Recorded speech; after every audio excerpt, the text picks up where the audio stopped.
Split Realms Level 2. The Emerald Egg. Chapter 1, Razorclaws.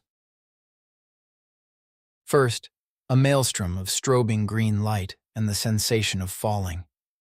Then everything went silent. The sun shone down, hot and dazzling. Arlo blinked rapidly to clear his brain fog. He stood hand in hand with Emery, but they were no longer inside the glass pinnacle building. They'd made their choice and stepped through the eerily rippling pane, and now they were starting level 2, standing in what appeared to be a giant crater with baked earth underfoot. His clothing was clean and dry. The damp, muddy, pale blue coveralls were gone, replaced by a fresh set. Only these were bright yellow, with belt loops, but no belt or revolver. His handy bag was gone, too. But at least the boots he wore were comfortable, no longer squelchy. A 6-knife set was strapped around his thigh, and a pick hammer hung through a loop. Good. He'd earned those suckers, and they'd served him well. Next to him, Emery wore the same bright yellow coveralls. This surprised him. Weren't uniforms reserved for players? What surprised him even more was the small but sharp-looking axe, also hanging from a belt loop. "You okay?" he asked her. She looked puzzled and gently extracted her hand from his so she could turn and look around. "What just happened? Where am I?" "We restored your realm and stepped through to level 2. This is how it starts, all fresh and new. I kept my knives and hammer, which is good, but everything else is gone." Emery absently fingered her coveralls while continuing to frown. "I feel like I've forgotten something important." "Huh. Well, if it helps, I had some amnesia myself when I first arrived in the forest outside Old Village. Remember how you found me stumbling around in the streets?" Gazing at him, she chewed her lip for a moment before shaking her head. "That's not it at all." Another strong breeze carried an odd, chittering sound. They both listened carefully, scanning their limited surroundings. They stood dead center of the giant crater. The walls rose to the height of maybe 1 story all around, too tall to see over. "What is this place?" Emery murmured. Arlo took her hand again and squeezed it gently. "I don't know, but—" His hologram screen popped up at that moment. "Greetings, Arlo. Are you ready to play?" He narrowed his eyes. "Hey, Oracle. Welcome to Split Realms Level 2. You must complete 3 quests. 1. Conquer the floating cavern before leaving the wetlands. 2. Survive the horrors of Ghoul Ravine until you find the entrance to the Underworld. 3. Finally, seek the legendary Cindersoul to reap the rewards of your quests and a chance at ascending to the next level. Tip: look out for the Emerald Egg along the way. You cannot proceed without it. You are currently in adventure mode. Switch to multiple choice, yes or no." Almost without thinking, Arlo tapped the no option. "You have opted to remain in adventure mode. Enjoy." "Okay, so now what?" he mumbled, glancing around. "Where are we?" "You are standing in one of many craters caused by a meteor shower many decades ago. Do not linger. An army of Razorclaws has detected your presence." Arlo's hackles rose, and he crouched, casting his gaze around the rim of the crater. Almost immediately, another breeze carried that creepy chittering sound with it. "Damn it, Emery, we need to get out of here. There's an army of—" "Razorclaws," she murmured. "I saw it." He glanced at her. "Huh? You saw— Wait, you can see my screen now?" She shook her head and gestured to something invisible in front of her. "No, I have my own." A little more roughly than last time, she pulled her hand free of Arlo's, then frowned at him. "I don't get it. Who are you?" An icy feeling crept into his gut. "Me? You know who I am. I'm Arlo." Maybe the game had wiped her memory when he'd restored the realm, and now he needed to start over with her. That would be a nuisance. But at least she was by his side, a better alternative than simply leaving her behind in level 1. Emery narrowed her eyes. "Wait, you're Arlo, but you don't recognize me?" She huffed, clearly annoyed. "No, how could I? But I believe you. The problem is you're not meant to be here. I'm supposed to be doing this level on my own." Arlo's confusion deepened. Aware that the chittering sound was increasing, he wondered which direction to run. Still, His curiosity overrode his desire to flee. On your own? He repeated. NPCs don't do quests on their own. I'm afraid you're stuck with me. I'm not an NPC, she growled. I'm a player. So are you, but you shouldn't be here. This is my quest. You're a player? Arlo fought to make sense of it. I mean, sure, you're dressed like a player, and apparently you have a screen now, and an axe. So maybe you've been upgraded? Just then, a low rumbling joined the chittering, and this caused them both to pause and stare toward the source of the noise on one side of the rim. What the hell? He whispered. Emery pointed in the opposite direction. Run! As they took off, Arlo made the mistake of checking over his shoulder to see what was coming, and wished he hadn't.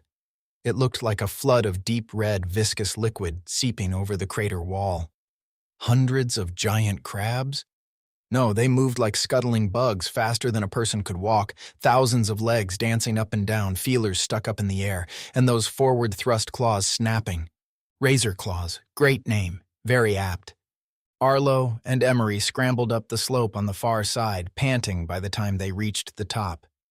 They didn't stop to take in the scenery other than to note the expanse of dusty yellow plains all around. A dry, cracked desert pockmarked with numerous craters as far as the eye could see, and a range of low hills ahead. There's nothing here, Emery yelled.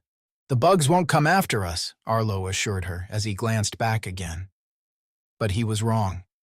Though the army hadn't followed them out of the crater, thousands more flowed around its rim from all sides. The desert teemed with the critters. It was sheer good luck the game hadn't dumped the two of them in the middle of that seething mass.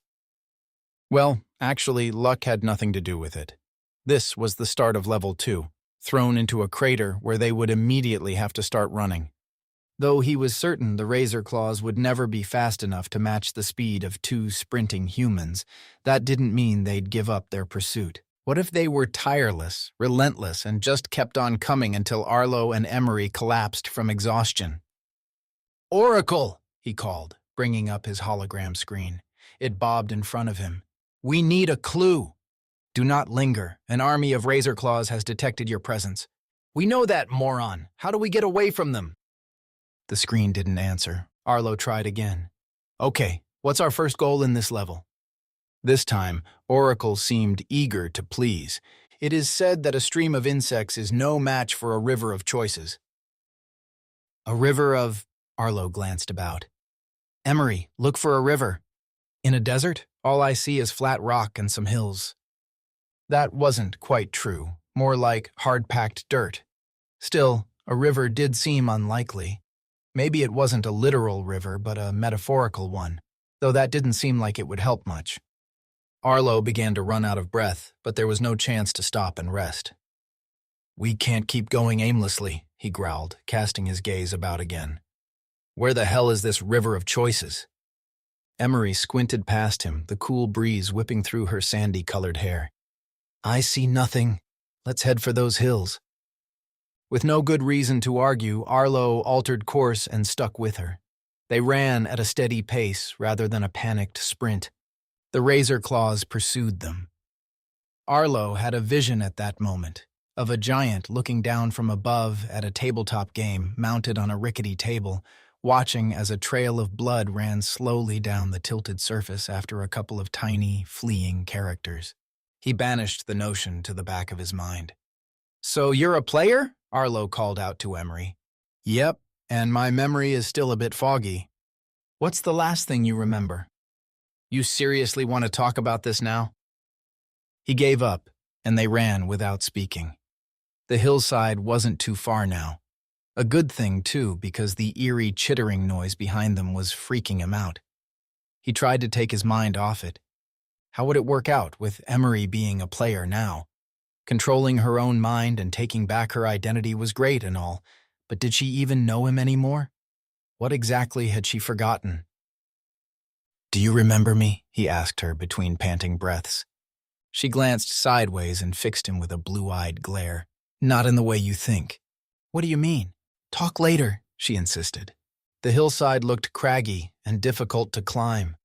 With no need to say so out loud, The two of them searched for a suitable path that might cut through the sharp boulders and take them up the slope.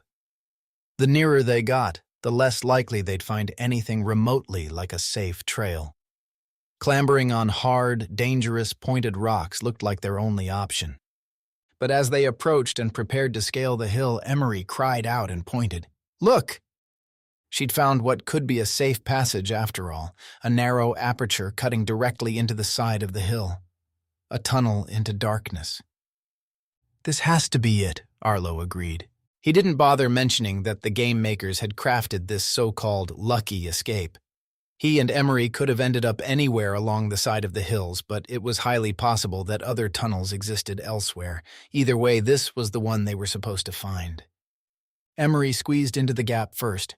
She had to turn sideways and scrape along the tunnel walls, which were thankfully smooth, before it widened enough for her to continue on at a faster pace. Even that slight delay gave the Razorclaws time to narrow the gap by half. Arlo yelled in horror and tore after her. The bugs remained in pursuit, crowding closer at the leading edge of the army, forming an arrow tip as they poured after the players. "They're coming in after us," Arlo barked as he rapidly caught up to Emery. "Hurry!" The sudden increased noise of the Razorclaws as they entered the passage gave him the chills. Their hideous clicking legs and weird chittering increased tenfold and echoed like crazy off the walls. The tunnel went on and on, black ahead until they rounded a bend and spotted a sliver of daylight. "Yes!" Emery exclaimed with obvious relief. "I had a horrible feeling this might have—" "Come to a dead end?" Arlo interrupted. "Yeah, me too. Hurry!" He didn't have time to look behind, and he couldn't see the Razorclaws in the darkness if he tried. But he heard them. Damn, they were closing in. He and Emery had no way to run at full speed in the enclosed space, especially with their hands out in front, feeling for dangerous rocky lumps that could brain them. The bugs had no such disadvantage. He could almost feel them snapping at his ankles. They were only a narrow stream right now, but a deadly one all the same. A stream of insects. That fits what Oracle said. "The river of choices better be ahead," Arlo muttered as they bumped and scraped their way along. The sliver of daylight brightened until they burst out of the passage into a ravine spanning no more than a few end-to-end school buses. The red sand walls were steep on both sides, impossible to climb. Smack in the middle of the ravine flowed a healthy river, far too wide to jump and likely too deep to wade. "We're going for a swim," Arlo exclaimed as they stampeded toward its bank.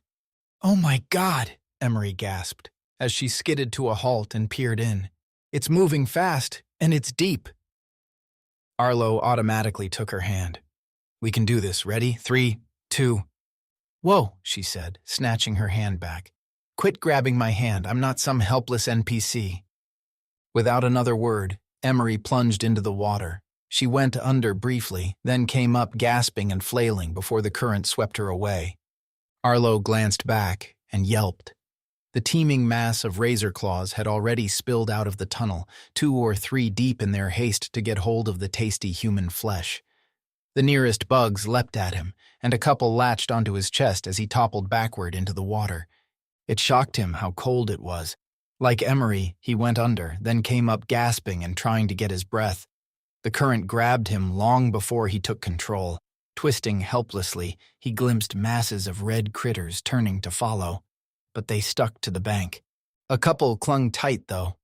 One launched at his face, pincers slicing, and he closed his eyes and flailed, hoping to sweep the bastards off. But they seemed to be hooked onto his coveralls. Feeling a sharp sting on his forehead, he lashed out again, this time ducking under and hoping the current would either drown or wash them away. But still they clung, and he had no choice but to grab hold of them both, one in each hand, and try to wrestle them off. They felt awful to touch, cold and hard and slippery. He wrenched at a leg of the first bug and broke it, then fumbled for another, all the while trying to knock the second creature loose. It slipped free of his grasp, and suddenly it was clinging to his face. "Oh my God, get the hell off me, you—" More stabbing pain, this time on his cheek. He surfaced, gasping for air, and floundered. He smacked into a rock and twisted sideways. He grappled for the bugs. No, wait, one bug. There's only one left. Gripping it firmly in both hands, he tugged hard and felt claws digging deeper around his ears and jaw. He had his eyes squeezed shut just in case, so he never saw the ugly face of pure evil or its razor-sharp claws as he tore it free and launched it with all his might. They're gone! They're gone! But even though he'd pulled the bugs off, they could be floating alongside him right now. "Woohoo!" Emery yelled, her voice piercing above the roaring, gushing current. She was quite a way ahead, easy to keep track of thanks to the bright yellow coveralls, and she sounded like she was enjoying the ride. Wait until you get a load of my gaping wounds, he thought, insanely jealous that she'd escaped uninjured. That'll take the stupid smile off your face. He finally had a moment to focus on the river. He had absolutely zero control of his direction. The current took him here, there, tossed him around, sucked him under, threw him back over yonder. It toyed with him, uncaring if he lived or drowned. Through it all, blood leaked into the water, trailing after him like a crimson cloak. My face is really messed up, he groaned inwardly. Ahead, the river kept winding through the ravine, and the ravine walls rose taller as the terrain sloped gently downward. The water continued to churn and gurgle, frothing against protruding boulders, constantly swirling and splashing. Arlo grew tired of trying to stay afloat. The current kept sucking him down, then popping him back up again. All he could do was catch a breath when he had the chance. Then he heard a squeal, and he focused ahead. Emery had snagged hold of a tree trunk that lay across the river. A tree. The first he'd seen in the ravine, not that he'd been paying attention. Arlo slammed into it moments later, and he grappled for a hold on its rounded, slippery surface. Then the two of them crawled to the left, making for the bank away from the Razorclaws. Exhausted, Arlo and Emery sloshed out of the river onto hard ground and sank to their knees. Oracle chose that moment to pop up. Congratulations! You escaped the Razorclaws. Are you ready to make some important choices? Poor decisions may prove fatal. Please note that you've expended Level 1's Crimson Cloak. However, your set of throwing knives, pick hammer, and axe are always available. Also note that starting a new level resets your lives. You each have 3. You will need them. Emery clicked her tongue and turned toward Arlo as if to say something cutting. And then her eyes widened. Oh my God, Arlo, your face! Chapter 2, Mage Pomelos. Yeah, I know, Arlo muttered as he raised a hand to touch his jaw, cheeks, and forehead. He felt raised areas. He felt slices. They stung like crazy. When he looked down, he saw a steady drip, drip, drip of blood. Oh, crap. Lie back, Emery said, reaching for him but not touching. Maybe she thought he'd fall into dozens of pieces if she made physical contact. We can't just stay here, he complained, lying back anyway. He stared up at the blue sky for a moment, then at her sharply silhouetted face and hanging hair as she leaned over him. I know this is bad, but… Oracle, she interrupted. Help us. To Arlo's surprise, his own screen opened, presumably at the same time as hers. The message was simple. Find a Mage Pomelo. It says we should find a Mage Pomelo, Emery said. I see that, but here? I guess so. Emery climbed to her feet. Wait right here and rest. Don't sit up or your face might drop off. I'll be back. Wait. Choices, Arlo, she said as she headed off. This is one I'm making right now. Stay there. Right, I get that, but… She turned back. Yes? He had so many questions. Do you remember Level 1? I remember my Level 1. That flummoxed him, and his mouth opened and closed. With a sigh, she added, I'm a player, just like you. We're both in NPC bodies. I showed up at Rosie Denfield's house a few hours before you did, and I completed Level 1. Then I returned in the afternoon while you were in the middle of yours. I wanted to do Level 2, so Julian put me back into my original NPC body, this one, because I'm already paired with it. But you're not meant to be here. Julian was supposed to block you from moving on to Level 2 so we could avoid this. This deluge of startling information had his mind spinning. She offered a sympathetic smile and headed off again, leaving him to ponder. Arlo lay perfectly still, hurting and feeling decidedly nauseous. The river thundered onward nearby, endless. Hopefully, the two Razorclaws had been swept far away by now, and an army of them surely wouldn't even attempt to cross. The idea of being overcome by those nasty little buggers didn't bear thinking about. He'd be mincemeat in seconds. What a hideous world. But it was level 2. Of course, it had to be more challenging than level 1. "Oracle," he croaked, trying to take his mind off the spreading pain in his face. "What choices are we supposed to make here?" "You are in adventure mode. Would you like to switch to multiple choice? Yes or no?" "Oh God, not this again." He closed his eyes. "Not really, no, I mean..." Did he? Maybe, but not without giving it some thought and checking with Emery. Also, had her screen popped up along with his even though she wasn't nearby? She might be seeing this. "I'll choose no for now, but if I did switch to multiple choice, would both players switch, or just me?" "This level is multiplayer. As player 1, you have control of decisions of that nature. So if I chose multiple choice, we'd both switch?" "Correct." "Well, then let's leave it for now." He paused. Is Emery's screen open at the moment?" "It is not." Arlo sighed with relief. "Okay, tell me about players. I've moved from level 1 to level 2. What about Emery? Is what she said true?" The computer screen cleared its text and seemed to pause. "Emery is player 2. That's all you have to say?" "That is all I know." "Fine." He closed his eyes. "Screen off." He lay still and quiet after that, listening to the roar of the river. Part of him wanted to sit up and scour the riverbanks for red critters, but his face. He didn't want to know how bad it was. He wanted a handful of Mage Pomelos to heal him. Until then, he was in a bit of a pickle. What, if anything, did Emery remember of being a mere NPC in Arlo's first level? That question bubbled to the front of his mind. And now, with her stepping into the same body for the second time, did she automatically gain the NPC's memories? How much should he reveal about their relationship?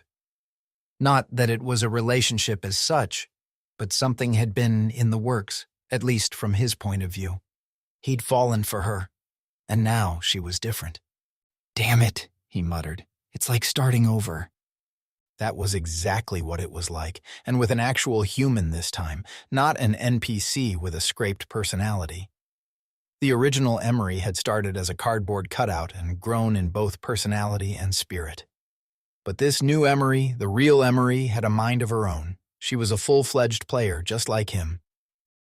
"I'm confused as hell now." "Found some," Emery called suddenly, her voice cutting through the noise of the river. Arlo opened his eyes and squinted in the glare as she knelt next to him with a double handful of familiar Mage Pomelos, bright red like strawberries, only malformed and ugly. A beautiful sight all the same. Chewing frantically, he worked his way through the seemingly endless stash. The quicker he got these fruits into his gut, the sooner he'd heal. "And that's the lot," she said at last, brushing her hands off. "You had a dozen. Let's hope they fix you up nicely. Don't want that handsome face to scar." "Well, we're in a game," he mused. "It feels real, but magic happens here. I'm guessing I'll be good as new. Where'd you find them? Where'd you go?" Emery got comfortable next to him and leaned back on her hands. She gave a sideways nod. "There's a gap through the rocks back there, a passage leading to an unexpected clump of trees and bushes in a weird but cozy little haven. There's an oddly convenient Mage Pomelo bush in the middle of it all." "Lucky," Arlo commented. "Very lucky indeed. It's almost like the game contrived it all. Led us through the ravine, guessed one of us would get sliced up by bugs, knew that tree trunk across the river would save us, and fully expected me to need some Mage Pomelo fruits to make your face better." He stared at her as she looked past him. "And is it?" "What?" Arlo wished he could retract that question. Still, he was curious. "My face. Is it better? Better than the ugly mug lying in the armchair in Julian's office?" She raised an eyebrow. "Honestly, I only saw your chin. You had the VR headset on the whole time. Oh, right, yeah. He chuckled, trying to make light of it. Julian designed NPCs to be attractive so that players feel good about themselves while they're here. Pretty smart move, honestly. It'll definitely bring customers back for more. Emery looked off past him again. I mean, sure, if that sort of thing is important. Sure it is. In a game as immersive as this, it's gotta be important, right? It's not like we're playing Mario Kart. We're living for 4 or 5 days in other people's bodies. That's what it seems like, anyway. I keep forgetting I'm not actually me, and then I see a reflection and get a shock. She merely shrugged. Arlo chuckled softly. Well, I haven't met you in the real world and have no idea what you look like, so I can't speak for you. But me? I'm pretty average, and nobody ever says I have a handsome face like you just did. Emery frowned and opened her mouth. But whatever she meant to say, Arlo jumped in first. I'm not bragging. I didn't choose this body. It is what it is, right? If you'd said I had an ugly face just now, that would have been okay too. I'm only borrowing this avatar, no biggie either way. But you just said it's important, Emery said, smirking now. If you'd entered the game paired with a buck-toothed, cross-eyed NPC with sticky-out ears, I bet you'd complain to Julian and demand another avatar. Arlo laughed. This is true. He closed his eyes for a while, focusing on the tingling across his face as the mage Pomelos worked on healing him. The river continued to roar, and coupled with the warmth of the sun, he felt he could easily doze off. I kind of wish I looked like this in real life as well, Emery said at last. Arlo cracked one eye open. Yeah? She shrugged and gazed off into the distance again. He couldn't help admiring how blue her eyes shone in the sun's glare. What do you, he started, then realized it would be a little forward to ask what she actually looked like, so he altered his question. What do you do for a living? Reporter for a magazine, she said after a pause. Ah, so did you go see Julian for a story? Emery nodded. Sure did, and then came back for a second turn. I'm remembering it all now. I felt my first level was spoiled because of the way other players treated me. Arlo stared at her, understanding dawning. Leighton, she agreed. He closed his eyes to run it through his mind. So you played level 1, then left. I came along later and played my level 1. And while I was playing, you returned and asked for another go. Right. As soon as you were done, I was supposed to play level 2 on my own, in this body as before. You weren't meant to be here. I think Julian is having some fun with us. He obviously figured what a hoot it would be for me to take over this body after you just got to know the NPC version of me. It was clear now that Julian needed a good punch in the nose. Honestly, Arlo wasn't sure who had the raw deal here, him or Emery. He had his own issues with this new version of her, but what must she be thinking right now? Here she was, taking over her avatar for a second game only to find some other player tagging along and pretending he knew her. I need to try and undo everything I learned about you, he admitted.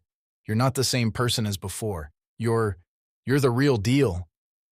A smile spread across Emery's face. I'm the real deal, she agreed. Just then, a noise interrupted them. Emery twisted around where she sat, and Arlo struggled to sit up. A light, furtive scuffling had come from behind some rocks nearby. Hello, Emery called. Who's there? Chapter 3. River of Choices.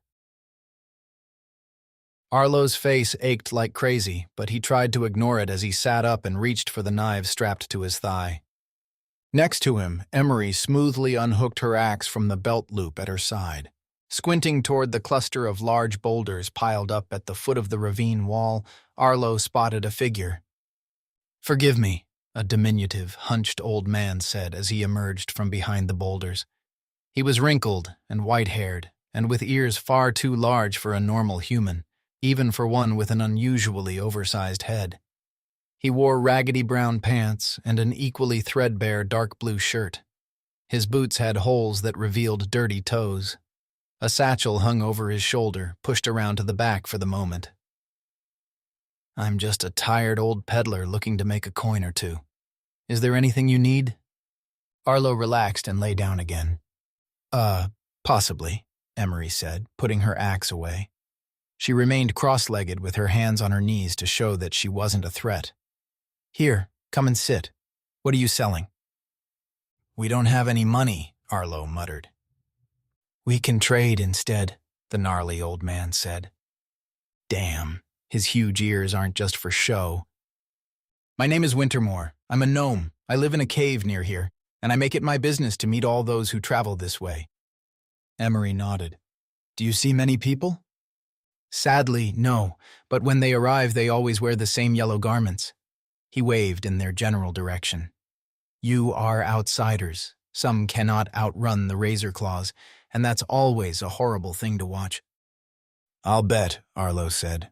Wintermore assessed the damage. He lingered on Arlo's blood-drenched coveralls, then blinked and averted his gaze. It appears you found the Mage Pomelo bush, so that's good.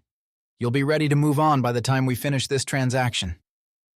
With a smile, Emery tilted her head and raised her eyebrows at him. Oh, really? You're that sure you're peddling something we want? Oh, absolutely. The gnome smiled and rubbed his tiny hands with glee. You have a variety of choices to make. One is whether you cut through these hills and escape the ravine, or continue down the river. Well, cut through the hills, obviously. Emery didn't bother seeking Arlo's approval on that matter. She'd obviously decided. The gnome shook his head. Alas, that would be folly. You wouldn't want to run afoul of the stinkrats or spitwings. I'm not sure which is worse, but they're everywhere. And if it's not them, it's the packs of rabid yackles. There's no end of nasty critters in these parts. Arlo quailed inwardly. So how do you survive the wildlife?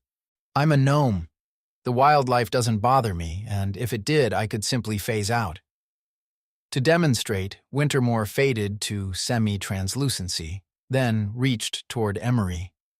It looked like he intended to poke his small hand into her chest and rip out her heart, and she flinched. But nothing happened. His hand simply passed through her clothing and flesh, and when he withdrew, there was no sign of injury. Nice trick, Arlo agreed. Emery looked bemused. Okay, but what do you have that we might be interested in? Wintermore immediately pulled his satchel around to the front. When he opened it, an odd glow of green light shone from within. He dug deep, reaching all the way to his shoulder. Ah, a magical bottomless bag, Arlo thought. Oldest trick in the book. Still, it was a bit of a shock when the gnome extracted a steel staff, easily 6 feet long, with 3 sharp prongs. He laid it out on the ground with a metallic scrape, then reached into his satchel again. This time, he pulled out a small jar filled with a thick, yellowish substance. He placed that next to the staff. The third item he produced was a narrow sheet of lightweight purple material, almost gauzy, about the size of a superhero's cape. He bundled that into a neat pile next to the other 2 items. Then he grinned, showing uneven brown teeth. If I may assume you plan to avoid stinkrats, spitwings, and rabid yackles, then your only way forward is via this river. That means you have a choice of walking on the riverbank or continuing your perilous journey in the water. We'll walk, Emery said. Arlo frowned. She seemed to be making decisions on her own at the moment. Sure, walking instead of floundering in the churning river seemed the obvious choice, but Wintermore appeared to read his mind. You may wish to discuss the matter with your partner first, but you will certainly need these 3 items on your journey through the wetlands, starting with the river. Emery smiled and shook her head, clearly doubtful. And what are they? The first is a trident, the second is a jar of salve, the third is a sash. Okay, and what are they for?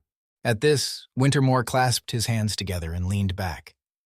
All you need to know is that many outsiders pass by here, and they make a choice of which item or items to take with them on their journey. The items have specific uses, and those uses will become obvious to you, and I guarantee you will find each item invaluable. However, at this he glanced around, then leaned forward as if to impart some great secret. If you choose to go on without 1 or more items, the consequences may be fatal. Oh, for crying out loud, Arlo muttered, rolling his eyes. Do we really need the dramatic flair? Just tell us what they're for. But Wintermore shook his head. I cannot. My task here is simple, to peddle my wares to outsiders. He patted his satchel, which remained open, its glowing green light pulsing gently. I have nothing else to offer. The gods have bestowed upon me one job and one job only, to ensure you are prepared for your quest ahead. Arlo and Emery shared a glance. She then asked the obvious question. How much do these invaluable items cost, and how are we supposed to pay when we have no money? Wintermore responded eagerly. Each item costs the same, a favor. 1 item for 1 favor, 2 items for 2 favors, 3 items— Yeah, we get it. Arlo couldn't help chuckling, though his face hurt when he used those muscles. So what are these favors you ask of us? The gnome grinned. That, my friends, is the beauty of it. I will call in those favors later in your quest. Arlo couldn't help feeling a little scorn. Favors, my ass. He's really going to let us go off with these items for free? Once we're gone, we're gone. We'll take all 3, he said. Emery shot him a glare. Hey, we haven't even talked about this yet. Well, what's the alternative? We choose only 1? 2? Are these items actually worth a flip? We have to make a choice. Trust Wintermore's word or take our chances. Or cut through the hill and face the stink-rats, spitwings, and rabid yackles if they even exist. He paused for breath. If any of those critters are as bad as Razorclaws, then forget it. But Emery sighed and pursed her lips. What favors are you after, old gnome? Wintermore shrugged. I have no idea yet. But make no mistake, I will call them in. He smiled. Now choose. Arlo and Emery again shared a glance. They'd better be united in their decision, because if everything turned to crap, he couldn't face being on the receiving end of her told-you-so anger. All 3, then? She whispered. All 3, he agreed. He faced Wintermore. We'll take all 3 items, and we promise to honor your favors later in the quest. Wintermore gave an exaggerated bow. Then it is so. I hope we don't regret this, Arlo said, hefting the trident. But hey, maybe we won't be around when he comes calling. How's he going to find us? Emery might have hung the purple sash from her shoulders like the superhero's cape Arlo had imagined, only there was no way to fix it there, so she'd looped it twice around her waist and tied it off. It was loose, so she could still get to her axe if needed. She carried the jar of salve in one hand. I doubt it'll be as simple as you think to avoid him. Yeah, well, we'll see. They'd been walking for 5 minutes alongside the river. So far, so good. No sign of critters. And the water was right there if they needed to jump in, although neither of them wanted to risk another bumpy ride. Arlo gingerly touched his face. The wounds had finally stopped bleeding, and he'd been able to wash. He felt better by the minute and again marveled at the rejuvenating properties of the Mage Pomelos. The lumps remained, and he probably looked awful, but he was confident the injuries would be mostly gone soon. So, Emery said. Yes? She seemed pensive. What was I like before? The NPC version of you? She was nice, kind, but scared. Emery grimaced. I'm not surprised. Leighton and his men were pretty awful to background characters. I saw how they treated the NPC women in Midway. A commotion ahead interrupted them. Rocks began tumbling from high on the ravine wall. Small debris at first, then larger chunks. Arlo and Emery paused, suddenly wary as boulders started coming down and cracking apart on the riverbank. It's fine, Arlo muttered. We'll just wait a minute. But he quickly realized that waiting wasn't going to cut it. The avalanche spread wide, encroaching on where he and Emery stood. They retreated in a hurry, but it became apparent that a deluge of rocks would soon bury the entire riverbank for hundreds of yards if it kept going the way it was. Run! Arlo shouted, spinning around. Emery shook her head. We'll never make it, come on! She dragged him by the hand to the water's edge as some of the debris and smaller rocks began raining down. Before they leapt into the river, Emery unzipped her coveralls a little way and shoved the jar of salve deep down inside. It made a pretty large bulge below one breast, especially when she zipped back up. Arlo had no easy way to stash the trident, so he jumped in with it firmly clasped in one hand. Emery joined him with a splash, and they both immediately began floundering. Larger boulders hammered down on the bank where they'd stood moments before. A close escape. But now they had the fast-moving current to deal with a second time. The river swept them along. Arlo gripped the trident, determined not to let go of the stupid thing. No matter which way he held it, the steel clanged on protruding rocks or on the riverbed, jarring his arm and sometimes sending him into a spin. "It's not far," Emery shouted. He focused ahead. All he saw were more rocks and boulders pummeling the riverbank, and dust billowing up. On the opposite bank, all was calm, but that was the side they'd arrived on, where the Razorclaws could conceivably track them down. Water it is, then. Then he realized what she'd meant about it not being far. The river went around a bend, and it seemed much calmer. Hardly daring himself to hope, Arlo continued to bob and duck, riding the whitewater past the last few rocky obstructions until, suddenly, there were no more. The surface calmed, the frothing abated, and the constant roar dulled to a gentle trickle. "Wow," Emery said, her voice suddenly loud as she beamed at him from just ahead. "Okay, now it's bearable. We're still moving pretty fast, but we can cover a lot of distance like this, safely." "Hold on to the trident," Arlo said, offering her the three-pointed end. "Let's stick together." So she made a grab for it, and after that, they drifted as one. Their pace matched a fast jog. No more avalanches, no more deadly boulders crashing down. Now, there was peace and calm. Even the sun snuck out from behind a cloud and shone down on them. The water glittered. The ravine widened ahead and the walls shortened. On the left, and quite a way back from the water's edge, a cave entrance caught Arlo's interest. "Should we get out?" he asked. "There's a cave." Emery took a while to answer. "I don't know. We have to get out somewhere, right?" Also, on their left, and probably not by coincidence, they came across an offshoot stream. Arlo and Emery paddled toward it, fighting the current that would otherwise sweep them onward down the river. It was rather like taking an exit off the interstate in a car with faulty steering. But once they'd committed to the off-ramp, their feet touched the bottom, and then they could wade the rest of the way. The stream didn't end there. It filtered into the cave entrance a few 100 feet away. They stopped for a moment. Thigh-deep, Arlo stood the trident upright and struck a pose as if he were the god Poseidon. He peered all around before settling once more on the darkened space under the cliff. "What do you think? Take a look?" Splashing up closer to him, Emery absently patted the hard, protruding jar of salve stuffed under her coveralls. "Oracle? How about some advice?" Wishing he'd thought of that himself, Arlo studied his screen too, which had popped up at the same time as hers. He guessed the text was the same. "A man without a trident has no business where every man has a trident." They shared a glance. "Well," Arlo said with a grin, "it looks like this metal stick is about to come in useful." Chapter 4. Silver Blue Skin. Emery looked doubtful. "Since we have a trident, does that mean we're allowed to be here?" They waded onward, peering ahead at the cave opening. It was about the size of a one-car garage. "Hello?" Arlo called loudly.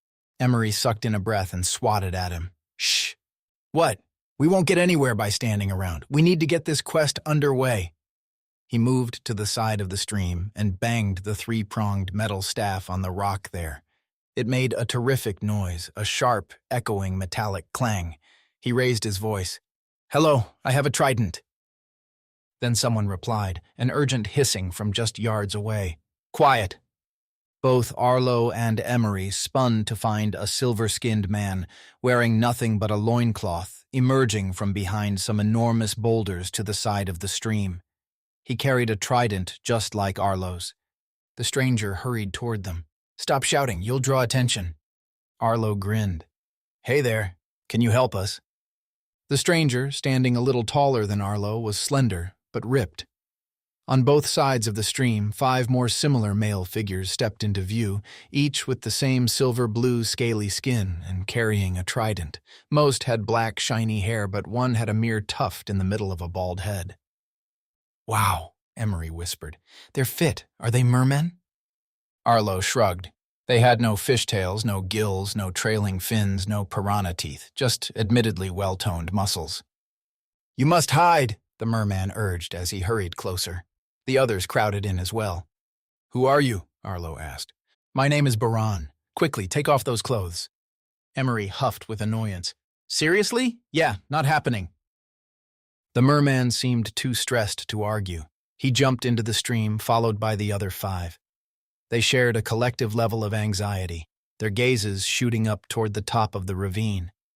As one, they pressed in close around Arlo and Emery as if to shield them from someone or something. "You must get rid of those yellow outsider clothes," Baran insisted.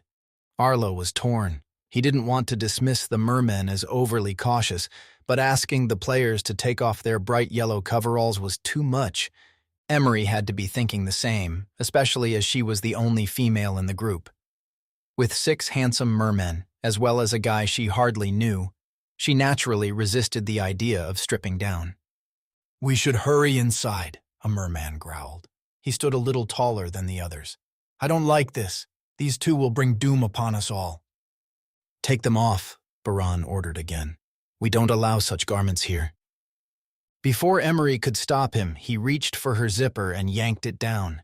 She let out a cry and batted at him, hard, and he retreated with an angry hiss. "Get the hell off me!" she snapped, hurriedly pulling the zipper back up. She struggled to free her axe from the belt loop. Meanwhile, Arlo brandished the trident. "Back off, guys. Look what I'm holding. We're guests, right? Let's get under cover if you're that worried about being seen by someone." Several mermen eyed his trident, then bowed and retreated. Distant shouts echoed across the ravine. Puzzled, Arlo swung around. The opposite cliff wall was pretty featureless, so he cast his gaze along the top, on the watch for movement. More shouts. Then he saw figures. They were hard to make out from such a distance, 4 of them moving into view at the ravine skyline. "Who's that?" he whispered. Emery stood by his side, peering up. Seeing her out of his periphery, he did a double-take and gasped. "Oh my God!" She jumped. What's wrong?" You're silver." Her skin had turned the same silver blue as the merman, and then he noticed that his right hand, the one grasping the trident, had changed color as well. He held up his left and gazed in wonder. "What the hell?" Arlo exclaimed. "You are acclimating to our presence, proving you are the true owner of your trident," Baran said to him. "And your power extends to your maiden. But if you both refuse to remove your clothes, there is no way you can blend in with us. You stand out. Those men on the hill will spot you, so we must hurry." The mermen surrounded Arlo and Emery to shield their bodies from view, or, more correctly, their yellow coveralls. Understanding this, Arlo would happily strip to the waist, and his silver-blue skin would make him look exactly like a merman, at least when viewed from the top of the ravine. But there was no way Emery would agree to that. "Did he say I'm your maiden?" she growled. Staying together as a tight-knit group, they all waded a few hundred feet to the relative safety of the cave mouth. "This way," Baran said, continuing along the thigh-deep stream into ever-increasing darkness. "Where are we going?" Emery demanded. "Don't make a fuss," Arlo murmured. "They're helping us. I'm sure they'll explain when it's safe." "Easy for you to say. You're a guy." At least the mermen had stopped trying to disrobe them both. Torches hung from the rock walls at intervals, and their flames danced. Figures loomed in the shadows ahead. Arlo was so focused on trying to make out the cluster of silhouetted shapes that it took him a while to realize the water had deepened further. Now it was up to their waists. Luckily, the ground remained flat and sandy underfoot, no different to that of a beach on the coast, though with non-salty water. "Oh boy," Emery muttered. Arlo squinted. "What?" "I think they're mermaids." Half expecting to find a lot of fish-tailed women lounging on the rocks, Arlo looked again. He saw the same silhouetted figures as before, only… yes, many of them were women for sure, judging by their shapes. At least a dozen merfolk waited for the new arrivals, and as Arlo's eyes adjusted to the darkness, he could see that maybe 8 or 9 were female, and topless. All of the merfolk, male and female alike, wore the same skimpy loincloths, but that was the extent of their wardrobe. "Geez," he muttered. "Okay, settle down," Emery scolded him. She sounded more amused than annoyed, a sudden shift now that she was no longer the only woman present. Herded by the 6 males, Arlo and Emery found themselves thrust into the care of distinctly friendlier types. The women murmured to each other, reached out to grasp the newcomers by their arms, and guided them deeper into the ravine cliff. All of these people, male and female, were unreasonably attractive. The programmers had obviously settled on a certain aesthetic. The tunnel turned a corner, and suddenly they arrived in a spacious, open-topped cavern with a crystal-clear pool, a haven with numerous coves of sandy beaches, and over to one side, a small waterfall gushing on the rocks.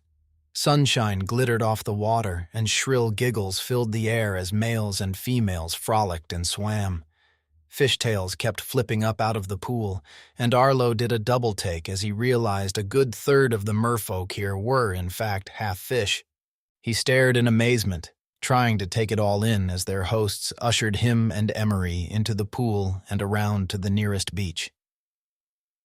"I've never seen so many bare breasts at once," he whispered. This is a dream come true." Emery laughed softly. "Oh my God, stop." "Oh, come on, look at these guys. Don't tell me you're not ogling their six-packs." She shrugged, but didn't deny it. That everyone present was a silver-blue color didn't matter. If anything, it gave the merfolk an ethereal quality. Emery, too, for that matter. She looked strangely beautiful with her new skin tone. Baran took charge again. He pushed through the milling crowd and grasped Arlo's arm, not roughly, but firmly. "You will both go with Nerissa. She will find clothes for you." "Oh, I don't think," Emery started. "Thank you," Arlo cut in. He shot her a warning glare. "We appreciate you looking out for us."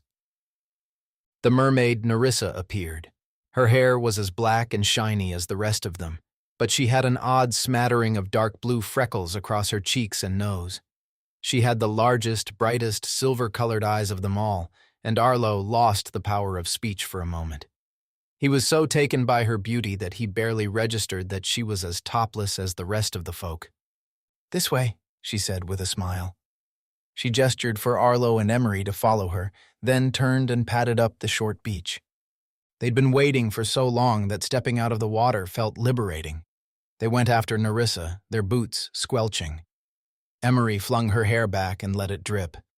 They left the crowds of curious merfolk behind.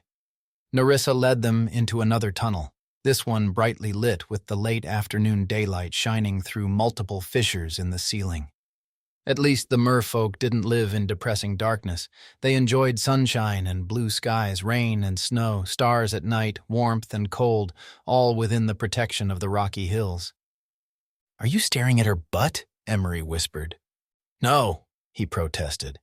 He really hadn't been, but now that she mentioned it, Nerissa's shapely figure was hard to ignore as she took them along a winding passage. She moved fast, her bare feet leaving much daintier footprints than Arlo's and Emery's. Nerissa stopped abruptly, turned to face them, and gestured toward a side passage. "There are garments for you in here. Take whatever you like."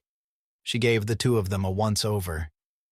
"The yellow uniforms are like beacons, easily seen from afar. Many deaths have occurred because of these outsider garments. You must discard them. Leave them here, then come back to the pool." Nerissa smiled and gestured again, then drifted off, checking over her shoulder to make sure they understood. Arlo gave her a polite nod and wave. "Thank you." He moved into the passage, aware that it was an internal space, dark but cozily lit with flickering torches. He soon found himself in a chamber the size of a bedroom, and he gaped at the number of garments stacked on rocky ledges all around. "No way," he said, and started laughing softly. Emery appeared next to him. She stared, then shook her head. Yeah, no, not happening. Arlo glanced back. Nerissa was gone. Look, we have to fit in with these people. Easy for you to say, she snapped, suddenly red-faced. Do you know how many times I've gone topless in public in my life? 0. And now I'm expected to go out there wearing this? She snatched up one of many loincloths and threw it at him. He deftly caught it and tried to curb his laughter. They're all topless, he assured her. It's their way of life. Nobody will think twice about you. Oh, yeah? She fumed. Putting her hands on her hips, she stared around the cozy chamber. I wonder if I can make a top. Arlo rolled his eyes. Whatever you want. But look, I want to get back out there and talk to a few people, find out what we need to do next, where we need to go. Then we can get on with our quest first thing in the morning because it's probably late afternoon by now, okay? And of course, we'll wear our coveralls when we leave. She sighed and nodded. Fine, but you can go out there. I'll just hang back. Okay, fair enough. Hold this for me. He thrust the trident toward her, and she reached for it. But the moment her fingers circled the metal, a crackle of energy shot out, and she snatched her hand back. Sucking her fingers, she glared at him. What was that? Don't know, he replied, puzzled. But I think you lost a little bit of color. She definitely seemed less silver blue now, but as he gazed at her, the color slowly returned. I have no idea what happened there, he admitted. He went to stand the trident against the wall. Turn your back, will you? Emery huffed and faced the other way. As quickly as he could, Arlo untied and kicked off his boots, removed his knives and pickhammer, unzipped his coveralls, and peeled the wet garment off. It was a bit of a struggle, getting it unstuck from his skin and down his legs. He felt a little awkward because this wasn't the same Emery he knew. This version hadn't seen him naked before. You done yet? She complained. No, wait a second.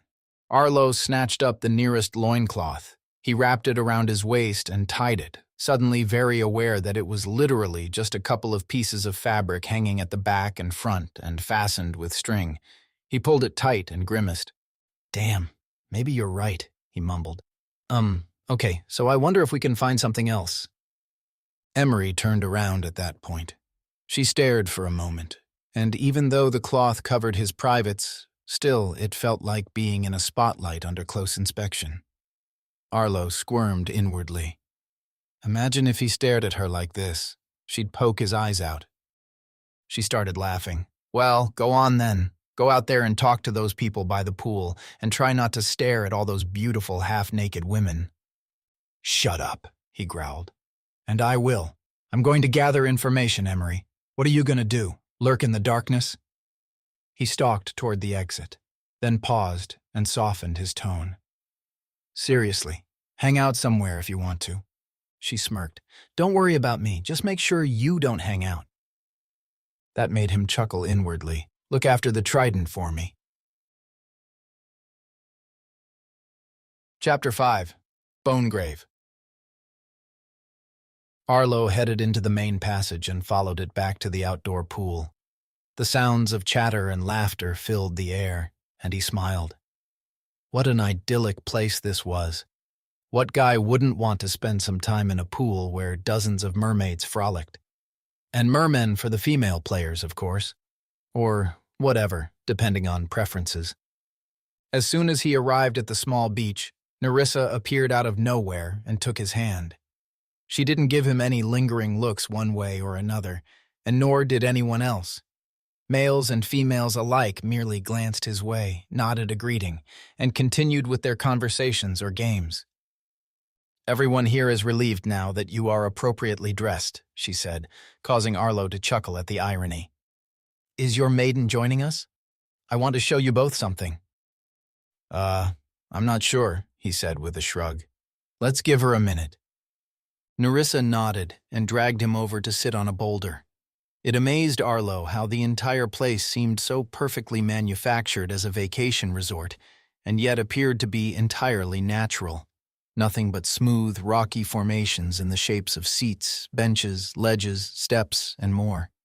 She spent a moment absently pulling her hair back, and Arlo forced himself to look away, straight at a couple of mermaids who chose that moment to erupt from the water with a splash, their bodies glistening in the sunlight. "Oh, geez," he muttered, averting his gaze again. "Is something wrong?" Nerissa asked. "No, nothing. It's all good. He took a moment, lifted his chin high, and fixated on Nerissa's eyes. "Okay, I have to ask. How do you grow your tails? I mean, is it easy to do?" Nerissa stretched out her legs. They transformed in an instant, the scaly skin perfectly matching the rest of her silver-blue complexion. Her loincloth remained exactly as it was. Arlo suddenly understood why they all wore such skimpy clothing. "What do you wear when it's cold? How do you transform with more layers of clothes on?" Nerissa smiled and nodded, then changed her fishtail back into slender human legs. "It rarely gets cold here. We can always huddle around the fire if it does." Okay, look, what is it you want to show us? Because I have questions, and I can answer your questions, but I would like to show you something before the sun goes down. Will your maiden be long? Honestly, I don't think she'll be joining us. I think she's afraid of, getting cold. Nerissa nodded in understanding. She stood up. "Then come with me." In that endearing, familiar way of hers, she took his hand and started into the water. Arlo had no choice but to keep up, and he was quickly up to the waist in the pool. Together, they waded across to the other side, and the pool deepened until it reached their necks. Ahead lay a low, dark opening. It looked ominous. Arlo said. "Does the way ahead go underwater because I can't breathe underwater?" "Only for a few seconds," Nerissa assured him. "You'll be fine. I'll make sure of it." The last few yards of the pool were so deep that Arlo had to swim. He knew suddenly that Nerissa had switched to her fishtail, and she moved with ease around to his rear. Gently, she slid her arms under his and across his chest. "Relax. You're going to take a breath while I swim under. It will be mere seconds." "Oh, crap, okay." Arlo took a deep breath and gave a thumbs up. She submerged, taking him down with her. He squeezed his eyes shut. Then he felt a powerful motion when she shot backwards through the water as if being yanked on a giant piece of elastic. The terrifying moment lasted all of 3 seconds before they surfaced. He gasped a little unnecessarily and vowed to be cooler about it next time. She let go of him, and they bobbed in the water together. Well, she bobbed effortlessly while he doggy-paddled. "How deep is it here?" he said, taking in the surroundings. They were in a lake, the rocky hills behind them. Nobody would ever know a merfolk haven hid nearby. In the center of the lake stood an odd structure, massive, upright slabs of granite with an even larger piece lying flat across the top. It appeared to float on the water. "Is that a dolmen?" Arlo asked. Nerissa nudged up to him and turned to face the other way. "Hold on to me." He did as instructed, and at first slipped his hands gently around her waist. But then she took off at a rapid pace, and he instinctively yelped and clutched harder, fighting for a firm hold. She was as slippery as a fish, and he started to lose his grip. She sensed this, slowed a little, and pushed his hands down to her hips to give him something to hang on to. When she sped up again, he found it easier to stay with her, despite a looser grip. The journey was fast and not unpleasant once he could relax. Nerissa took him to the stone structure in the center of the lake. It didn't float, as he'd first thought. A flat island lay beneath. And it wasn't granite either, though the slabs were certainly smooth, even shiny in places. Many dolmens had just a couple of uprights and one horizontal stone, resembling oversized tables. But this one had extra wall sections that enclosed the space within. What was this? Nerissa held on to Arlo, and they floated together as she eased around the structure to an opening. Gently, she pulled him inside and immediately started up a set of submerged steps. Moments later, they both stood on a raised mound of hard-packed ground within the darkness. It was cold, but the drop in temperature barely registered because Arlo was too busy staring at the display of human bones clustered around what looked like a sturdy totem pole. Numerous femurs and rib cages and skulls, all arranged in some kind of symbolic fashion to represent what? He counted 14 skulls. "What the hell is this?" he croaked. Nerissa smiled. "Our bone grave. These are outsiders who came to us without tridents. We ate their flesh and boiled their bones." Arlo's heart started to thud. What? "The monument stands in remembrance of those who gave us sustenance. We are always grateful for the feast, but it brings us sadness." She slipped her hand through his arm. "Don't worry. You came to us in possession of a trident, and your destiny is to be one with the merfolk, including your maiden." He turned to her. She still had that smile on her face, but also a gleam in her eyes as she studied the bones. "What the actual—" "Right," he said, and swallowed. "Yeah, we came here to join you, not to be eaten by you." Nerissa's smile broadened, but then she turned serious, her gaze flitting into the distance. "Those people on the top of the ravine, the ones that spotted you arriving?" "Yeah, what about them?" "They don't take kindly to your kind being here." Arlo narrowed his eyes at her. "Why?" "They're always on the lookout for outsiders wearing yellow. They seek to interfere whenever such people are here. They come to halt our feast, or, in your case, your integration with the merfolk. That's why we need you to discard your yellow uniforms as quickly as possible, so you can blend in here to join us and fight with us." His mouth fell open. "So those people on top of the ravine are the good guys? They would have stopped us from coming in here if we'd met them first? Damn it!" Nerissa patted his arm and turned to leave. He allowed her to tug on his hand as she descended the steps. "Possession of a trident ensures that you and your chosen maiden will become like us soon. Tomorrow, after you have fully acclimated, your transition will be complete." With those sinister words, she dropped into the water and turned to help him. Suddenly, Arlo felt utterly repulsed by her. A terrible darkness overshadowed her beauty, an evil so obvious that he couldn't understand how he'd missed it before. Her eyes positively blazed with malevolence. He said nothing as she slid her arms around him from behind and began the smooth journey back across the lake. He almost expected her to sink fangs into his neck and tear out his flesh. "You are quiet," she said as they reached the rocky hill at the edge of the lake. "Have I upset you?" "Huh? No, it's fine. I'm just not used to seeing so many bones." "Don't worry. Your trident indicates that you respect our customs and are equipped for battle against our enemies. We need warriors. You joined us, and we appreciate that. Otherwise, we would have feasted on you. Though a noble death, we are not always hungry." "Right," Arlo said in a strangled voice. He suffered the underwater return journey without a fuss, and when they popped up in the pool that he'd thought of earlier as a haven, he no longer saw males and females chatting and frolicking. He saw twisted, vicious killers wearing facades. Every time a merman or mermaid glanced his way, he felt their blazing glare drill into his skull. All those radiant smiles and laughs struck fear into his heart. "I guess I'll say goodnight and, he mumbled as they waded out of the pool. "It's getting late." Nerissa smiled. "Wander about our home as you wish. Sleep anywhere. Wake when the sun rises. Then you will be one of us. Good night." She slipped away. Arlo hurried in the opposite direction, intent on finding Emery. The mermaid's last words had chilled him. Then you will be one of us. What the hell did she mean by that? He returned to the chamber where he'd switched clothes, but Emery wasn't there. Damn it, where had she gone? She'd taken his clothes, weapon, and tool, but naturally left the trident behind. Not sure why he felt a need to keep hold of it, he snatched it up and set off to find her, moving as fast as he could without looking like he was rushing. He weaved around numerous merfolk. They all nodded and greeted him, but he simply murmured a response and kept moving.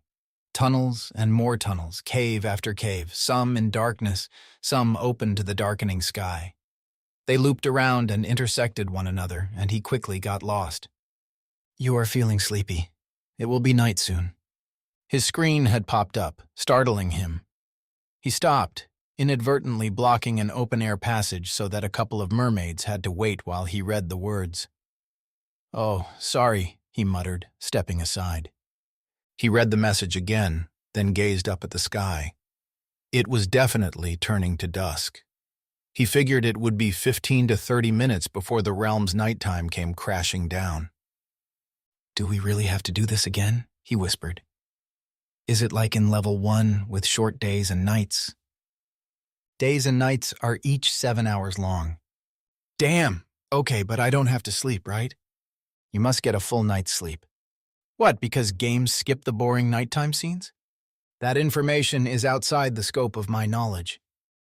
He sighed. "So, what happens if we don't go to sleep? Are there shriekers here?" "There are no shriekers in this realm. A full night of sleep is mandatory. You cannot skip sleep." "But then, why not just skip the night altogether?" "It is important to feel refreshed in the morning." He gave up and closed the screen.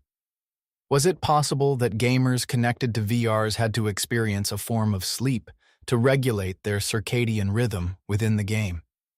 Even short days and nights would work better than one continuous period. 3 7-hour daytimes would only be 21 hours, but perhaps that would feel like a terrible slog compared to a few short days. There had to be some reason the game makers had designed it this way, and that was all he could come up with. But it presented a problem. How the hell would he and Emery escape this place before or during nightfall? Speaking of Emery, where was she? He continued his search. Merfolk were already settling in for the night. He found males and females randomly laid out on fur skin and leather mattresses upon rock ledges, both inside and out. Others rushed from passage to find their bedding. In an indoor chamber, a trickling stream fed into a sizable pool where more merfolk floated face down. They looked dead, but on closer inspection, Arlo spotted eerie gills on their necks, gently opening and closing as they dozed off. "Weirdos," he grumbled. Finally, he found Emery. She was sitting on her own under the evening sky, dozing off as she leaned against a wall at the base of a rocky shaft some 15 paces across. There was no way to climb out. The walls stood higher than an average house. "Hey," he said, kneeling in front of her. "You okay?" She still wore the yellow coveralls. His own were folded by her side, along with his boots, knives, and pickhammer. The jar of salve lay nearby, and the sash remained tied around her waist. He stood his trident against the wall and gently kicked her awake. She murmured, lifting her head. Her eyelids were half closed. "Don't fall asleep. We're getting out of here." Emery scowled and warded off his attempt to help her stand up. "Go away. We can stay the night and leave in the morning." "No, we can't. It's dangerous here." He kept his voice low and had to whisper in her ear. "These people are nuts. If we hadn't brought the trident, they'd have eaten us and boiled the rest of the flesh off our bones. They have a totem pole stacked up with skeletons. I'm telling you, they're crazy." But Emery acted like she'd been drugged. "Arlo," she said in a slurred voice, "we've had a rough day, and these mermaids have been non-stop nagging at me to take my clothes off, and I'm just about done with." "For God's sake, will you stand up?" He grasped her wrist and pulled on her, but again she resisted and shook him off. Frustrated, he clenched his fists and looked around. Nobody was in sight now. The merfolk's lair had settled down. The sky wasn't even fully dark, but it appeared the people in this realm took their sleepy time seriously. He felt pretty drowsy himself, but he fought it off. He worried about his and Emery's skin tones. Was it temporary or permanent? He really didn't want to end up fully acclimated and one of them by the time he woke in the morning. Whatever Nerissa had meant by that, they needed to leave. Now! Hopefully, the weird, fishy coloring and acclimation would fade once they distanced themselves from the merfolk. But as he reached for his yellow coveralls, a bout of dizziness came over him, and he reeled. "What the?" he gasped. His computer screen popped up. "You are feeling sleepy. Find a safe place to lie down." "That's just it," he growled. "It's not safe. It's safe far away from here. We just need 10 minutes to get clear." "You are feeling sleepy. Find a safe place to lie down." "Oh, I really hate you sometimes. Screen off." He staggered and half fell, collapsing to one knee. His drowsiness was out of control now. It wasn't like being drunk. The room didn't spin. He just felt drained. His eyelids had never felt heavier. And despite his urge to escape this place, all he wanted to do right now was close his eyes for a second or two. Just enough to... He slumped to the floor. Chapter 6. Control Room. Rosie was still mad at her grandson's dismissive attitude. "Well, Julian," she muttered, thinking about the VR headset in her bedroom. "If you think you can get away with this, think again. Just wait until I figure out how to jump into level 2 myself." She would have marched straight into her bedroom, locked the door, and put the headset on if he hadn't hinted at its disappearance moments before. He knew she'd borrowed it. Best wait until he'd finished his potty break and was fully absorbed in his work again. So, while he was occupied in the bathroom, Rosie lurked in the doorway of his office, reluctant to leave the two motionless players alone in there. One was a lovely young woman named Emery, who'd fully expected to enter the game for a second time and play level 2, but alone. Instead, she was sharing the quest with the other player, a nice young man named Arlo who should have exited and woken up by now. They weren't supposed to be together in this way. She'd retaken her previous NPC body, meaning Arlo's companion was now a real human being instead of a simulation. How awkward was that? The thought of it angered Rosie. It was Julian's rudeness that bothered her the most. How could he mess with people in such a way? Where was his respect? She glanced at her wristwatch. 4:26 p.m. It had been just over an hour since Arlo had entered level 1, and it would likely be the same again before he exited level 2. So it would be getting on for 5:20 p.m. before this peculiar day was over. But at least she had no need to make dinner, thanks to the takeout Emery had ordered. Oh, but Arlo might be hungry. Should she prepare him a sandwich? He was such a polite young man. A toilet flushed, and Julian walked out of the bathroom, still zipping up his pants. He raised his eyebrows when he saw Rosie. "Oh, come on, Gran. Stop looking so bent out of shape. It's all good." Her temper immediately flared. "It is not, and you know it." He rolled his eyes. "Well, too late now. You know I can't bring them out." After he brushed past her, Rosie followed him into his office and waited until he was seated in his swivel chair and peering at the screen before relaunching her tirade. "There must be a way. For goodness sake, you can't have designed a virtual reality game with no means to wake up players in an emergency." "There is no emergency." "But what if there was?" She stomped over to stand by his shoulder. "Julian, why can't we simply take off their headsets?" They both glanced toward the players reclined in the armchairs, who might as well be sound asleep. The headsets covered their faces, and small red lights showed the game was active. Julian sighed. "I could, but... Look, exiting the game has to be the player's choice. Think of it like sleepwalking, Gran, only worse. When a person is sleepwalking, their brain is partly in low-energy mode and partly awake. If you wake them, it's like a jarring transition that can trigger a surge of adrenaline, and then they might lash out in panic. They won't recognize their surroundings or the people trying to help them." "I know this, Julian. You used to sleepwalk when you were little." "Right, so you understand how that kind of shock could cause a problem." Rosie knew he was trying to run rings around her. "What I understand, Julian, is that a short moment of confusion is a small price to pay.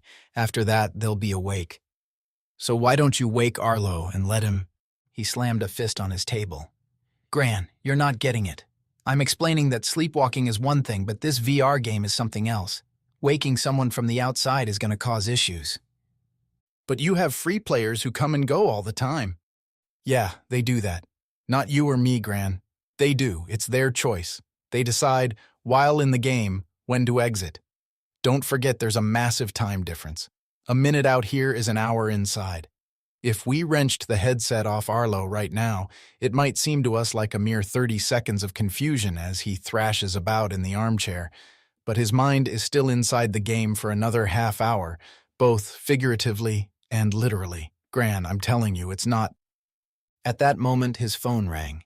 He glanced at it with impatience, then frowned.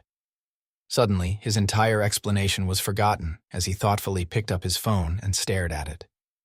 Julian, Rosie prompted him in her sharpest voice. What were you going to say? What do you mean figuratively and literally? He held up a finger in a shush gesture and answered the phone. Hey man, what's up? A voice barked at him so loudly that he jerked the phone away from his ear. Listening intently, with a frown on his face, Julian slowly got up and ambled away from Rosie, beginning to pace the room. Yeah, but, he started, then paused as the voice barked again. Rosie watched, puzzled. It wasn't like her grandson to be cowed. Okay, I understand, Julian broke in. But I kind of had no choice. We've talked about this, remember? It's time to bring it down a notch, and that includes you. He winced at the next volley of expletives. Who is it, Julian? Rosie whispered. He simply held up that annoying finger again. Yes, I know that, but I'm still the lead programmer. I own the game, and what I say... He paused and tightened his jaw. Sure, but... Rosie rarely witnessed her grandson having his butt chewed out. Who was on the other end of the phone? Julian's eyes widened. What, right now? Look, man, we can schedule a meeting sometime, but this is not a good time to... And then, a moment later, he sighed heavily and put his phone down. Who was that? Rosie asked. It took a while for him to answer. One of my investors. The biggest investor, actually. He's not happy and is on his way to pay me a visit. Pay you a visit? Rosie didn't like the sound of that. She frowned and wagged a finger at him. Let me remind you that this is my home, dear. Mine too, he protested. And my office. I'm just saying that I don't want any trouble under my roof, do you hear me?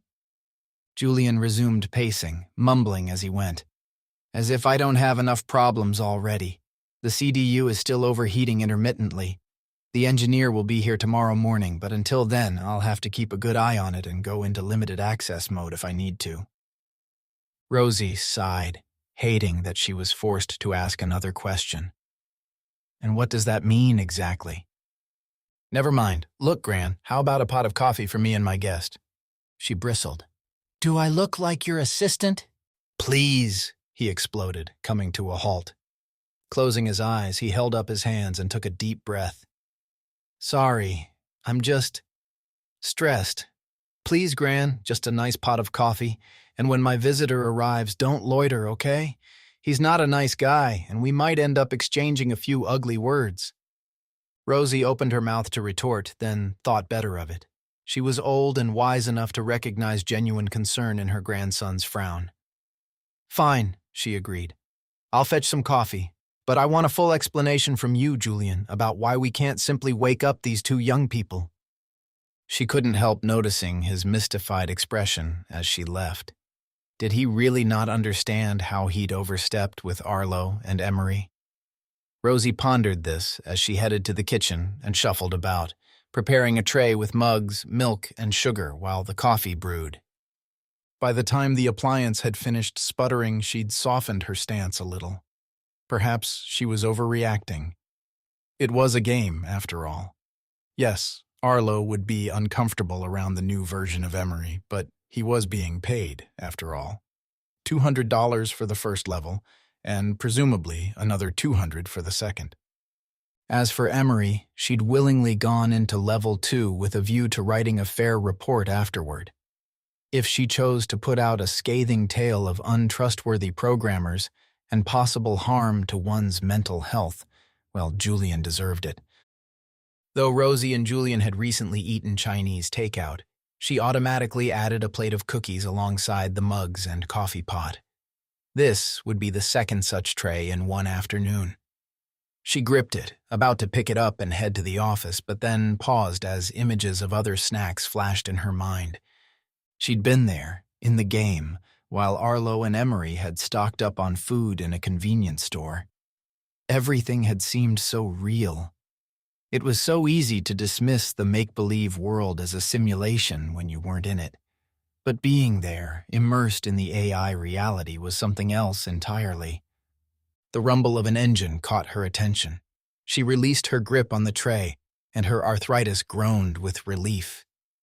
She watched through the window as a sports car pulled into the driveway at quite a clip. She knew nothing about cars, but she guessed this shiny red speedster was expensive. The engine shut off, and a man with sunglasses climbed out. He wore khaki shorts and flip-flops and a bright yellow t-shirt, clearly someone with money and no class whatsoever. Small and wiry, he had a thin face and greasy black hair. When he stood for a moment and glanced about, Rosie huffed with dismay at the dreadful comb-over that failed to cover the large bald patch on the top of his head. He didn't look too old, perhaps in his 40s. He would be far better off buzzing his hair short and wearing his baldness with pride. The man glared at the other two visitors' vehicles. Emery's nondescript and rather old compact was tucked under a tree. Arlo's much larger pickup truck took up most of the space, and it was this the man studied with an odd degree of anger.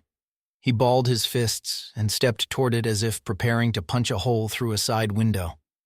After a while, he turned his back on the truck and marched toward the house. Rosie moved closer to the door, half tempted to shove the deadbolt in place and lock him out. Bang, bang, bang. The loud rapping made her jump even though she expected it. Huffing at her own jangling nerves, she drew herself up and opened the door. "Yes?" she said rather tersely. The man had a scowl on his face, but it dropped as he sized her up. "Sorry, I was expecting Julian. You must be his grandmother?" "I'm Rosie Denfield, yes. Pleasure to meet you at last, but I'm here to see your grandson. He's expecting me." "Yes, he is?" Before Rosie could say another word, the man dipped his head and barged past her into the kitchen. "In his office, is he?" "Yes, but just a moment. I know you're one of his investors, but—" "His biggest investor and best player, ma'am." The man scowled. "He wouldn't have a game if it weren't for me. And now he's pissed me off, so I need to go and have a good long talk and get a few things straightened out." He gave a curt nod and set off along the hallway, clearly knowing exactly where to go. Rosie stared after him, bristling with indignation. "Excuse me, young man, you never even told me your name." Just before he barreled his way into Julian's office, the man paused to call back along the hallway to her. "The name's Leighton." And then he pushed through the door and disappeared, leaving Rosie with a distinctly nasty taste in her mouth. Chapter 7. Escape from the Caves. Day 2. Arlo woke to screams and yells. He sat bolt upright and listened hard, blinking in the daylight. Beside him, Emery woke, squinted, then climbed to her feet and placed a hand on the head of her axe. Neither of them bothered with dumb questions like, "What's happening?" as they moved in unison toward the chamber's only exit. Mermen shouted, mermaids screamed, but there were other voices too, men and women yelling in anger. Amid the babble, 3 words stood out. "Where are they?" Arlo exchanged a glance with Emery. "They've come for us," he muttered. "Huh?" She knew nothing of yesterday's visit to the eerie bone grave. He explained as quickly as he could, and her eyes grew round. "Grab the salve," he ordered, as he went to pick up the trident. Did he need it? Was he better off leaving it? He felt like it had served its purpose. After all, the merfolk hadn't eaten them alive, boiled off their remaining flesh, and ceremoniously stacked their bones in the middle of a lake. Still, he didn't like to leave it until he knew for certain that its job was done. But he had his clothes and things to carry as well, so he ignored the trident and went to climb into his coveralls. Before he had the chance, footsteps sounded in the passage, and 2 people came running around the bend. They skidded to a halt in the chamber's only doorway, 2 women with wild hair and manic expressions, dressed in rags and wielding bloody knives. Their gazes dropped to the bundle of yellow coveralls in his hands, and they instantly relaxed and let their knife hands drop to their sides. "This way," one said with an urgent gesture. "We're getting you out of here." Arlo glanced at the trident. "Should I—" "Leave that thing alone, come on." That was all he needed to know. Together, the group of 4 ran along the passage, Arlo with all his gear tucked under his arm, and Emery with her jar of salve gripped in one hand. There was no time to ask questions, so they trusted the invaders and stuck with them. A merman leapt with a snarl from an adjoining passage, but his thrusting trident missed, and the wild woman he'd meant to impale instead shoved her knife deep into the merman's chest. She didn't linger. Both women hurried onward even as the merman staggered backward with wide eyes. He crumpled against the wall and slid to the floor, but Arlo and Emery were already past him by then. More attacks came seconds later. This time, a merman got lucky with his three-pronged trident, and it punctured the first woman's gut. She gasped and sank to her knees, and when the merman yanked the weapon out, its hooks pulled with it a mess of intestines. Instantly, the second wild-haired woman slashed with her knife, opening up the merman's throat. More blood gushed. "Come on." Arlo felt sick. Panting hard, he stuck with the fierce warrior lady and made sure Emery was close behind. And as they navigated the endless tunnels, more wild people appeared, savagely attacking the mermen. Terrified screams, dying cries, and furious bellows filled the merfolk's lair. The sound of steel against rock punctuated the air. Bodies lay strewn on the cold ground, all merfolk. The woman ignored the fighting. It seemed her job was to focus on freeing the newcomers while the others stabbed and slashed and paved the way. But as she weaved past a group of her own, they recognized that the rescue was almost over and signaled a retreat. With that, wild men and women joined them on their way out of the maze tunnels.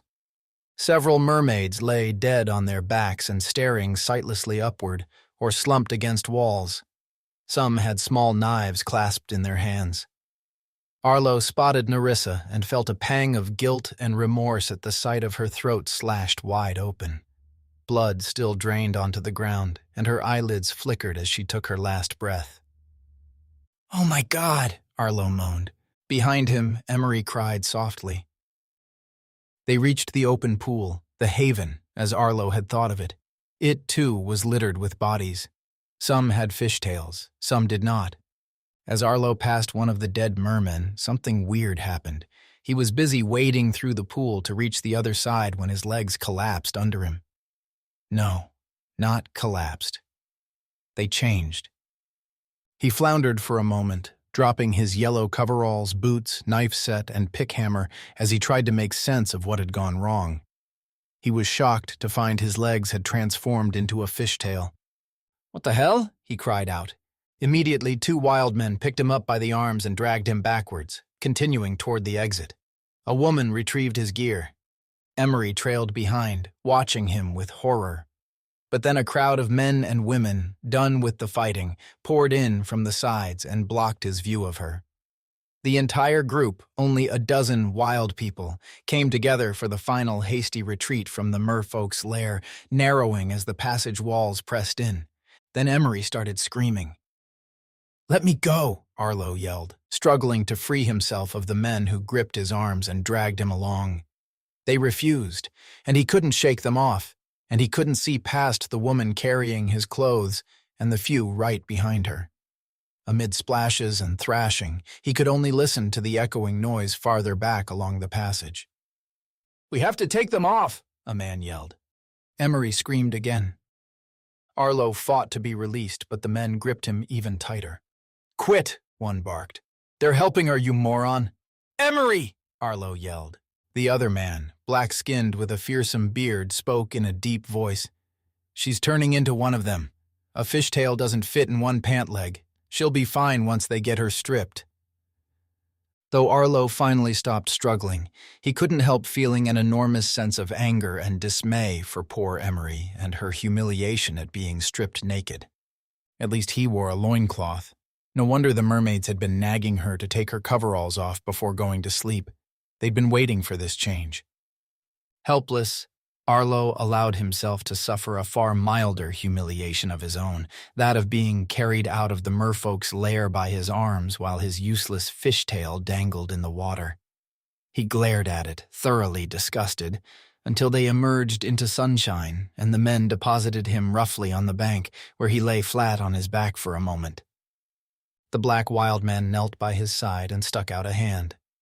"Zaire." "Huh?" "Zaire, that's my name, friend. What's yours?" "Oh, Arlo." "Oh, Arlo?" "No, just Arlo." The man grinned broadly. "That's an adventurer's name if ever I heard one." Arlo didn't know what to say to that. He struggled onto his elbows. Men and women in raggedy clothing filed out of the cave, some of them climbing onto the banks, others remaining in the thigh-deep water. Then two large men appeared side by side, walking backwards and dragging Emery with them, who was obviously naked now and trailing her newly formed fishtail in the water.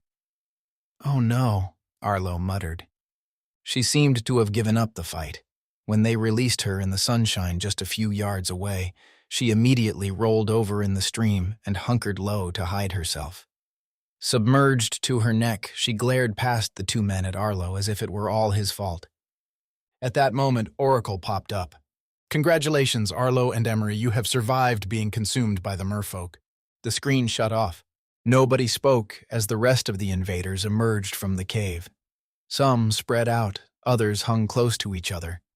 There seemed to be no urgency now, and apparently no worries that mermen would come racing from the cave, screeching and hurling tridents. The fight had gone out of them. Maybe they're all dead. "Here you go, miss," one man said in a gentle voice. He dropped a loincloth on the bank next to her. "What's your name?" "Get lost," Emery retorted, glaring at his somewhat creepy offering and not bothering to touch it. Arlo sighed. "Her name's Emery, and she has clothes of her own." He sat upright and stared at his fishtail. "Is this gonna fix itself or what?" "Oh, just think legs, and it'll work itself out," Zaire said, clapping him hard on the shoulder. "Now you have a new ability." "A new—" Arlo peered around at them all. "Who are you guys? What's the deal here?" Zaire looked across at a red-headed woman. "Shall I tell them, or you?" The redhead shrugged. "Go ahead." So Zaire began pacing between Arlo and Emery, speaking unusually loudly, almost as if he wanted any surviving merfolk to hear him. "We call ourselves rebels. Yeah, not exactly original. I didn't start it. Basically, we're players who decided this was our calling. We're here in free play, trying to protect newbie players from the twisted maniacs of this realm." Arlo immediately felt a pang of regret for any ill feeling he'd had towards these people. "That's nice of you." "Nice, yeah, I guess," Zaire said with a laugh. "We get paid for gameplay, and this is how we choose to spend our time, saving poor suckers like you and wasting creepy fish people." The redhead spoke up then. "I'm Mags. There are 12 of us." She glanced around. "Right?" After a quick head count, she nodded. "Yeah, still 12. Some of us have—" "Wait," Arlo interrupted. "You lost one. The two ladies who found us. A merman killed one of them." As he said that, the lady in question raised a hand. "That's me. I'm down to 2 lives now. My bad." Arlo gaped at her, and then understanding dawned. "Of course," Mags smirked. "If she dies 3 times, she's out of this game, as you know. Anyway, as I was saying, some of us have been here for months, some for weeks. We have a fairly moderate turnover. Some of these merfolk are NPCs and only get 1 life, while others are players and may have returned by now. Either way, their numbers are down as of today. But the game will replenish them. Wait and see. There'll be a coincidental influx of NPC merfolk from another clan arriving tomorrow, from somewhere upriver, and so the struggle continues." Zaire spoke again. "You can join us if you like. Become rebels and spend your days slashing throats and burning razorbacks and whatever else it takes to save our yellow-suited friends from danger. It's a worthy cause." "Better than the people of Midway," Emery muttered. "Much better," Mags agreed. "We sleep soundly at night." "Yeah, well, I'm betting the people of Midway do too," Arlo said. "Because they're all scumbags." "True dat," Zaire said with a snort of laughter. "All right, listen. We live on the other side of the river, up on top. It's safe up there. We have defenses in place. If you care to join us, now or later, or if you come back in free play, well, just come on." At that, the rebels started moving. It was as though they'd heard these speeches many times before and knew when it was over.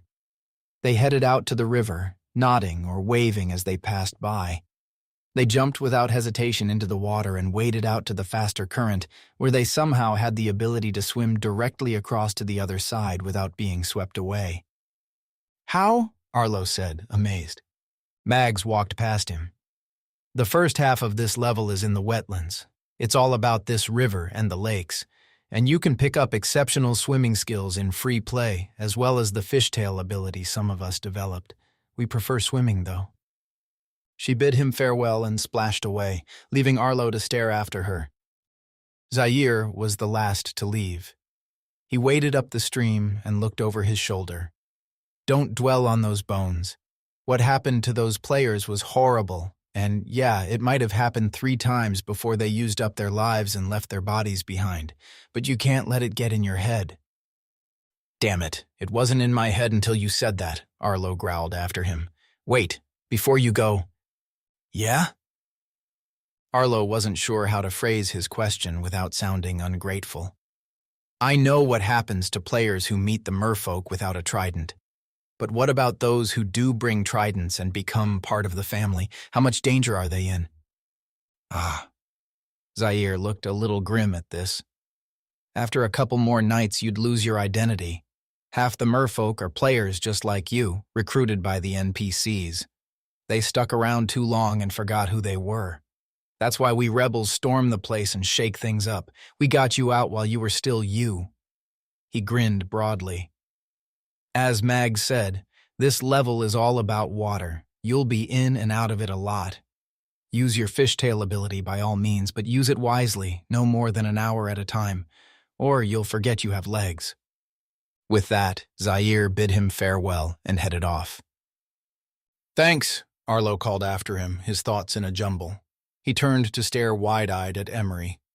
That's a lot to process. Abruptly, he felt a tingling. Without warning, his fishtail split in 2 and suddenly his legs were back. He gasped with delight. Even the silver-blue skin color faded. He'd reverted to his normal human self, and the relief was overwhelming. At that moment, his screen popped up. Congratulations, you have developed the ability to transform into a merman. Great. Arlo frowned as he clambered to his feet. So, is this, like, something I can do anytime? Even away from their cave?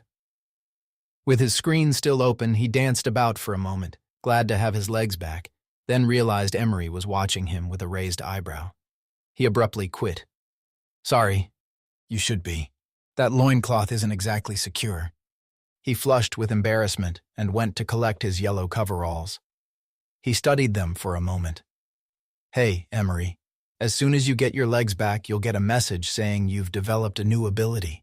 If that's true, that we can grow a fishtail any time, then a loincloth might actually be better than our yellow coveralls.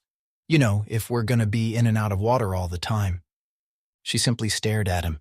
Something to remember, he muttered. Changing the subject, he added, Do you still have the jar of salve? Silently, she raised the jar out of the water. What do you think I hit that guy with? Glad you didn't use your axe. What about the sash? Yeah, got that too, he smiled. I'll give you some space then. Finding a suitable boulder to sit on, he hunkered down to stare at his screen. Oracle, we survived the merfolk and developed an ability. What's our next move? Make use of your ability during your quest. Well, duh. What else can you tell us? At that moment, Emery let out a soft cry and splashed about.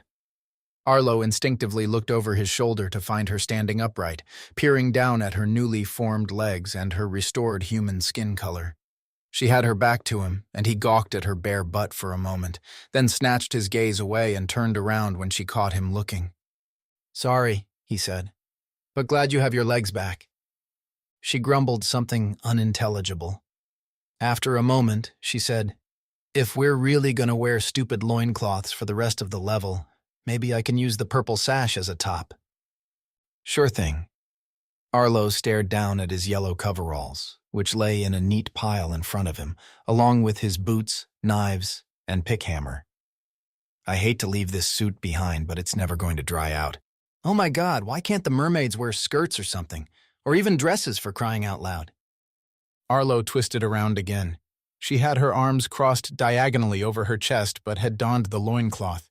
It was as skimpy as his own. I'm guessing a guy designed this level, he said. She snorted derisively. Sounds about right. Face the other way, will you? He did so and stared once more at his clothes. He couldn't imagine walking far without boots on, but he didn't relish the cold squelching either. "Tarzan it is then," he mumbled. "Hey, Jane, are you done yet? We're wasting time." Chapter 8, Left or Right. An hour into the morning, the sun already felt warm on their backs. Yesterday's chill was gone. Clouds drifted apart as if to reveal the blue sky for their benefit. Despite wearing only a loincloth, Arlo felt pretty comfortable. The ground was mostly free of sharp objects, so walking barefoot was bearable. He'd initially strapped the set of knives to his thigh as usual, but it occurred to him he might need to grow his fishtail. If so, something would go horribly wrong. He'd tightened the leather sheath around his upper left arm instead, where he could grab at the knives with his throwing hand. As for his pickhammer, he tucked that into his loincloth's waistband. Emery had done the same with her axe, only she had the hips to hold it all in place, whereas he constantly tightened his strings. The handles banged against their legs as they walked. Emery had folded the gauzy purple sash lengthways and wrapped it twice around her chest, then tied it tight in front like a bikini top. It worked surprisingly well. "It's basically a bandeau top," she commented. "Bet you're glad I insisted we buy all 3 items," Arlo said, unable to keep the smugness out of his voice. Emery abruptly held out the jar of salve. "Just for that, you get to carry this from now on." He didn't argue. It was easier than carrying the trident, at least. "I keep thinking how it might all have been different. What if we hadn't bought all 3 objects? What if we hadn't run afoul of merfolk? We wouldn't have needed the trident at all, and we wouldn't have left our clothes behind." "Right. What if we hadn't stopped at that cave?" Emery added. "Or what if we'd walked upstream instead of down? If we found a way out of the ravine here, would we still run into vicious bugs and critters?" They stopped and regarded one another. The river seemed to go on, rushing at a moderate pace, winding around bends. The ravine walls were lower now and not as steep. They could climb over, perhaps. "It's all about choices," Emery said at last. "This is the river of choices, and that's what we have, a whole lot of them. I guess it's like life. Why do people do the things they do? Why did I go to see Julian in the first place?" Arlo smiled. "Ooh, we're getting deep now. And speaking of choices," he brought up the screen. "Oracle, what's our next step?" "Conquer the floating cavern before leaving the wetlands." Emery frowned. Hello? We just did that." "Incorrect. You faced and overcame one of many challenges throughout the level and gained a new ability. You have yet to start the first of your 3 quests." "What?" Arlo gaped at the screen, then swung to face Emery. "That wasn't the floating cavern back there?" She looked indignant. "There were caves, and there was a lot of floating going on. Oracle, what the hell? You must complete 3 quests. 1. Conquer the floating cavern before leaving the wetlands. 2. Survive the horrors of Ghoul Ravine until you find the entrance to the Underworld. 3. Finally, seek the legendary Cindersoul to reap the rewards of your quests and a chance at ascending to the next level. Tip: look out for the emerald egg along the way. You cannot proceed without it." "But..." Arlo tilted his head back and let out a huff of frustration. "Okay, damn it, whatever. Where the hell is this floating cavern, then?"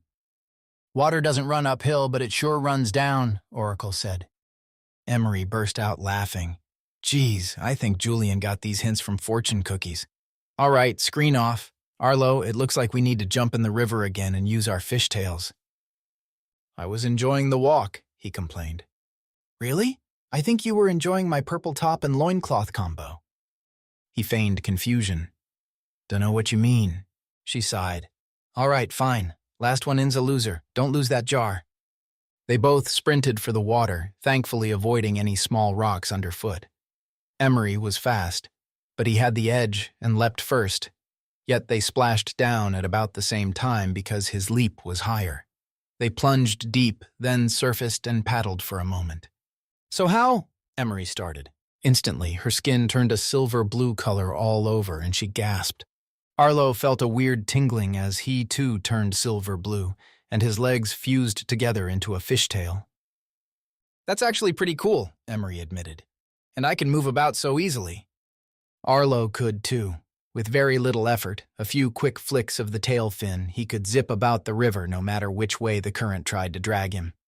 "Oh, this is way easier," he agreed. "Glad I have my knives strapped to my arm and not my leg.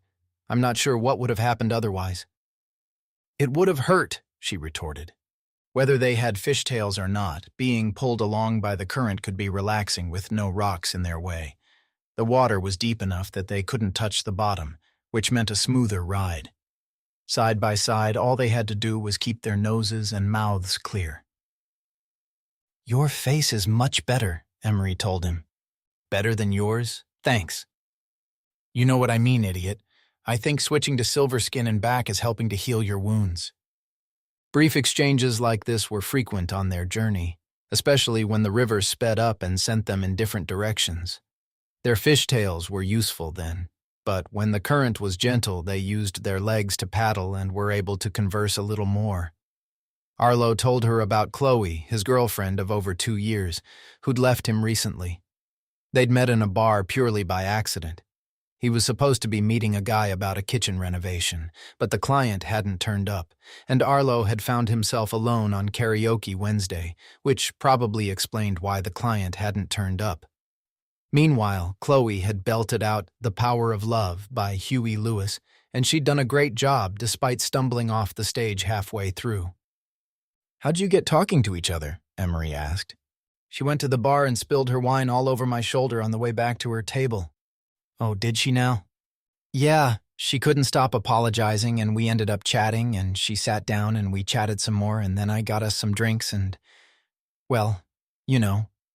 We dated for a year and a half and then we got a place together and somehow things soured. I'm a slob, I guess, or boring. She never did tell me. All she said was, 'It's not you, it's me,'" Emery cut in. "Exactly. I'm sorry." "Yeah, so anyway, she went back to her parents, but then suddenly she was dating someone else. Maybe she already was. Whatever.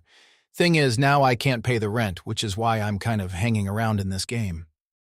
"Yeah, the money is nice, unless we end up traumatized by the time we're done." Her words sent a chill through him. Dying horribly could actually be a serious problem. Imagine being eaten alive by merfolk. This game world wasn't just weirdly realistic or amazingly lifelike, it was an astonishingly authentic sensory experience in every way. The only limitations were his own mindset, because he knew it wasn't real. But if he had no recollection of putting on the VR headset, then he would absolutely believe he'd been transplanted into a parallel dimension. So yeah, dying horribly could do actual harm.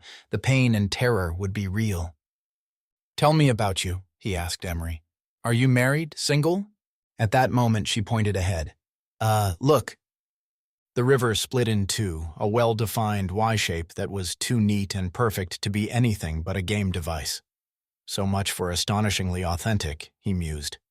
"Which way?" Emery said. "How should I know? Oracle, quick, which way, left or right?" His screen popped up, but he couldn't see it in the water. It would probably repeat the same message before about water running downhill or some such nonsense. "Damn it!" he exclaimed. "I hate choices when there are no clues. Left or right? I mean, it's a crapshoot. There's no skill involved here, no figuring out a puzzle. It's just—" He paused because now they could see farther ahead. After the split, both rivers bent around corners to some unseen destinations beyond the hills, but one sloped at a far greater rate than the other. "Left?" Emery suggested. "It looks safer." Too safe. They would be arriving at the split in the next minute. They stayed centered so they could make a last-second decision. "If we go right," Arlo said, "we're going to be hurtling along, and it could get worse if there are rocks sticking up. If we go left, it'll be a gentle ride. But I have a feeling the game is not going to reward us for taking the straightforward route." True, especially as Oracle said water runs downhill, perhaps meaning it'll run downhill no matter which route we pick. "Yeah, so we'll go to the right then." She considered, then nodded. "Here we go again, activating my fishtail." He did so too, and they veered right. It felt like a water ride at a theme park, with that initial moment of calm and a view of the terrors ahead. And then, wham, they were off, picking up speed, starting to twist and turn, gasping for breath. This is getting really old, Arlo thought. They stuck it out, occasionally yelling at one another to watch out because rocks had indeed started to crop up, and the flow churned around them and sprayed froth in their faces, making it hard to see. Arlo couldn't imagine navigating these rough waters with ordinary legs and feet. The fishtail really made a difference, helping them steer and stay afloat. But 5 or 10 minutes into their whitewater ride, as the river twisted around a bend, they glimpsed a pretty terrifying view far off to their left. The other river, the one they'd craftily chosen to avoid, had turned into a waterfall tumbling from a cliff. Holy crap, we lucked out. He couldn't see the bottom of the falls, but he sure was glad he and Emery weren't being spattered all over the rocks right now. Their river slowed after that, then meandered into a forest. The trees were a welcome change from the sparse ravine walls. Everything grew darker, though, since the canopy was thick. And when the river leveled off some more, it slowed to a leisurely, smooth flow. The roar faded to a gentle trickling, and birds chirped all around. "Well, this is better," Arlo said at last, switching to legs again. Emery pushed back her bedraggled hair and spat out some water. "Me too," she said, as her skin abruptly lost its silver-blue hue. "Are we there yet?" Arlo stared ahead. "I think we might be." The dense forest led to a gray wall of rock where the mouth of a cave yawned wide, like a giant was thirstily guzzling the river. Arlo and Emery drifted toward it, their destination clear. After the gloomy forest, the depths of the cave were actually brighter. Once they'd passed under the natural arch, the ceiling lifted up and away, creating a shallow dome that spanned a football field. Shafts of daylight shone through numerous openings and glimmered on the river. No, on the lake. The river had dumped out inside a vast cavern. "It's the end of the line, folks. Please exit the train." "And mind the gap," Arlo muttered. "What?" He shook his head and swam toward the nearest bank. There was plenty of room to walk about at the edges of the water, and he was done with floundering.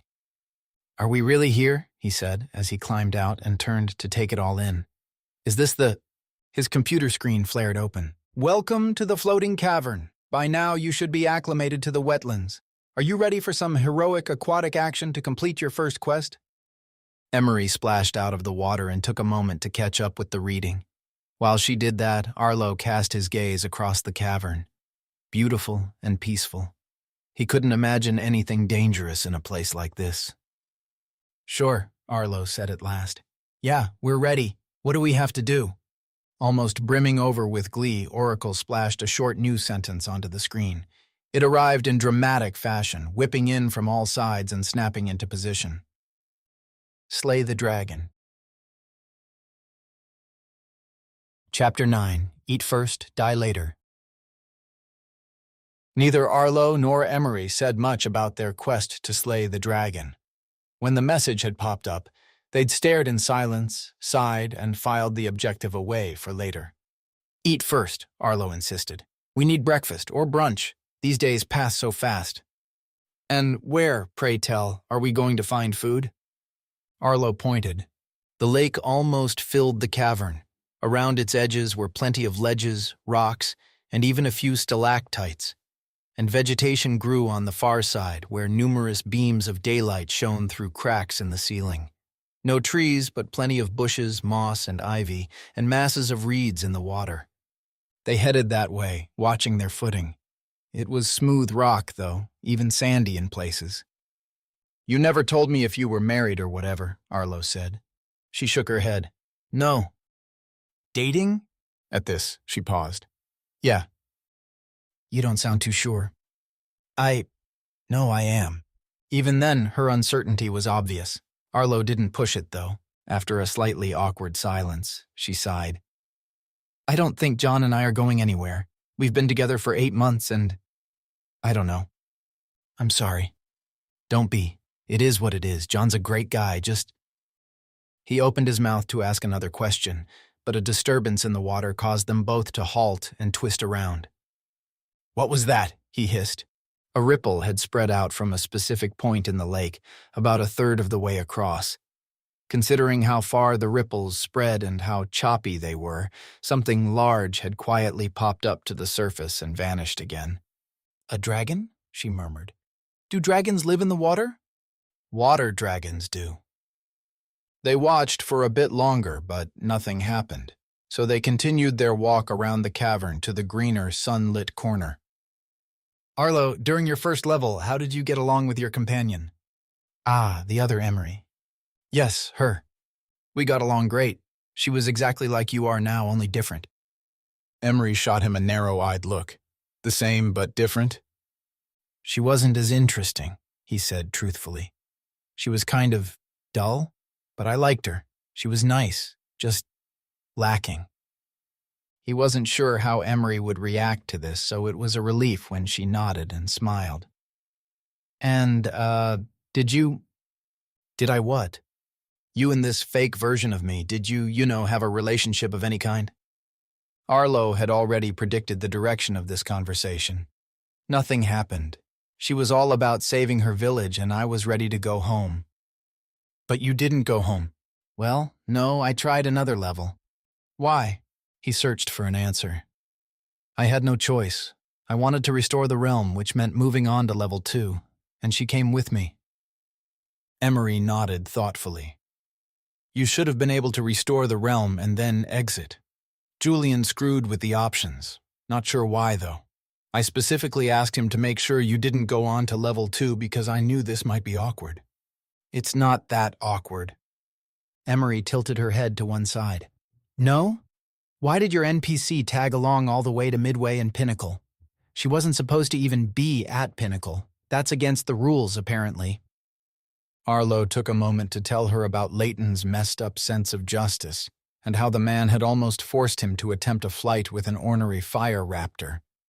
In a frantic dash, Arlo and Emery had escaped on the zipline, and it had snapped.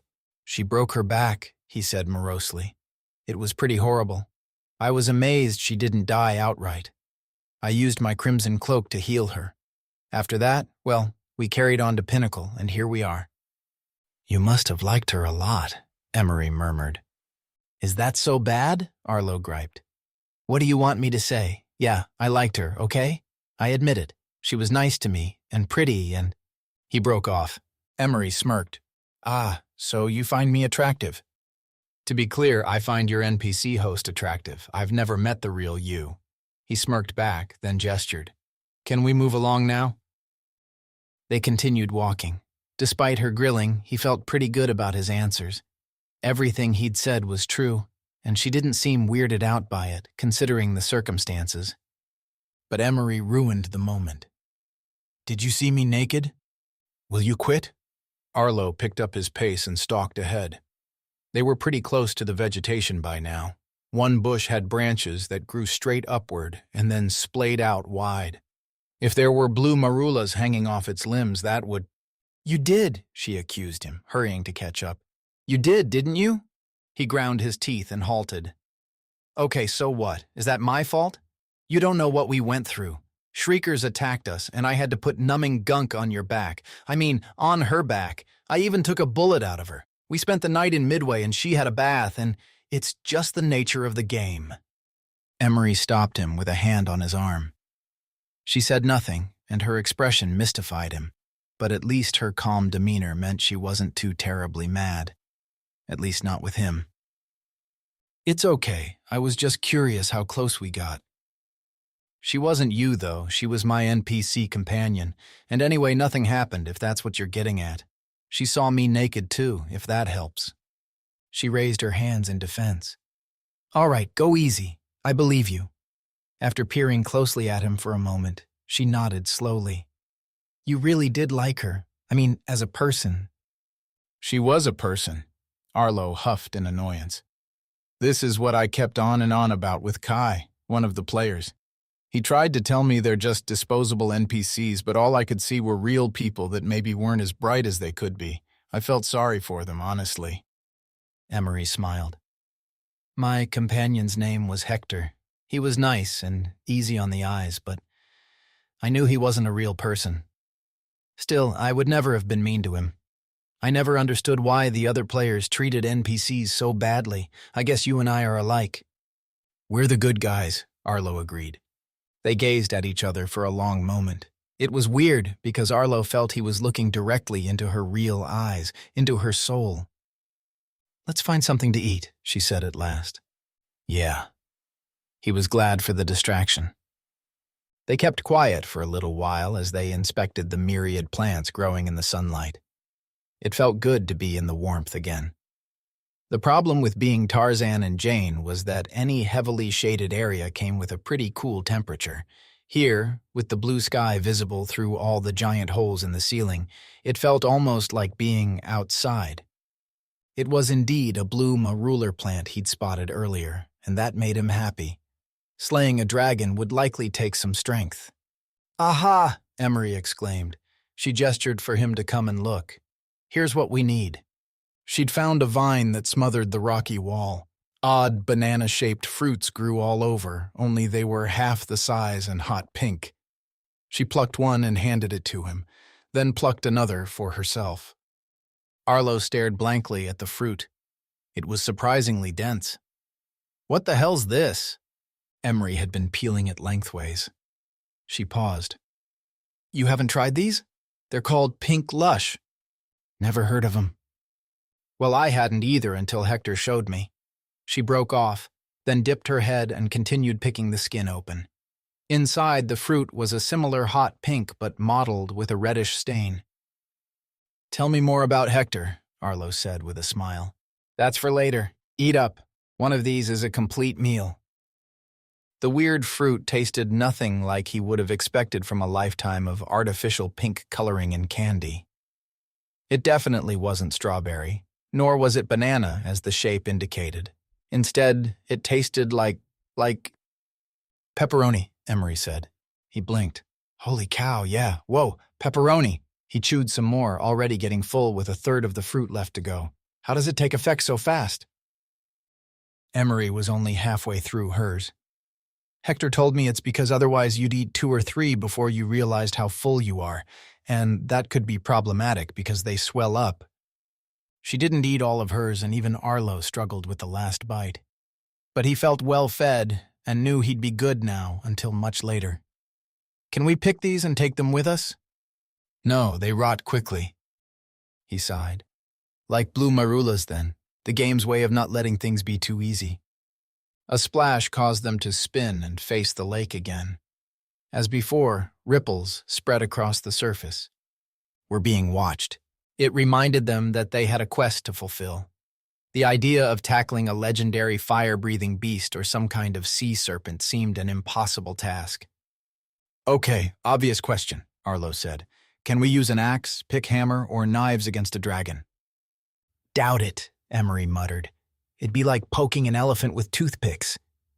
After a pause, she added, Could you take out its eyes with your hammer? He considered. If I did, it wouldn't kill it, just make it mad. We'd still have to kill it, and tiny weapons aren't going to help.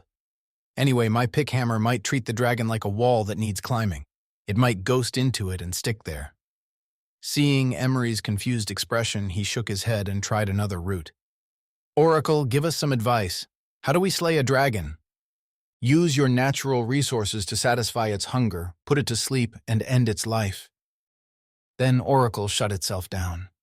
Emery started taking stock of the plants, ivy, and fruit. Okay, so we have blue marulas and pink lush, and this prickly shrub is an angerthorn. Oh, and here's a nest of wriggles. Look, it's a pod full of fat white worms. Hector told me they taste like milk. Her words faded as Arlo's thoughts drifted. He couldn't help staring at the back of her neck and shoulders whenever her hair swung aside. She had 3 horizontal scars there. The first, apparently, was from a cruel whipping by Leighton, at least according to the original NPC's backstory. The other 2 scars were, of course, from the Shrieker attack in Level 1. He couldn't help wondering about continuity, or the lack of. She talked like Leighton's whipping had taken place years ago, but that was simply her perception of it. He might have done it just a few players ago, or not at all. Maybe the scar and backstory had shown up purely for Arlo's benefit. He put the matter aside when Emery started babbling about how they could use the pod of Wriggles as a drug because the milky worms had a calming effect when chewed and swallowed, assuming there were enough of them for an enormous beast like a dragon. The more she talked, the more Arlo learned about the foliage in this world, and the less equipped he felt to tackle a dragon. Chapter 10, The Dragon Rises.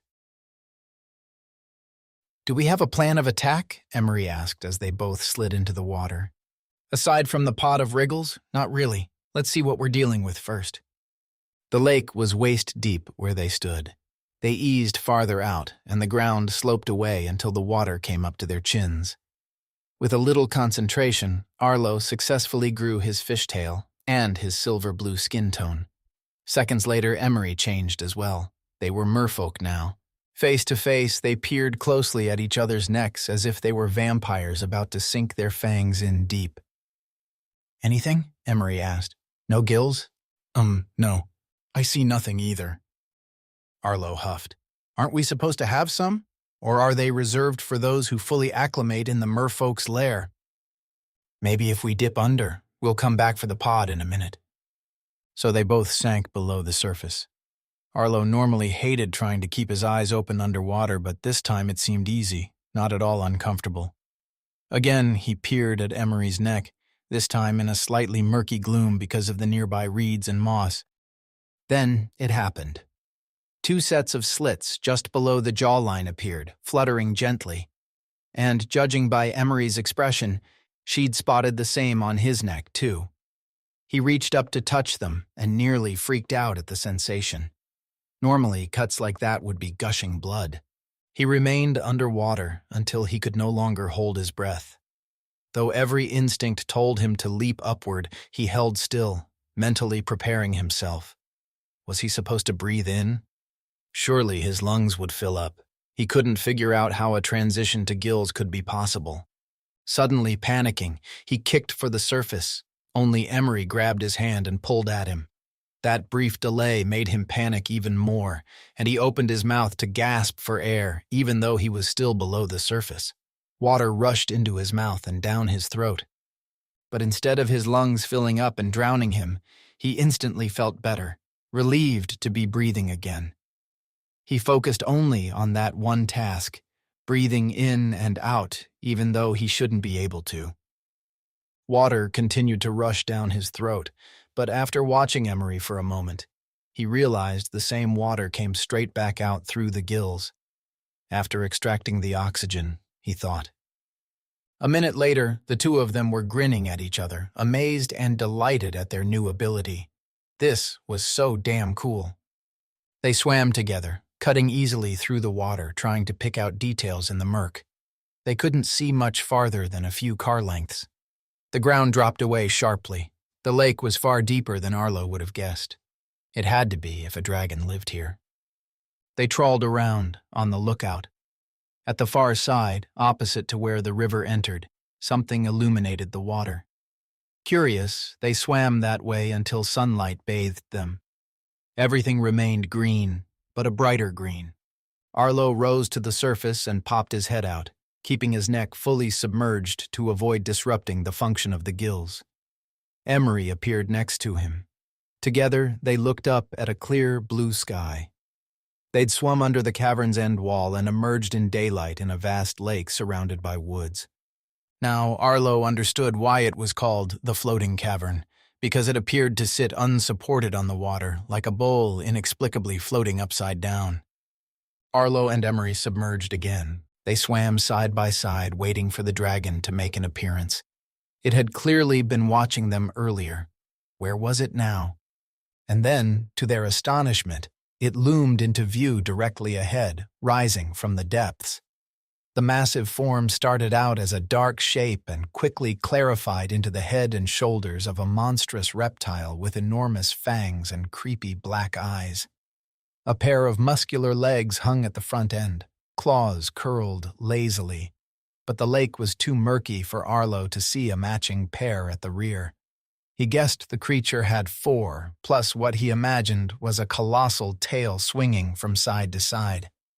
The dragon opened its mouth as it approached, and it quickly became apparent that this beast was here to swallow them in one go with no fuss. Arlo and Emery shot off in opposite directions. For a moment, it seemed the dragon would simply keep going straight and pass between them. Then it veered sharply in Emery's direction. Twisting around, Arlo cried out in horror as the giant, a mere silhouette in the gloom, went after Emery and closed its jaws on her.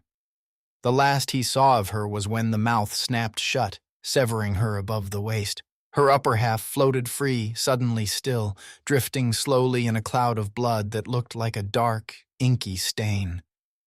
Arlo's yells of anguish erupted in a torrent of bubbles. He swam hard to catch her body as it sank, and he glimpsed her sightless eyes. And then she vanished, leaving an inky trail. Shocked, Arlo stared at the space where she'd been. In the background, the faint shape of the dragon headed off, fading to nothing. Abruptly, Emery reappeared some distance to his left. She was whole again, still silver blue, still with a fishtail, very much alive, and clearly in a state of panic. She shot to the surface at once, her tail fin flapping wildly. He went after her. Above water, he found her sobbing and gasping. "Damn!" he yelled. "Emery, what the hell?" She calmed down enough to turn her wide-eyed stare toward him. "Oh my God, oh my God, oh my God, that was terrifying, and it hurt like a bitch." She quickly checked herself over. "Damn it! I'm down to 2 lives!" Aside from the shock, Emery seemed unharmed. Now. The game had restored her to the exact same state as before the attack, including the purple sash wrapped around her chest and the loincloth around her waist, and the axe dangling from her hip.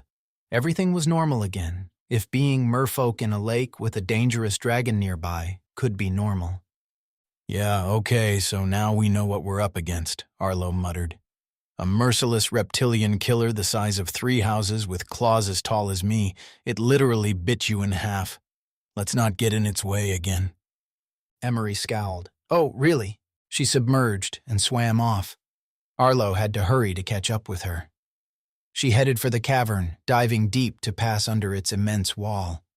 Seconds later, the two of them rose to the surface inside the subdued light of the rocky dome. They climbed out, sat on the bank with their fishtails dangling, then reverted to legs and lost their silver-blue coloring. Oracle popped up at that moment, its reaction perhaps delayed because it was hard to read the screen in water. "Alas, Emery has lost a life and has 2 remaining. Gameplay resumes." "Yeah, thanks for that," Arlo growled, swiping the screen away. They gazed out across the calm water. "All right," he said with a sigh. "Let's get this dragon slayed, or is it slain?"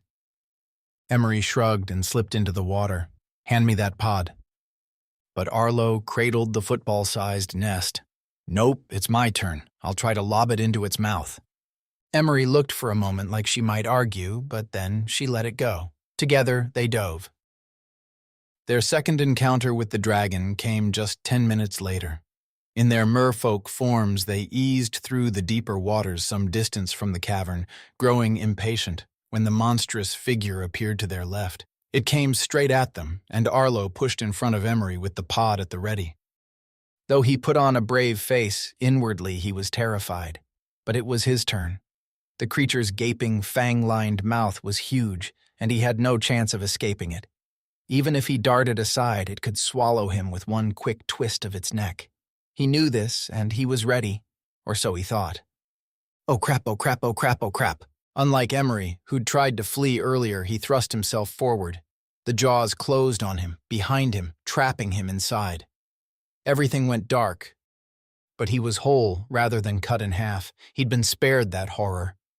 Clutching the football-sized pod to his chest, there was a moment where he thought he might ride around jammed between the roof of the giant's mouth and the surprisingly hard tongue. He'd already slid to the back of the mouth, and the space closed in on him, wedging him there. He stared at a row of slightly ajar fangs silhouetted against the marginally brighter lake water.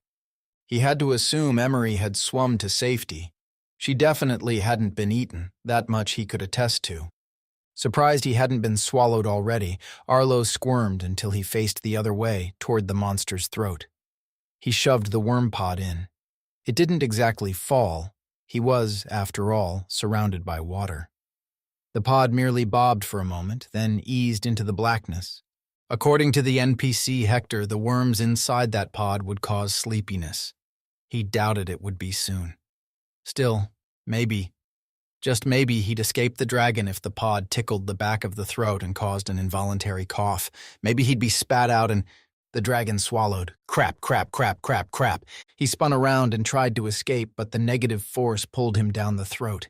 He went tail first into the awful pitch darkness, the hot, soft walls squeezing and pushing and forcing him deeper. It was a tight squeeze, and it only grew tighter. And then he got stuck. Panicked and screaming, with one arm forced over his head, the other pressed to his side, and his tail fin bent double, he wished he'd done what Emery had done earlier, and tried to flee. He still could have thrown the pod into the mouth while the jaws clamped down and cut him in half. Oh, what a joy that would be, compared to this. The dragon grumbled and roared, and every bit of noise shook him to the core as it vibrated all around. With all the motion and strange jerks and booms, it took a while for Arlo to realize the monster was choking on him. He'd lodged in its throat, and he was ecstatic about it. The thought of sliding farther and slowly digesting in a giant-sized gut gave him nightmares. This was good. Being lodged in the throat was great. He just had to hold on and what? Chapter 11, Control Room. The office door was ajar, and low but terse voices drifted through the gap. Gripping the tray, Rosie pushed her way inside. "Coffee, gentlemen?" The conversation cut off. Julian, seated at his desk, looked grateful for the interruption, whereas his guest glowered at her and stomped over to the window to peer out and fume silently. "Shall I put it there, or—" She nodded toward the solitary chair from the kitchen, which Julian had fetched for her earlier. "Thanks, Gran," Julian said, instead clearing a space on his desk for her to put the tray down. "Ah, cookies as well. I'm still full from the takeout, but maybe I can persuade Mr. Layton here to partake." Layton offered a grumbled response. "Now, are you young men going to keep your discussions civil?" Rosie asked. "If not, please take a walk outside. The fresh air will do you good, I'm sure." "We'll be quiet," Julian promised. "We just have a couple of small things to chat about." But Layton turned around and jabbed a finger toward him. "Let's get down to it. I've paid you a lot of money, Ravencroft, and I'm not going to let you treat me like some newbie off the street. I deserve respect. You may be the lead programmer and the brains behind the operation, but none of this would be possible without my funding. Got it? I own you." Julian immediately bristled. "You don't own anything. You're a shareholder, nothing more. You'll get your money back when the game is released to the public." Layton aimed a kick at the side of the armchair Arlo reclined in. The sturdy leather furniture barely registered the impact, but the noise made Rosie jump. "Not if you give jerks like this a helping hand and mess with my crew. You took away our extra lives. You threatened us with expulsion if we treated NPCs badly. You can't do crap like that without asking me first." Leaping to his feet, Julian's face darkened in anger. "I can do whatever the hell I want, and if you don't like it—" He broke off, visibly trembling, a scowl on his face. "You'll do what?" Layton said with scorn. "You'll cut me out of the game? Yeah, try it and see what happens. I'll ruin you, Ravencroft." "Gentlemen," Rosie called, retreating as the men squared off against each other. "Please try to—" "Gran, stay out of this," Julian muttered without looking at her. "Leave the room, please. This is a business meeting." Rosie would have stood her ground and protested some more, but his words resonated with her. A business meeting. Yes, maybe so. Heated or otherwise, it wasn't her place to interfere. "Fine," she mumbled, edging toward the door. The men ignored her. Like a couple of professional boxers about to fight, they glared at each other with fists balled. "Let me remind you," Layton growled, "that I poured money into this game on the condition that I get to play whenever I want, however I want, with no restrictions, for life. Do you remember that part of our agreement, or have you conveniently forgotten? Julian ground his teeth and sighed, his shoulders slumping. Sure I do. But that was during beta. You'll always be a welcome player, but you can't act the way you're acting forever. The full release will be family-friendly. You can't go around— Family-friendly? Leighton barked a laugh. Family-friendly with monsters that rip people apart?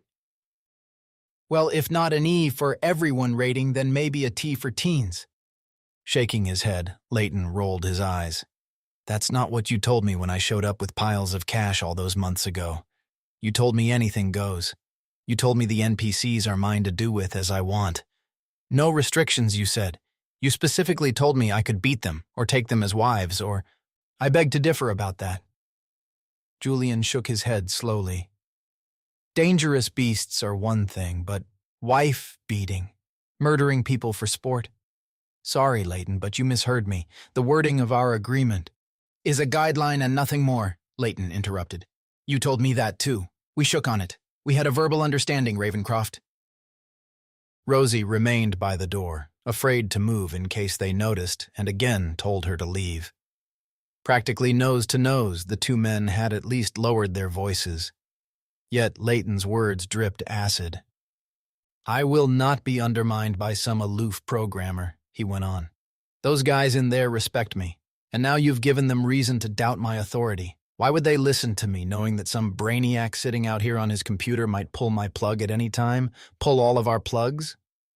Well, that's always been a possibility. Julian was mumbling by now, and he sat himself in his swivel chair once more. The tension seemed to ease a little. Leighton glanced at the kitchen chair as if wondering why it was stuck in the middle of the floor. But then he dragged it closer to the computer desk and flopped down in it. Look, he said, calmer now. We're partners, okay? I get that you have to make the public release family-friendly. Sorry, T, for teens. But we're not there yet. We're still in beta. We are, Julian reluctantly agreed. Right. So, while we're still in beta, let me rule the roost. Give me free rein. Don't handicap me. Not yet.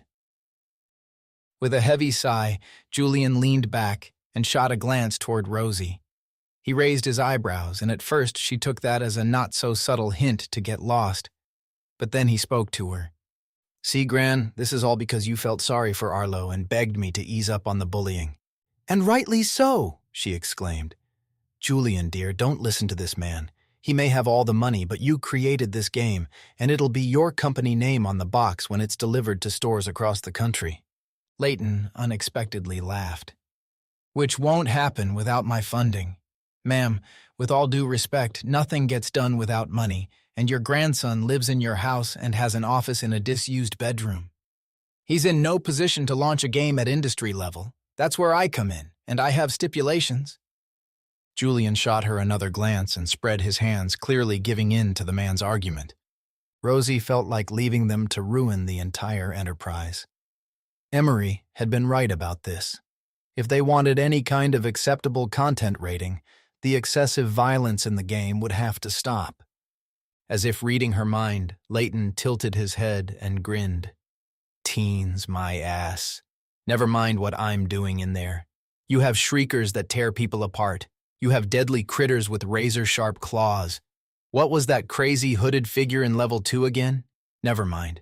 Point is, you're never gonna get a T for teens rating. Market the game for adults and be done with it. You don't want kids anywhere near it. I had planned to clean up all the— Quit fooling yourself, Leighton snapped. There was silence for a moment. Leighton softened his voice again. Adults only. Mature rating. Keep all the deadly creatures and gory stuff. You're in too deep now. And that's okay. Obviously, you have a penchant for more adult material, so go with that. But that cuts out a massive audience. Doesn't matter. Slap a big fat M for mature sticker on it and quit worrying about how players treat NPCs. You do that, and I'll pour all the money you need into distributing this sucker. Rosie, still gripping the door handle, could see her grandson caving. Julian, she said softly, it's not right that people should be allowed to go in and treat others in such a way. Oh, come on, Gran, Julian said, suddenly directing his frustration toward her. Have you never heard about the games already on the market? Mine is tame. I don't think so. Shooting people in battles is not the same as what Leighton does. He locked Emery in a room and planned to. Are we going to discuss business all afternoon with your elderly grandmother chiming in? Leighton griped, jabbing a thumb Rosie's way. Is this the level of professionalism my money is paying for? And look at this place. Come on, man, get it together. You need a proper control room, a boardroom, stations for your other programmers. I mean, damn it, if you want to go big with this game, then act like a grown-up. Dismayed, Rosie slipped out of the room and softly closed the door so the awful man's voice was reduced to a muffled drone.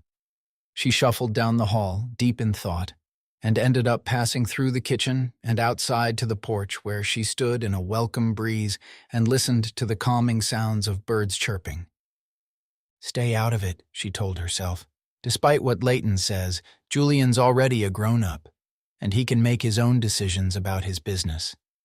If the two of them want to create a game full of hostility and ugliness, then so be it. Maybe that's what gamers want these days anyway. Rosie took a deep breath and let it out slowly. She was done with it.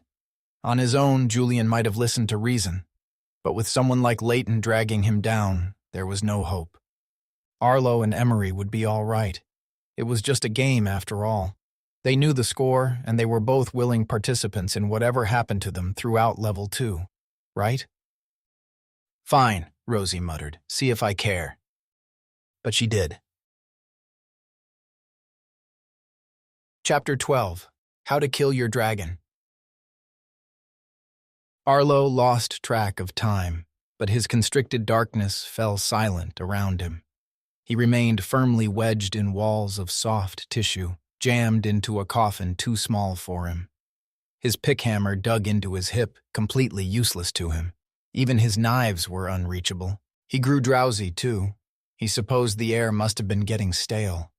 Or the oxygen in the water, anyway. Maybe he'd been crushed and couldn't feel the pain. Either way, he struggled to stay awake. Maybe that was for the best. When he stopped fussing, being wedged didn't seem so bad. He became aware of daylight. The dragon's mouth remained open, and the lake water almost glowed beyond the teeth. A shimmering, wavy figure appeared. Arlo! He squinted.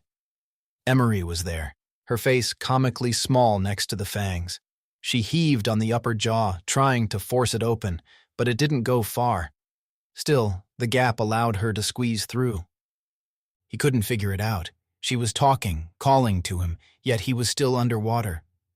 Why was she so indistinct, wobbling from side to side? His vision seemed to have become distorted. Then he made sense of it. The dragon floated on the lake's surface, probably looking like a scaly island. The mouth hung half in and half out, with Arlo still jammed down the throat while Emery was on hands and knees, her head clear of the water. She had lost the silver-blue skin color, too. Are you alive? Can you hear me? She sounded muted. Arlo tried to say something, but nothing useful emerged from his lips. Emery was right over him now, groping about. He feebly tried to grab her hand, but he couldn't move an inch, and she didn't have the reach. He was stuck in a spongy, living tunnel, maybe 2 arms lengths from her outstretched fingers. She stuck her head under and stared directly at him. Finally, he saw her clearly. Her eyes widened. She pushed her shoulders into the throat, but even then she lacked the reach. It reminded him just how snug his coffin was. Emery pulled back. Speaking from above the sloshing water, she said loudly, "Grab hold of this and I'll pull you out." She ducked under again, pushing her head and shoulders close to the top of the throat. But this time, she dangled a length of fabric. It floated lazily, like seaweed, and it was only her constant hand motions that forced the end nearer to Arlo's fingers. He waited until it tickled his palm, then took a firm hold and slowly twisted and flexed his hand until he had it wrapped once around his wrist, as well as gripping it tightly. He stared at the fabric, the purple sash, and waited. The tugging started. All he could do was hold on like his life depended on it. Wait a minute. It did. At first, it seemed there was no way she'd pull him free, but then he slipped, in an upward direction. The soft walls were firm but naturally had very little sticking power. Food had to slide down easily, right? She was yanking him out. With more tugging, he moved again and again. It was working. He could vaguely see her up there, a wobbly, wavy figure wrenching on the sash, and with every heave, inch by inch, he eased closer to safety. All at once, he came loose. One more heave, and he almost fell out of the throat like a newborn baby. Emery fell over backwards, and he finally got to use both his hands to push himself the rest of the way out. He sat up with a gasp, and his gills instantly stopped working and yielded to his human lungs. "Oh my God," he exclaimed. "Thank you, thank you, thank you. I thought there was no way." He paused, his frantic yells dying as a topless Emery sat up, panting and red-faced. Despite his best efforts not to ogle her, he couldn't help it. It was a fleeting moment, and she frowned at him. "Let's get out of here before the dragon wakes up," she said, then turned away and threaded herself between the dragon's teeth. Once outside, she splashed down into the water. Arlo went after her, suddenly afraid the dragon would awaken at that moment and cut him in half after all. Squeezing out of a mouth between giant fangs was no laughing matter, especially as he couldn't stand up.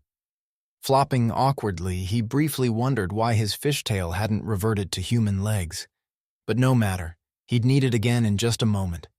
He splashed into the water to join Emery, and they bobbed about for a moment, treading water as they studied the motionless dark green dragon. As he'd imagined, it floated rather like an island, eyes closed, mouth ajar. It was big, rising high with spectacular armored plating and a crested ridge. The tail curled off to one side, submerged nearer the tip. No wings, though. This was a water beast, and it was sound asleep.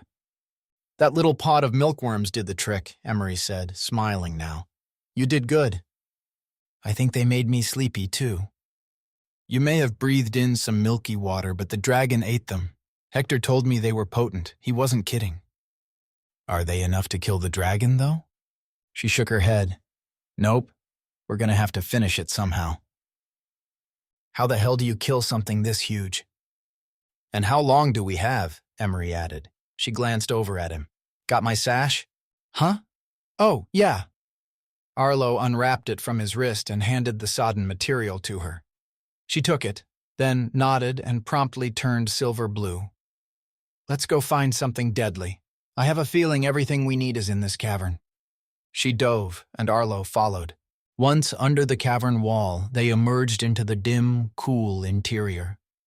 They headed for the bank where plants and ivy basked in shafts of sunlight under the cracked rock ceiling. Emery pulled herself out of the water onto the ledge and, to his surprise, sat facing him while she wrapped the sash twice around her chest again. As she tied it, her gaze flicked in his direction, a mischievous glint in her eye. "Do you think that was the reason for this purple sash? To drag your sorry butt from the dragon's throat?" "Or was it meant to cover your modesty?" he remarked, with an equally mischievous smirk. She rolled her eyes. "So, either it saved you from the dragon, or it saved me from your endless gawking." "Gawking? No way. I have far more important things on my mind." Emery raised a challenging eyebrow. "Such as?" "Like trying to get my human legs back." He was still treading water, and climbing out might make a difference. But he should still be able to revert to human form, damn it. "Yeah," he said, seeing she still looked skeptical. "Getting my legs back is way more important to me right now than you." "Sure." "It's true. What makes you think I have any interest in you whatsoever?" She shrugged. "Because you saved me in level 1? He opened his mouth to fire back a smart retort, then realized she actually meant that in all seriousness. She gazed at him with her bright blue eyes, and every ounce of his sharp, sassy comeback wit dissolved in an instant. "You've got me there," he muttered. Emery got up to explore the vegetation again. "This is Angerthorn," she said, pointing out the same prickly shrub as earlier. "I think those vines are called slitherweed. I don't know what they do, though. We have blue marulas, which we can eat if we need to be strong." She frowned at a clump of fungi. "Stay shrooms," Arlo said, glad to show off his own knowledge. When eaten, it'll root you to the spot for an hour. It's how I got Leighton off my tail in level 1. Emery nodded with approval. Cool. Okay, well, the only other possibility is this over here. She headed to the back of the cavern where a single stalk grew, almost hidden under the tangled slitherweed vines. It was the thickness of a finger and sported one bright red flower on the end, fringed with 5 uniform leaves that were dark green and glossy. Any ideas? Arlo squinted from where he floated in the lake. Oracle, we need help. The screen popped up and waited for his question. What's that red flower for? The red boom bloom is known for its explosive power when crushed. Be extremely careful when handling it. Arlo couldn't help laughing. Okay, that sounds perfect. So we have a winner, Emery, a flower that can blow the dragon's head off. She smiled. Suits me. Let me cut it loose. But when she started to pull out her axe, Arlo instinctively retreated. Whoa, what are you doing? The plant's explosive. You can't start whacking at it with an axe. Emery paused and frowned. Well, true. I can lend you a knife, Arlo said. But hold on a second. Oracle? What about slitherweed? What does it do? Slitherweed will come alive if handled. Beware if it tries to wrap you. It has the strength to squeeze the life from your body or sever limbs. Geez, okay, thanks. Emery was kneeling over the red flower. I can probably just pull it loose. Or I can lend you a knife, he repeated. He swam to the bank and climbed out. But even then, sitting on the ledge, his tail refused to transform. Here, come and grab one from me. You think I'm incapable of pulling up a flower? Emery panted, obviously tugging on the plant. Well, it might blow up. Maybe I don't care, she said.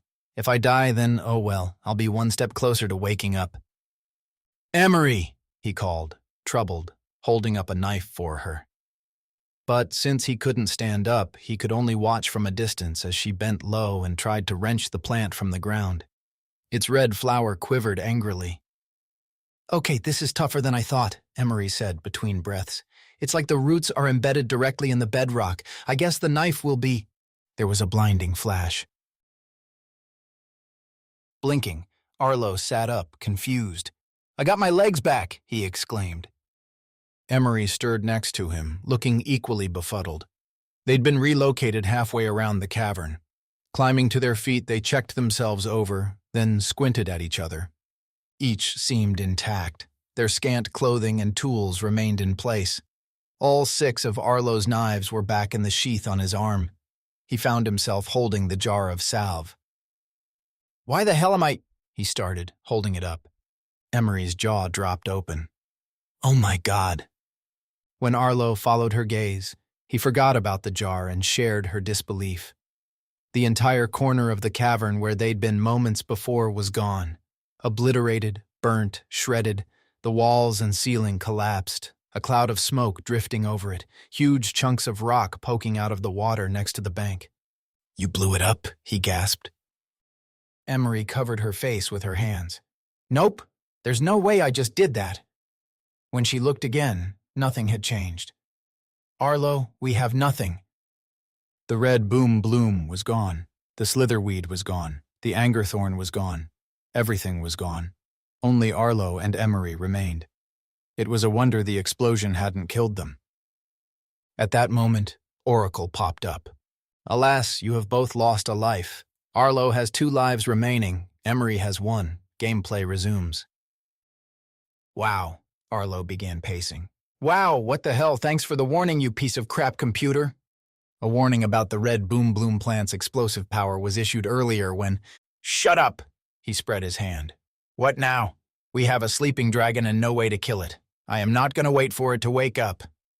He marched toward the water's edge and prepared to jump in. Emery rushed to keep up. Maybe we can ask one of the other players for advice. Yeah, maybe, but I'm going out there. He jumped into the lake and switched to his fishtail. At least his transformation ability seemed to have been restored. Once Emery had joined him, he dove and swam hard with her right behind. The dragon continued to float, drifting slowly. Arlo swam from its slightly ajar snout to the tips of its tail, then around to the other side, seeking inspiration. None came. We're so close, he grumbled as he eased through the water. I feel like we're missing something. Emery was quiet. When he glanced over at her, she pushed her hair back from her face and said, in a pensive voice, I think we should switch to multiple choice. Her idea made him wrinkle his nose in disgust. He'd tried that before, and it sucked. But the purpose of multiple choice meant they'd have at least one viable way forward. Chapter 13. Multiple Choice. They sat on a rocky ledge, their feet dangling in the water as they stared at their screens. Oracle confirmed their choice, or rather Arlo's choice, since Player 1 had the last say in the matter. You are now in multiple choice mode. Would you like to see your options? Yes, please, he said, aware that Emery sat next to him, reading the same words on her own screen. A deadly dragon is floating in the lake, sound asleep. Now is your chance to slay it. Choose from the following. 1. Wait for the dragon to awaken and follow it to its lair. 2. Attempt to flee the dragon while it sleeps. 3. Make use of your previously gained weapons or objects. Arlo and Emery reread their options. Well, again, our trusty knives, pick, hammer, and axe aren't going to help, are they? Arlo said at last. That monster's huge, unless we try nicking it to death. Death by 1,000 cuts, Emery agreed. But it's armor, though.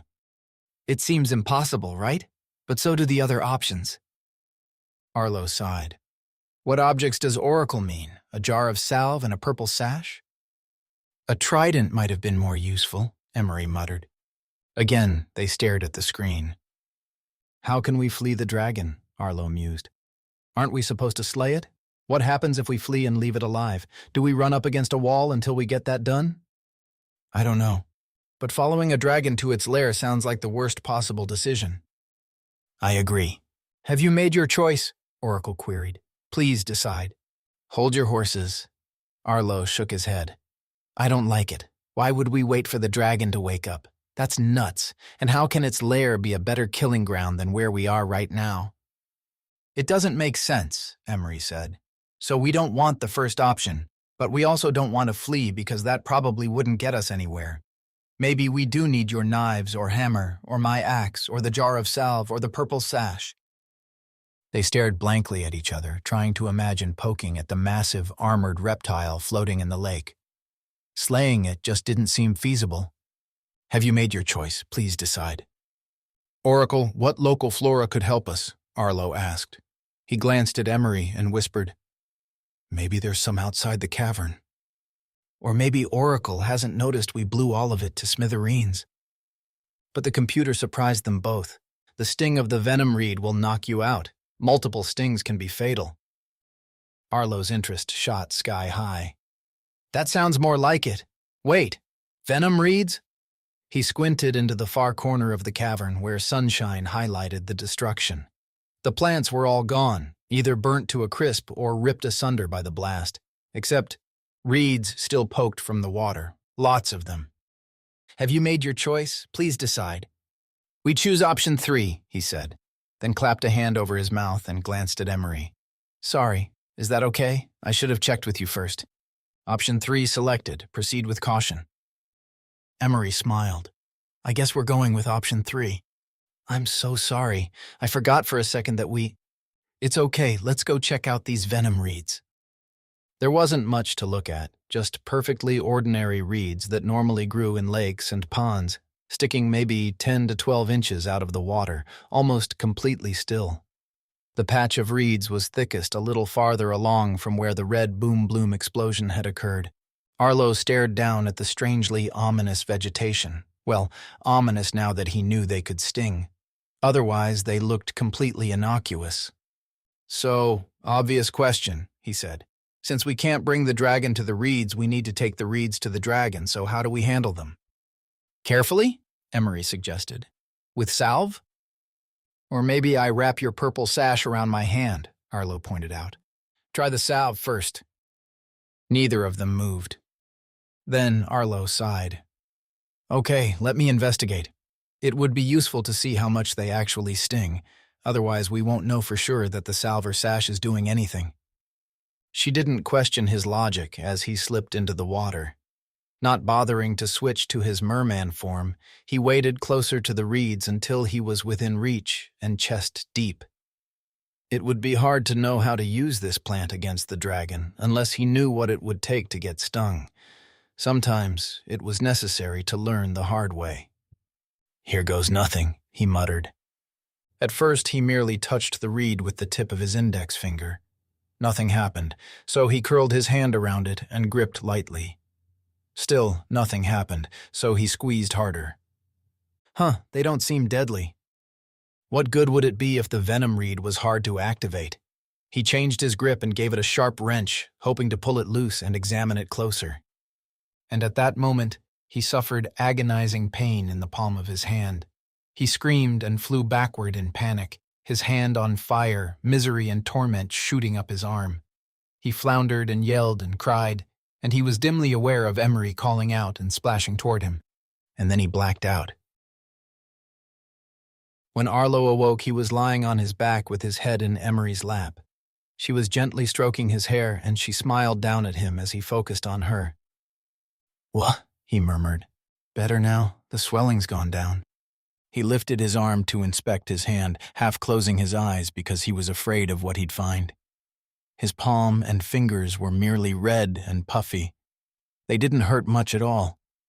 He stared closer. "That gunk. I hope that's the salve and not some kind of pus." It was a yellowish color, slightly translucent, smeared all over his hand and fingers up to the wrist. "It's the salve," Emery said. She held up both her hands, and he saw that she'd applied it to herself as well. Not only was it pretty effective at bringing down the swelling in your hand, it turns out that, well, look. She reached sideways for something, and when she held it up, he almost bolted upright to get away from her. In her hand, she held a bundle of venom reeds. "No pain whatsoever," she said. He sat up and gasped. She'd been busy and had already collected a thick bundle. There was enough there to stuff a cushion, and the reeds were longer than his arms. "Damn, how long have I been out?" "About 30 minutes. Your hand swelled up so much it was... Oh my God, talk about freaky. I guess it really hurt." "You have no idea," he said with a grimace. "Actually, I barely remember. It's like my brains decided to file that memory away in a bottom drawer and lock it up. But I know it hurt really bad." "Enough to kill a sleeping dragon?" Emery wondered aloud. Arlo dragged himself to his feet. He felt woozy. He checked the jar of salve. It had a little bit left at the bottom. "I just reapplied," Emery said. "Make sure you get plenty, and when we carry these reeds, do not let them touch your skin. There are tiny spines, and they hurt when you rub them the wrong way. The salve dulls the pain, so it's no worse than ant bites." She spoke nonchalantly, but Arlo couldn't help admiring her. No worse than ant bites? Constant ant bites while ripping venom reeds loose and collecting them up didn't seem like a trivial matter, yet she shrugged it off. "Oh," she added, "and you'll find it helps to be one of the merfolk. Their skin's a little hardier." Over the next few minutes, and in their silver-blue aquatic form, Arlo and Emery each took half of the reed stash, swam under the cavern's outer wall, emerged into sunshine, and approached the floating, sleeping dragon. It remained motionless for now, but the dark green, scaly island could wake at any moment and end their lives. Ducking under again, they studied the fanged mouth. Its bottom jaw hung open a little. Nervous, Arlo maintained an arm's length on his reeds and eased between the top and bottom teeth until he bumped down onto the enormous tongue. The ominous throat yawned in front of him, and he feared getting wedged inside again. Gently, he pushed the reeds to the back of the darkened opening and let go. They didn't slide down as he might have hoped. They just kind of stuck there. But maybe that was all right for the moment. Turning, he reached through the teeth to take Emery's half of the reeds. Their cautious transfer meant he avoided being stung by the barbs, though he did feel them nudge against his forearms. Swinging around again, he pushed them into the throat as before, and this time it meant shoving a little harder to dislodge the first pile. He wedged them in as best he could, knowing there would be a point of no return. The dragon would involuntarily swallow them down. Or cough them up, he thought. As he turned to leave, the dragon stirred. Perhaps the tickle in its throat roused it from its milkworm-induced slumber. The teeth suddenly clamped shut, and the mouth plunged into almost complete darkness, with only a few cracks of light between the teeth to focus on. Arlo panicked. He felt movement under him as the enormous tongue lifted. Then a deep rumble, seemingly from deep down in the monster's chest but vibrating all around him. Then a giant gulping swallow, followed by a cough. With the jaws shooting wide open, the blast of the cough sent Arlo tumbling through the lake water in a torrent of bubbles. He was dimly aware of Emery flipping sideways out of the way. A terrible underwater roar ripped through the lake, and the calm surface turned into a churning froth as Arlo tried to escape. But he was a gnat in front of a giant's snout, and that giant began snapping and sucking in gulping breaths and expelling it forcefully, causing Arlo to twist and tumble repeatedly. A current dragged him violently as the dragon rose. Then it plunged again, and a tidal wave sent Arlo flying out of the water and splashing down once more. But at least he had some distance now. He took advantage of the gap and sped away, looking for Emery as he went. She was way over to his left, also safe. The dragon rolled like a crocodile with its prey, only far bigger and 20 times more spectacular. The tail flew upward, towering above before thumping down again. "Oh, it's really hurting," Arlo muttered with awe. It hadn't even occurred to him how he'd feel about this when the time came. Certainly not jubilation. Though he knew the dragon was a made-up character, it still struck him as tragic to see such a magnificent beast suffering from an intense stinging down the length of its throat. No, there was nothing triumphant or even mildly satisfying about this. He just felt a growing sadness. Judging by Emery's tearful eyes as she approached, she felt the same way. They came together and said nothing while they waited for the massive beast to die. It tilted sideways, then began to sink. The water churned for a while, and then calmed. No trace of the dragon remained, at least not above the water. Oracle popped up at that moment. "Congratulations, you have slain the dragon. This completes your first quest, and you may now leave the wetlands behind." "Which way?" Arlo muttered, looking around. Emery set off, speaking over her shoulder as she glided through the water. "This way. I see a trail." "Really?" All around the lake stood trees, including directly ahead. Arlo squinted, trying to figure out what she'd spotted. But it soon became clear. It was the tiniest difference in the landscape, where the woods parted and what looked like a signpost stuck up at an angle. They cut through the water at speed, then switched to their human forms and waded onto the somewhat muddy bank. Dripping wet, with their skin color losing the last traces of silver-blue scales, they approached the crooked signpost and studied it. "Path to Ghoul Ravine." "Well," Emery mumbled, "that sounds lovely." Chapter 14. The Narrow Pass. They began their trek, following a meandering, muddy path that sank under their bare feet. Thankfully, nothing sharp or hard protruded from the mud. Their walk was soft and squishy, sometimes ankle-deep in bog. Eventually, the ground dried up. The path grew sturdier, the trees thinned, and late afternoon sunshine began to filter through. By then, they were both tired of the walk after spending so long swimming. Mud caked their lower legs, and occasional overhanging vines dragged across their skin, coating them in sticky seeds. "Oh, for a river again," Arlo said at last. Ahead of him, Emery's shoulders slumped. "Yeah, this is getting on my nerves. I don't want to swim anymore, but those boots and coveralls we had at the start would be nice right about now." "They'd be sunk into the mud by now," Arlo complained. "I need a shower." "Oh my God, yeah, a shower." The woods ended at the foot of a hill. The near vertical slope stretched to their left and right, too steep to climb. Their way forward was obviously to follow the same trail as it cut through the rock, presumably leading to the ominous Ghoul Ravine. They left the trees and entered the narrow pass. Cliffs rose high on both sides, and it was possible to touch both at once if they stretched their arms out wide. It zigzagged quite a bit, so they couldn't see very far ahead. The oppressive silence unnerved Arlo. It was like sound didn't exist here. He heard only his and Emery's footfalls and their breathing.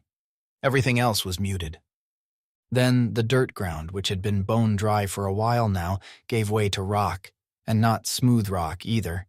Jagged edges stuck up, and for players walking barefoot, it suddenly became a huge problem. They stopped. "There's no way," Emery announced as she studied the terrain. "It gets worse."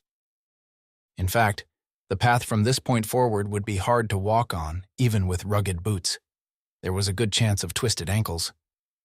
"Well," Arlo started to say. Oracle opened up in front of them both, startling them. "You are standing in a narrow pass with no footwear and face a choice. 1. Ignore the pain and injury and continue onward. 2. Go back the way you came and see if there is another route. 3. Wait." Arlo almost laughed out loud. "I would never have guessed the first option. Thank God we have a smart computer to advise us." Emery shook her head. "And the third option? Sit here and wait for something to come along and save us?" Still, laughable as the multiple choice options were, they had to choose one of them. Arlo mused for a while, wondering how painful it would be to walk such a jagged path. And for how long? Perhaps the fortitude pool existed for this very reason, dealing with pain. But going back didn't seem viable. They had to get to Ghoul Ravine somehow, and he was betting this pass offered the only way through the hill. "I think we should wait," he said at last. "Emery?" She sighed. "I think so too." "Option 3, please," Arlo announced. "You have selected option 3. You must now wait where you are. Be advised that nighttime is fast approaching and the pass will have little to no light." "Thanks," he muttered. With a groan, he knelt and tried to get comfortable on the smoothest lump of rock he could find. He put his pick hammer aside, unstrapped his knife set, then settled back against the wall, squirming and fidgeting. Oracle?" "Yes, Arlo?" "Are we safe here, being outside at night?" "The pass is the only place in this entire realm free of nocturnal outdoor dangers. You may sleep in safety." Arlo smiled. "Sweet."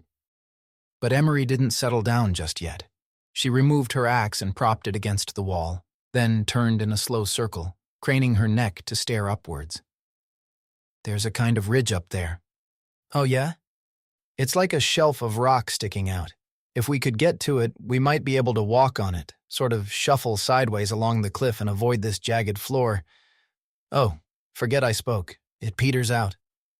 With a sigh, she added, "So what do you think we're waiting for?" "Nothing. Maybe that's the point.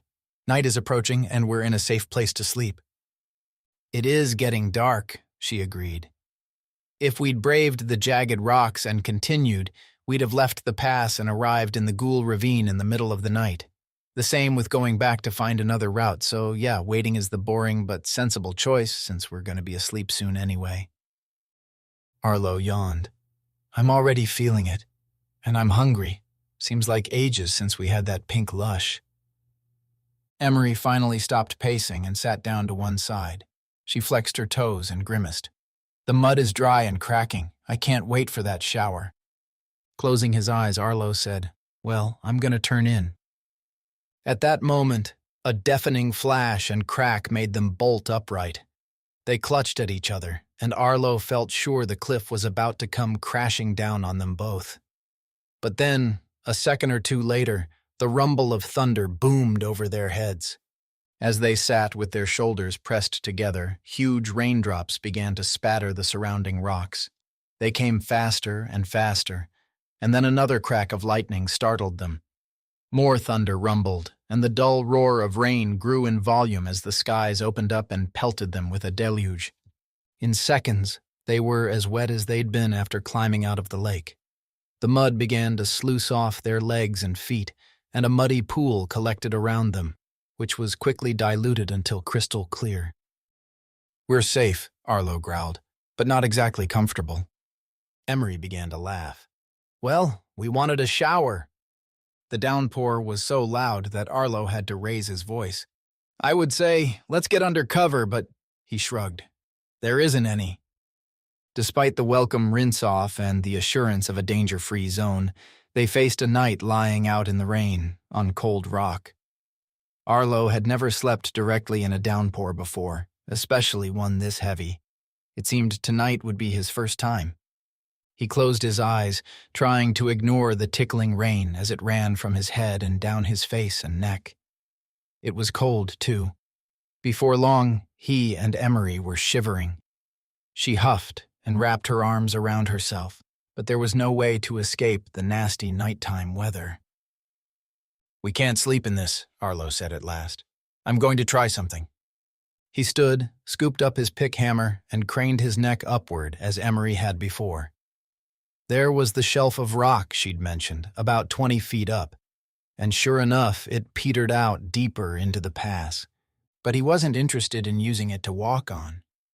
"The wall dips inward right under that shelf. Maybe a decent shelter. I'll climb up and see." "Are you nuts?" Ignoring Emery's wide-eyed expression, he stood on tiptoes and jammed the pick hammer into the rock wall as high as he could. Immediately, the handle seemed to melt into his skin, unyielding. He couldn't let go if he tried. Footholds appeared as he searched for them. Reaching with his free hand, a crevice opened up, just enough to jam his fingers into. He began his climb, making sure of three-point contact with the cliff before swinging the pick hammer again. "Arlo," Emery murmured from below, "please be careful." "Piece of cake," he said. To his relief, it proved to be just that, an easy climb. He scrambled into a narrow recess under the rocky shelf and sat with his legs swinging. He barely had a 12-inch depth to his seat. No good for sleeping on, at least not while sitting upright. And lying down would be dangerous, despite the pass being a danger-free zone, although Oracle probably wasn't accounting for player stupidity. In any case, it would be too easy to roll off this shelf, and it wasn't long enough for them both, especially as clumps of oversized mushrooms smothered the wall at one end. Arlo stared at them, curious. Though pale gray like most mushrooms, these had blue splotches all over. Each was twice the size of his head and shaped like a floppy, upside-down plate. Turned over, they'd make neat little boats for cats and other small animals. The idea amused him. "Oracle," he said. The screen opened up, and he continued with, "What are these mushrooms I'm looking at?" "Those are umbrella polypores. They are tough and sturdy, growing in multiple clades on shaded rock surfaces in Ghoul Ravine." "And are they safe to touch?" "They are among the safest organic items in the valley." Arlo narrowed his eyes. "So they're safe to touch?" "Yes." "All right, then." Shooing his screen away, Arlo reached up to grab a mushroom at its stalk-like base where it had attached itself to the wall. It took some effort to pull it loose, and then he tossed it down and went for another. "What the hell's this?" Emery called, her voice almost drowned in the heavy rain. He was too busy panting and struggling to answer her. Another large mushroom tore loose, and he dropped it. He grabbed a knife from his sheath and sawed through the stems, one after the other, working hard until he'd tossed every last mushroom down to Emery. She'd stopped questioning him by that time. Then, carefully, he began the distinctly awkward process of descending the wall. Once down, he was pleased to see Emery had already arranged the mushrooms to form a single padded mattress. There was room for them both, and the springy heads were far more comfortable than hard rock. Arlo grabbed one of the larger mushrooms. He put it on his head, instantly transforming it into a wide-brimmed hat. "It actually helps," he said with a grin, lying back and tilting it to cover his face. It overhung enough to prevent the annoying splash of rainwater on his face. "So instead of finding us shelter," Emery said, donning her own mushroom hat, "you turned us into garden gnomes." "Something like that. Okay, enough talking. Let's get some sleep." Side by side, they lay in silence. Arlo was pleased. The soft bed was a vast improvement, and the hat not only kept the rain off his face but shielded him from the flashing lightning. Now he just needed to relax, clear his mind, and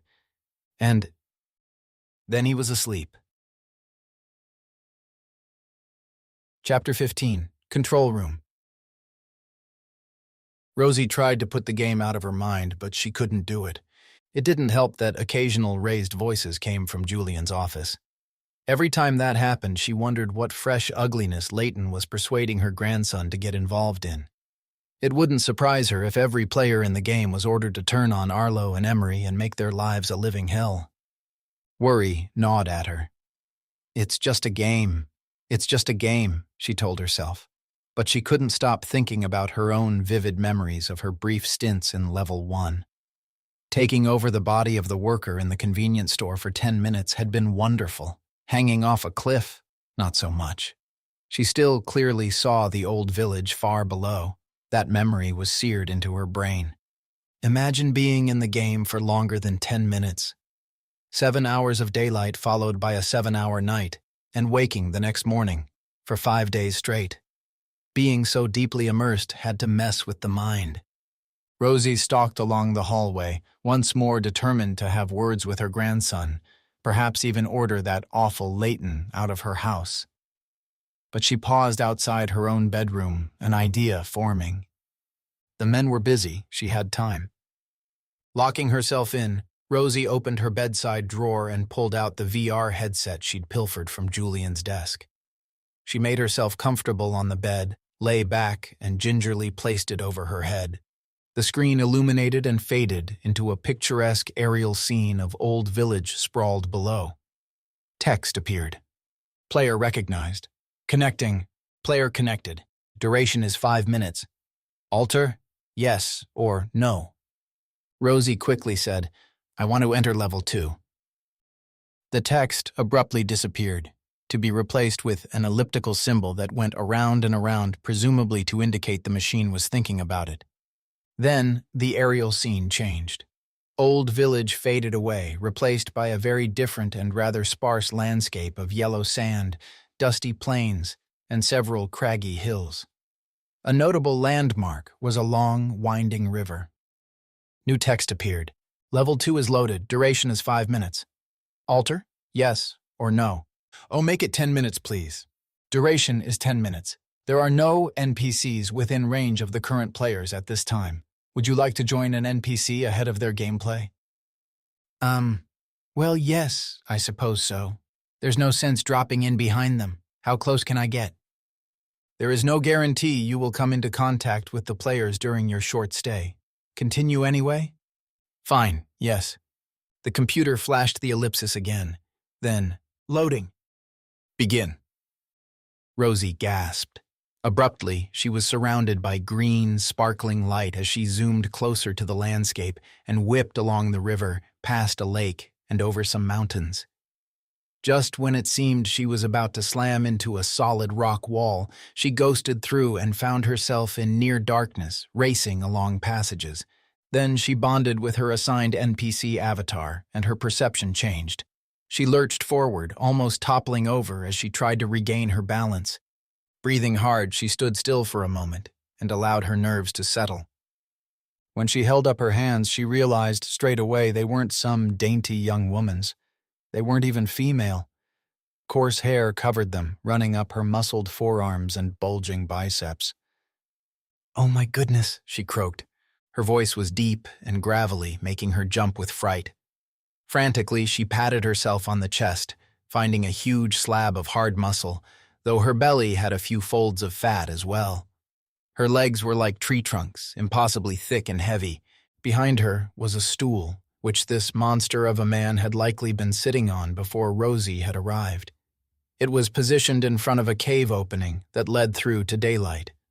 She suspected her avatar had been guarding the way out. "Arlo?" she called softly, but her voice boomed, again making her jump. Swallowing, she tried again. "Emery? Are you here?" Rosie thought she heard a scuffle from an internal chamber, and she turned that way, seeing a flickering torch that offered some comfort. She stomped in that direction and bumped her head on the low ceiling, causing her to wince and duck. A passage led to what could only be described as a banquet hall. It was a modest-sized cave with rounded walls and ceiling, but several tables stood end to end, filled with loaves of bread, cold meat, eggs, fruit, and a tureen of hot stew that smelled delicious. Oh, she grunted in surprise. This wasn't what I expected at all. The sight of the food made her stomach rumble, which was odd since she'd just eaten not so long ago. Then again, her NPC avatar might not have. Edging toward the nearest table, she couldn't help salivating and absently wiped her mouth dry. That was when she noticed she had fangs. The realization shocked her more than the brutish body itself. What was she? Clearly not an ordinary man, more like an ogre, a hungry ogre. She reached across the table, her eyes locked on a hunk of ham, but at that moment, an old, rasping female voice spoke sharply. "Hands off, Goric!" Rosie swung around, rather ponderously, and recoiled at what she saw. A hideous old crone in a gray robe which hung open to reveal her filthy, ancient, naked body beneath.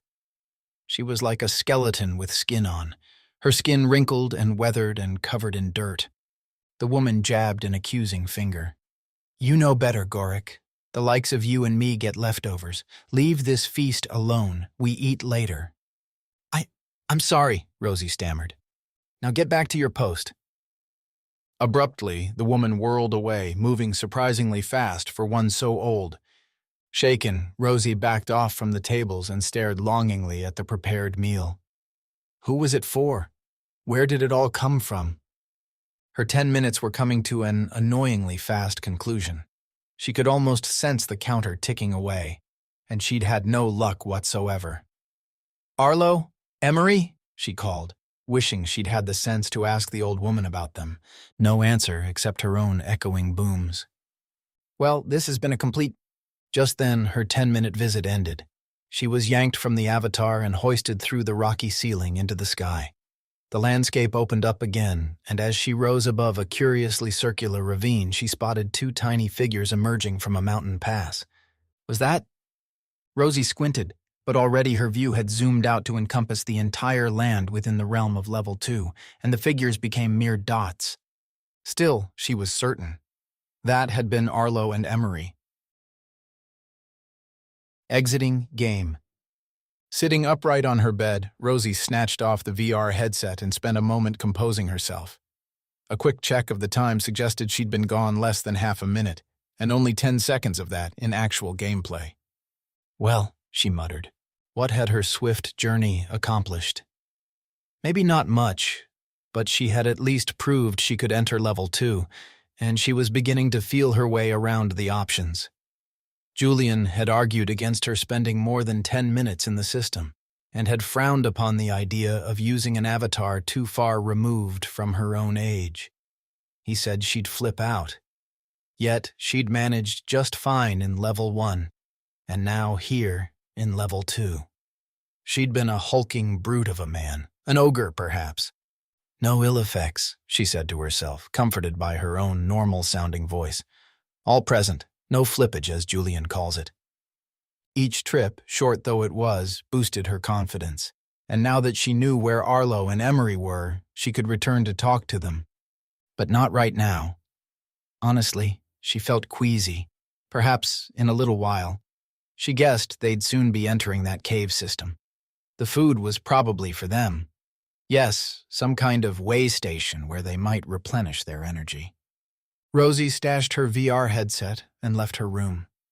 Sneaking up the hall, she stopped outside the office and pressed her ear to the door. Leighton was talking.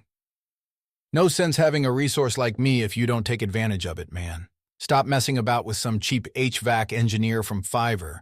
I can buy you a top-quality team if you need it. How urgent is this problem? It's intermittent, Julian admitted. Keeps overheating. It's okay right now, but I'm getting the sense that it's coming in waves. That little sensor on my screen will start flashing again soon. Could it be a software issue? No, it's mechanical. I got a guy coming in the morning, as I said. Until then, I'll deal with it. A long silence followed. Rosie pressed closer, wondering if the men had resorted to whispering for some reason. But, judging by the tiny slurping noises, it seemed they were taking sips of their coffee. Then Leighton spoke again. What happens if the system overheats? What happens to the players, I mean?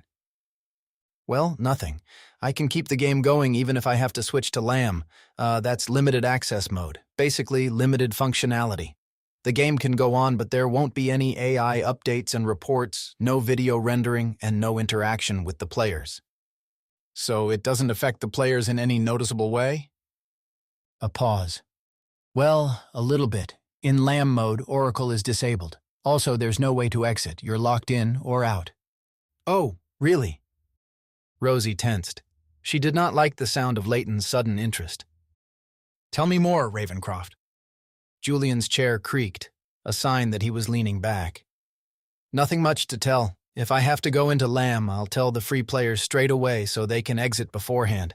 Otherwise, they'll be locked in until normality is restored.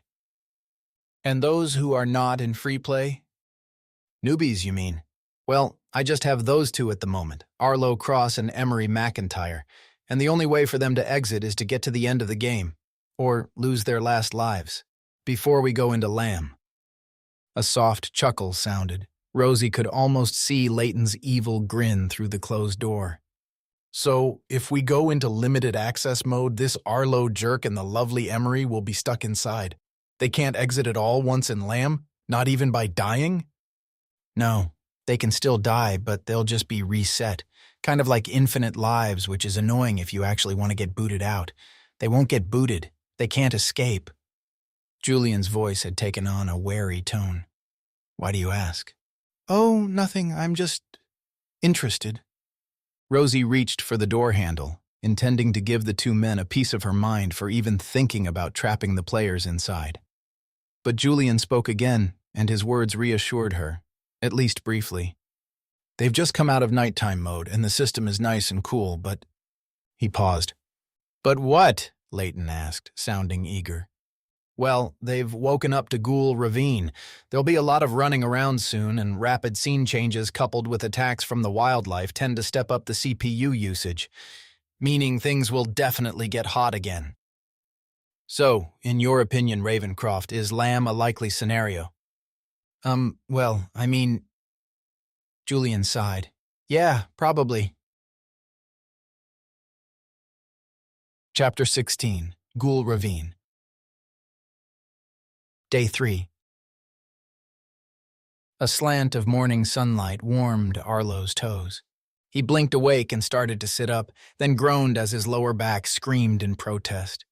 It took a bit of stretching to work all the kinks out of his body. Wake up, Emery, he said, nudging her foot. She stirred. He had to smile at how squeaky clean they both were. Not a trace of mud. The rain had thoroughly rinsed them overnight, and now, in the daylight, they were bone dry. He felt a damp patch on the back of his loincloth, but he could live with it. Emery took his proffered hand, and he dragged her upright. Her mushroom hat fell off, but she deftly caught it. Hey, I wonder if... Great minds think alike, Arlo exclaimed. He took off his own hat and examined it, then pulled out a knife and hacked away at the tough fungoid tissue, sawing it in half. Once cut in two, he sat down to fold the halves around his bare feet. He looked up to find Emery chewing on a piece of her own hat, staring at him in surprise. So, not great minds then. I was wondering if we could eat them for breakfast. Oh, she laughed. Well, both good ideas, right? Oracle said it was safe. Tastes like crap, though. She spat it out and started hacking away at the mushroom with her axe. I guess they're better as beds, hats, and footwear. Arlo again focused on the halves at his feet. How do we attach them, though? After cutting her own hat in two, Emery untied her purple sash. I feel like this isn't its true purpose, but it's the only solution right now. Arlo dutifully avoided staring as she tossed the sash to him. He understood the task and, with his knife, furiously sliced the sash lengthways into 4 equal strips about 5 inches wide. After throwing 2 of them to her, they worked in silence, using the strips to tie the tough, floppy mushroom halves to their feet. Each piece of fabric was plenty long enough to wrap several times around their feet and ankles. In fact, the solution was so effective that Arlo convinced himself that this was indeed the true purpose of the colorful fabric. Standing, he made a point to ignore Emery's bare chest and instead focus on walking. He moved deeper into the pass and tentatively tried his footing on a jagged outcrop, gradually shifting his weight until he was sure the rock wasn't going to puncture the mushroom and spear him. "Damn, it actually works," he remarked. "We can move forward at last." He only glanced back once to make sure she was following. She had her eyes on the ground and seemed to be doing fine, so he concentrated on his own footing. He grew more confident with each step and was soon moving at a fairly normal pace along the zigzagging pass. The ground grew more savage and uneven, but the mushrooms, along with their purple fastenings, held up well. After a while, Emery said, "You don't have to look the other way for the next 2 days, you know." "Huh?" The pace of her footfalls quickened, and then she nudged past him in the narrow space. "How about I lead for a minute?" She twisted around and added, "I finally got it in my head after the whole mermaid thing that these aren't our own bodies. It feels weird walking around half naked, but hey, it's not us that's exposed, right? These are digitally created bodies, and they're pretty nice ones, too.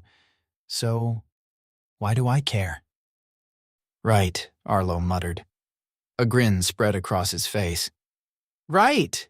Yeah, that's a valid point. Good, because I've been wondering how the hell you're supposed to cover up again with 4 thin strips of fabric once we're through this stupid pass." She shrugged. "Whatever, let's keep moving." Arlo felt a sense of relief. The awkwardness had definitely lifted. If she didn't care, then neither did he. "Look at us, loincloths and mushroom shoes, and armed with a pickhammer, knives, and an axe. We're genuine heroes or Stone Age primitives. Either way, people had better watch out." The pass widened after the next few zigzags, and suddenly they emerged into a somewhat dreary, misty ravine barely wide enough for a simple 2-lane highway. The cliffs on either side were steep and leaning inward, so the gap at the top was even narrower than the ravine floor. Predominantly rock with patches of dirt, a few gnarly trees had grown here and there, as well as sporadic thorny bushes. The faint mist gave the place an eerie sense of foreboding and filtered the sun's rays. The only sound came from a narrow stream that gurgled along at a lazy pace.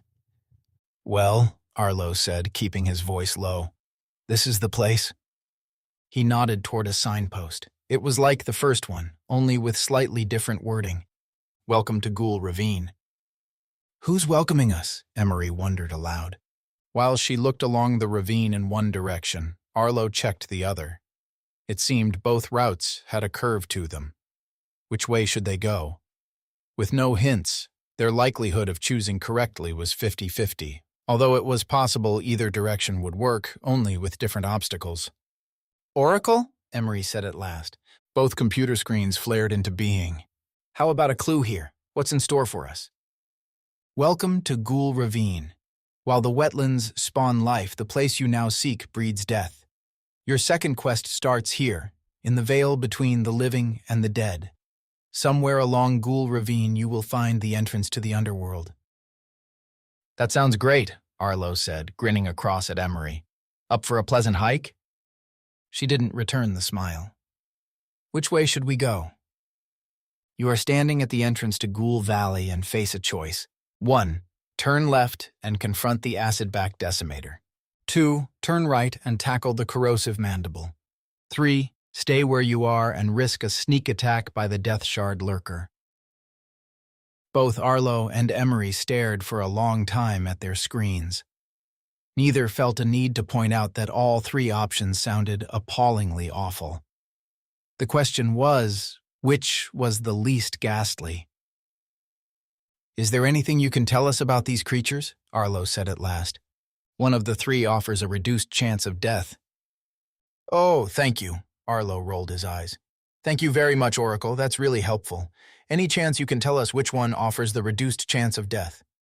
"That is restricted information. Please choose." He glanced at Emery. She raised an eyebrow. "Personally, anything with the word acid freaks me out, and Decimator suggests being killed." Then she frowned. "Actually, the word means to kill every 10th person, and since there's only 2 of us, maybe only one of us will die." "Or we'll both be reduced to a 10th of our size," Arlo countered. "I do agree about the acid thing, though." Also, a creature with the word death in its name is probably pretty bad, especially since it might be lurking somewhere close by right now. And if we did hang around to be pounced on, we wouldn't be making any progress toward the Underworld, wherever that is. Emery grimaced. Good reasoning, which leaves us with a mandible that's corrosive. It sounds gross, but I don't know, maybe it's more disgusting than deadly? Arlo nodded. I agree. That one then? Yes. All right. Oracle, we choose option 2. You have selected option 2. Please proceed to the right. And so they began their trek, walking easily on flat, hard ground, but acutely aware that their mushroom shoes were falling apart. Arlo couldn't help snatching sideways glances at Emery, and on the third time she rolled her eyes and sighed. Do I need to take these mushrooms off my feet and tie them on like a bra? No, he said. Sorry, I'll try to be less obvious about peeking. Let's talk about your reason for being here. You're obviously writing a story about Julian and his amazing VR game. Tell me what your level 1 was like. Emery grimaced. Not fun. Leighton and his crew took away any sense of adventure. They made it grim. It was nice in Old Village, meeting Hector and learning about the fruits and animals and so on. But then Leighton showed up, and the game lost its appeal. When I finally got out, I headed back to my office, intending to write a scathing piece. But you changed your mind. Well, the game is pretty amazing. I had to find the orange orb, which turned out to be a flaming crystal ball that subdued fire raptor birds. I rode one to Pinnacle, which was cool. Arlo's mouth dropped open. Holy crap, really? All I got was a crimson cloak. But you saved my life with it. He had to admit that was true. Where'd you get your axe? Hector. He was a woodsman. He taught me how to chop firewood. Fire raptors, firewood, definitely a fiery theme going on. So you got your axe from Hector, and I got my knives from Reglin, both in Old Village. He smiled. Julian really does have a different quest for every player. Emery nodded, then made a face. Except Leighton ruined it. But even then, a gang of thugs doesn't take away the sheer wonder of what he's created. I knew Julian could remove those bad players, and I wanted to try again, see what level 2 was like. He assured me it was different, more dangerous, but in an adventurous way, as opposed to a group of sadistic bullies ruining the experience. Arlo nodded. Gotcha. Yeah, without Leighton's bunch putting a damper on it, I probably would have enjoyed finding a creative way to get to Midway, and I'm sure it was worse for you, being a woman. She gave a slight shrug. As a player, I was protected. One way or another, I would escape the game and complain to Julian, and that would be the end of their access. So they couldn't do much to me except lock me in a room. But they had no such restraint with NPCs. She arched an eyebrow at him. Do you know about scraped personalities? Yeah, one of the other players mentioned it. That's what my companion was. Basically an avatar with your personality in it. Right, because I'd already used that body before, and I left behind a copy of my mind. Yeah, and that's why the other players recognized her when I took her with me to Midway, because you'd already been to Midway before I arrived. Arlo shrugged. It's kind of messed up. Emery nodded. It is, but I guess that's the nature of a game that you can pop in and out of. Each player occupies a body. If the player leaves, the body either has to vanish from the game as well, or carry on with only half the lights on. Arlo laughed. Only half the lights on, right. That's accurate. But now you're back. What's your story going to say about level 2 so far? Emery thought for a moment and smiled. The lack of clothing is questionable. Is this game meant for guys? Oh, come on, there's plenty of eye candy for women, right? What about all those mermen we met? And I mean before we found out they were cannibals. Anyway, how else would we be able to transform at will? If we wore our coveralls or any pants... Yes, I know, I get that. But there are other options. I could have been wearing a simple dress if the game had offered me one. Men designed this game. Julian has a partner named Mims, but she's the marketing person. He also has a couple of guys named Chuck and Larson. So 3 guys working on various game environments, detailing all the characters and situations. And here I am, my storyline orchestrated in such a way that I have no choice but to walk around topless.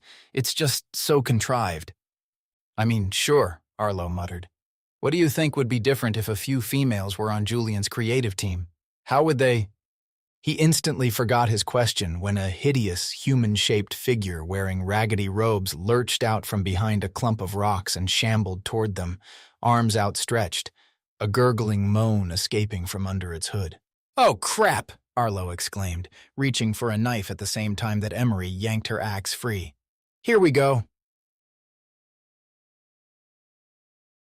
Chapter 17. Corrosive Mandible. Despite shambling, the creature moved faster than Arlo liked. "How about we split?" he muttered to Emery. "You go one way, I'll go the other." "Fine," she said, her knees bent as she half-crouched like the Stone Age primitive Arlo had suggested earlier. He couldn't help being impressed. With her axe held grimly, she looked wild and ready to tackle this sinister, robed figure as it closed the distance to 20 paces, 15, 10. It seemed to have fixated on Arlo. He was glad for that. He could inflict a serious injury head-on, right before he turned tail and ran. He hefted a knife, ready to make the throw and confident he'd strike dead center of the darkened area beneath the flapping hood. At the last moment, the creature flung some kind of dust in Emery's direction. It didn't bother looking her way as it did this. The motion was practiced and deliberate, its main focus on Arlo while taking care of a peripheral problem. Whatever the dust was, the effect was instantaneous. Emery straightened up and stiffened, her breath drawing in. Her fingers stretched wide, and her axe clattered to the ground. Then she pitched backward, slamming down without a cry. "Emery!" Arlo yelled. Not only had the shambling figure taken her out, but the incident delayed Arlo's response. After gawking for a second, he suddenly found himself in a vice-like grip around the throat and lifted until his feet dangled. He struggled to no avail. How the hell had this gone south so quickly? The creature stank of death. Its robes looked centuries old. The voluminous hood shrouded an undoubtedly hideous face. The gurgling growl probably oozed slime and other nasty substances. Unable to speak, Arlo finally stopped struggling helplessly and started to use his brain. Where was the knife he'd pulled free? He must have dropped it.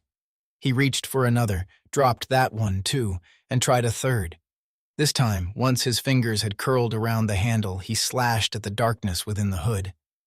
But the skeletal arms were much longer than his, and he couldn't reach anything. He imagined the tip of his blade an inch from bulbous eyes. In frustration, he drew back his arm and flung the knife as hard as he could. It smacked dead center. The handle jutted from the ominously black space. He'd obviously hit something. The knife could be sticking out of the forehead or the bridge of the nose or maybe lodged in the creature's throat, but was definitely stuck fast into something. So why didn't it keel over and die?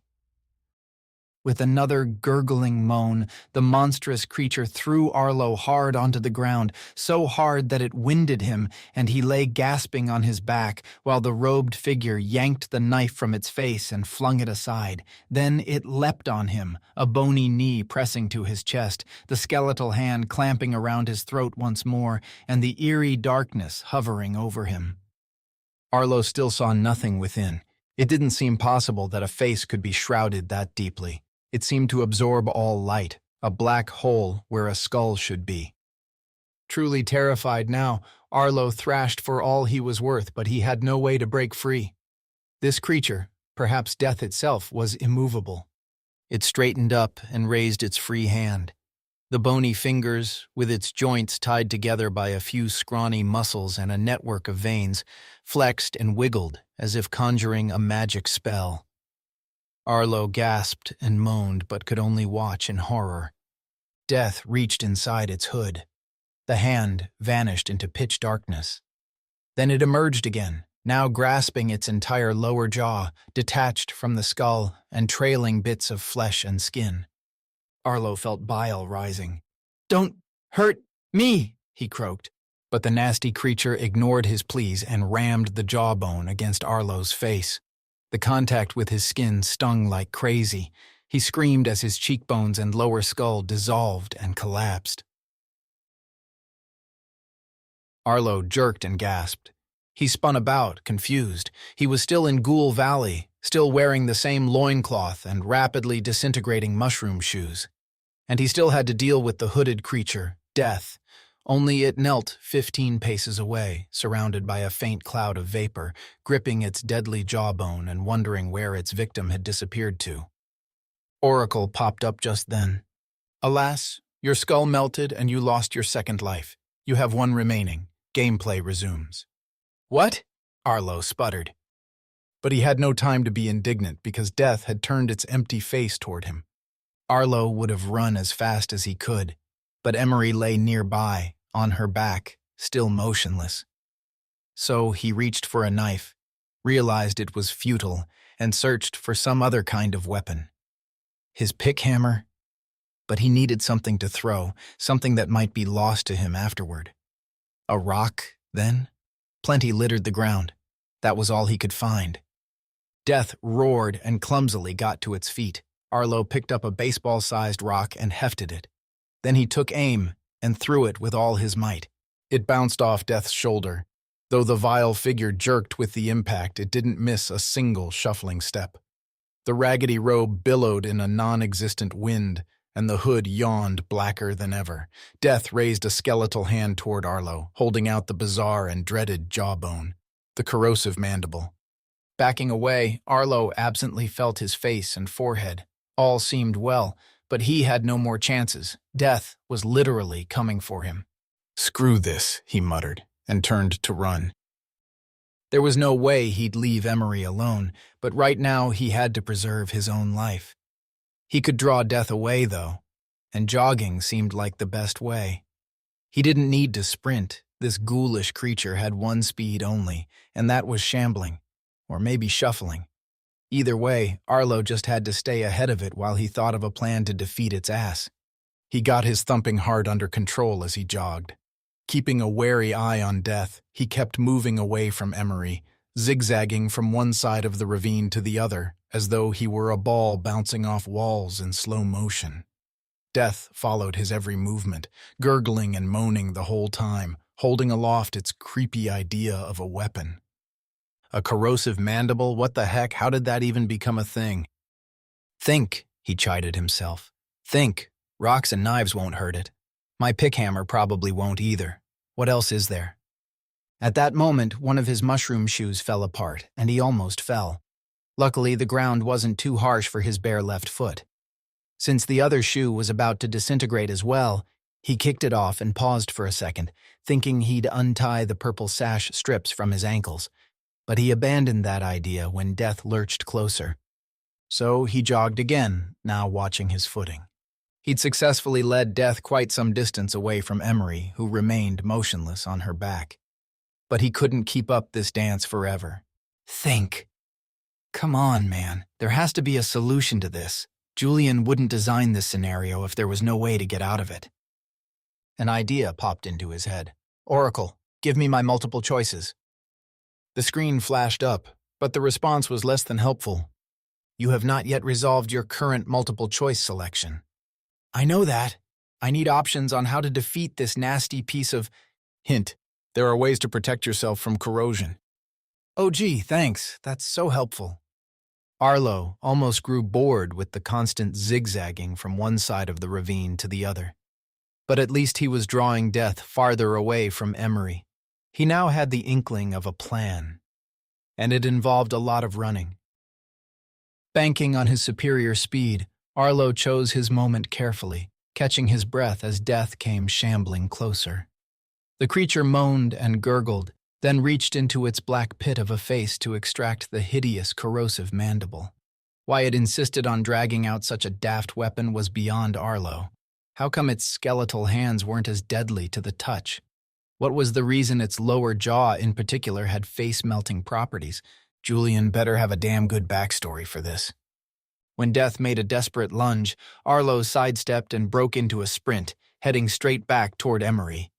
He ran like a hare, knowing this would be his only chance to put some real distance between him and the ghoulish creature. Not surprisingly, a mournful wail sounded from behind him as he escaped its grasp. "Emery!" he called when he dropped to his knees by her side. Wake up! But she was out of it. He started to check for a pulse, then decided he had no time to hang around, so he scooped her up in his arms and hoisted her over his shoulder. Grunting, he set off, imagining for a moment that he was a fireman rescuing a victim from a house fire like in one of his childhood dreams. Metal glinted nearby. He paused just long enough to see his 3 lost knives, and he felt a pang of longing, but he had no time to stop and pick them up. Reluctantly, he left them behind. He broke into a steady jog. Even at this pace, he'd outrun the shambling death monster, assuming he could keep going and assuming death would eventually give up. And so, keeping his eyes on the ground, 1 foot after another, he continued his journey along Ghoul Ravine. Progress, of sorts. Sweating profusely and completely out of breath, he slowed to a walk, then carefully swung around to look for death. The figure was nowhere to be seen, out of sight around the ravine's gradual curve. That didn't mean the pursuit was over, but it did mean Arlo would have plenty of notice if the nasty robed creature showed up again. He took a moment to rest, laying Emery carefully on the ground. He leaned close to her face. Was she breathing? He held his hand close to her nostrils. Yes, definitely a slight breeze there. "Emery?" he whispered. "Are you okay? Wake up!" But whatever had knocked her out didn't seem to be releasing its hold yet. Some kind of magic dust? Arlo shook his head, bemused. The sun beat down on him.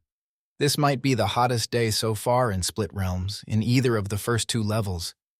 He kind of wished for the wetlands now, the cool, calm lake, or even the fast-flowing river. Heck, he'd roll in a puddle from last night's rain if he could find one.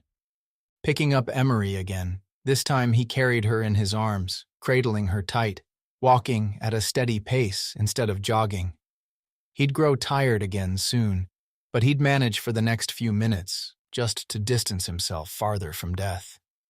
"Oracle," he said. The screen obligingly popped up. "Do I get any more multiple-choice questions yet?" "Not yet, Arlo." He sighed. "Can you at least tell me what's wrong with Emery?" Emery inhaled a handful of bone dust and is incapacitated. Its effects can be reversed with a dose of liquid life. Liquid life, and what, pray tell, is that? But it seemed Oracle's burst of helpfulness was already over. Annoyingly, the screen shut down. "Utter waste of space," Arlo muttered. "Liquid life, so water, or a special kind of water that comes in a bottle, or maybe a spring of eternal youth?" He spoke to dead air. All he could think about now was how angry his arm muscles were, and also the likely burn on his shoulders if he didn't get out of the sun soon. He veered toward the shaded edge of the ravine, noting how that shade rapidly deepened the farther around the curve he walked. It was only then he began to wonder. The curve had been persistent, forever bending to the left. Judging by the location of the sun, he felt that maybe he'd circled around quite a way. Maybe a full U-turn over a good hour's walk. Another half hour like this and he'd be... Inwardly, he groaned. What if Ghoul Ravine was a complete circle? Chapter 18. Acidback Decimator. Arlo's fear came true after another 10 minutes of stop-start travel.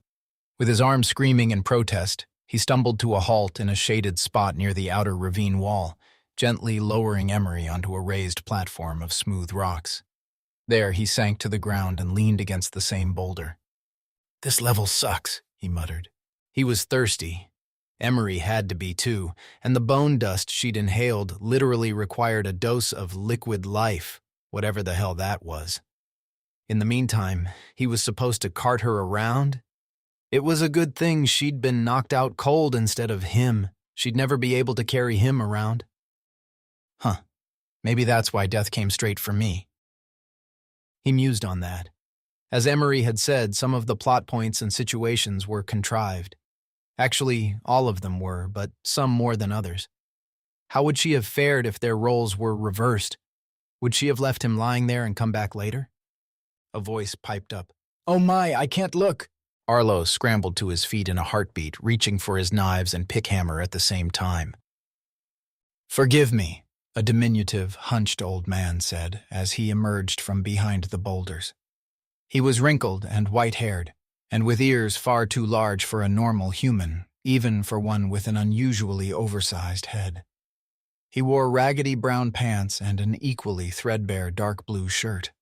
His boots had holes that revealed dirty toes. A satchel hung over his shoulder, pushed around to the back for the moment. "I'm just a tired old peddler looking to make a coin or two. Is there anything you need?" Arlo blinked. A sense of déjà vu had come over him. "It's you, Wintermore, right? The gnome." "I am indeed Wintermore," the man said with a smirk and a bow. "The gnome, as you say." "How come you're here? I thought you lived way up the river." The gnome shuffled closer. He lifted a hand and peered between his fingers at Emery. "She's naked. I can't look." Arlo frowned. "She's not naked. She's wearing a loincloth, but why are you still peering between your fingers, you dirty old man?" Wintermore sucked in a breath and jerked his gaze away. He focused on Arlo. "Why is she asleep? It's daytime." Arlo's mouth suddenly dropped open. "Wait a minute, maybe you can help." "Of course you can help." He went to grab the gnome's arm, causing the old man to step backwards in alarm. Sorry. Okay, look, Emery has been knocked out cold with bone dust." He pronounced the phrase clearly, so there was no mistake. "Bone dust, okay? Do you have anything for that?" Wintermore pondered, then held up his hand and peered between his fingers at Emery again. "She inhaled bone dust? That would cause severe dehydration. I think I have just the thing." Arlo kept his fingers crossed as the gnome rummaged deep in his seemingly bottomless satchel. After a while, Wintermore's face lit up. "Aha!" He held up a small bottle between his finger and thumb. On it was a label. Arlo leaned forward to read it. "Liquid life, that's it, that's what she needs." But when he went to grab it, the gnome snatched it away and scowled under bushy white eyebrows. "Not so fast, young man. It comes at a price." "Of course it does. And of course I agree. Another favor, right? Sure thing. But please, give the liquid life to Emery right away." Wintermore waggled his eyebrows at Arlo, pursed his lips, thought for a moment, and then nodded. "Very well. But I never allow more than 3 favors to accumulate, so I must insist you pay back at least one of them before I administer this." Frustration welled up. Emery could die. "Then you'd best get to it, young man." Wintermore curled his fingers tightly around the liquid life. "Now, here's what I want you to do." The man's words almost fell on deaf ears. Arlo was busy staring at the gnome and wondering if a few swift thrusts of a knife in the chest would speed things up a little. Or a quick blow to the head with the pickhammer. For that matter, Emery's axe still hung on her loincloth. Arlo sighed. Yeah, not likely. He wasn't Leighton. Someone like Leighton could easily bash the gnome over the head and take everything, no messing about. It was definitely an expedient way to play, for a man with no conscience whatsoever. "And bring it to me, all right?" "What?" Arlo blinked. "Sorry, I wasn't listening. Bring what to you?" Wintermore rolled his eyes. "Do I have to repeat myself? Fine, but I'll abbreviate this time," he pointed. "Continue on around the ravine. You'll come across the Acidback Decimator. Take the protective suit and put it on. Steal the Corrosive Mandible. Give it to me." He raised his eyebrows expectantly. "There, understand? Now get going. Time is wasting and young Emery needs liquid life." In somewhat of a daze, Arlo found himself shuffling on his way. Then he came to his senses, stopped, and turned back. "Are you serious?" "Absolutely. Now hurry." The gnome was again peering between his fingers at Emery. Arlo had a moment of doubt about leaving the two of them alone, but then the gnome rummaged in his satchel and pulled out a blanket, which he carefully spread over her, all the while turning his face away but still somehow managing to eyeball her. Once she was covered, though, the gnome wiped his brow and nodded with relief as he hunkered down on the ground and pulled out an apple from a pocket. Arlo resumed his journey, his pace quickening. "You'll come across the Acidback Decimator," he muttered. "Take the protective suit and put it on. I mean, what the actual?" He broke into a jog. He had to hurry, for Emery's sake. Whatever he was supposed to do, he just had to get on and do it. It was a mini-quest. Dangerous or not, tasks like this led to rewards of some kind. In this case, the reward was Emery's revival. But as he continued on around the curve, sticking to the inner wall, he heard a noise that caused him to slow. Dread filled him. It sounded rather like another army of Razorclaws, that awful, chittering, clicking sound. Only, when he slid around the bend a little farther, he stopped dead and groaned inwardly. What the hell are they? A dozen nightmarish, oversized, slug-like creatures wriggled across his path. They instantly reminded Arlo of obese vacation campers zipped up tight inside their sleeping bags, struggling to escape after a cruel prank. Only these monsters were an eerie white color, shiny and covered with oozing slime, and bathed in a faint mist that rose up around them as they moved.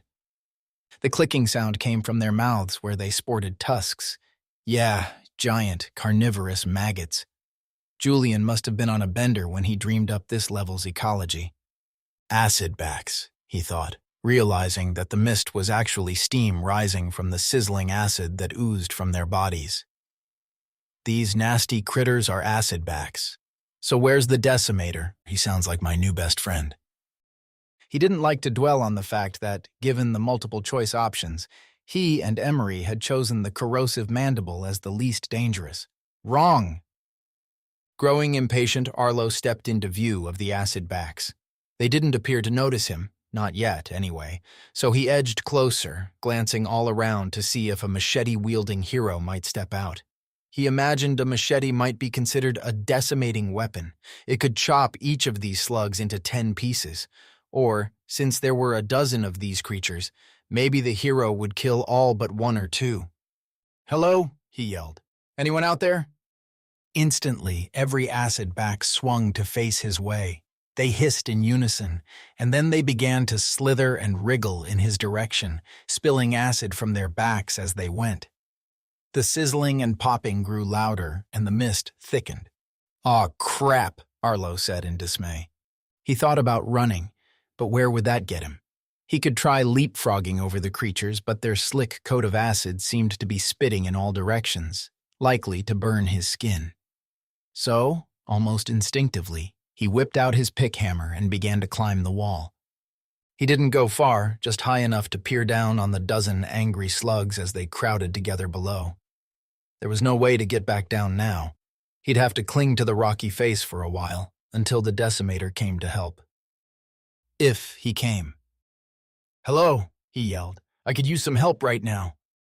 The acidbacks writhed and pushed their rolls of fat partway up the cliff. Arlo wasn't concerned, at least not yet. Even their burning splashes fell far short of where his bare feet had embedded themselves in the rock. "Decimator!" he roared. "I don't have all day." To his relief, he saw movement and squinted. A very large woman stamped into view around the bend in the ravine.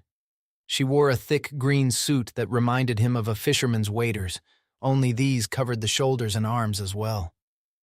The dark-haired woman, whose cheeks were ruddy, had a backpack and loosely carried a mask of some kind. "Are you the Decimator?" Arlo called. "Any chance you can do some decimating for me?" The woman let out a heavy sigh and continued her approach. She calmly donned her mask, which was a transparent plate that covered her entire face and strapped around her head. Then she reached into her backpack like an archer grabbing an arrow from her quiver, only she pulled out a much sturdier weapon, more like a high-tech shotgun. Sensing her presence, the giant slug creatures swung about and began charging, hissing, and clicking as they went, acid sizzling, steam puffing. The woman took aim and one by one blasted the creatures. Her weapon let out a sharp report each time, but instead of hot lead, electrified fire leapt across the ground and lit up the slugs in blue energy. She moved the weapon to and fro, and the acidbacks began to screech. And as they screeched, they shrank. Arlo blinked in amazement. The nasty monsters were actually reducing in size, quickly and impossibly, and in an oddly unrealistic way, just like in a mad scientist movie from the 1980s. They remained perfectly scaled and unharmed, but shrank until they were a tenth of the size, Arlo thought, as the woman stopped shooting and the fiery blue crackles of energy dissipated. The Acidbacks are literally 10 times smaller than before. They've been decimated. "Thanks," he called. The woman nodded, removed her mask, and slung her weapon over her shoulder to its long sheath-like bag. "Careful as you come down. The acid still has a bite to it." While he descended the cliff, the woman walked among the wriggling slugs, which were now no longer than her boots. So it was quite fitting when she lifted 1 foot high and stomped, squishing a soft Acidback so hard that it exploded out to the sides. She went around exterminating them all, cold and merciless. No, more like with complete indifference, perhaps even boredom. She stood among the pulped flesh as acid sizzled and steamed. Arlo continued his slow descent and was cautious about where he landed. Tiptoeing away from the oozing trails, he finally made it to safety and turned to face the woman. "Thank you. I'm Arlo." The woman shrugged. "I'm Wilhelmina. I do my best to protect the ravine from this infestation of Acidbacks. You can call me Wilma." Arlo would have shaken her hand, but her suit extended to her hands also, and he wasn't sure how much acid coated her fingers. So he stayed back. She looked him up and down. "You didn't find the secret trove, then?" The what?" Wilma smirked. "To be fair, only half the players who come through here spot it. It's opposite the ravine entrance, where you came in from the wetlands." Arlo blinked stupidly for a moment. "And what's inside this secret trove?" "That's for you to find out, honey. Now, are we done?" "Where there are 12 Acidbacks, there are normally double the number close by. They just keep on coming. It's a never-ending job, this." She pierced him with a glare. "You could take over my job, you know. How about it? I think I've served my dues by now." "Served your—" Again, Arlo floundered. This conversation kept veering off track. "Look, I was wondering if I could borrow your suit." Wilma stared him down. "Sounds like we're on the same page, then." "What? No, I don't want your job. I just want to borrow—" "Hey, you can't have it both ways. If you want to borrow my suit, then you have to agree to take over my job as Acidback Decimator, thus releasing me from my duty." "What duty?" "My duty. My payment." She shrugged. "I traded with Wintermore." Light dawned. "What did you buy from him that cost you community service as a giant slug exterminator?" Wilma threw her weapon aside and began peeling off her thick suit. She wore a full fantasy-style costume underneath, finely stitched blue tunic, brown pants and boots, and a cream shirt with oddly frilly sleeves. "I bought another life. I was dying, got caught by these fat buggers and was lying there in agony, wondering how to end it quickly, when Wintermore showed up and administered a healing potion. Of course, then he told me my fee, to stay here and destroy Acidbacks until someone else came along to take the job in my place." She grinned and threw the heavy suit toward him, boots and all. Arlo jerked backward as it landed, scared it would spatter him with burning droplets. Yeah. Thing is, I have no interest in taking your job. I just want to borrow this suit for a while." Wilma grinned and tossed the large weapon to him. It clattered on the ground nearby. "That's not my problem, Arlo. My duty is done. I've killed hundreds of Acidbacks by now and handed off the suit. I'm out of here." She gave a mock salute, then turned and stalked away. Arlo watched her go, a dozen questions running through his mind. He called after her. "Are you a player? I mean, are you actually playing the game right now?" "I'm in free play," she said over her shoulder. "I already completed the level." She halted for a moment, half turning to study him. "It's against the rules for me to help you. I probably shouldn't have mentioned the secret trove either, but that's why the gameplay changes each time, to avoid cheat sheets. I don't know exactly what you've done so far or what you've yet to face. What's your level called? What's the main object you have to find?" The Emerald Egg?" She frowned. "Never heard of it. Mine was the Ruby Revenant. I guess we all have to find our own way through. Well, good luck." She winked and continued on her way until she'd vanished around the bend in the ravine. Arlo shook his head and looked down at the green suit, boots, mask, and the space-age blaster rifle. "Well, I have the Decimator's clothes. Great. But take over her job? Screw that." Chapter 19. facing death again. The suit not only weighed Arlo down, but he started sweating even more than before. As he followed the ravine around its gentle curve, the welcome shadow on one side narrowed until it no longer existed. It would return as he continued, coming in from the opposite side, but right now he slowly baked. He couldn't fathom how Wilma had worn the suit for any length of time. Luckily, any droplets of acid squirted onto the material had dried into soft, rubbery lumps, safe to the touch. One less thing to worry about when donning it. But the thought of her sweating for days and now his own bare skin rubbing up against the material. Gross. A shower was definitely in order as soon as he'd taken care of this problem. Hefting the blaster rifle, he looked ahead for death. "Come on out," he growled. "I'm ready for you this time." It was too early yet, though. He'd been walking for 15 minutes or so when he suddenly spotted a familiar sight to his right. The offshoot passage where he and Emery had entered the ravine. He'd come full circle. What a colossal waste of time. It wouldn't be long before he came across the death creature. For now, he looked to his left, remembering what Wilma had said about the secret trove. Whatever that was should be right across from the ravine entrance, but where? All he saw was an unbroken cliff face. "Oracle?" His screen opened up. "Hello, Arlo." "Ah, did you miss me?" He grinned. "Tell me about the secret trove." The secret trove is a small cave where all manner of useful items can be found. The items are guarded, so be careful. "And where is it?" "The location of the trove is a secret, hence its name, Secret Trove." "Don't smart-mouth me," Arlo sighed. "Maybe a clue?" "There is no clue. The trove is a secret room."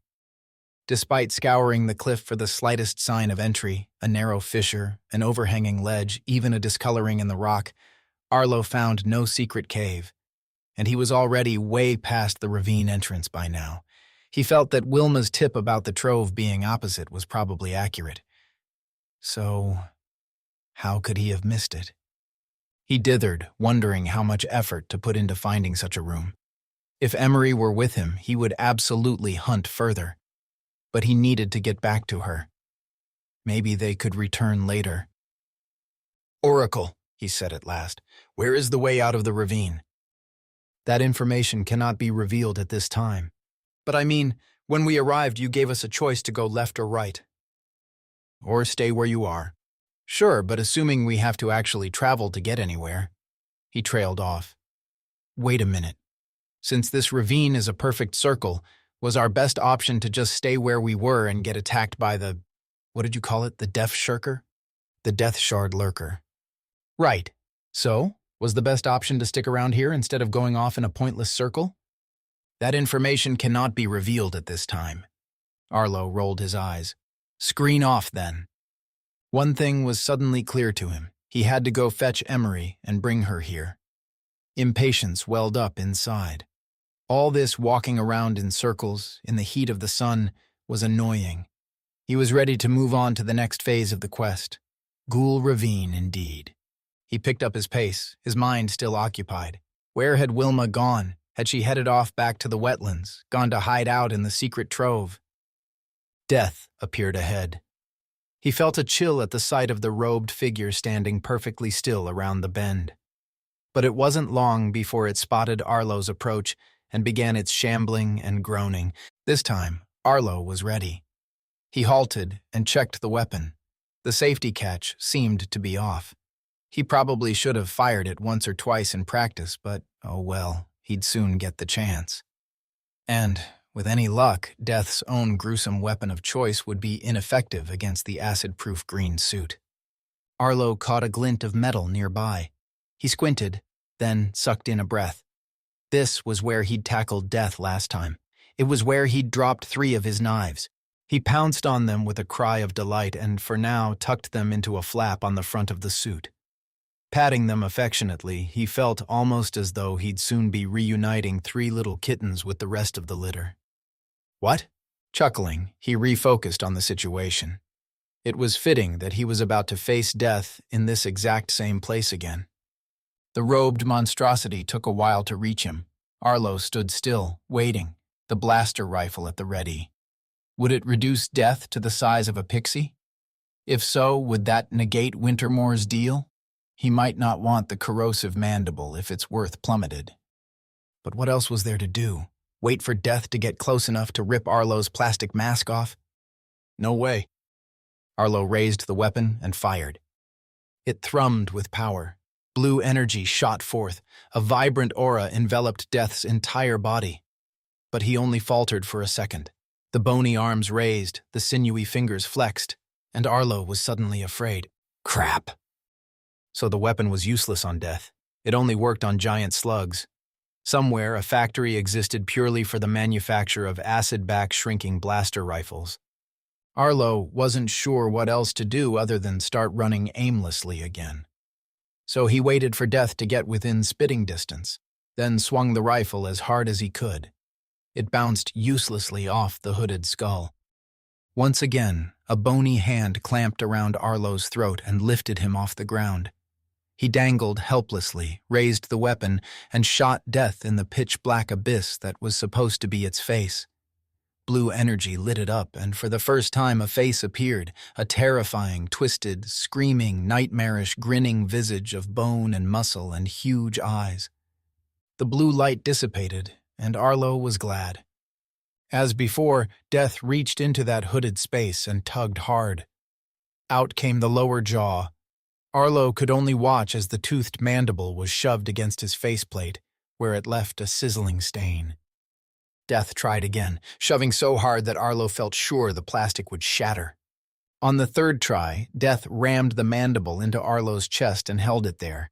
Steam rose, and the sizzling sound alarmed him, but he felt no pain even after several more seconds.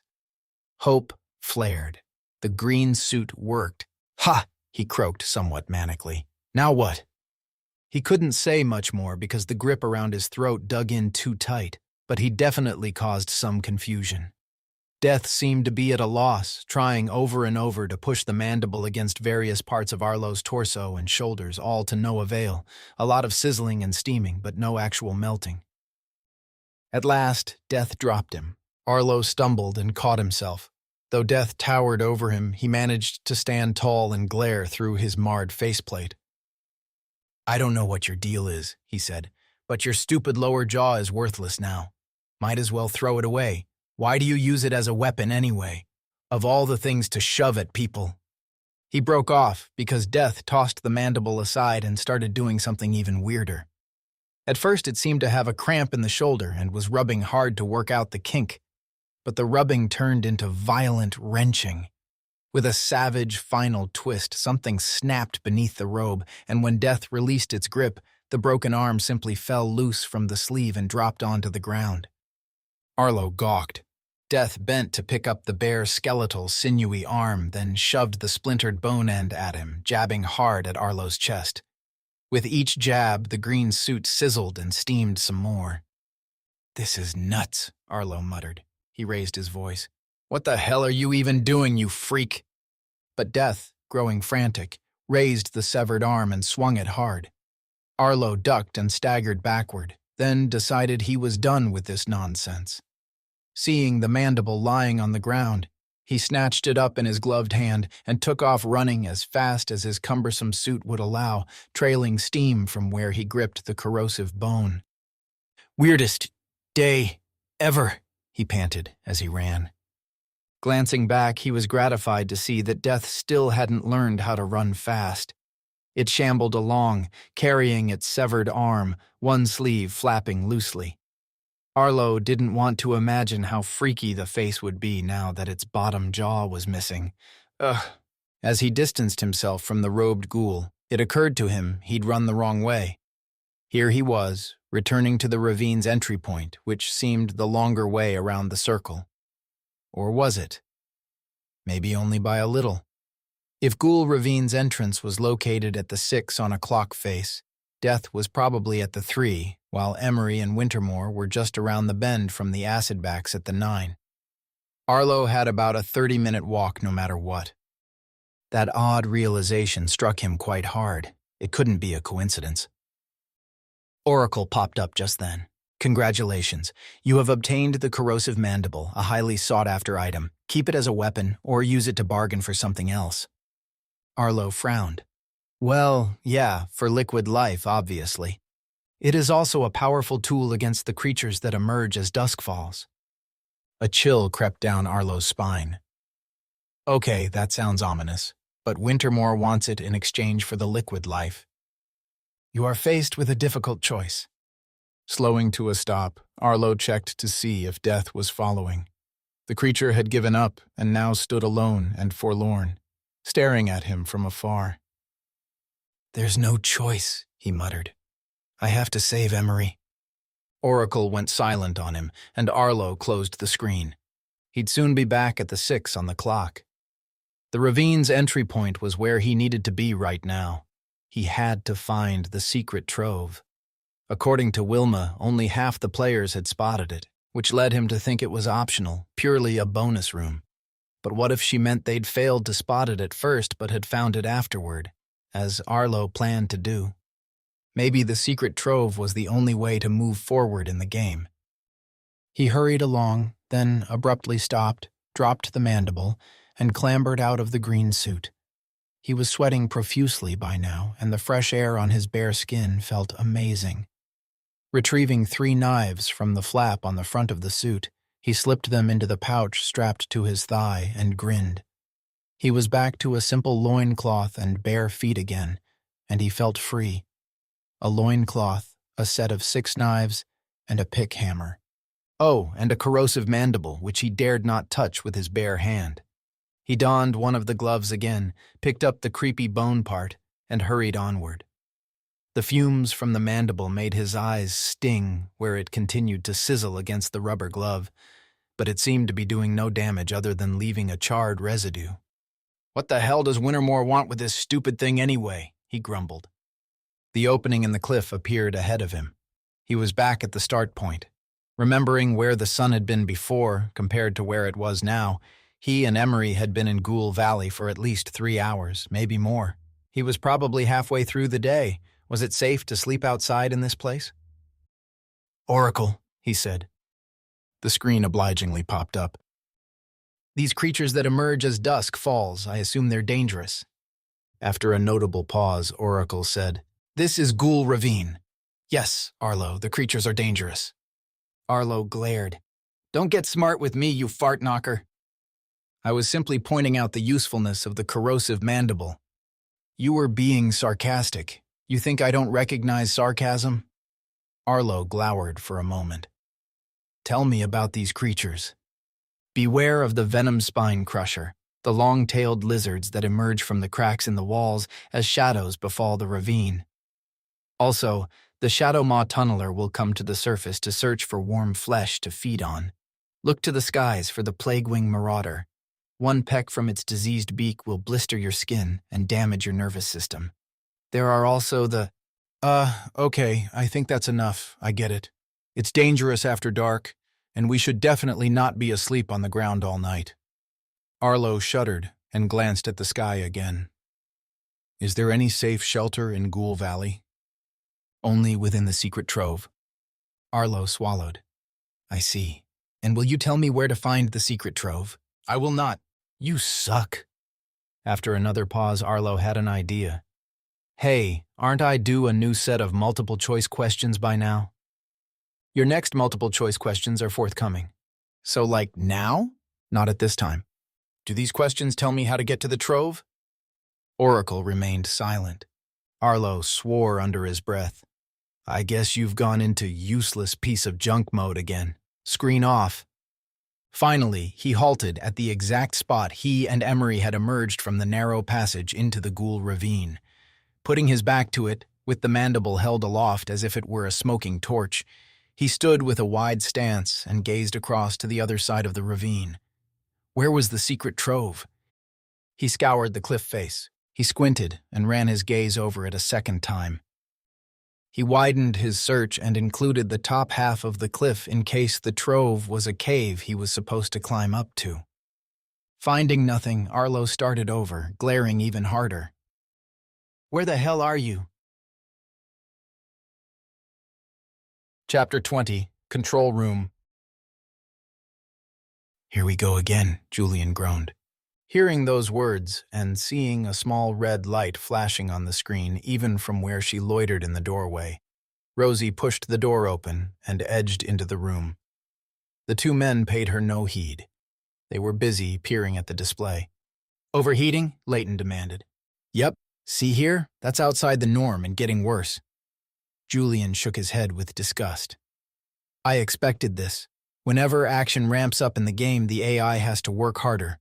Okay, so this time I'm going to switch over to Lamb and see if it helps. It should. No more background rendering.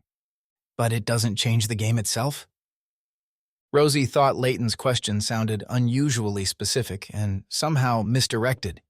He should be checking to see if any harm would come to the players, or if the system would suffer damage. But no, he was solely interested in gameplay. The game will go on, Julian confirmed. Good. Good? This is far from good. But Leighton grinned and clamped a hand on Julian's shoulder.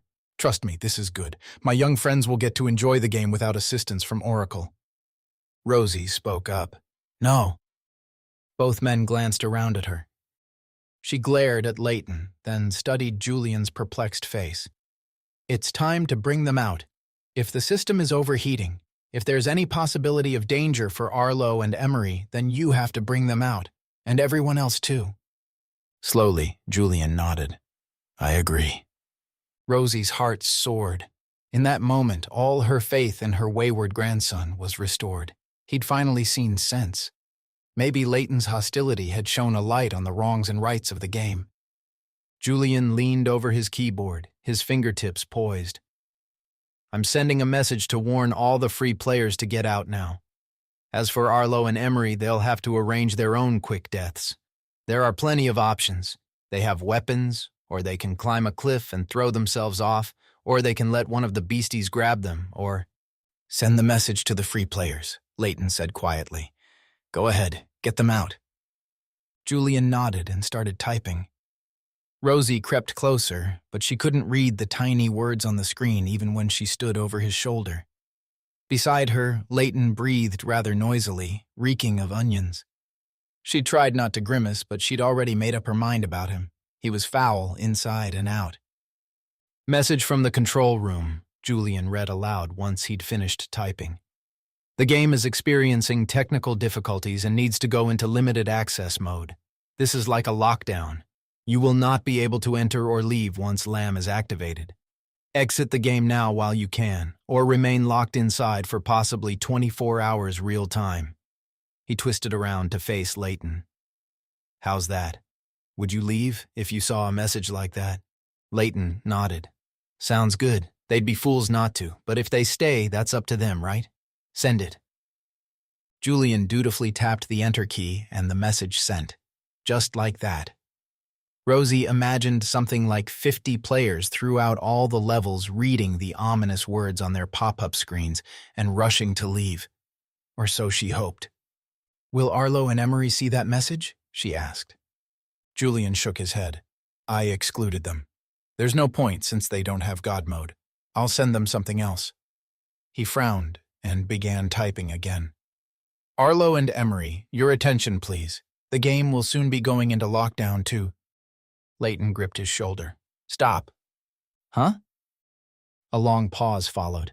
The man had a manic gleam in his eye. Leave them in there. Let them continue playing. No way. I plan to keep Lamb activated until the engineer gets here in the morning, and there's no telling how long it'll take to fix the cooling problem. Do you know what that is in game terms? 1 minute out here is an hour in the game, I know. Leighton rolled his eyes. You seriously think you need to tell me that? But that's my point. Let 'em stew. It'll serve them right for messing with me. Rosie's anger had been slowly building. Now she exploded. You are the nastiest man I've ever met. How dare you? Leave my house at once. Take your petty, toxic attitude someplace else. Julian, throw him out. Her grandson opened his mouth to speak, but Leighton immediately jabbed a finger at him. Think before you answer, Ravencroft. Remember who's paying for all of this. Do you want this game in full production and distribution in time for Christmas, or would you rather see it die a slow death in this pathetic little room? Get out of my house, Rosie yelled. Leighton's hands went up in surrender, and he backed off, but with a grin on his face. "All right, feisty lady, settle down, I'll leave. But make no mistake, Ravencroft, I'll be monitoring the situation. If I find out you let those two jerks off the hook, then say goodbye to funding." "This is bullcrap," Julian muttered. "It's simple payback, and come on, it's no big deal really, more of an inconvenience than anything." Rosie could think of nothing worse than being locked in the game until morning. Even if the engineer had the cooling problem fixed by, say, 10 a.m., that would be at least 17 hours, and she couldn't even calculate what that translated to for Arlo and Emery and their avatars. It would feel like a lifetime. And what of their real-life bodies, relaxing with the headsets on in the two leather recliners? They'd need to eat and drink. They'd need to use the toilet. Shaking with fury, she started batting at Leighton and shouting in his face. She wasn't sure when she'd last been so enraged by another human being. It was made worse by the fact that the man laughed as he retreated toward the door. "Mark my words," he told Julian right before he exited the room. "Do as I say, or we'll have a problem." And then he was gone. Rosie made sure of it. She followed the obnoxious man down the hall and practically slammed the door behind him as he sauntered out onto the driveway. She watched through the window as he casually climbed into his red sports car. She glared after him as he spun his wheels and tore off. The sound of his roaring engine faded into the distance. Rosie marched back along the hall to the office and didn't mince her words. "Ignore everything he said. Get Arlo and Emery out of there before you go into lockdown." Instead of hopping to it, Julian remained still, leaning back in his chair and absently drumming his fingers on the desk. He seemed troubled, but when he finally looked Rosie in the eye, she knew he'd made up his mind to do the exact opposite of what she wanted. "Gran," he said slowly, "the thing is, don't you dare. No, but listen to me. Leighton's funding is, well, it's everything. This game is nothing without it. It won't see the light of day if we can't package it up with a big red bow and present it to the—" "Julian, I don't care." It was his turn to explode. "Well, I do. I've worked too hard to jeopardize everything because of a small glitch that keeps the players occupied for a bit longer than normal." "A bit longer?" she exclaimed. "A bit longer? What does 17 hours translate to, Julian?" He pursed his lips. 17 hours? He shrugged and jabbed at a calculator. 1 hour in real time is about 4 days of gameplay, so about 68 days, give or take. Rosie gaped. She knew it would be bad, but this still shocked her. She took a deep breath and tried to calm herself, speaking softly in an effort to win him over rather than antagonize him further. "Do you expect Arlo and Emery to remain in level 2 for what seems to them like over 2 months, do you?" He looked sheepish. "Well, I mean, it does seem excessive." "Excessive?" Another deep breath. "Yes, dear, it's certainly excessive. Send a message to them, get them out, then go into lockdown. I'm sure Leighton won't notice." Julian scowled. "Don't underestimate him, Gran. I'll tell you what. I'll go into Lamb, let them stew for a bit, make Leighton happy, and then I'll deactivate Lamb and get them out before I go to bed. That'll only be 6 hours or so, about 2 weeks to them." "Not good enough. It'll have to be," he snapped. "Now please, leave me alone for a while, will you? I have to monitor stuff. I'm going into Lamb as soon as all the free players are logged out." He turned his back then, and she knew there was no more discussion to be had. Fuming, she swung around and left the room, slamming the door so hard behind her that her arthritis immediately flared up where she gripped the handle. "If you won't warn them," she muttered, "then I will." In her room, she lay down and put on the headset. Almost without thinking, she talked her way through the computer's options and entered the game. The scene zoomed in as it had earlier, only this time she didn't ghost through rock walls and along dark passages, and she went nowhere near the giant ogre. Just for a second, she thought she spotted a man's head and shoulders sticking out of what must be a hole in the ground. But she hurtled straight past him and couldn't twist around to double-check. The AI was in control, and she found herself paused at a rock face, staring at it like it was somehow important. Perhaps the AI was confused. It appeared nobody else was around, Not a single NPC character for her to take over. Just empty space and this featureless cliff. But then the rock in front of her moved. Chapter 21, Deathshard Lurker. Growing frustrated, Arlo stalked toward the ravine wall. "Where are you?" he demanded. "Show yourself." "You're talking to a cliff face," the voice of reason at the back of his head remarked. "A secret trove isn't going to show itself just because you ask it to."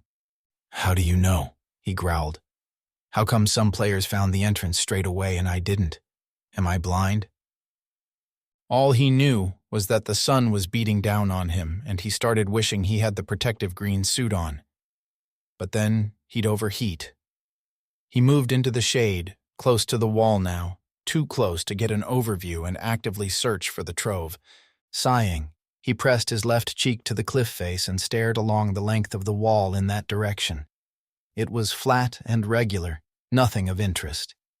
He turned the other way and jumped in surprise. Something protruded. An odd lump of rock about his height stuck out maybe a couple of feet, gray, shapeless, and unusual in an otherwise smooth wall. Suspicious. His heart began to thump. Could this be it? He stepped back from the wall and almost immediately the outcropping vanished from sight. Still there, but impossible to see except from a perpendicular angle. "Gotcha," he whispered. As he moved toward it, he realized some players might have stepped into the shade against the wall when they'd first arrived, while others had not. Maybe they'd simply opted to wait instead of turning left and right, and while waiting they'd hunkered down against the wall and glanced sideways. He halted in front of the weird, shapeless protrusion, a thought occurring to him. What had the multiple choice options been? Turn left to confront the Acidback Decimator, turn right to tackle the Corrosive Mandible, and stay put to face a sneak attack by the gray, rocky shape suddenly leapt at him. He yelled and staggered back as the roughly human-shaped figure seemed to erupt into a much larger form. But it took only a nanosecond to realize it had simply snapped open like an umbrella, a couple of spindly arms spreading wide while clutching at a tattered cloak. Beneath the folds of cloth, a skinny, naked woman with rotten yellow teeth screamed at him. "Go away! Get lost!" Arlo tripped and fell, dropping the mandible. He reached for a knife and scrambled to his feet while the emaciated woman stood and trembled with rage, hopping from one foot to the other, her enormous cloak fluttering. She was all bones and drooping, pallid skin. Arlo guessed she was in her 90s, though quite tall and spry. Her fierce expression and hostile posture told him to back off. But though he retreated a few steps, she kept up with her weird, almost primitive dance. He relaxed a little, loosening his grip on the knife at his thigh. "Hey," he said, holding up a hand in greeting. "I don't want to hurt you. I just want to find the secret trove. Do you know where—" Pausing, his mouth fell open. He leaned to the side, trying to peer past her, but she anticipated that and shifted her stance, blocking his view with her cloak.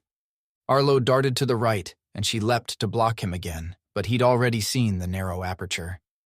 "It's here," he said in triumph. "The secret trove is right here. Let me in." "Get lost." Arlo frowned. Then, slowly and deliberately, he held up his gloved left hand. "See this? It's so I can carry that." He pointed at the smoking mandible, which lay nearby. "Don't make me pick it up and shove it in your face, lady. It'll melt your skull."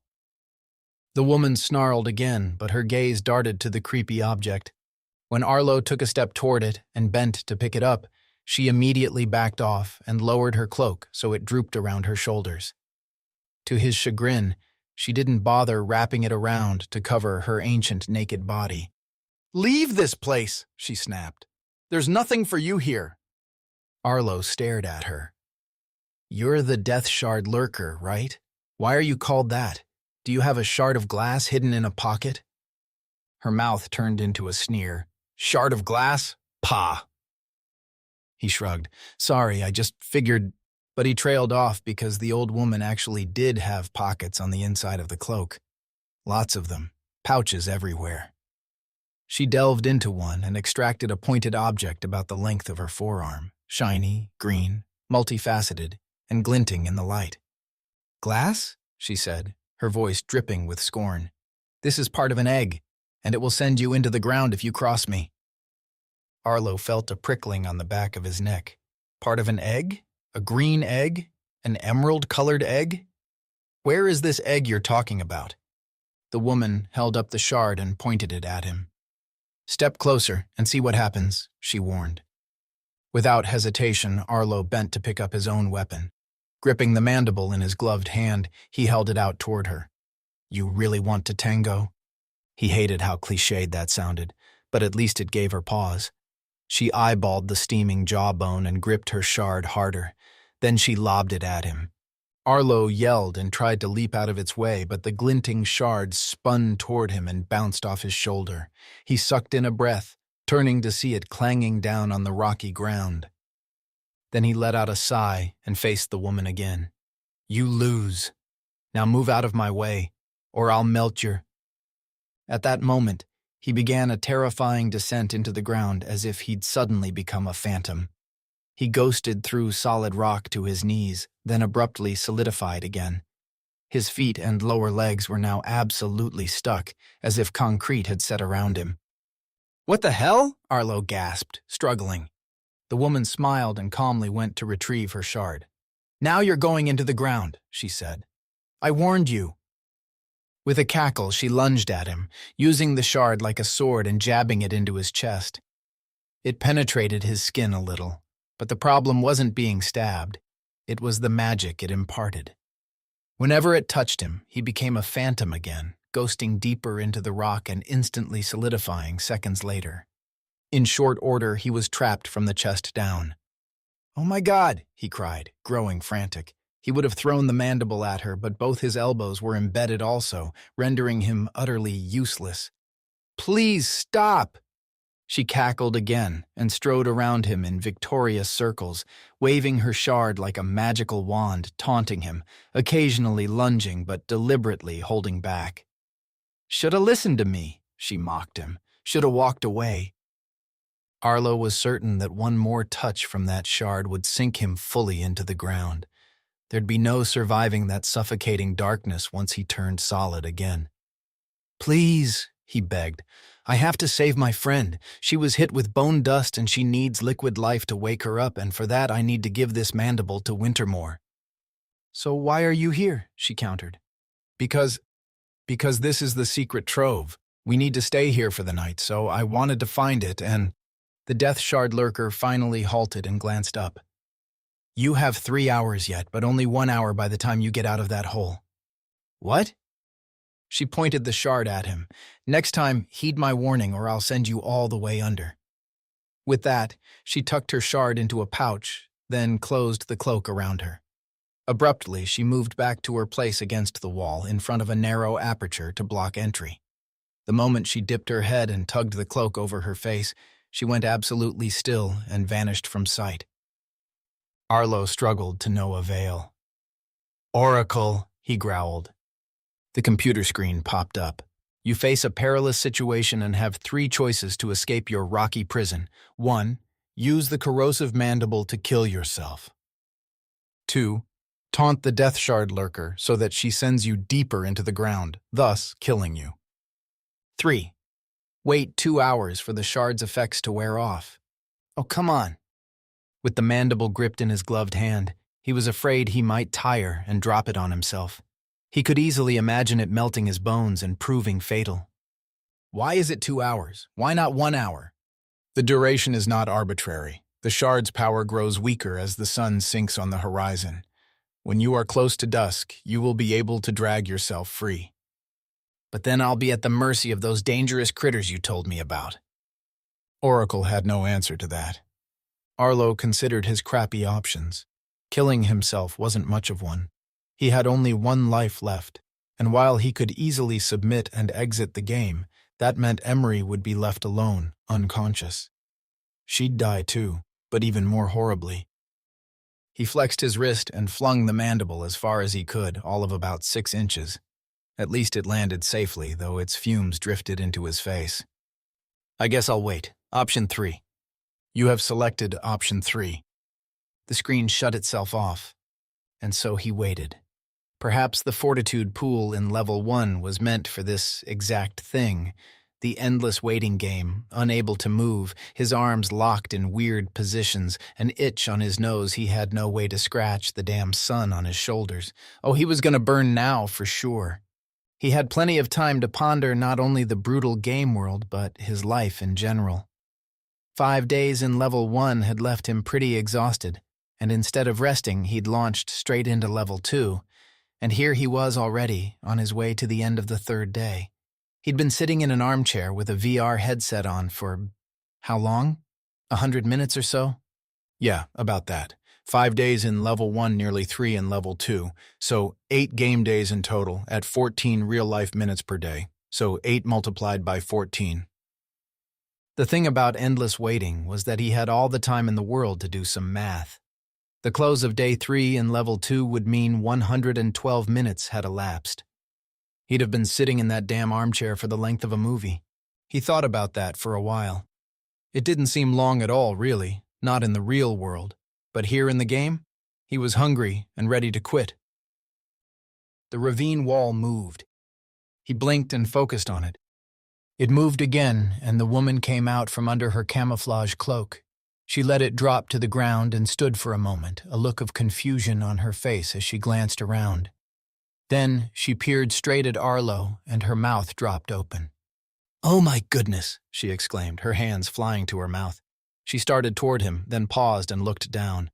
"Oh my goodness," she squawked even louder. Trying in vain to cover her modesty, she hurried back, picked up the cloak, and struggled into it. Only then did she return to where Arlo was trapped in the rock. "What on earth? Arlo, you and Emery have to exit the game, now!" Then it clicked. "Rosie? Yes, it's me. Never mind all that. Listen to me. You need to exit. There's something wrong with the system, and Julian has warned other players so they can exit. But he hasn't warned you and Emery because there's a man in his office who seems to have a beef with you both." "A man? What man? What are you talking about?" "His name's Leighton. He's really angry and—" "Leighton?" Arlo felt his insides shrivel up. "Leighton's in Julian's office? Right now?" "Yes, he wants to keep you inside until the cooling problem is fixed tomorrow." She leaned closer, her eyes wide with fear. "Do you know what that means?" Arlo stared at her, horror mounting. "Do you mean your tomorrow or mine? Tomorrow in the real world or in the game? Because—" his mind began doing math somersaults. "Because that would be forever in the game." "That's what I'm trying to tell you. All the players have been told to exit. Those in free play can do that." "Yeah, God mode," Arlo muttered. "What about me and Emery? How do we exit?" Rosie swallowed. "Julian hasn't built an exit strategy for first-time players. He says the only way for you to exit is to kill yourselves. In the game, I mean. You only get 3 lives, and once they're used up—" Arlo groaned. Out of his reach lay the corrosive mandible. But even if he could reach it, he wouldn't use it on himself until he knew for sure Emery was able to escape as well. "You need to find Emery for me," he said. "Rosie, I need you to walk around the ravine to my left. You're right, and find her. She's unconscious." His mind raced. "You'll have to kill her. We each only have 1 life left. Take this glove I'm wearing, pick up the mandible, go find her and touch her head with it. It'll melt her skull and—" The old woman recoiled. "Oh my goodness!" "Yes, I know. It's crazy. But if you want to get us both out before the game locks us in, that's the only way I can think of. I can't get out of the ground until the shard's powers have worn off, and it'll be getting dark by then, and— Rosie, how long do we have?" She shrugged. "I don't know, but soon. It could be minutes away." "Are you talking about your time or mine?" Rosie began shaking her head. "I don't know, Arlo. My time, I suppose." "So I might have hours?" he said, hopefully. "A minute of your time is an hour here." Her eyes widened. Yes, that's true. Oh, Arlo, please hurry. Is there anything else I can do to help?" Arlo considered very carefully. The shard? There was nothing to suggest it could directly reverse the magic. The only solution he could think of was the plan he'd already suggested. "The corrosive mandible," he said again. "Kill me with it, then go find Emery. It'll be over in no time, and—" Rosie? But she was no longer listening. She frowned and stared off over his head, then blinked and looked down at him. "What fiendish trickery is this?" she hissed. "Huh?" She pulled her cloak tighter and glared. "Try that mind control again, and it'll be the end for you," she warned. He said nothing, realizing Rosie's brief time had run out. The Deathshard Lurker was back, and she was ticked. For a moment, he wondered if she'd yank out the shard and send him all the way into the ground. She definitely had that manic look in her eye. But then she huffed and returned to her place by the ravine wall, effectively blocking entry to the secret trove. She dipped her head and went still. Arlo ground his teeth and glanced up at the sky. The sun was definitely on its descent, but it would be a while yet before the shard's power wore off. Until then, he was stuck, waiting. Chapter 22. Countdown. With the fading sunlight came a shift in his molecular structure, or at least that's how he thought of it. He became a phantom again, able to move freely amid the solid rock ground that had trapped him for hours. The thought of sinking farther terrified him, so he swam in an upwards direction, frantically trying to rise out of the rock before he got stuck again. This worked in a clumsy, exhausting way. Gradually, he floated to the surface, and then, as if the magic knew precisely when to make him solid again, he was able to stand up and stamp about.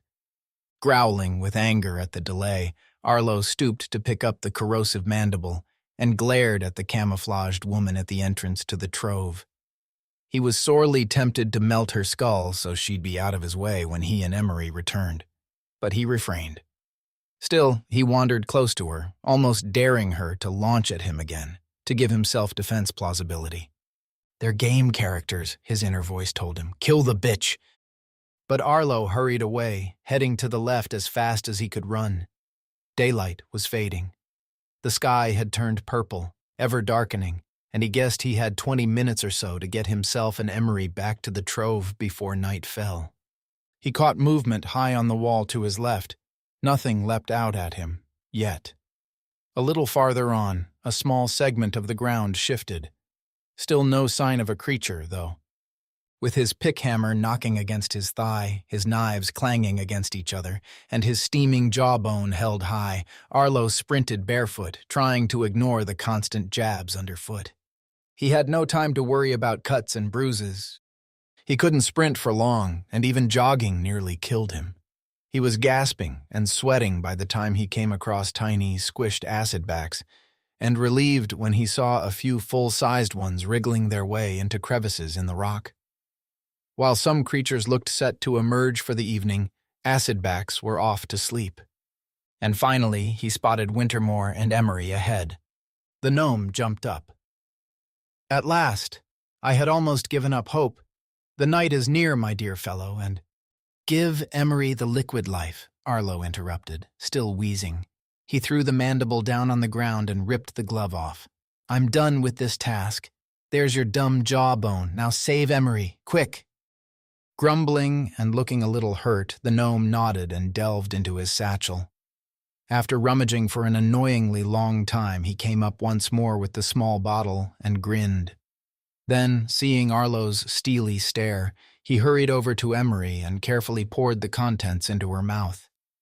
Gently, he massaged her throat until she swallowed. She was still laid out on her back under the blanket Wintermore had given her. Deathly pale, she looked like a corpse. Abruptly, she sucked in a huge, ragged breath and bolted upright, eyes wide. "Life," Wintermore said with a delighted grin as he clapped. "She will be fine, and the two of you have repaid one of your debts. You only have 3 more to go." The gnome put on the heavy green glove and picked up the mandible. Arlo would have been interested to see what he did with it if time weren't so pressing, so he absently asked the question while attempting to draw the blanket over Emery's shoulders. "The corrosive mandible is a formidable tool," the gnome said with a wink, "and a valuable, highly sought-after item. One of the free players has asked for it, and in return I will acquire another item that he has until now failed to make available, and with that item I shall trade with another player who—" "All right, forget it," Arlo snapped. "I don't really give a crap. Emery, are you okay?" We have to do something pretty dramatic and I need your full attention." She swallowed and rubbed her throat, then blinked at him. "How long have I been out?" she croaked. "A long time. It'll be night soon. Listen." She glanced up, suddenly fearful. "Is there anything we should be afraid of?" "Plenty," Wintermore said cheerfully. Arlo gripped Emery's arm so hard that she winced and glowered at him. "Listen to me. Never mind the night. We have to get out of here." Rosie passed on a message. "The game's about to go into some kind of limited access mode, meaning we won't be able to leave until tomorrow." Emery frowned, her gaze flitting to the darkening sky. "No, I mean real-time tomorrow," Arlo said. "That's weeks inside the game." "Wait, what?" "So we have to kill ourselves." "What?" "Yeah, I know. There's no way for players like us to escape unless we kill ourselves, which would naturally boot us from the game if we're on our third lives, which we are." Arlo could barely breathe. He was talking so fast. "So, I guess we cut each other's throats, or you bash my head in with your axe while, okay, we may need Wintermore." He spun around to find the gnome staring at him in amazement. He chose that moment to drop the corrosive mandible into his satchel, and though it made no sound, Arlo imagined it landing atop a pile of other useful items and sizzling its way through them all. Or maybe the satchel didn't work like that. "Wintermore, will you kill us both? Make it quick and clean. We have to die right now before it's too late." "Oh my God," Emery grumbled. "Why didn't you just bash my head in while I was asleep?" He chewed his lip. "Well, I wanted to ask you first, I guess. Bashing your head in while you were asleep just seemed wrong somehow." Whatever she opened her mouth to say in retort, the words froze on her lips. Everything else froze as well. Wintermore went still. The background sounds of the ravine fell silent. A staleness crept into the air. In the distance, a weird noise started up, like a constant beep, only it wailed across the dusky sky. Arlo stared at Emery, and she stared back. They weren't frozen, but it seemed everything else was. The world was paused. Oracle popped up, the screen flashing sporadically. "Warning, the game is entering limited access mode. Some services will be offline. Your quest may continue, but please be advised that neither of you will die until full services—" The screen abruptly went off.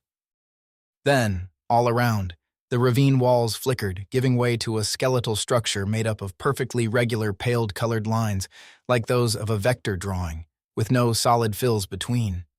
The lines were everywhere, layer upon layer for miles, pale yellow against a dull gray background. Even Wintermore had turned into a vector outline, though an intricately detailed one. The flickering ended, and normality returned. Or a semblance of it, anyway. Though the game world was solid once more, the distant wailing continued. Everything flickered again, and then Arlo's vision turned solid red.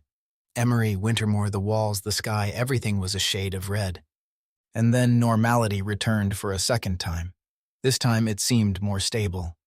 The wailing abruptly ended. "Oracle," Arlo demanded, "give us a status update or something." But the screen failed to light up. "Oh, for crying out loud," Arlo's shoulders slumped. "We're too late. Now we're stuck here."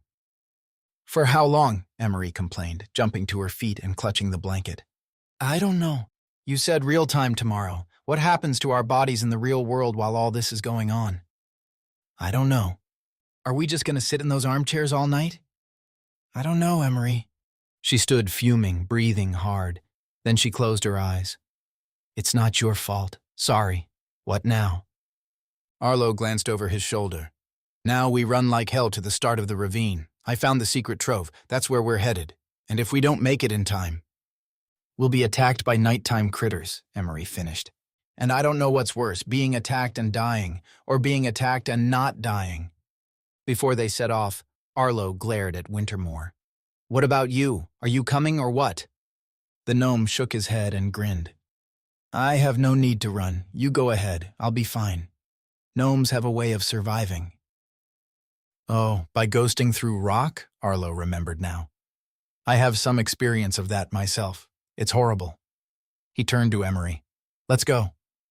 And so they set off, at first jogging, then running harder as the sky darkened and creatures began emerging from the walls. Emery wrapped her blanket tight about her shoulders, casting wary glances left and right. Arlo kept his eyes on the ground ahead and kept checking the sky. Long-tailed lizards skittered on the walls. Though no bigger than iguanas in body, their tails were extra long with a double crest of needles. The reptiles had beady red eyes, but for now, they stayed out of the way. A screech overhead caused Arlo to flinch and falter. A giant winged creature rather like a manta ray glided past. It began to turn in a large, lazy circle, then abruptly dive-bombed the ravine. "Look out!" Arlo shouted. Emery shrieked and threw herself aside. Arlo already had a knife out, but he decided they weren't big enough to do any real damage, so he shoved it back in the pouch and grabbed the pickhammer instead. He threw it hard as the manta creature opened a stubby beak and flapped toward him. The hammer completely missed and went bouncing along the ravine floor. Arlo ducked and the creature's wing caught his shoulder, knocking him sideways. "Keep moving," he gasped, scrambling to his feet. He scooped up his pickhammer as he went. They ran together, aware that the flying creature had risen above the ravine and was circling around again. "I think Julian got his inspiration from the X-Wings flying along the trench on the Death Star," Arlo yelled. "What?" Emery gasped, veering past a lizard that scuttled toward her. Arlo spotted another of them, about to dart out from the wall on his right. He raised his hammer, ready to cave its head in. "Watch their tails," he warned. "No kidding." The sky darkened further, and more lizards appeared. Arlo counted 20 or more loitering near the ravine walls on both sides. He figured they'd just woken and perhaps weren't fully alert. Their red eyes stared unblinkingly. "My feet are raw," Emery moaned.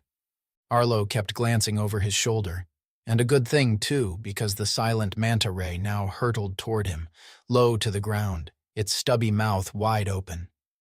Oracle had called it a marauder or something, with a diseased beak that would blister his skin, and worse. "Emery," he called, "get ready to duck." Seconds later, he yelled the command. Both of them threw themselves down flat, and the winged creature screeched in disgust, this time rearing upright to slow its flight. Flapping noisily, it turned and came back, slower but more likely to hit its target. Arlo lofted his pickhammer and took aim, and Emery beat him to it, her axe spinning through the air and thudding into the creature's face. In fact, her aim was so good that the blade split the beak in two and embedded itself deep. The marauder let out a muffled, gurgling screech and slammed down. Arlo stared in amazement as Emery, who'd thrown off her blanket, marched over to the squirming creature and planted a bare foot on its head to hold it down. She took hold of the axe, twisted, wrenched it free, and swung again, this time driving the blade deep into the top of the head. The marauder instantly went still. But lizards were now scuttling about, and Arlo had no time to gawk. He took a mental snapshot, though. A beautiful, sandy-haired woman wearing only a loincloth standing over her kill, pulling her axe free from its head. If she hadn't won his heart already, she certainly had now. She scooped up her blanket, and they ran onward, panting, skipping past lizards that scuttled into their path. The reptiles hissed, their tails whipping about and spines quivering. One sliced Arlo's calf. He winced, knowing a simple gash was the least of his worries if some kind of venom had been injected into his skin. "We're close," Emery said, then paused to bury her axe into a lizard's neck. Its head spun away, and green blood pooled under the limp body. "Oh God, I just got spattered." Arlo kept wielding his pickhammer but hadn't committed to smashing anything with it. Emery was far more warrior-like than him. "Oh no," he groaned as they began to leave the lizards behind. Ahead, a mound of dirt was pushing upward. From the mound erupted a sinister black figure like a shadow that forever twisted and turned. It had no recognizable form but had no trouble tunneling out of the hard-packed dirt. The tunneler, Arlo thought, trying to remember. The Shadowmaw tunneler? What the hell is it? It stretched high and swayed like a king cobra, as thick as a tree trunk, writhing and curling around, wispy trails leaking off its surface. Arlo and Emery decided without speaking that their best course of action was to race straight onward, so they split and veered past the mound. Or tried to. The eerie creature snapped at Arlo, completely featureless except for its wide-open mouth. He yelped and tried to jump free, but the jaws snapped down on him, clamping around his left arm and digging in with teeth he couldn't make out but were very, very real. He screamed in panic and, without even thinking, smashed the pickhammer down on its head. The hammer connected with a dull thud, and he hit it again and again, even as the creature lifted him off the ground. Hanging upside down now, Arlo swung helplessly. Some of his knives fell loose. His loincloth exposed him. Blood rushed to his head. The axe flew by, and once again it hit its target. But the target shrugged off the attack as minor, and the axe dropped to the ground. "I'm dead," Arlo thought, all hope evaporating. "I'm gonna get chewed up by a giant shadow snake. It's gonna hurt like hell, and I can't do anything about it." Then another thought hit him. "I can't die. I'm gonna get chewed on for hours, days, and I can't die." The jaws pressed together, his bones crunched. Arlo gasped as hot blood gushed from the fatal wound. His world began to fade. Below, Emery screamed. For a moment there was darkness, then a flicker, like a glitch in the Matrix. Suddenly, he and Emery were running again, splitting up to go around the mound as the shadow monster reared overhead. It was like déjà vu, and Arlo blinked, then instinctively dived to the side, rolling as the giant jaws snapped at him. Hardly able to believe what was happening, Arlo leapt up and ran, joining Emery seconds later. They were past the Shadow Maw tunneler. It swung around and reached for them, but they were already out of range, and it snapped harmlessly at their ankles. Process it later, Arlo thought as they sprinted. The gentle bend in the ravine revealed the entrance at last, and opposite, on the inner curving wall, a narrow aperture. Arlo had expected to savagely stab the Deathshard lurker to death in a desperate attempt to get past it, but the Guardian wasn't there. Perhaps it had gone inside. Even skeletal 90-year-old maniacs had the sense not to stand out all night. "In," Arlo urged. Not that he needed to. They piled in through the opening, into the darkness beyond. Chapter 23, Control Room. Rosie threw the headset aside and scrambled off the bed as fast as her weary bones would allow. It took a moment to acclimate to the real world again, and she felt woozy when she stood up, forcing her to grasp the bedside table. "Oh dear," she mumbled, blinking rapidly. When she finally composed herself, she lurched from the room and stalked along the hall. "Julian," she barked, bursting into the office. "You need to give them more time. I don't care what you have to do, but don't go into lockdown mode until Arlo and Emery are awake." She pointed at their motionless forms, as if to make it clear they were still very much immersed in the game. Julian slowly swiveled in his chair to face her, oddly calm. "It's already done, Gran. Literally seconds ago, the system went into lamb. Look." Aghast, she gave only a cursory glance at the screen. She didn't know what it all meant anyway. "Julian, are you saying these poor young people will be stuck inside until your engineers arrive?" He shrugged. "Maybe." "Julian." Her raised voice immediately caused him to put up his hands in surrender. "Whoa, hold your horses. Take a seat and let me get a word in." Trembling with anger, Rosie sank into the kitchen chair. Arlo and Emery looked so peaceful, completely out of it, sound asleep, the polar opposite of what they must actually be going through at the moment. "I have no way of seeing what they're doing right now," Julian said, gesturing vaguely at the screen. "But I know they were moving pretty fast in the ravine right before I shut down. They had time to make it to the secret trove." He frowned. "Probably." Rosie ignored her arthritis as she gripped the arms of the chair. "Probably? Well, they had time to get there as long as they actually found the place and got past the Deathshard lurker." He grinned. "Cool name, right?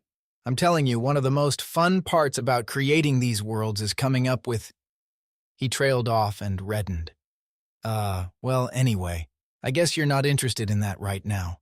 The point is, they had to find the place before they could enter it, and time was running short." "Then why couldn't you just hold off a while longer?" Her accusation caused Julian's face to redden further. Because Leighton would have pulled funding. He wanted it done. But now he can see the game is offline, and he'll be happy. And if we wait a bit, he'll stop checking, and then… Then? Julian grinned.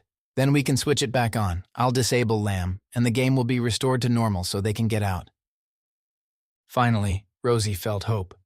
Tonight? Much sooner than that, Gran. When? This made Julian check the time on his computer screen.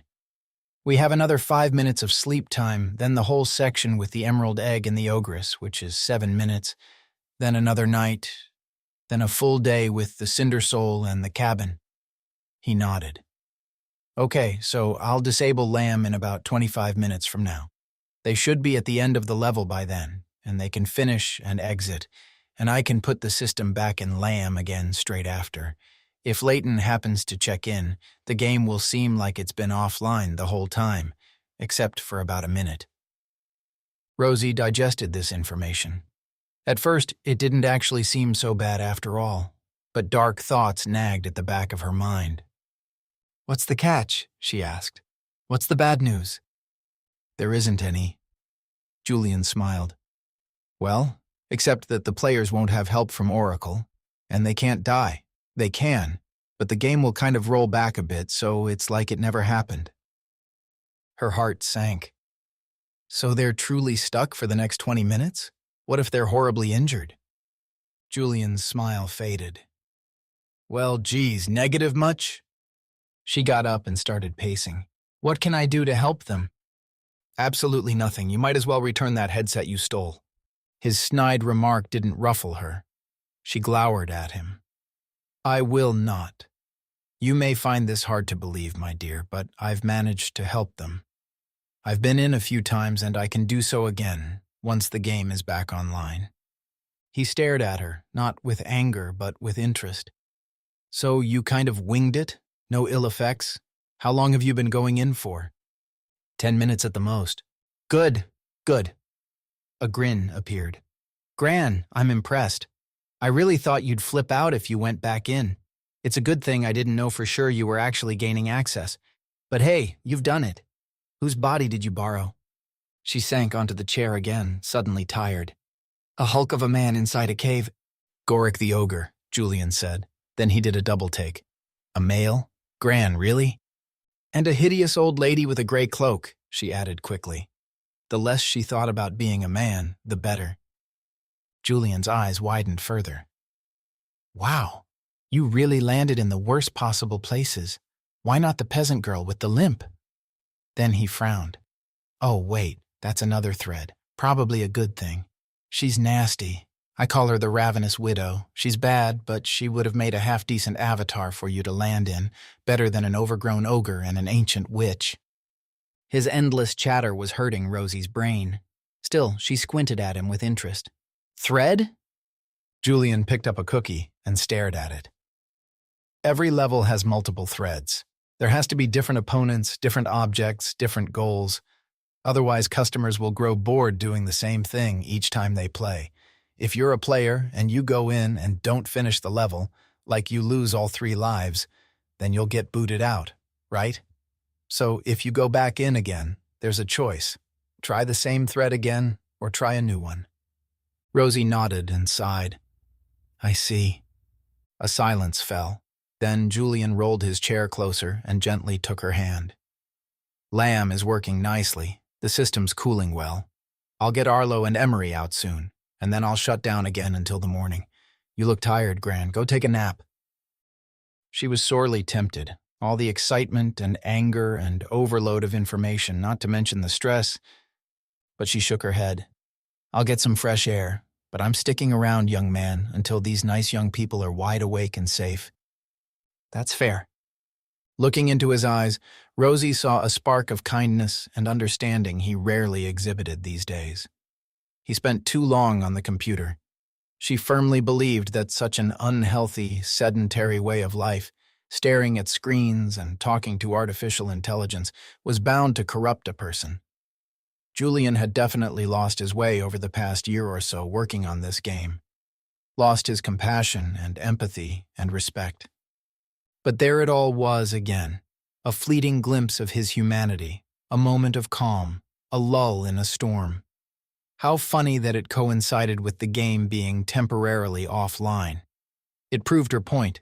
Take the game away, get him off the machine and reconnected with the world outside, perhaps even with nature, and he'd probably... His phone rang and he jerked in surprise. "Damn it, it's Leighton." "Don't answer it," Rosie warned. But he did. "Hey, what's up?" He jumped to his feet and started pacing, slowly this time, one hand in a pocket. "Uh-huh, yep. No, I doubt it. Probably." Then he halted, listening. Julian grimaced. "Leighton, that's not necessary. No, but I'll be right here monitoring them and... Well, not all night, obviously. I haven't thought too much about it, but obviously you haven't either. Why, are you offering to come and nurse them until 10 in the morning? Yeah, I didn't think so." Again, he listened. A frown had settled on his face. "So are you rethinking this? You want me to disable Lamb?" Rosie was growing impatient with the one-sided conversation.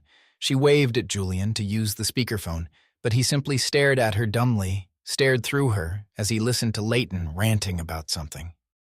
In the end, Julian simply ended the call and slid the phone into his pocket. "Well?" Rosie demanded. "What was that all about?" Troubled, Julian scratched his nose, then went to sit at his desk again. "So the good news is that Leighton has finally realized it's risky to let a couple of players stew all night in these armchairs, peeing their pants and getting thirsty and so on. It goes beyond simple payback. There'd be lawsuits for sure." "Exactly," Rosie said. "Not to mention a terrible review in a reputable magazine. Oh my goodness, is the man actually seeing sense?" Though he nodded, Julian didn't seem too enthusiastic. He also agrees that waiting until 10 in the morning for the engineer to fix the cooling system would mean a long, long time in the game without a break. That hasn't been done before. We don't know what that might do to the mind, as I've warned him before. Rosie was puzzled. "It sounds like he's agreeing for you to put the game back online." "Yeah, he is." "But?" Julian shrugged. "He has a new idea." "What idea?" "I'm not sure exactly. He'll tell us when he gets here." Rosie gripped her chair. "When he gets here?" "Yeah, he got partway home and turned around. He's heading back." Chapter 24, Secret Trove. Day 4.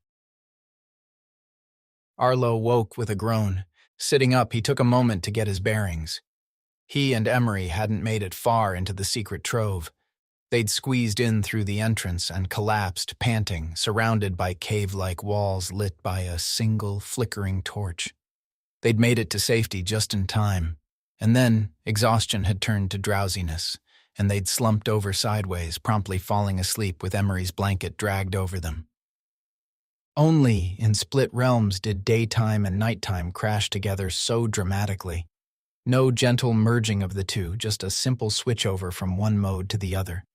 And Level 2 was far more abrupt than Level 1. They'd been out in seconds, and now here they were, waking 7 hours later. Daylight shone in through the opening. Emery stirred awake. She lay on her side, and as she began to sit up, a figure appeared from deeper within the cave system. The Deathshard Lurker. Arlo pushed the blanket off and fumbled for his knives as the gray-robed old woman paused to glare at them both. She sighed, shook her head, and stepped between them on her way outside. Seconds later, the narrow slice of light darkened. The Lurker was back in her place on guard duty, blocking the aperture and protecting the trove from intruders. "Weirdo," Arlo muttered. Emery spread her hands. "Who the hell is that?" "Deathshard Lurker, never mind her. We're inside now, so I guess we passed the test or whatever." He frowned. "I died last night." Emery gingerly rubbed her raw-looking feet. "No, you didn't. We ran a lot, got blisters, and had a pretty miserable evening.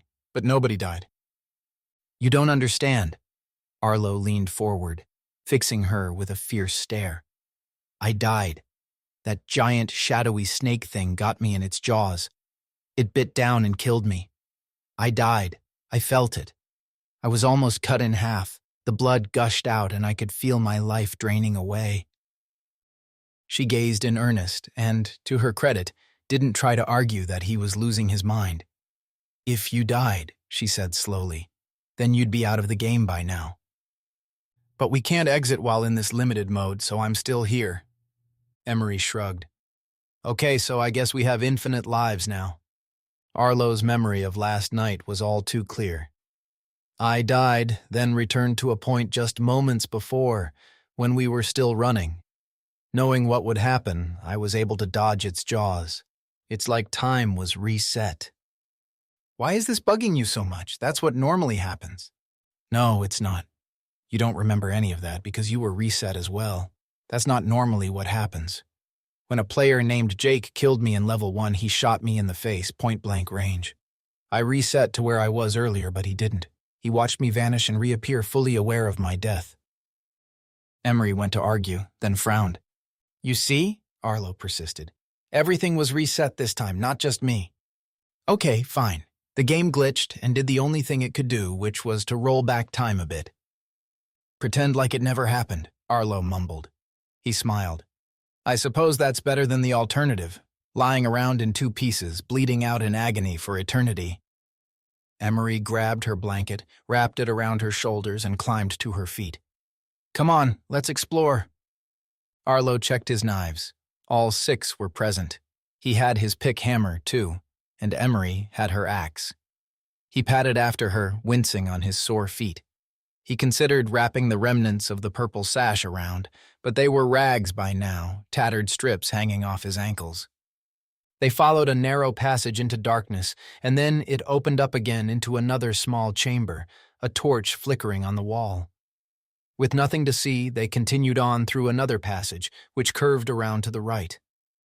Then they arrived in a much larger space, a series of interconnecting chambers with numerous torches and signs that it was lived in.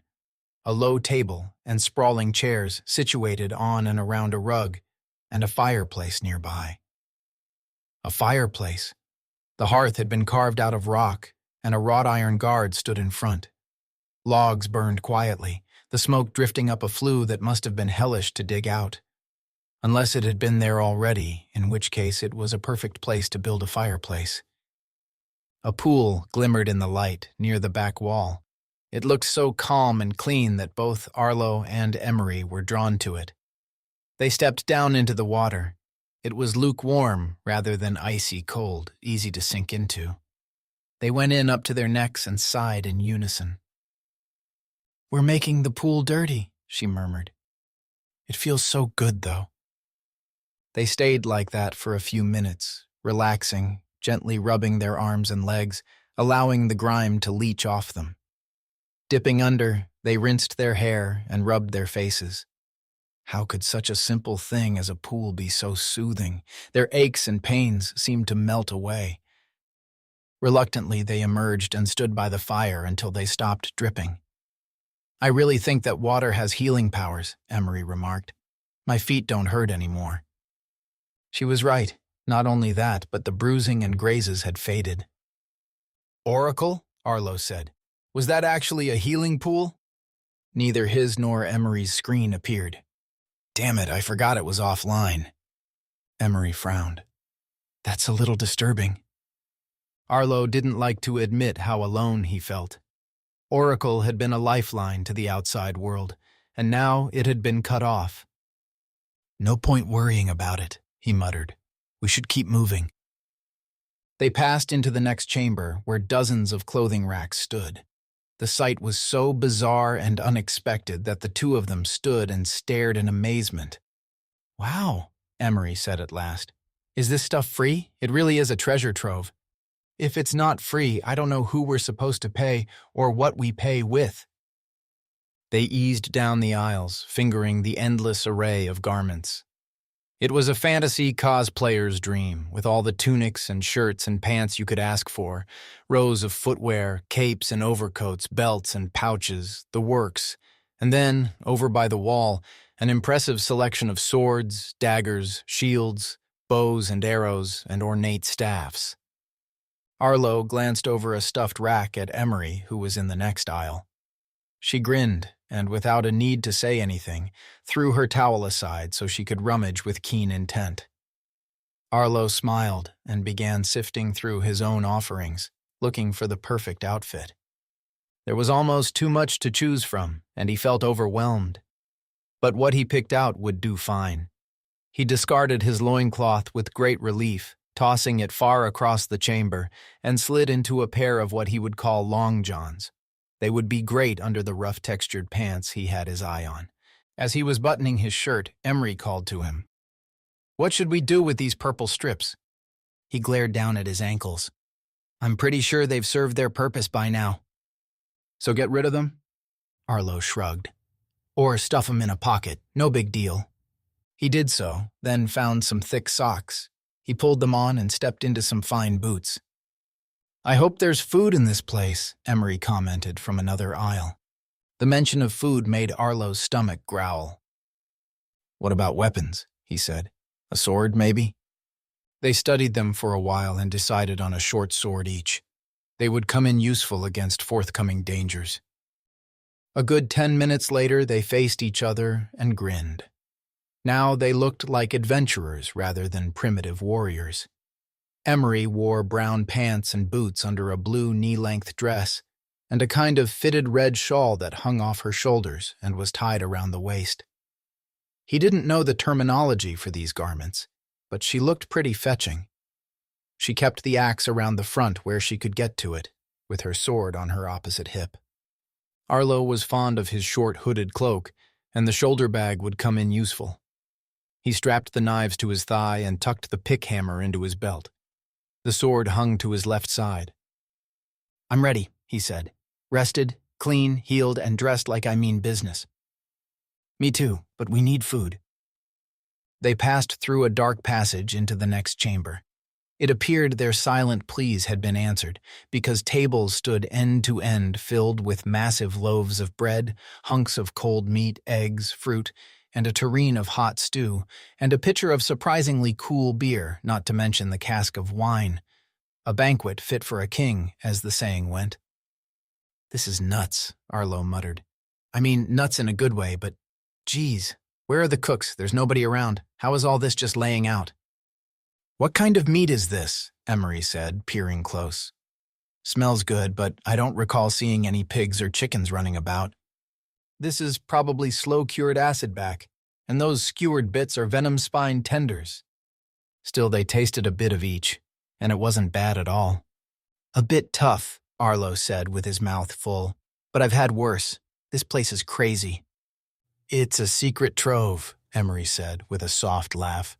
"A magical place to recover before we move on to the next phase." "Yeah, the Underworld." There was no point in standing around marveling. They tore into the rest of the food, and it didn't take long before they were full. They wrapped some up and stashed the bundle in Arlo's shoulder bag, though he privately wished Emery had one too. Neither had drunk much of the beer. It wasn't bad, but the jug of cold water had served them well. The wine, which they both sipped, had a bitter taste and was best left alone. Moving on, they half expected to come across more hidden delights, but instead they came face to face with a bad-tempered monster of a man with hair all over his face. He was all muscle in his arms, with folds of fat around his waist that his loose shirt failed to cover. He sat on a sturdy stool, clearly blocking the way to the next passage. He grimaced and showed them his teeth, along with some fangs. "You gotta pay for those," he grunted. Arlo paused. "For the clothes?" "The swords." Emery sighed. "Why? And what with?" The ogreish man grinned. "Why? Because they're valuable and not included with the freebies. And what with? Well, I can think of a few ways." He raised an eyebrow and looked meaningfully at her. Without even thinking about it, Arlo stepped in front of her and glared. "You can keep your swords, then." He withdrew it and approached. If he expected the ogre to flinch, he was sorely disappointed. Without so much as blinking, the hairy guard growled, "Drop him on the floor, then." Annoyed, Arlo let the sword fall. It clanged down, the noise echoing all around. Emery did the same. Bored, the ogre gestured. "On you go, then." As they passed into the passage beyond, Arlo couldn't help asking over his shoulder, "Why the swords? Everything else is free, but not the swords. Because the idea of the secret trove is to recuperate. Weapons are bonus items for those with money, those who have been around for a while. Ah, the free players. Gotcha. They continued along the passage, and then emerged into the grandest chamber of all. This one had no roof, so could hardly be called a chamber, yet it felt like one with its high rock walls. Arlo wondered if the roof had caved in at some point and the rubble removed. Whatever the case, the sky could be seen overhead, as well as distant mountains. But all of that was in the background. The center of attention was the giant emerald egg standing on an altar. Chapter 25, The Emerald Egg. "It's bigger than I thought it would be," Arlo muttered. The emerald egg would stand chest high if it rested on the ground beside him, but it perched on a grand altar with steps leading up to it, and so the egg towered above. It glowed softly, pulsing with energy. "Is it a dragon's egg?" Emery asked. No idea. Oracle? What can you— He broke off, remembering that the screen was dormant. Damn it. Well, whatever it is, we need to figure out what it's for. Oracle said we can't proceed without it. They both leaned sideways to look around the altar. The path continued for a while. They could proceed, maybe. Arlo tentatively climbed the steps until he stood within reach of the egg. Its energy prickled his skin. It felt warm and comforting. Biting his lip with indecision, he lifted a hand, wondering if he dare touch it. "Careful," Emery warned. He faltered. "Yeah, damn, we could really use Oracle right now. I feel like we're playing a game without the rulebook in hand." "That's exactly how it is." Arlo sighed and stepped back. "How about we scope out the place before touching this thing?" "I agree." So they navigated around the altar and ambled onward along the path, taking a moment to appreciate the high walls of the ravine and the misty mountains rising ahead. It seemed they'd left the caves and tunnels behind and ventured into a gorge. Their path soon petered out. Nothing caught their interest. It was all pretty but useless, nothing but moss-covered rocks, patches of foliage, and cliff walls. Their trail had narrowed to nothing, and they had no way forward unless they planned to scramble over rocks toward the mountains for the next hour. "I don't think we're meant to go this way," Arlo mused. Emery turned back. "It's the egg, then. We can't proceed without it. So let's figure out how it's supposed to help us." They returned to the altar and stared up at the glowing green object. Arlo thought about something that woman had said. What was her name? Wilma? Yeah, her full name was Wilhelmina, but she'd shortened it. "I met someone," he murmured. "Oh yes? And is this the right time to be talking about your love life?" "No, she was in the game. Wilma.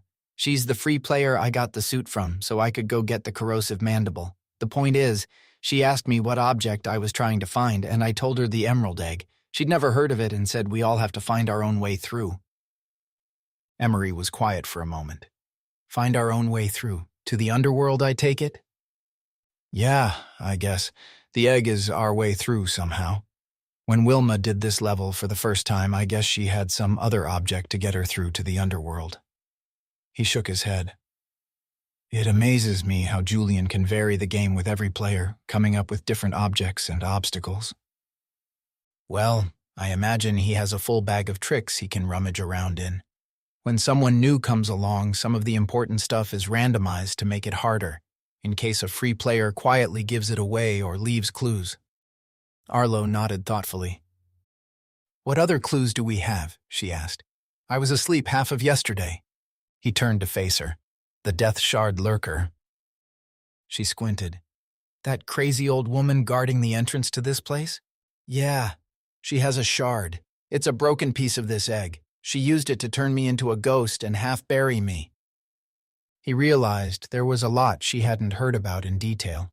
When Wintermore had given her the liquid life and woken her up, everything had been a mad dash from that point on, then sleep, and then wandering about trying on new clothes. So Arlo took a moment to explain what had happened to him and why he'd had to wait 2 frigging hours before coming to rescue her. You ghosted into the ground and turned solid again? She repeated. That's terrifying. Yup, and now I'm wondering. He paused, almost reluctant to suggest it, but Emery seemed to have figured it out.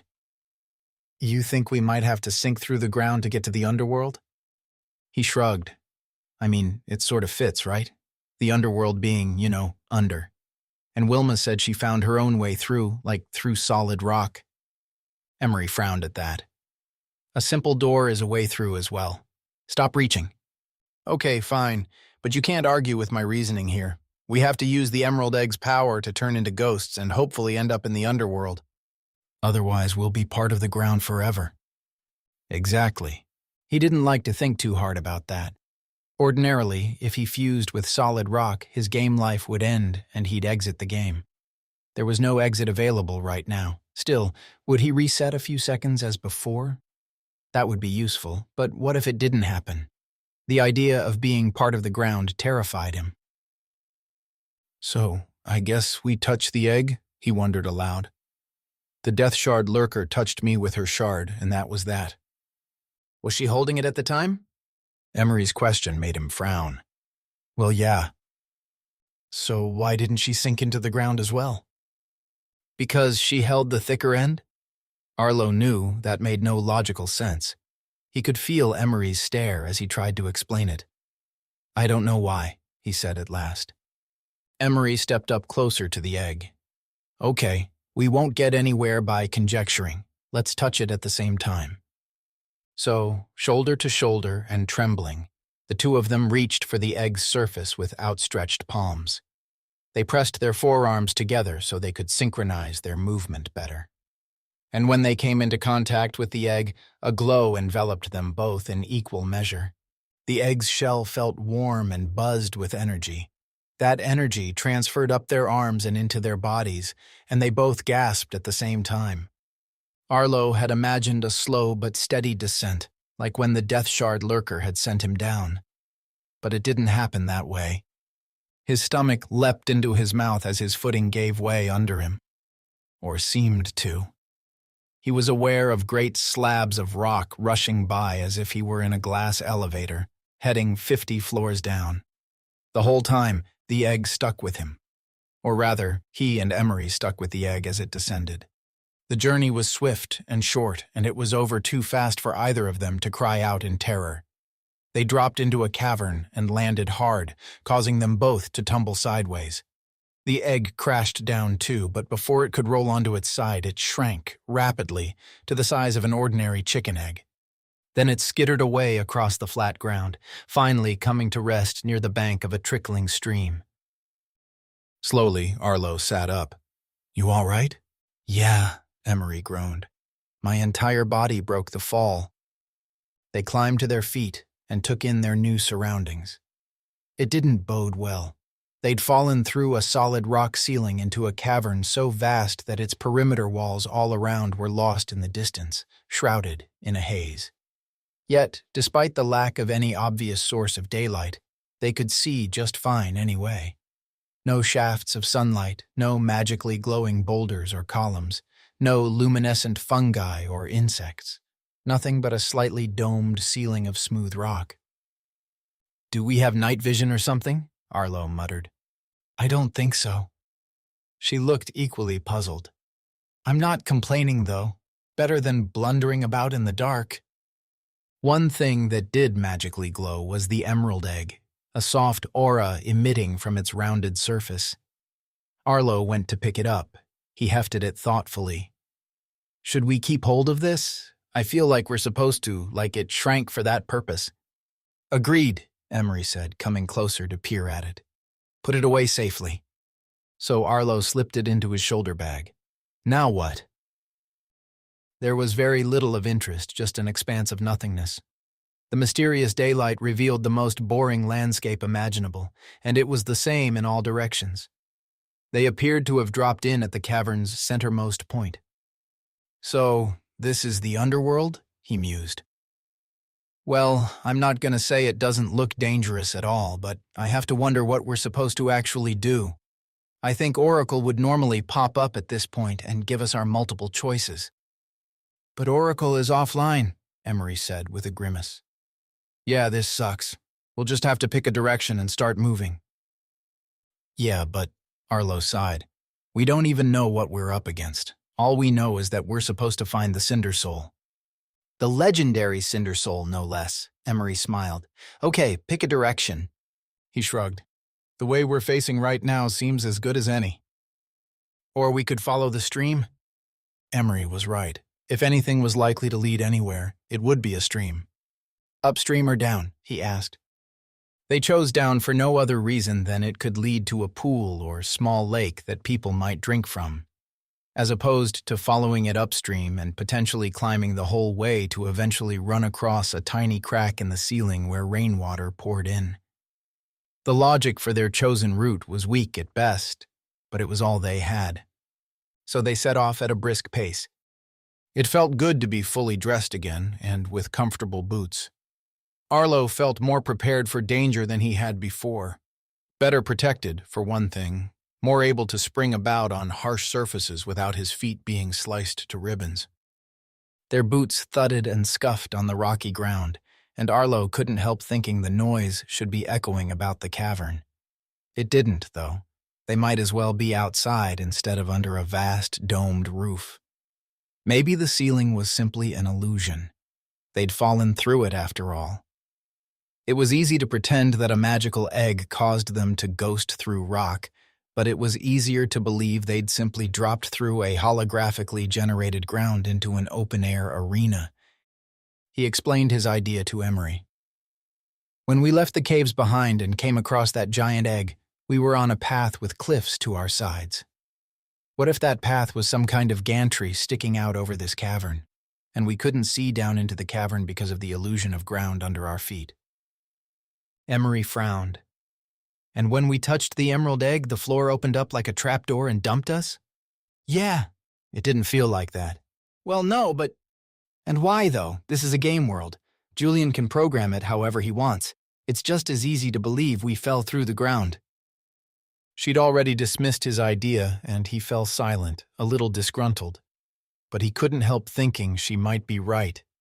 If the ceiling wasn't so high, he'd lob a small rock high in the air and see if it bounced off. Oracle, he called on the off-chance normal service had been restored. It hadn't. The more they walked, the farther away the distant haze appeared. Arlo began to fear they'd never reach it. This is worse than walking on a beach, he announced after a while. Emery shot him a quizzical look. I mean, duh. No, I mean, the horizon just never seems to get closer. Oh, she squinted. I mean, it's a little closer, isn't it? They glanced back the way they'd come and decided nothing had changed. We're walking on the spot, Arlo complained, coming to a halt. What's the point of this? Well, we're definitely moving, Emery said. This stream we're following has been widening and widening again, and twisting from side to side a bit. And look, there's a rock sticking up out of the water. I haven't seen that before. Again, she was right. They resumed their marching, but after another 10 minutes of stomping along in silence, Emery swore under her breath and pointed. The rock she'd mentioned earlier was just ahead, sticking up out of the water. Damn it, Arlo cried. I knew it. We're getting nowhere. Chapter 26, Endless Landscape. Arlo and Emery stopped and pondered. How was one supposed to escape from a never-ending landscape? Arlo was convinced now. No matter where they looked, everything was exactly the same as before. He rummaged in the bag and pulled out the emerald egg. This is supposed to be important. It got us down here, but is that its only purpose? To test the theory, he gripped it tight as they resumed their brisk walking. 10 minutes later, the same rock appeared in the stream again, coming into view ahead. Resisting the urge to toss the stupid thing aside, Arlo crammed it back into his bag and clenched his fists. If I see that damn rock again, I'm gonna scream. Seconds later, the same idea occurred to them both. Maybe we don't look, Emery said, beating him to it. We close our eyes and walk. Right. So they squeezed their eyes shut, held hands, and began their endless march. a little slow this time. Even with a fairly flat and featureless landscape, lumps and bumps still threatened to trip them. Arlo stumbled and barely caught himself from stepping into the stream and yanking Emery in with him. He instinctively opened his eyes, saw that he'd come up against a sharp bend, mentally mapped the stream's curves ahead, and shut his eyes again. "To the right a bit," he muttered, gently nudging Emery. "I thought the water was getting louder," she said. "Yeah, we got closer, and it's making a right turn, but it bends to the left again in a minute." Once more, they both came to the same conclusion at the same time. "Does it bend more than it did before?" He sucked in a breath. "Yes, maybe. I don't want to jinx it, but let's keep moving." Hope soared, but he tried to tamp it down. They continued their journey, hand in hand, listening hard to the sound of the water, trying to keep it at about the same distance the whole time. Sometimes the stream curved toward them, sometimes away, and it felt weird to be making such pointless turns when they could easily keep straight. But if this dumb method got them closer to the horizon, then fine. "Let's get our bearings," Emery finally said. "Stop for a moment." Tentatively, they opened their eyes. The landscape had changed beyond recognition. All around stood dead, warped trees, all short and bent double like an army of old folk calcified by a gorgon. It was only because the sparse wood stayed clear of the stream that Arlo and Emery hadn't collided with a thick trunk. "What the?" he whispered. She gripped his hand tight. "There's no way we walked this far. There were no trees anywhere before." "I think the Underworld just kind of reinvented itself while we weren't looking," Arlo said, feeling a chill.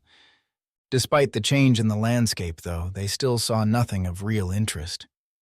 They walked for a bit, continuing to follow the stream, their eyes wide open now, trying to ignore the very real feeling that the dead trees watched them in silence. As before, the landscape failed to change. They passed between trees and more lurked ahead.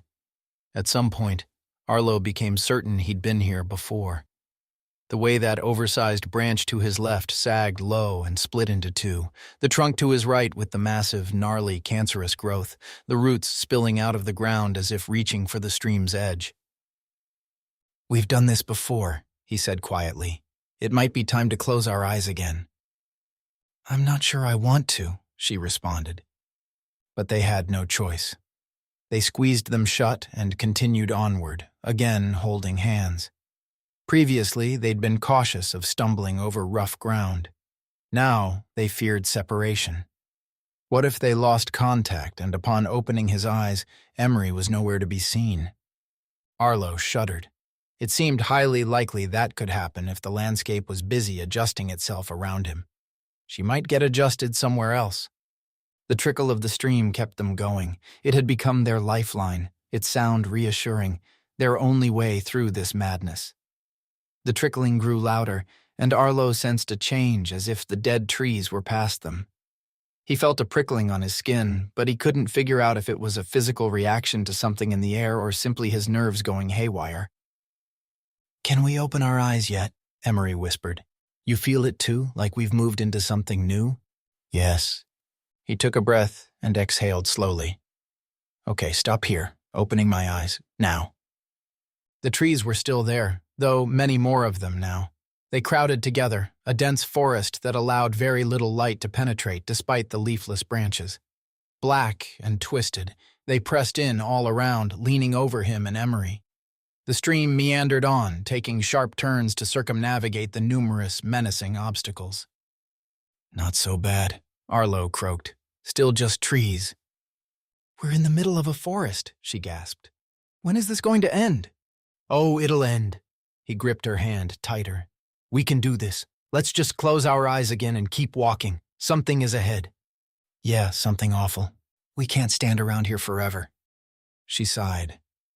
"I know, sorry. Okay, but it's time to get my axe out." Pulling it free, she wielded it and scowled ahead. "Whoever's out there had better watch themselves. I can still do some harm even with my eyes shut. But don't hit me with it," Arlo grumbled. "Okay, ready?" Once more they resumed, eyes shut, treading carefully, aware that the rocky ground had given way to soft, moist dirt. Not quite mud, though it still clumped on the bottoms of their boots. Idly, he wondered if he would leave prints in the soil, and if those prints would still be there if he came across the same patch of ground again. Or would the prints fade? He was tempted to open his eyes and test the theory, but he guessed Emery would be pretty ticked if he messed around like that. Arlo listened carefully as they walked. The stream grew louder still, though he detected a new sound along with it, a kind of hissing and sizzling.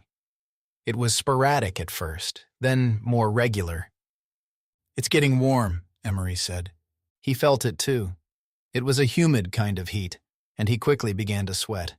It had something to do with the sizzling in the stream. He didn't like it. For all he knew, they were walking alongside a molten river of lava and heading into the middle of a volcano, or perhaps hell itself. Although, again, the heat felt more humid than he would expect from intense fire and brimstone. After 10 minutes, Arlo pulled Emery to a halt. "I think the landscape's changed enough for now. Ready?" They opened their eyes.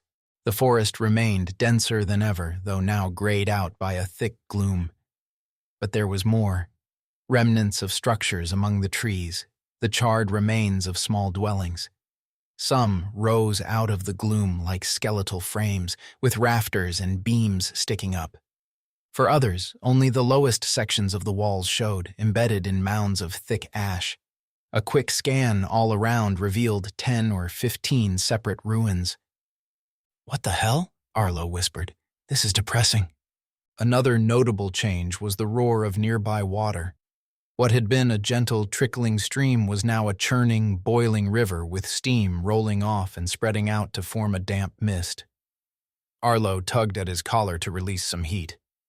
"This sucks," he complained. "We just had a bath and got clean clothes, and now I have swamp ass." "Nice," Emery said absently. "What's that ahead?"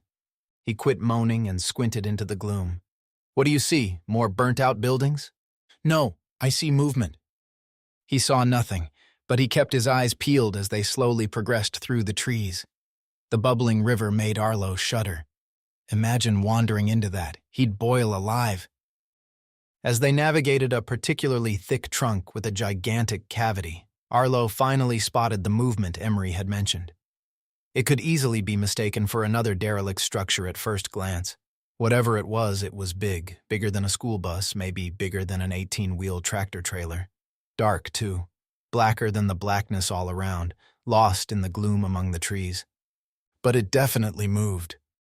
There had to be a clearing back there. There was no way something so enormous could shift about otherwise. Cautiously, Arlo and Emery crept toward it. Her hand was cold and clammy. His heart thumped.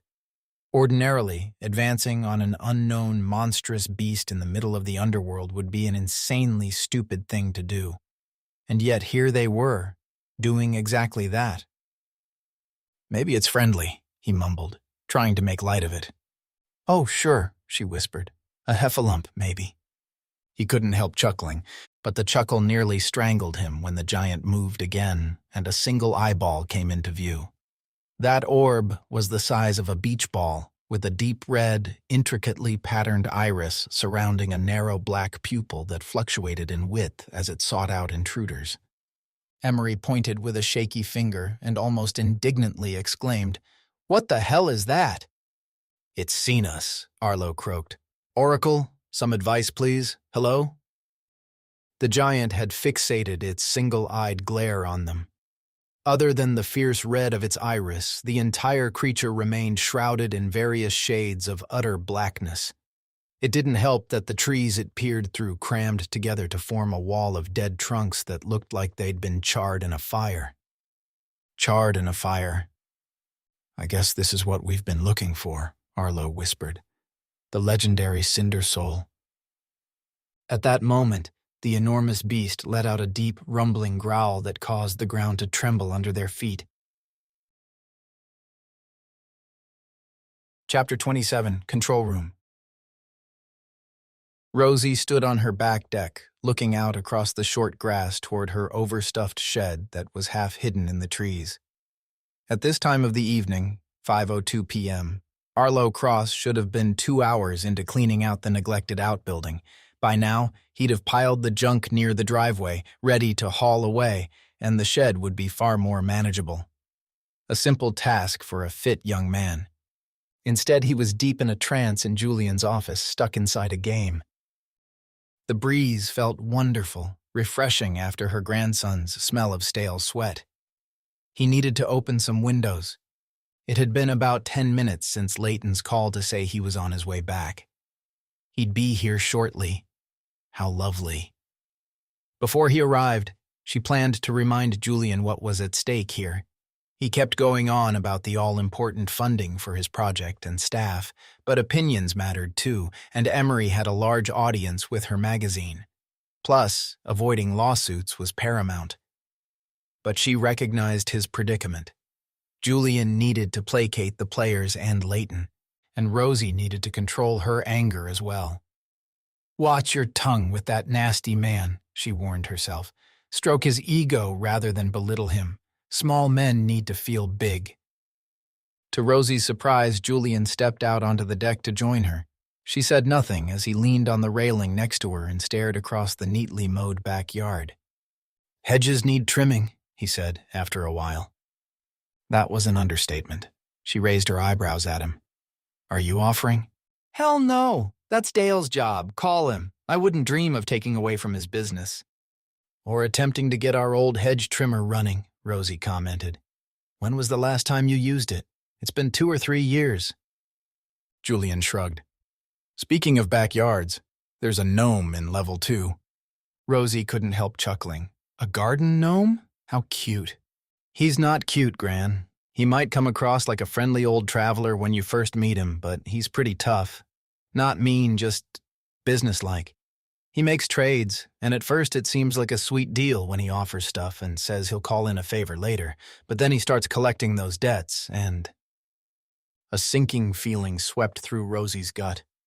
"Oh, Julian, what now?" He slowly rubbed his face before answering, as if trying to work out some wrinkles. "It just occurred to me what he's going to ask for soon. If the game were online, Oracle would help out by suggesting a smearing of tree sap. The trees in the Underworld are burned and warped, but they're not dead, and Emery could use her axe to cut into the trunk and draw out a bit of magical soothing sap. It would take the pain away." "Take the pain away from what?" He shook his head. "Never mind the details. The point is, it's worrying me a bit." "So put the game back online." "Oh, it's already too late. It'll happen within the next hour, which is the next minute to us. Even if I'd disabled Lamb before I came out here, it would take the system 30 seconds or more to recalibrate, and another minute to download data and get back on track. By then, the players would be at a cabin." He cleared his throat and looked uncomfortable. I just didn't want to hide anything from you, Gran. The scene they're in is pretty ugly. I'm confident they'll get through it, but, don't expect them to be whooping with joy the whole time. Or any of the time," he added in a low voice. Despite the desire to scold him once more for creating such a violent game, Rosie could see he was feeling insecure. "I appreciate your honesty," she said, slipping an arm through his. He smiled. "The gnome is a pretty clever creation, actually." Rosie refrained from rolling her eyes. "Is he?" "So he drifts from level to level, taking stuff with him in his magic bag, stuff that players need even if they don't know it yet. The objects vary depending on the thread, but they're always helpful, though not essential. If you don't take them, there are other ways to get through the level. For example, the trident is a 3-pronged spear commonly associated with merfolk, and—" "I know what a trident is, dear," Rosie retorted. Julian looked sheepish. "Okay, well, it's an option if you're a male player, and it causes the merfolk to accept you, which brings the hill people into play. If you don't have a trident, then you're not accepted by the merfolk and are sent on your way, but then you don't gain the ability to grow a tail, see? Different choices, different outcomes." She gazed at him. "Why are you telling me this, Julian?" His shoulders slumped. "No reason, just making conversation." "No, you're leading to something. What is it?" Clearly struggling to express himself, he drummed his fingers on the wooden railing for a moment. "Look, I got to thinking about what Leighton said on the phone. He admitted he'd lost his temper and was putting the game at risk. Lawsuits and bad press are a great way to get a business venture shut down. But he still has a grudge." "Against Arlo?" "Yeah, it's not just about a grudge, though. He likes a challenge. I think he sees Arlo as a worthy opponent, someone he loathes but also reluctantly respects. I think he's more interested in a battle than a fight, if you see what I mean." Rosie shook her head at this. "I don't. Explain." "This level's nearly over. Well, not for the players. They have a day and a half to go yet, but we only have maybe 20 minutes left to wait. Time to start thinking about the next level." "What?" Rosie sucked in a sharp breath and retreated from him. "Julian, you can't be serious. We're getting them out." "Gran, this may be the compromise we need. Leighton didn't say it over the phone, but I think I know what he has in mind. And if that's true—" He paused at the sound of a car approaching the house. Tires crunched on gravel, and the engine died. The thump of a car door slamming, then the sound of footsteps. Julian gripped Rosie's arm. "What I said about choices and different outcomes. Leighton knows them all. He's done all the levels. Or he thinks he has. What are you—" But Julian simply grinned. "I know how to get the upper hand with Leighton. It'll mean playing another level, but he won't be in control the way he thinks." A tap-tap-tap sounded from inside the house. Rosie could see that she'd lost her grandson to some nefarious scheme he'd recently cooked up. He had that manic gleam in his eye, almost as bad as Leighton's, and no amount of pleading would bring him back from it. And even though she opened her mouth to argue anyway, Julian grinned at her as he edged away. "I've got this, Gran. Trust me." He hurried to greet the unwelcome guest. Moments later, from where Rosie stood on the deck, listening through the open door, Leighton's voice barked in that unpleasant way. "Let's get to it, Ravencroft. How long do we have?" "They should be completing the level in about 20 minutes. Then we have 15 to work through some details before you disable Lamb and finagle the exit options." "You brought your headset," Julian commented. "What the heck? Do you keep it in your car or something?" "Of course. Never leave home without it. A lot can happen in just a few minutes. As long as there's a good signal, I can always pull off the road and—" Their voices faded as they headed along the hall to the office. Rosie felt a sense of helplessness once again. So much for sweet-talking Julian into siding with the two players. He might be taking some kind of stand against the nasty financier, but knowing how rash he could be, she doubted it would amount to anything. It would likely make things worse. They were seriously talking about a third level? Arlo and Emery would be exhausted. And what was Julian going on about, with the different choices and outcomes? What exactly did Leighton have to do with that? She made her way through the house toward the office. The men's voices were muffled until she placed her ear against the door. "I don't care what she does," Leighton growled. "Let her write her damn story. What magazine is it anyway? Who reads it? Probably no one who matters. Listen, it's vital that you get this right, Ravencroft. Get it wrong, and you're done." "Quit threatening me," Julian snapped. "You have the money, I get it. Well, guess what? I have the game. We're partners, and the game doesn't exist without both of us. Threaten me again and see what happens." His voice had risen to the point that Leighton went silent. Rosie felt a moment of pride for her grandson. "Good for him." Then Leighton replied, "Fine, just as long as we're on the same page." "Oh, we are, totally."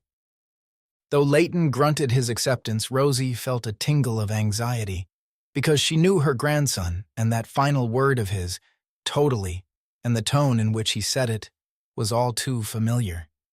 It was the same tone he'd used years ago when she'd demanded, for his own sake, that he immediately stop harassing the family of the man who'd killed his parents in a car crash.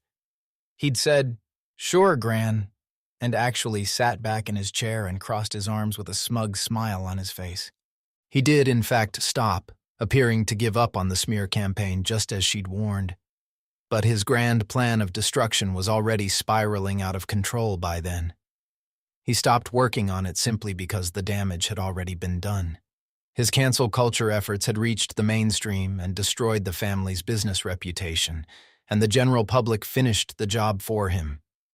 That tone was the sound of Julian agreeing to Leighton's demands, while deploying a secret plan of his own. Chapter 28: A Monster Lurks. Sweating profusely, Arlo and Emery crouched in the humid gloom of the blackened woods, peering through a gap at the enormous eyeball. The creature knew they were lurking somewhere. It just couldn't pinpoint exactly where, and it was so massive that its movement appeared to be severely restricted. "Now what?" Emery muttered. "What are we supposed to do?" Arlo grunted with annoyance. "Julian had better get the problem fixed and put this game back online. We can't do anything until then." "Problem is, it could take hours or a whole day to fix it, and that's a long time for us in here." Neither of them needed the reminder. It just felt good to talk quietly. "I could do with a splash in a pool," Arlo said. "Makes me mad. Nice clean clothes, and now I'm—" A noise made the two of them swing around.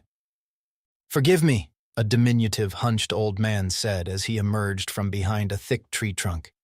He was wrinkled and white-haired, and with ears far too large for a normal human, even for one with an unusually oversized head. He wore raggedy brown pants and an equally threadbare dark blue shirt. His boots had holes that revealed dirty toes. A satchel hung over his shoulder, pushed around to the back for the moment. "I'm just a tired old peddler looking to make a coin or two. Is there anything you need?" Arlo stared at him with narrowed eyes. "Why do I feel like this scene is copy-pasted?" But Emery gripped his arm. "He can help us. He lives in this world. If anyone knows what we're supposed to do here, it's him." She raised her voice slightly. "Wintermore, it's us. We need your advice." The gnome shuffled closer, squinting at them. "Ah, hello again. This is a horrible place to be loitering." "And why are you here?" Arlo demanded.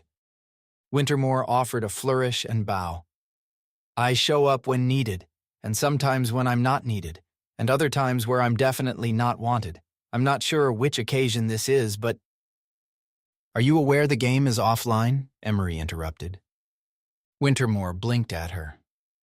"Alas, I'm confused by this strange coin of phrase. What game? What does offline mean?" "Never mind." Emery jabbed a finger over her shoulder. "Do you know what that creature is?" Leaning sideways, the gnome squinted again. After a moment, a look of concern flashed across his face. "Oh my goodness, that's the legendary Cindersoul." Emery nodded. "That's what we thought. So what are we supposed to do here? Get past it? Kill it? How do we progress through the game?" Wintermore shrugged. "How should I know?" Sensing Emery's rising anger, Arlo gently cut in. "What's your purpose, Wintermore?" This caused the wrinkly old gnome to draw himself up. "The gods have bestowed upon me one job and one job only, to ensure you are prepared for your quest ahead." "Exactly, so prepare us." "Ah, but if I recall, you are already in my debt to the tune of 3. I cannot allow any more favors until my debts are paid." "Why, you—" Arlo growled, bunching his fists. Emery lightly touched his arm. "Steady." It was her turn now. She composed herself and spoke softly and politely. "Wintermore, we do owe you, yes. You gave us 3 items, a triton, a jar of salve, and a purple sash. We've used all 3, and they've been helpful. How can we repay you? When are you going to call in these favors?" At this, Wintermore rubbed his hands. "I'm glad you asked. All right, I'd like to call in a favor now." He lowered his voice, causing Arlo and Emery to edge closer. "Nearby, just over yonder, is a cave. Deep inside lies a valuable item that many would pay handsomely for." "And we need to go find this valuable item," Arlo muttered, "and risk our lives in the process." "Shh," Emery hissed, nudging him. Wintermore nodded. "Alas, it is a dangerous mission. Even my gnomish phasing abilities cannot help me here. The item needs to be wrestled from the cold, dead hands of the Thornhide Ripper, which takes a feat of strength I do not possess." He grinned and pointed. "But you, my boy, look like a strong young man." "I'm pretty strong too," Emery pointed out. Arlo jerked a thumb toward her. She is, you know. Whoever dares retrieve this valuable item is brave indeed, and it will serve as one debt lifted. A silence followed. Arlo looked off to where Wintermore had pointed, trying to spot the cave. He couldn't see any such thing, only endless trees blanketed in a clammy mist. Emery cleared her throat. And what about me? What favor can I repay? The gnome looked surprised. You, miss? There's no need yet. As I said, you can have a maximum of 3 debts, and once this young man retrieves— I know all that, she glared at him. But I don't want to run around in debt for the rest of the game. I'd like to get ahead. So let me pay off another debt while Arlo's fetching whatever it is from a cave. We shouldn't split up, Arlo warned. Why not? Let's divide and conquer. She looked so fierce that Arlo had to laugh. Fine. 2 debts in one go, then. Wintermore nodded. Very well, but you won't like it. I never expected to. Tell me. He looked troubled, almost sheepish. I require the pinky finger of your left hand. Another silence. Without even realizing he was doing it, Arlo snaked out a hand and took Emery's. No way. Forget it, you crazy old coot. Emery said nothing. That is the favor I require, Wintermore said firmly, his earlier sheepishness vanishing. Now, with his gleaming eyes and wicked grin, he looked like a sly old con man. And now that it is spoken, it cannot be changed. Now or later I will require the pinky finger from this young lady's left hand. But why? Arlo hissed. He advanced on the gnome with his fists balled. What the hell could you possibly want with— It's not for me personally. It's for someone who has requested it. An ingredient for a potion that will generate a powerful blast of energy strong enough to knock down the walls of a castle. Arlo blinked in confusion. Castle? What castle? It's not here, Wintermore hastened to add. It's not even in this world. You won't come across such a castle until you leave this world behind and move on to another. The castle is not your concern, and nor is the potion. Your only concern is that pinky finger. He turned his gaze toward Emery, who remained silent. Now or later, young lady, I will require it. He gave a nod, then drew himself up again. Clutching his bag, he turned and started shuffling away. Where are you going? Arlo demanded. I will return when both items are available to me. At that time, 2 of your 3 debts will be paid off, and I will be happy to prepare you for your mission ahead. You conniving little— Arlo, stop, Emery said, again gripping his arm. He's just playing his part. They watched the gnome walk behind a thick tree trunk, and when he didn't emerge on the other side, they had to assume he'd done one of his weird vanishing tricks. Wintermore was gone. For now. There's no way, Arlo said, taking Emery's hands in his. He gazed at her. If you like, we'll switch places. You deal with the Thornhide Ripper, and I'll chop my finger off. He said you need strength to wrestle the item from its cold, dead hands. You're stronger than I am. We need to find some blue marulas then. Around here? She sighed. Anyway, he specifically said he wants my pinky. Stop fighting this, Arlo. And remember, these aren't our real bodies. It'll be a temporary loss, okay? It'll still hurt like hell. She nodded and stepped back, indicating that the conversation had run its course. You go find the cave. I'll deal with my finger. But you can't do that alone, Arlo insisted. I can chop it off with your axe. So can I. Now go. His mouth opened and closed, and he glared at her, trying to find some shred of logic that might prevent this horrible deed. But he had nothing. She was right. He was stronger, and Wintermore had specified her finger. Besides, Emery was no helpless damsel. She was tough. It's only temporary, he muttered. These aren't our real bodies. It tore him up to leave her, though. As he wandered off into the woods, all he could think about was rushing back to somehow save her at the last second. Heck, he was so caught up in a heroic fantasy that he almost completely forgot about the Cindersoul, which lurked not too far away, its giant eyeball following his movements. He shot it a glance just before the mist thickened and swallowed it up. Then he was alone, and so was Emery. His footfalls crunched on dead wood. He passed another few ruins, No birds sang, no rodents scampered. Even the bubbling, boiling river fell behind. Silence rolled in from all sides, and all he could hear was the snapping bark underfoot and his own heavy breathing. It occurred to him he was heading in a random direction, following Wintermore's vague gesture. The cave entrance was somewhere over yonder, he'd said. Well, it had better show up soon, or... Arlo paused. Through the mist, he spotted a mound. It was big, about his height, protruding out of the ground as if Mother Nature had developed an oversized pimple. Threading his way forward, Arlo kept his eyes on the small hill in case a ghastly creature came lurching toward him. It's dead, he thought. Whatever the Thornhide Ripper is, it's dead. Though the hill rose no taller than him, it still featured a cave entrance. It was a sizable opening, lying almost flat. When Arlo arrived, he looked down a steep slope. If he slipped climbing down that, he'd go tumbling into the depths of hell. Wait, I'm already in the Underworld. He heard nothing from deep within the pitch-black hole. Gritting his teeth, Arlo tentatively stepped inside and began his treacherous descent. And just then, from behind him, way back through the woods, near to where the Cindersoul lurked and where Wintermore had laid out the terms of his debt repayment scheme, a piercing scream floated through the trees. "Emery!" he whispered in horror. Chapter 29, Thornhide Ripper. Grim with determination, Arlo descended the slope into darkness. Unlike the Underworld's main cavern when they'd first arrived, this hellhole had no mysterious, convenient source of light. Not at first, anyway. Feeling his way deeper, he squinted and wondered if he was imagining a faint aura ahead. But no, it grew brighter with every step he took until he made out the silhouette of a narrow opening, beyond which shone some kind of fiery glow.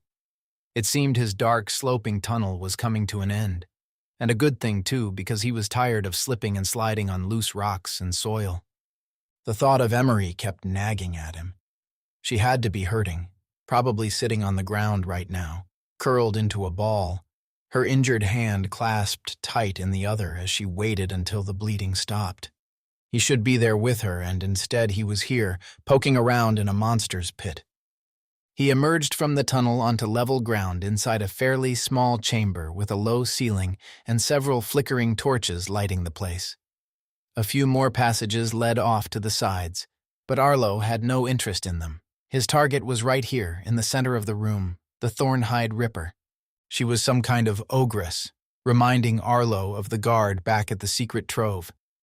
If she weren't slouched, motionless, on a throne of twisted, charred wood atop a plinth, she'd probably stand nearly 7 feet tall. She wore, well, it wasn't obvious what she had wrapped around her. Some kind of mottled brown leather. It had been roughly cut and stitched to form pants and a tunic, but it was covered all over with thorns that stuck out at a downward angle. Thornhide Ripper. Arlo could only figure that she'd ripped the hide from a thorny animal. Julian seemed to love his crazy creature names. What fun, dreaming up nasty beasts for the players to confront on their travels. The woman appeared to be dead, just as Wintermore had said. She was slumped to one side, a meaty arm dangling, while the other hand rested in her lap, balled into a fist.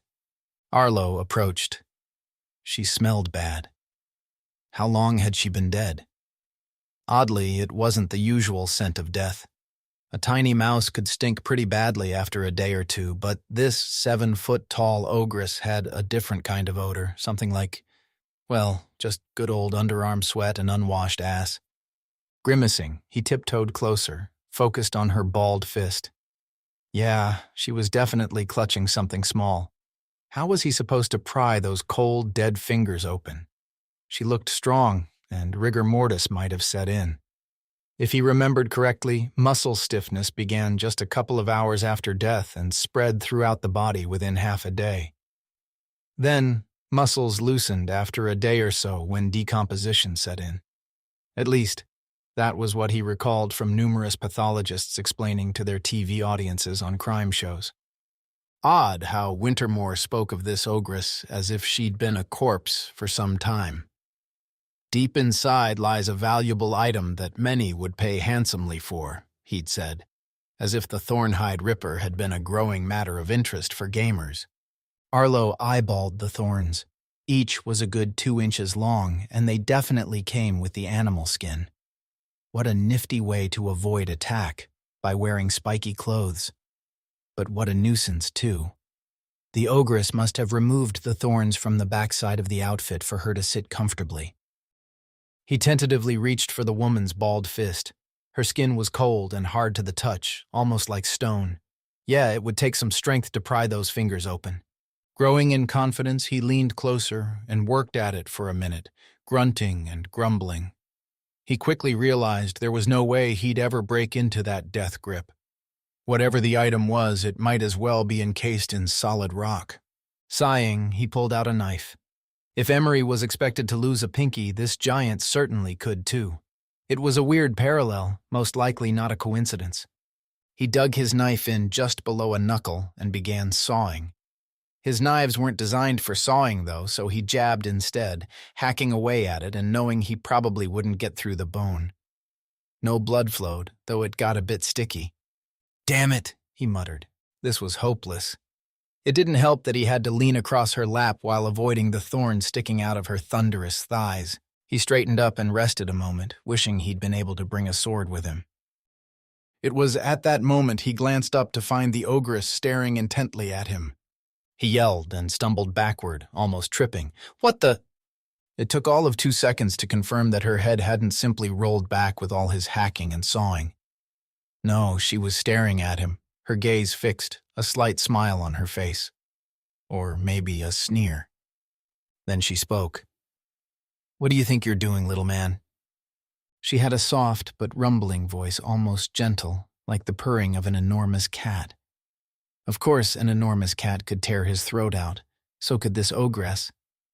I'm sorry," Arlo gasped, appalled. "I thought you were dead." The ogress frowned and lifted her injured hand to examine it. She kept it balled the whole time. "I am dead," she murmured. "I've been dead for years, poisoned by my closest, most trusted confidant, the Lord Chamberlain. Of course, I tore his head off after I'd finished dying." "After you'd—" Arlo mumbled. "Yes." She licked her sticky wound, then grimaced. "My blood doesn't taste good anymore." Letting her balled fist drop back into her lap, she gazed at Arlo. "I assume you're here for what I clutch in my hand? What do you need it for?" Arlo was still busy trying to unscramble his thoughts. I have no idea. It's not for me. It's just a debt I owe." "Ah, I suspect that irritating gnome is involved. Well, little man, go back to him and advise that this is not his lucky day. He'll need to do better if he wishes to pry this item from my cold, dead fingers." Arlo backed a little more toward the exit. "Okay, I'll do that. He told me you were dead, so I am dead." "Right, but normally dead means, lifeless, unmoving, but you still have a little kick in you." Arlo barked a nervous laugh and prepared to bolt. Abruptly, the ogress climbed to her feet. Every bone cracked and every muscle creaked. She stood up straight, stretched, and thumped down off her plinth. Her thorns quivered. "Do you know why they call me the Thornhide Ripper?" she growled, taking a few steps toward Arlo. "Nope, sorry, gotta go." He turned to run. Shockingly fast, the ogress grabbed the back of his collar and yanked him to a halt. He wasn't sure how she'd covered those last few paces in the blink of an eye. "Do you know why?" she persisted, turning him around so she could glower down at him with one hand clamped on his shoulder. Because you ripped that animal's skin off its body?" She grinned. "Not quite. I mean, it's true I did, but that's not why I'm called the Ripper. The reason I'm called the Ripper—" Arlo swallowed, finding himself unable to budge from his spot. The ogress let go of him. Just for a second he felt a surge of hope. Maybe she was releasing him. Maybe she'd simply been trying to scare him, and she'd succeeded. Then the towering woman drew back that hand and punched him in the gut. It wasn't just a punch. He didn't even have time to gasp. She drew her hand back, and it was covered in his blood. It looked like a shiny crimson glove melting in the heat. In her hand, she clutched a mess of slippery entrails that unraveled and spattered on the floor. "That's why," she whispered, grinning, "because I rip heads off, rip guts out, rip throats open. You name it, I rip it." Arlo felt his life slipping away. Blackness closed in on him. He hardly felt his fall to the ground. He was a ragdoll now, lying in his own spreading pool of gore. Moments later, Blinking and reeling, he stood once more before the Ogress where she sat on her throne. He stared at her sleeping form while feverishly checking that his stomach was intact. He was unharmed, not even bloody. But he wouldn't be soon. The moment she opened her eyes and spotted him again. On impulse, he darted behind her enormous throne and crouched down, praying she hadn't heard his footfalls. He squeezed his eyes shut, unable to think clearly and feeling like a coward. He died again. He'd died, and time had reset, and he'd come back to life because the game had no way to boot him out. After he caught his breath and calmed his jangling nerves, his mind began to work properly. Okay, so he couldn't pry her hand open, and he definitely couldn't stand up to her by brute strength alone. What else could he do? Carefully, he rummaged in his shoulder bag. The emerald egg nestled there, still glowing. He took it out and stared at it, wondering if there was some way it could help. His quest was all about this stupid egg. Okay, it had got him to the Underworld, but surely it had more than one purpose. Highly doubtful, he thought. The Crimson Cloak only had one purpose. Why should the emerald egg be any different? He didn't even know how to activate its magic, or if it could be activated. Maybe its job was simply to act as a doorway between realms.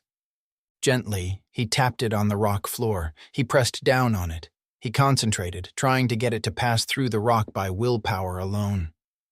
Nothing. It glowed softly, stubbornly untalkative. "Worthless piece of crap," he muttered, stashing it in his bag. He took out the pick hammer and stared at it.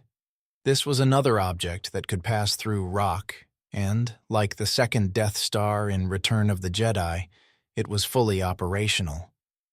But how could it help him smash through the Ogress's balled fist? She wasn't made of rock, so the hammer wouldn't pass through in the same way. It would simply act like a hammer and turn her hand to pulp. Would that damage the valuable item she grasped? He would have to risk it. Steeling himself, he got up and tiptoed around to the front of the throne. She still slept. She still clutched the item in her lap. She still scared the bejesus out of him. He lifted the hammer high. Trembling, he took aim. Then, guessing this would go horribly wrong, he paused. She'd wake up with the first blow, grab him, and rip his arm from its socket. No, he had to do something a little more drastic. But what? Smash her head in? She was already dead, so would a caved-in skull really make a difference? He wasn't convinced it would. What if she were blind? The idea of gouging out her eyes repulsed him. He could do it, though. He could stand 10 feet away and throw 2 knives, and both would plunge into her sockets with pinpoint accuracy. Then, while she was screaming with anger, he'd have a chance to... To what? Pry open her fingers while she flailed about. An odd feeling came over him then, a strange resolve, like a tried and convicted man accepting his execution as he walked to the gallows. Arlo put his pick hammer away and took a deep breath. "Wake up," he commanded. The Ogress's eyes snapped open. She stared into space for a second, then focused on him and raised her head. A frown creased her forehead. "Who are you, little man?" "I'm Arlo Cross." The woman slowly leaned forward, one hand gripping the throne's burnt arm. The entire structure creaked as she moved. "And do you know who I am, Arlo Cross?" "You're the Thornhide Ripper." "Indeed." She glared at him. "What do you want?" He pointed to her clenched fist. "I want what you're holding." Her thick eyebrows rose in surprise. "And what makes you think I'm going to give it to you?" "Because we're going to trade." Arlo let that sink in before continuing. "I have a few items of my own, this set of knives, for instance." He tapped the harness around his thigh, and the knives clinked almost as if mewling in protest. The ogress sneered. "I don't need knives, little man. I use my bare hands to rip heads off, rip guts out. Rip throats open," Arlo finished for her. "Yeah, I know, but you can't exactly rip someone's head off without holding them down first. You need 2 hands for that. Keeping hold of that item all the time has to be a nuisance, right?" She frowned and glanced down at her balled fist. Arlo reached into his shoulder bag.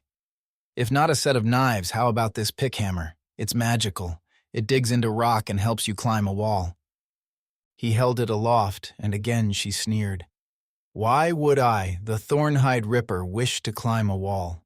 This cave isn't tall enough to climb, and those passages you see all around us lead nowhere interesting.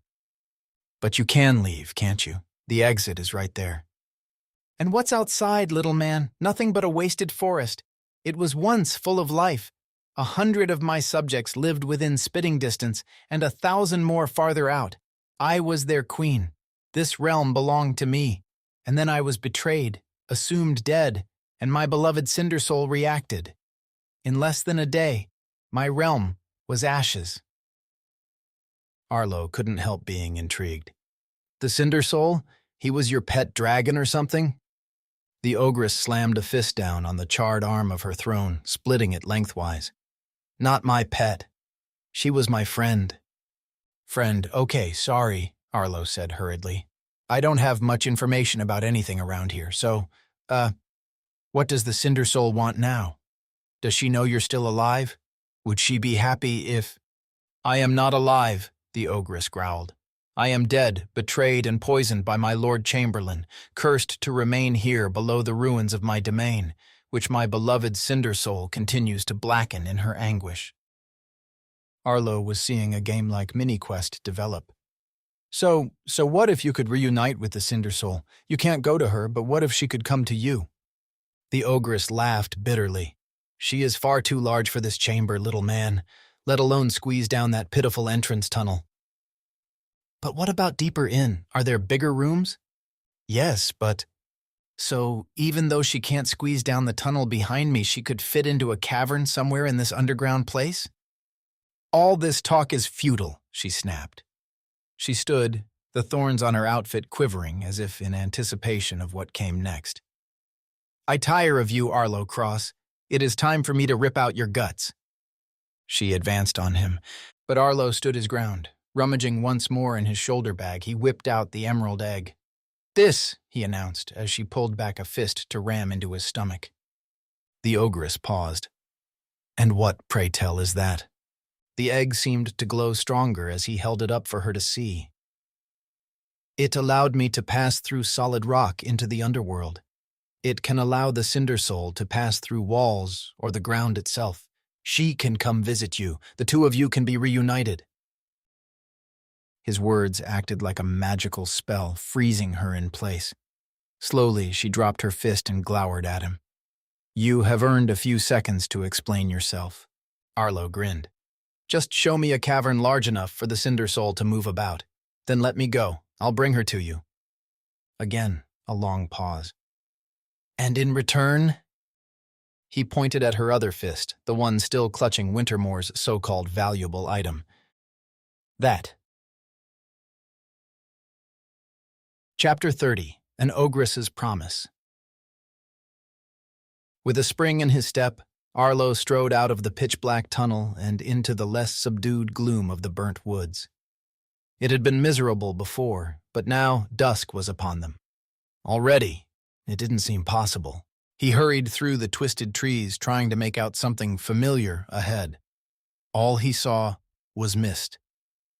"Emery?" he called. Arlo called a few more times as he marched, fearing he'd get hopelessly lost. But after a while, a soft voice called back to him. "Here." His heart leapt, and he veered left, and half a minute later, he spotted her silhouette. She was standing still, waiting for him, the mist swirling creepily about her feet. "Emery," he said, "are you all right?" She looked ashen as she held up her bandaged left hand. She'd torn a strip from her shawl and wrapped it tight, and though it was soaked in blood, it seemed the wound had dried up to some extent. "Oh my God," he murmured, wanting to hug her tight and somehow make it all better. He refrained, afraid of hurting her. "I'm so sorry. Was it difficult?" "Got it first time," she said with a wan smile. "My axe is sharp and my aim is good." "Like me with my knives," he agreed. "So, just one swing and it was done?" "Hurt like a bitch, but yeah." "And how is it now?" "Hurts like a bitch." He sighed and glanced around. "And no chance of Mage Pomelos in this damn place." Emery shook her head. "I already looked. Trust me, I walked about for an hour." "An hour? I was gone that long?" She frowned at him. "Longer. I chopped my finger off and lay down for a while, feeling sorry for myself before getting up to go look for Mage Pomelos. It started getting dark on me." Arlo glanced upwards. "Huh. I died again, and, well, I assumed I came right back, but maybe it took a while." Ignoring her widening eyes, he said, "It was like before, kind of like resetting. I thought it was instant, but I could have been gone for an hour for all I know." "You died again?" He gently took her arm, and he explained everything as they headed back to what they considered their base camp, near to the Cindersoul and right where Wintermore had shown up out of nowhere earlier. If the soil and dead wood weren't already so darkly colored, a bloodstain might have indicated where Emery had rested while bandaging her hand. She looked aghast at his so-called mini-quest. "We're going to what?" I know. He shrugged. "Look, we don't have to do anything tonight. We'll sleep, give your hand a chance to rest, and then we'll tackle the Cindersoul in the morning when it's, nice and sunny." Emery glared fiercely at him. "I'm more worried about the emerald egg. Part of this deal is leaving it with the Thornhide Ripper so she can let her giant pet out for a walk or whatever. We can't leave that behind. We need it to escape the Underworld." "We don't know that. We needed it to get in, but we might not need it to get out. The end of this level might be somewhere in the Underworld." She opened her mouth, frowned, and clammed up again. Arlo looked around. "Where's your finger?" It was exactly where she'd left it, on top of a blackened stump a few yards away. Arlo had no desire to take a closer look. "Okay, so Wintermore can come and get it, and that'll be one debt paid. And that means we can get some information out of him before we deal with the Cindersoul tomorrow." But though they waited anxiously for the gnome to appear, he refused to show up, probably because he'd promised to return for 2 items, not 1. "Damn it," Arlo muttered as they perched on a log. "It's really getting dark now, and we have no idea what's out here at night." "Nothing good," Emery muttered. In fact, as they waited in the ever-darkening woods, slithering sounds began to permeate the gloom, audible even over the background noise of the nearby boiling river. "Oracle?" Arlo said hopefully. "Nothing." Emery nudged closer to him. "This is where he'd been telling us to find shelter. Arlo, I don't like this. When it's night, we'll be sound asleep. Literally anything could nibble on our toes or worse." "Much worse," he agreed. "Let's go to the Thornhide Ripper's house." She jerked as if stung. "Seriously? Where she can rip our guts out?" "We'll stay the night in the tunnel leading down to her cave," he promised. "It's better than being outside." She didn't look convinced, and he didn't feel it either. He couldn't help thinking of the shriekers in Level 1, which could have flown in through open windows and doors but rarely bothered. This logic was weak, but weariness was already beginning to settle in. "Come on, before it's too late," he said, setting off. "Grab your finger so it doesn't get eaten by critters." He probably should have fetched it for her, but she seemed to have more of a stomach for such things than he did. Without a word, she slipped it into a pocket. Darkness descended on them quicker than ever as they hurried through the woods. The sinister trees seemed to grow, straightening and untwisting, branches flexing, as if waking to begin a nocturnal murder spree. Were they? He was sure one grabbed at him as he dashed past, and Emery cried out when she stumbled on a suspiciously protruding root. Groans filled the air, a deep, mournful sound that gave Arlo the heebie-jeebies. His hair stood on end as a breath of warm, foul air wafted over him. Then another. 2 trees ahead leaned toward each other, their branches creaking as they lowered to block the passage between them. They're waking up, Emery cried. Yeah, I know, he replied, mortified that all of this wasn't simply in his imagination. They darted around the trunks, grateful that these nighttime beasts moved ponderously slow. But the ground directly in front of them erupted suddenly, as roots snaked out and quivered, as if tasting the air.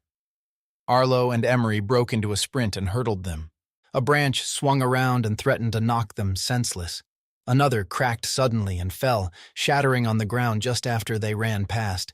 The mist rolled, thickening. The mournful groans turned into desperate wails. "I hate this place!" Emery shouted, as they ran for the mound ahead. Arlo jumped in first, skidding several yards down the slope before he could stop and turn. Then Emery slammed into him, and they both tumbled several more yards. They were inside now. The noise of the woods continued, but muted as they lay still and listened for movement. They couldn't see their hands in front of their faces, never mind any deadly critters that might come creeping out of the walls or the soil. "I plan to have words with Julian about this," she whispered. He couldn't help chuckling. "What, the game's too tough? It's supposed to be, right?" "Yeah, but not soul-destroying." "Send him a stiff email." Arlo sat up. If it wasn't dark enough the first time he'd descended this tunnel, it definitely was now. "Let's go down a bit more, away from the entrance." So they edged their way cautiously, deeper and deeper, until the noise from outside faded. But now the soft glow was plainly visible below, and Arlo had no desire to sleep within reach of the Thornhide Ripper. He judged they were about halfway between the gut-ripping ogress in her throne room and the horrors of the woods above. "This will have to do," Arlo said, sitting heavily. "Right here is our humble abode for the night." "You sure know how to show a girl a good time," Emery muttered, somewhere to his left. "I try my best," Arlo grinned at her, though it would be impossible for her to see that. He was silent for a moment as she fidgeted. "You okay there?" "I will be, just smoothing out my bed." She winced, "and trying not to bump my hand." He immediately felt bad all over again. "I'm sorry. Is there anything I can do?" "Give me some food." He'd forgotten he still had some leftovers. Night was fast approaching, and they ate hungrily in silence to nourish their bodies before they got too sleepy. They both downed some water, which woke them instantly. But the drowsiness soon settled in on them again, and Arlo sluggishly stashed the food and drink in his bag. Arlo lay back. "Man," he said quietly, "this will be my 8th night in the game. There was no sleep period between level 1 and 2, though, so I wonder if there's a bit of downtime there. If so, this is my 9th night in a row." "Are you feeling like you've been away for that long?" Emery whispered. He considered. "Not really. I mean, kind of, but the days are really short, so it's a little different.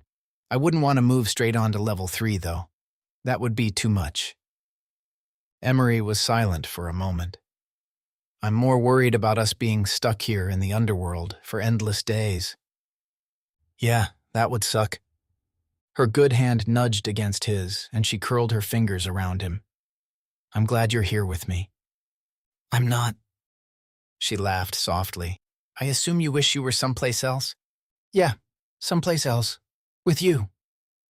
Her fingers squeezed gently, and then she patted his hand and, judging by the scuffling, rolled onto her side. He saw nothing whatsoever, but he felt her breath on the side of his face. He suddenly wanted to kiss her. The moment felt right. Was she waiting for him to make a move? He was exhausted, on the edge of passing out, but she was mere inches away, facing him, possibly expecting him with her lips slightly puckered. To hell with sleep.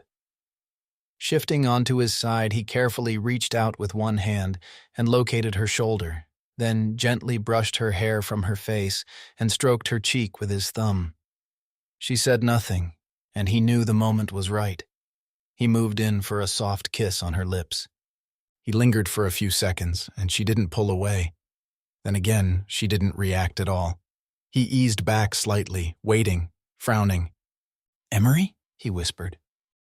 Still, she said nothing, because she was already asleep. Damn it. Chapter 31. Control Room.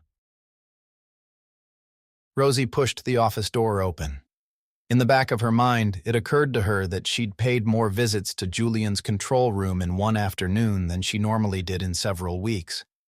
And she'd never felt less welcome. Leighton took one look at her and visibly ground his teeth.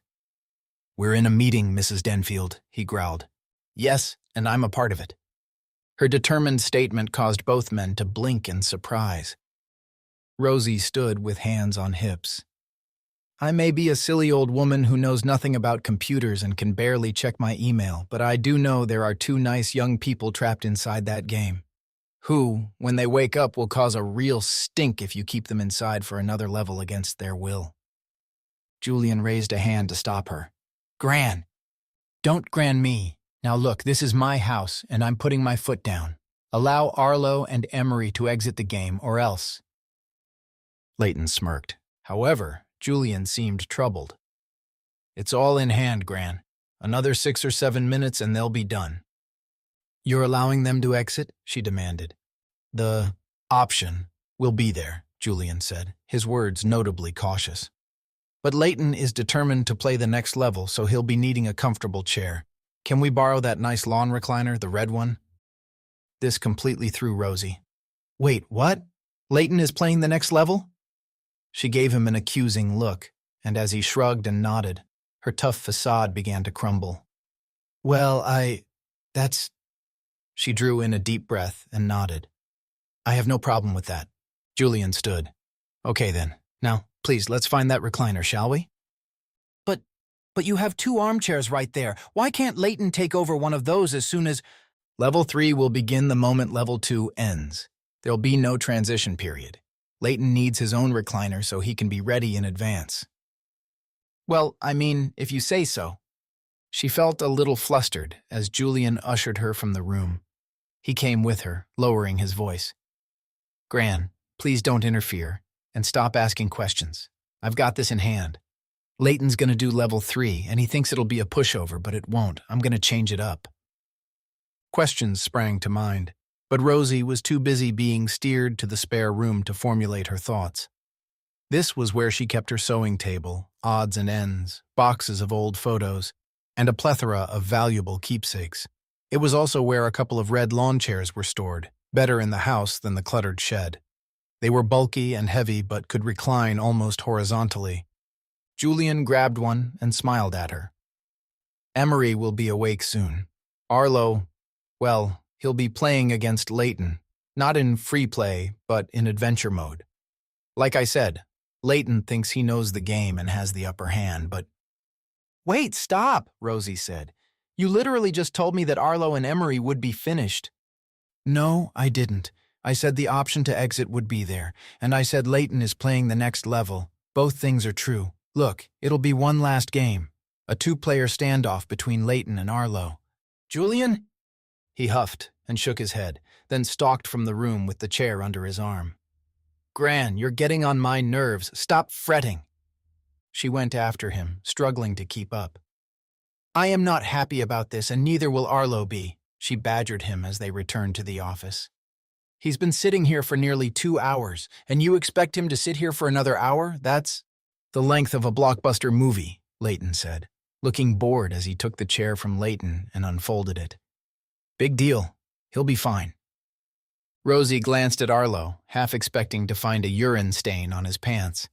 Though in a trance rather than asleep, a player had very little awareness of reality while wearing the headset.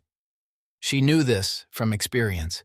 In Arlo's case, there was no stain, but who knew what his bladder could stand? Everyone was different, and he might not have taken the precaution of visiting the bathroom before entering the game. She glanced at Emery too, and froze. Frowning, Rosie approached, peering at the young woman's hands which gripped the arms of the wide leather chair. "What's this?" Behind her, Julian and Leighton paused and came to look. An odd bruise had developed on Emery's left hand. It was on one side, spread around her pinky finger. Rosie spun to face the men. "Did you hurt her?" Both of them recoiled as if slapped. "Of course not," they exclaimed in unison. Julian bent closer, a perplexed expression on his face. That's weird. She hasn't moved an inch. Why would... Then he broke off, his eyebrows shooting up as if realizing something. Rosie nudged him. Julian, what is it? He backed away, a hand over his mouth. He seemed more shocked than horrified. My God, that's incredible. I've heard of this, but... Leighton seemed as curious as Rosie now. Spit it out, man. Heard of what? After licking his lips, Julian spoke clearly. Psychogenic purpura, also known as Gardner-Diamond syndrome. It's where people develop spontaneous bruises due to some kind of stress or trauma. More common in women, apparently. Both Rosie and Leighton stared at him. And why, Rosie said slowly, why would Emery be experiencing so much stress or trauma? Are you saying the game is doing this to her? Julian spread his hands, amazement on his face. I mean, she would have had her pinky finger cut off by now, so... What? Leighton tilted his head to one side. You're kidding, right? The game caused a real-life bruise? I reckon so. The bruising itself isn't so remarkable, but the location of it... I read this a while back because I'd done some research on the impact of immersive realities. Apparently, if a person is hyper-focused or terrified of an injury to a specific body part, like a finger, then it can present with a bruise at that exact location. He gestured to Emery. Case in point. The power of the mind, Leighton mused aloud. Fight or flight. Perceived threats can cause your physical body to release adrenaline and make you faster, stronger, and less sensitive to pain. Stress can heighten senses or make you ill. He shook his head in wonder. The body and mind are connected. Like you said, this is incredible. It's horrible, Rosie cried. Julian suddenly lost interest. All right, quit talking, all of you. I have to do some programming. He sat at his desk and leaned over the keyboard, glaring closely at the screen. Leighton went back to setting up the lawn chair. He dragged it alongside Emery and took a seat, then tested it by stretching out flat. Staring at the ceiling, he said, This'll do nicely. Hand me my headset. It took a moment for Rosie to realize he was talking to her. She frowned at him. What? My headset. It's on the desk. It appeared he'd brought his own from home. It was distinctly well used, a little grubby with a scrape on one side. Rosie picked it up between one finger and thumb and, with her lip curling, handed it to him. Then wondered why she was obeying his instructions like she was his assistant. Leighton crossed his feet and stared at the ceiling again, his headset grasped tightly.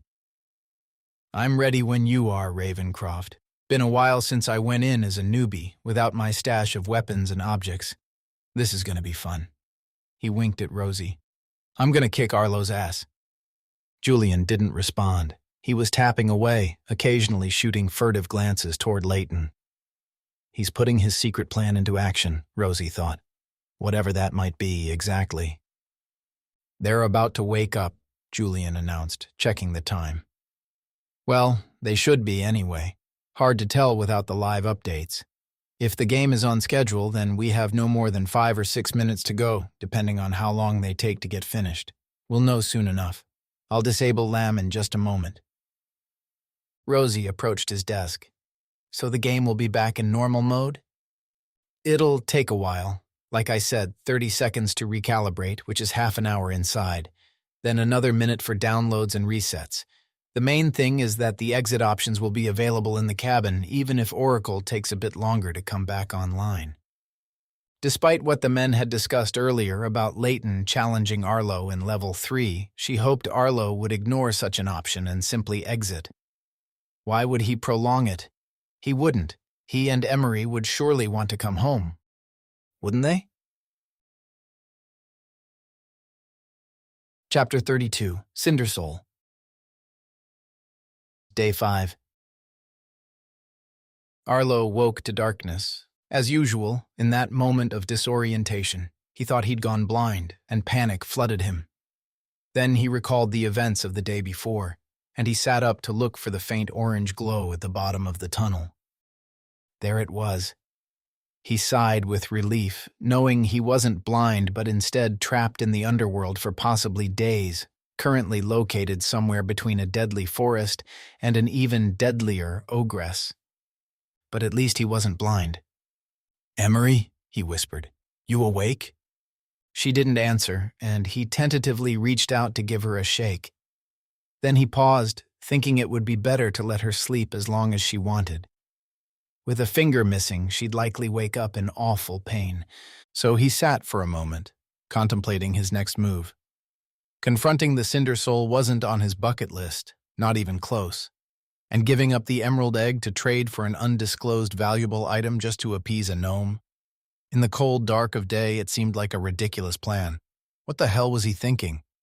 He fished the egg from his shoulder bag. It still glowed softly, but in this pitch-black hellhole it was almost dazzling. He could have used it last night to light his way. "Emery," he said softly, lofting the egg toward where she lay. "How about we forget about the Cindersoul and just move on out of here? Forget Wintermore and his—" He paused, squinting. She wasn't there. "Emery," he barked, scrambling to his feet. "Where are you?" "Relax," she said from higher up the tunnel. "I'm here. I woke 20 minutes ago. Come on up." Now that he'd turned around, he could see her silhouetted in the tunnel entrance, gloomy daylight surrounding her.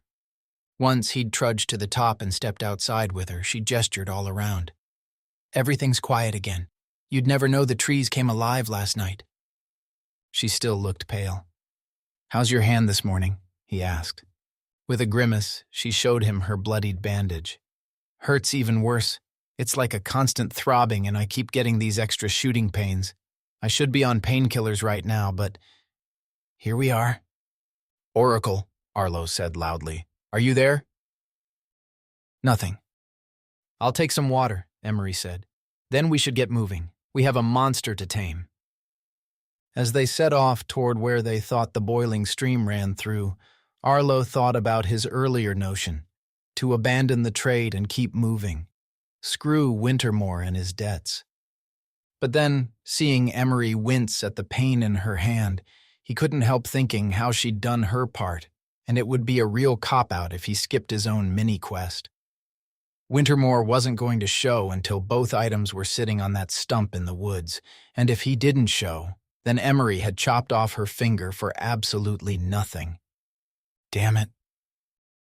The river was extra noisy this morning, but the mist seemed a little thinner because of the fast-flowing, cooler water. Still too warm to bathe in, though, Arlo guessed. They moved through the trees until they came to the massive obstacle, the Cindersoul. Her eyeball rotated toward them and widened slightly. "Hey there," Arlo called. We mean you no harm." He sounded like a representative of Earth speaking with a cornered alien Grey who'd just crashed in his flying saucer. The funny thing was, this colossal creature could roll over and flatten him in a heartbeat. He and Emery took a circuitous route through the woods trying to get a good look at the Cindersoul. They had to walk quite a way before the charred wall ended. Then they stepped out of the trees into the open. There, they gazed in awe at the tail end of a monstrous lizard that, even lying down, towered twice his height at its highest point along the knobby spine. Its weight was unimaginable. And the coloring? It wasn't naturally black-scaled. It was severely burnt all the way from tail to snout. Smoke drifted off its hide even now. It should be dead, but this was the Underworld, where apparently dead things kept moving. Arlo and Emery had been just inside the edge of the woods the whole time, with the Cindersoul lying down outside, unable to get any closer to what she probably considered her mistress's home among the twisted trees. She'd settled with her head close to the boiling river, presumably to take drinks from time to time. Now that they'd left the trees, the landscape stretched into the distance, with the river widening into a lake, though it was hard to see much of anything with the annoying mist blanketing everything. "Poor thing," Arlo muttered. Emery shook her head. "How can she still be alive? Does she hurt? My God, I hate this place." "So you said." Arlo took the emerald egg from his bag. "Let's see what we can do with this." "Wait." She took his arm. "If you get close with that egg, and it makes the Cindersoul sink through the ground, well, that'll kill it. We need to lure her closer to the Ogress's underground home, right? Close to a cavern big enough to hold this giant. We can drop her straight into it." But Arlo had already given that a lot of thought. I'm pretty sure the Ogress's biggest cavern is somewhere under the woods, and this giant lizard can't get close enough with all the trees in the way. She'd have to pass through the trees as well. Maybe the egg can make that happen, but I'm fairly certain it's for traveling through rock, not trees. So we have to drop her underground here and then make her follow us beneath the woods to the cavern? Arlo offered a nervous smile. Sounds like a plan, right? Sounds like madness, she grumbled. At that moment, the Cindersoul swung around and eyeballed them. It let out a mournful moan. Arlo's heart broke. What had seemed like a fearsome beast yesterday now struck him as a tragic, innocent, badly injured companion. Maybe she was as dead as the Ogress, still moving only because this was the Underworld, but either way, she was lonely. She needed her mistress. Arlo's mini-quest to retrieve the valuable item from the Ogress's clutches had morphed into his most important task so far. There was no way he'd walk off and leave this poor creature to suffer alone. "Stay here," he said to Emery. "I need you to be safe." "I'm coming with you." "No." He faced her with a steely glare. "There's a strong chance of dying underground, and if we die, that means we'll reset. Does that mean you'll go back to before you chopped your finger off?" "Highly doubtful," she argued. "That was yesterday. The game is offline. Who knows what it'll do? What if you have to chop your finger off again?" She raised an eyebrow. "What if I regrow my finger, but the old finger stays on that tree stump?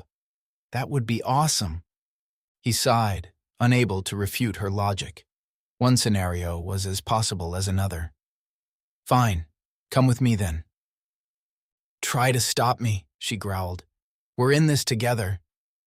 Their first task was to get the giant lizard to follow them. Cautiously, they approached its front end, and though the enormous head barely moved, the one visible eye rotated to watch them. When they got a little closer, the slit of a mouth widened, and the giant tongue flicked out with a noise like someone chewing with their mouth open. "Careful," Arlo warned. "She might think we're flies. Those tongues—" Abruptly, the Cindersoul lurched to its feet and turned in their direction. Arlo and Emery retreated in a hurry amid a cloud of disturbed ashes. "I mean, that's progress, right?" he gasped. Emery seemed to have developed a nervous giggle. "Oh my God, it's so gross." Arlo didn't see that at all. He found the giant lizard magnificent despite its awful charred scales. "I guess we can keep doing that? Make it come for us?" "No way. Lizards can move really fast when they want to." "Not all of them. And anyway, this one's huge." "Hey," she said, suddenly batting at him with her good hand. "What's that?" As the cloud of ash settled, something shone from the ground directly underneath the Cindersoul's long, broad belly. She'd been lying on it, but now she'd stood up, revealing a hidden object. They knew it was important. Oracle had told them to reap their rewards of confronting this creature. "I can't make out what it is," Arlo whispered. "It looks like a staff." She could be right. It was definitely long enough to be one, probably as tall as Arlo if stood upright. "Okay, I'm gonna try something," he muttered. Despite Emery's resolve to stick together, she hung back while he again approached the Cindersoul. "Hello? I don't know if you can understand me, but—" The lizard opened its mouth and hissed, and Arlo backpedaled. "Okay, new plan," he muttered as he rummaged for the emerald egg. Turning to Emery, he held up a hand. "Stay here. Seriously, this'll be easier if I'm on my own. You grab the staff first chance you get." She opened her mouth to protest, but he turned back to the lizard and held up the egg. Its glow seemed stronger now, though he might have imagined it. Boldly, he strode toward the Cindersoul, focused only on the egg, conjuring up its magic. He was all the way to the reptilian's snout when something happened. He slowly ghosted into the ground. He kept walking but realized he was now wading up to his knees in solid rock and soil. The lizard was hissing again by now, and Arlo was aware of the giant tongue lashing out. He instinctively ducked to avoid it. By the time he stopped walking, he floated directly under the lizard's jaws. But not for long, because the monster shifted backward in obvious panic. Arlo dashed with it. He had no plan that made sense, but one thing kept nagging at him, that the egg needed to be in contact with the lizard for the magic to work. And since he also needed to maintain contact, that left only one option. He waded through the ground to one of the giant tree trunk legs. Again, the lizard moved, and he darted that way, desperate now because he'd already sunk to his chest. Lunging, he threw himself onto the Cindersoul's gangly, long-toed foot, as if trying to climb out of the water onto a raft. He feared he'd simply ghost through that too, but it seemed the magic affected all organic matter. The moment he touched the reptilian skin, the entire lizard became a phantom like him. Together they descended into the earth shockingly fast. Arlo panicked. Rock and soil covered his face. He was being buried. The ground was smothering him. Yet, it didn't hurt. He found he could breathe freely. He could turn his head and shift his body. He had full autonomy. And so did the lizard, which ghosted with him, down and down. He clung to the giant's leg, determined to stay on board. If he fell off, the Cindersoul would die. Really die, becoming one with the rocky ground. Before he had time to work out a way to move forward, rather than down, the rapid descent abruptly stopped. For a moment, there was silence. Both he and the lizard seemed frozen, looking around in horror. The emerald egg glowed strongly now, illuminating everything around him, its light somehow pushing through the solid earth and showing him the way ahead. Move forward?" he called to the Cindersoul. Nothing happened, and he sat still for a moment, wondering how he was supposed to lead the way when he needed to remain in physical contact with the lizard's foot. "Can you understand me?" he said, noting how muffled his voice sounded. In answer came a mournful moan from above. Well, that was promising. Arlo felt a surge of hope. Glancing up, he studied the underside of the giant's body, which formed a broad ceiling. The head stuck out in front. "You can hear me, right?" No answer. "Okay, look, if you can hear me, and if you can understand me, carefully lift your front right foot. That's the foot I'm sitting on."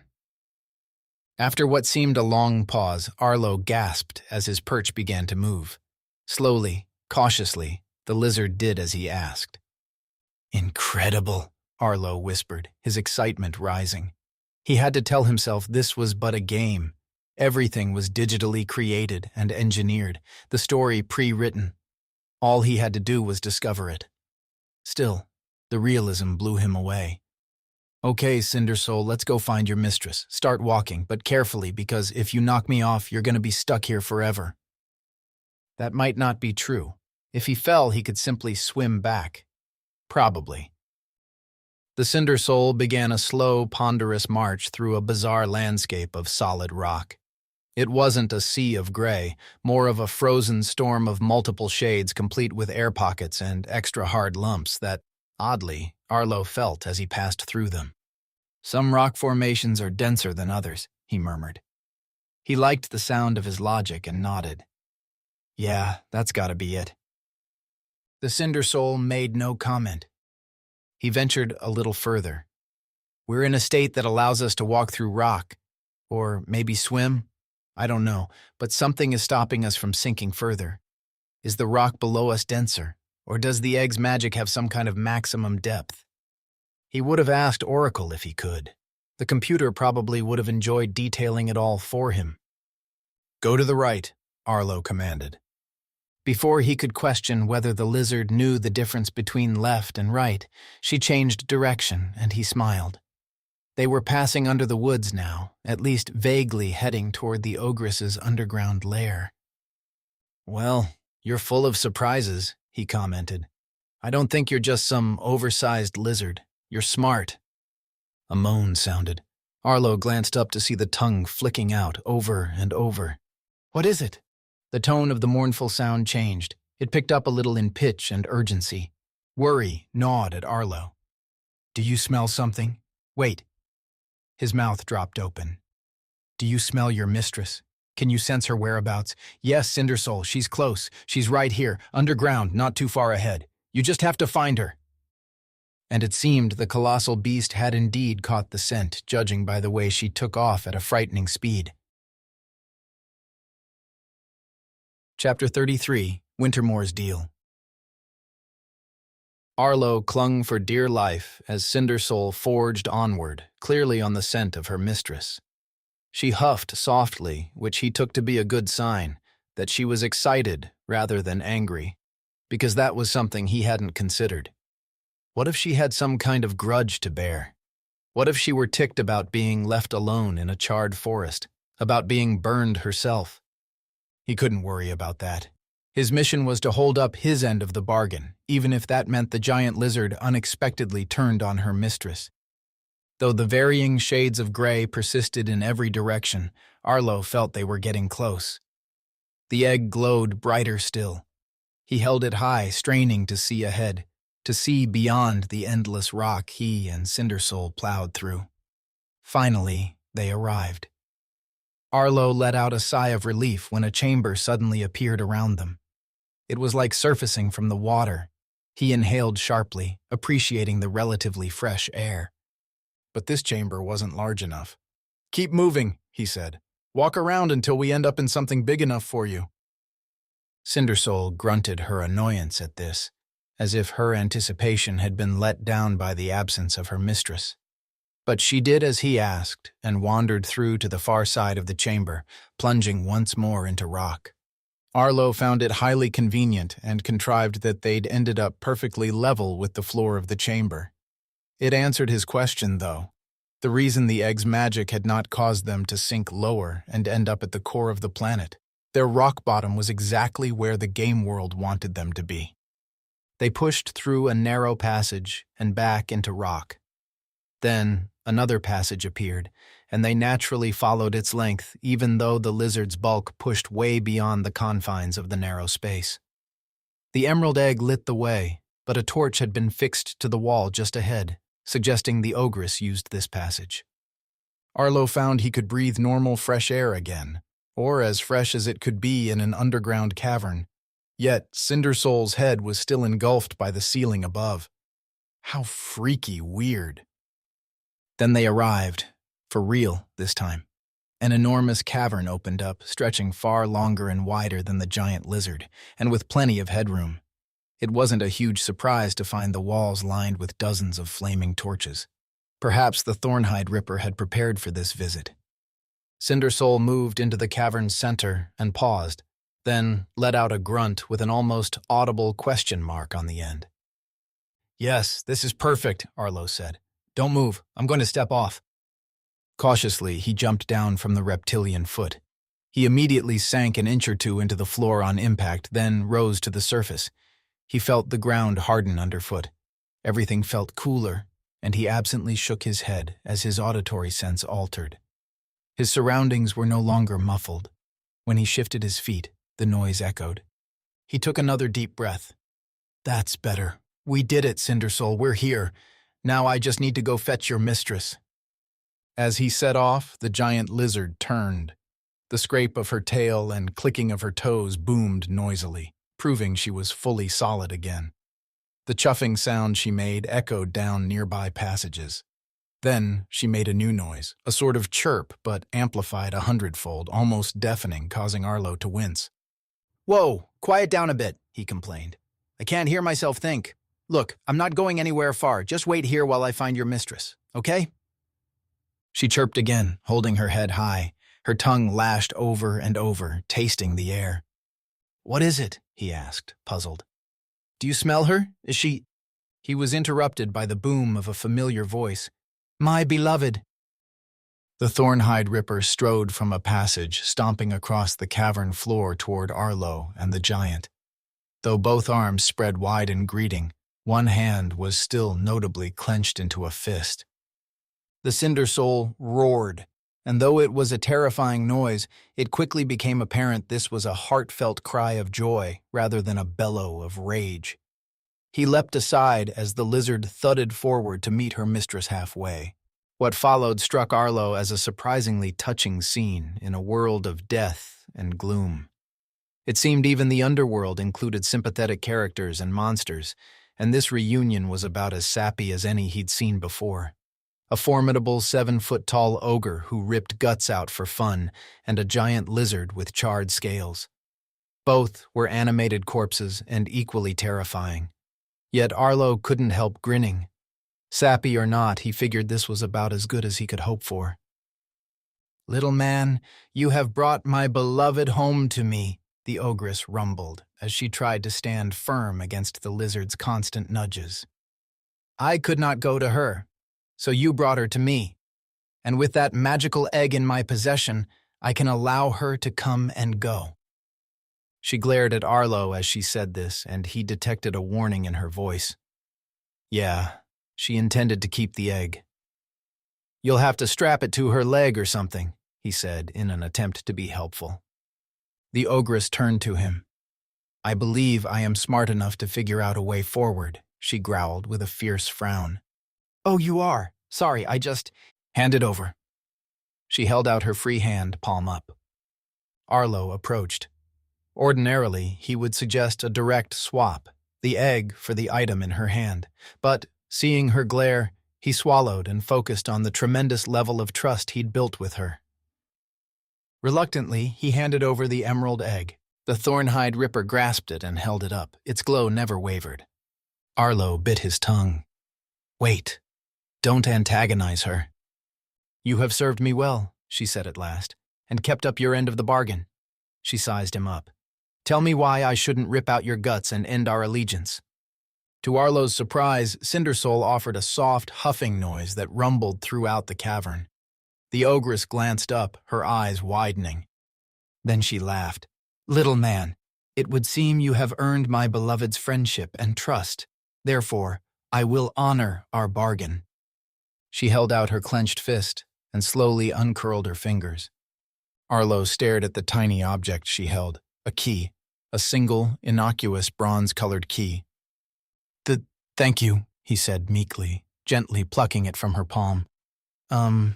May I ask why you've held it so tight instead of putting it away somewhere?" "So that my betrayers could not get at my treasure. I took my dying breath with this key in my hand and vowed not a living soul would pry it from my cold, dead fingers." "But you're—" he started. "Never mind. You are dead." He paused, then tentatively added, "And this treasure—" At this, the Thornhide Ripper laughed again, louder this time. "That is for you to find out, little man. Now leave, before I change my mind. I now have 2 hands free with which I may rip off your head." Arlo fled. Using the passage the ogress had come from, he hurried along with the key clutched in his own palm, feeling triumphant. Now, finally, he and Emery could move on from this dismal place. His journey through the Thornhide Ripper's underground domain was short and swift. He shot past the throne and gratefully climbed the pitch-black tunnel to the surface, where he emerged in the gloomy woods, for once glad to see the twisted trees. Panting, he hurried onward, listening for the sound of the river and calling for Emery. "I have it!" he yelled. "Emery, meet me back at the stump. Oh, there you are." Emery came into sight from his right, gripping what was obviously the staff she'd retrieved from underneath the Cindersoul's resting place. They hugged tightly. When she pulled back, he gazed at the ornately carved object. "So that's it, huh? Does it have super magical powers? Can it shoot laser beams?" Emery tapped it on the ground, and a gentle crackle of purple energy shot up the staff and lingered on the small silver orb on top. Then it faded. "That's about all I can make it do, although what?" She tapped it again. The energy once more buzzed, then faded. "It's a little stronger than before." Losing interest in it, she nodded at his clenched fist. "Show me yours. Don't make me pry that thing from your warm living hand." He opened up, and she stared for a moment before nodding. "A key. I mean, not a huge surprise, I suppose. A key to some hidden treasure, maybe?" "Yup, the Thornhide Ripper's personal stash." When they arrived back at the stump, Arlo slapped the bronze key on top of it. Emery took her severed pinky finger from her pocket and placed it alongside. "Well, I guess that's that," he said. "Now we just need—" A noise from behind them caused them both to swing around. "Forgive me," a diminutive, hunched old man said as he emerged from behind a thick tree. He was wrinkled and white-haired, and with ears far too large for a normal human, even for one with an unusually oversized head. He wore raggedy brown pants and an equally threadbare dark blue shirt. His boots had holes that revealed dirty toes. A satchel hung over his shoulder, pushed around to the back for the moment. "I'm just a tired old peddler." "Shut your damn mouth, Wintermore," Arlo growled. He pointed. "Look, 2 items you asked for, Emery's pinky finger and the valuable item held by the Thornhide Ripper." The gnome blinked and looked about, then nodded. "Ah, yes, sorry.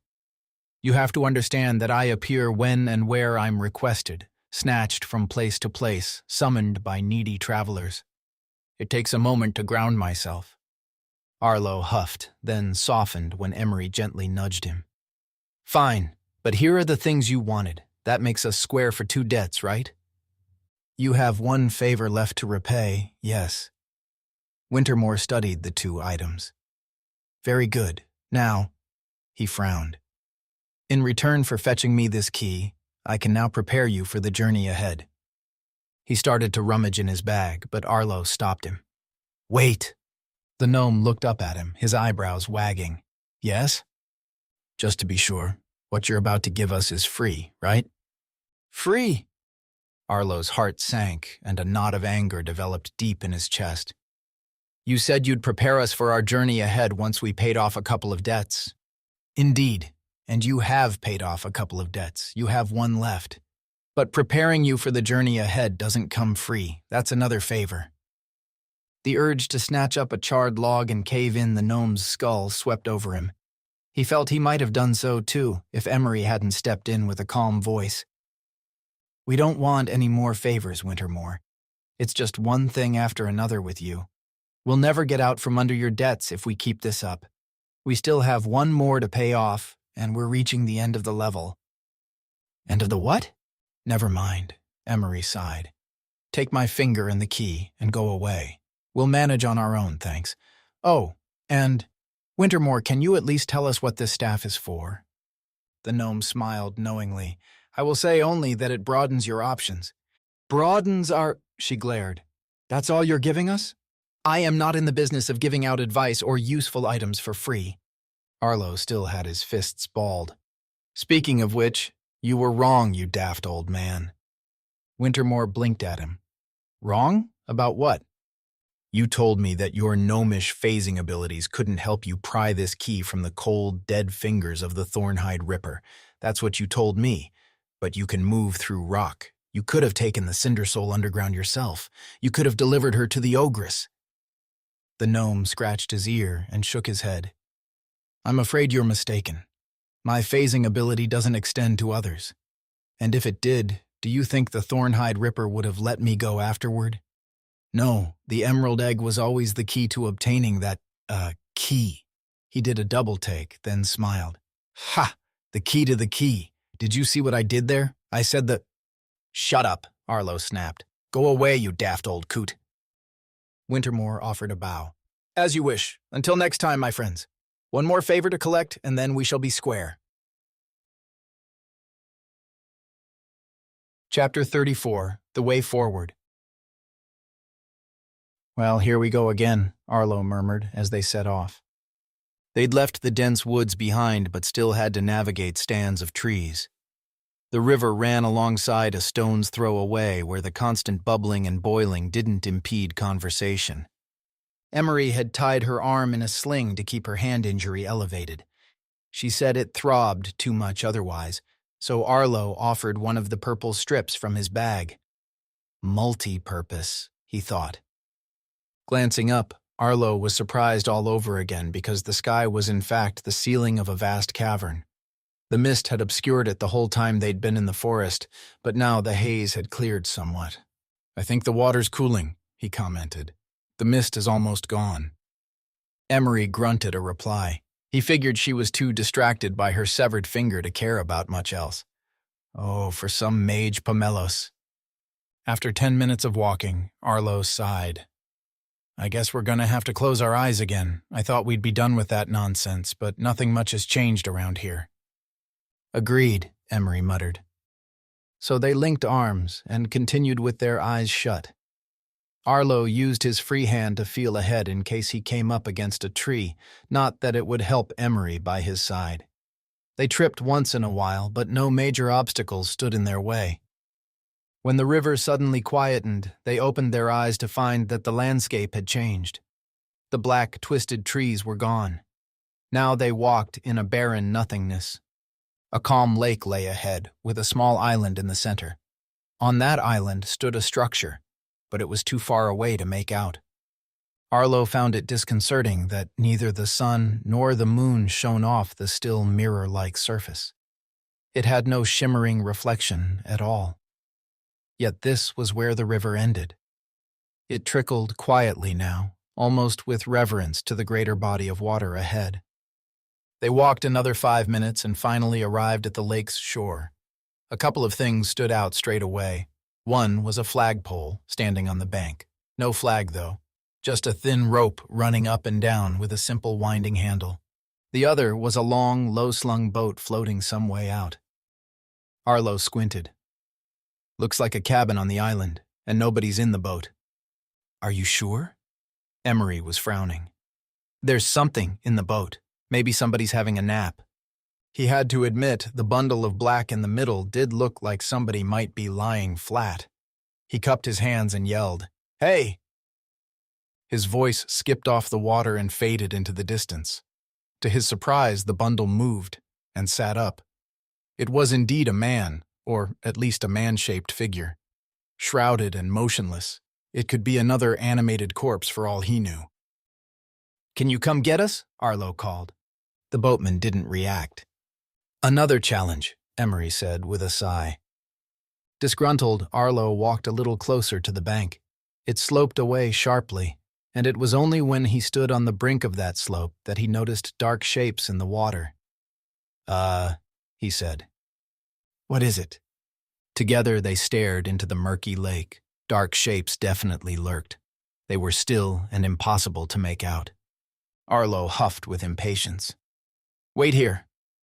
He stepped into the water and waited until knee-deep, stirring up silt as he went. He reached in and felt around, unable to see anything through the swirling mud. There was cloth, though. It had some weight. He tugged on it, and after a moment the object shifted in his grasp. "It's pretty big," he muttered, beginning to haul it toward the bank.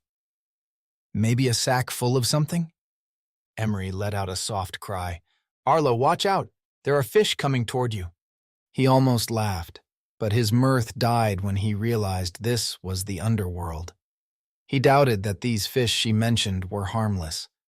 Still, he was so close to the bank that he hauled even harder, dragging it behind him as he focused on Emery and put his back into it. Her eyes grew round. Something snapped at his ankles, and he yelped and leapt away. The fish was indeed nasty, red, with huge teeth, like a piranha. He was pretty sure this wasn't just a piranha, though. It probably had a made-up name and was merely based on such a creature. There were more of them, too, all around. They closed in at a terrific speed, and he stamped the rest of the way out of the lake. "Damn it," he growled. "Definitely no swimming across to the—" He broke off, his mouth falling open.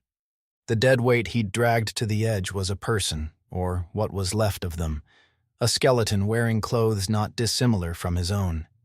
Judging by the weight, he guessed there was still quite a lot of meat left on the bones beneath the clothing, but the face and hands and arms were completely gone. "That's disgusting," Arlo muttered. He glanced about, noting how many other such corpses lay in shallow water.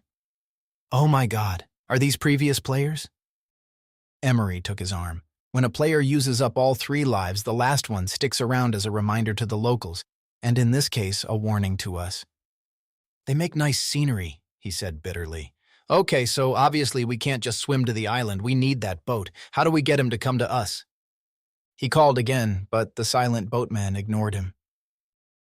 "Why the flagpole?" Emery wondered aloud. Arlo turned to look at it. "Yeah, it's completely out of place, and no flag to hoist. What's the point?" "Maybe that is the point." Emery chewed her lip. "Maybe we need to attach a flag. We don't have one, though. Maybe these other players had no flag either, so they tried to swim and, well, didn't make it. Thinking hard, Arlo studied Emery's red shawl and blue dress. I wonder if we can make one out of something. Now I wish I had my crimson cloak from the first level. That would have... He broke off, staring at her arm in a sling, staring at the sling itself. Oh. Emery frowned and glanced down. What are you... Then she, too, understood. Oh. Arlo rummaged in his bag and retrieved the other 3 strips of purple sash. Each was about 5 inches wide. I mean, this thing could definitely have been used as a flag. It was the right shape and size and light enough to flutter nicely in the weakest of breezes. And we cut it up, Emery murmured. We did, but, I mean, it's worth a try, right? He laid out the 3 strips on the ground. They'd gotten scrunched on their journey through level 2, and it took a moment to unravel the sections next to each other. Emery offered the 4th strip, and he added that to the arrangement. Yeah, definitely the right size and shape to be a flag.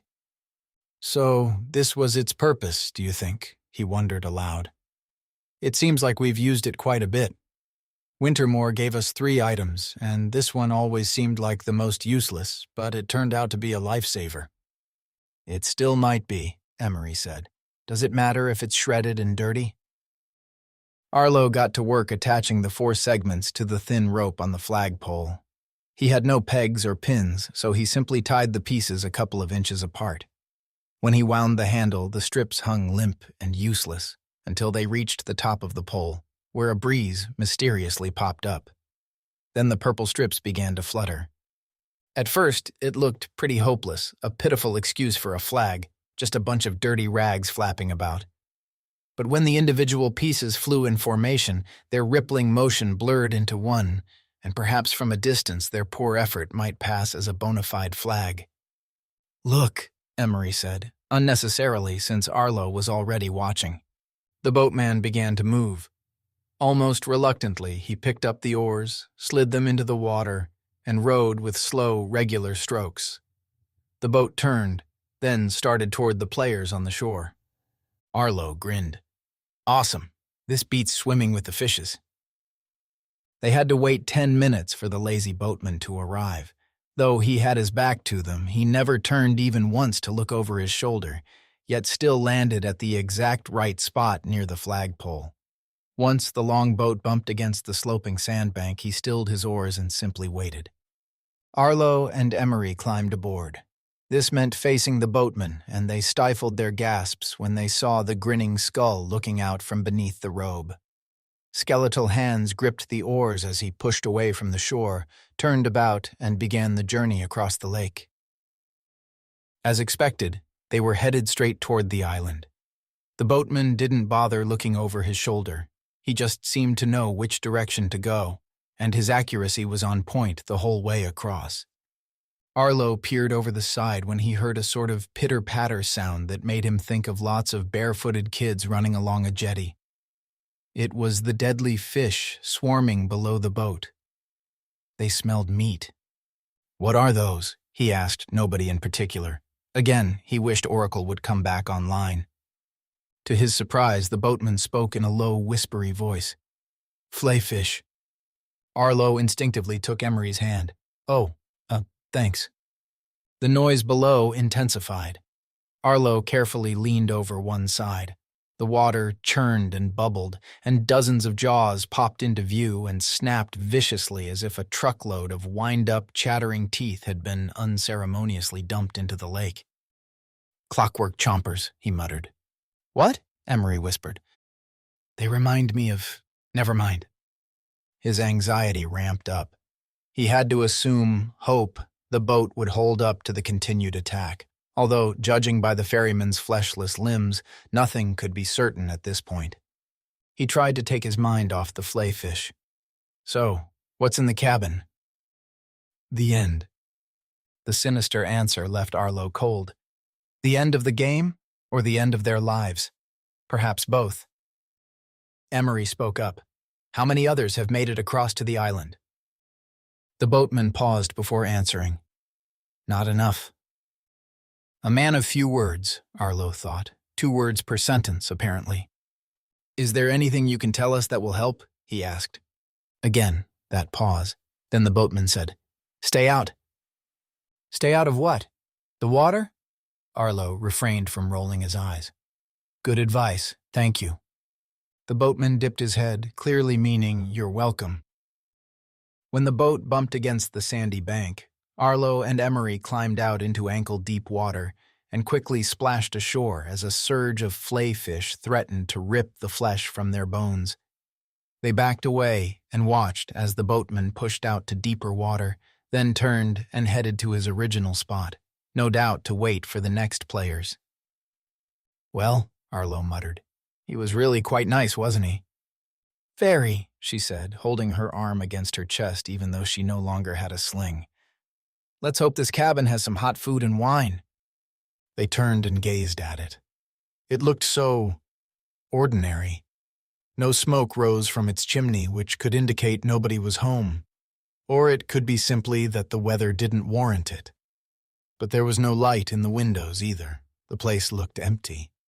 A path appeared as they climbed the gentle hillside. By the time they reached the front door, it was hard to believe they'd just crossed a lake full of deadly fish on a boat steered by Death himself.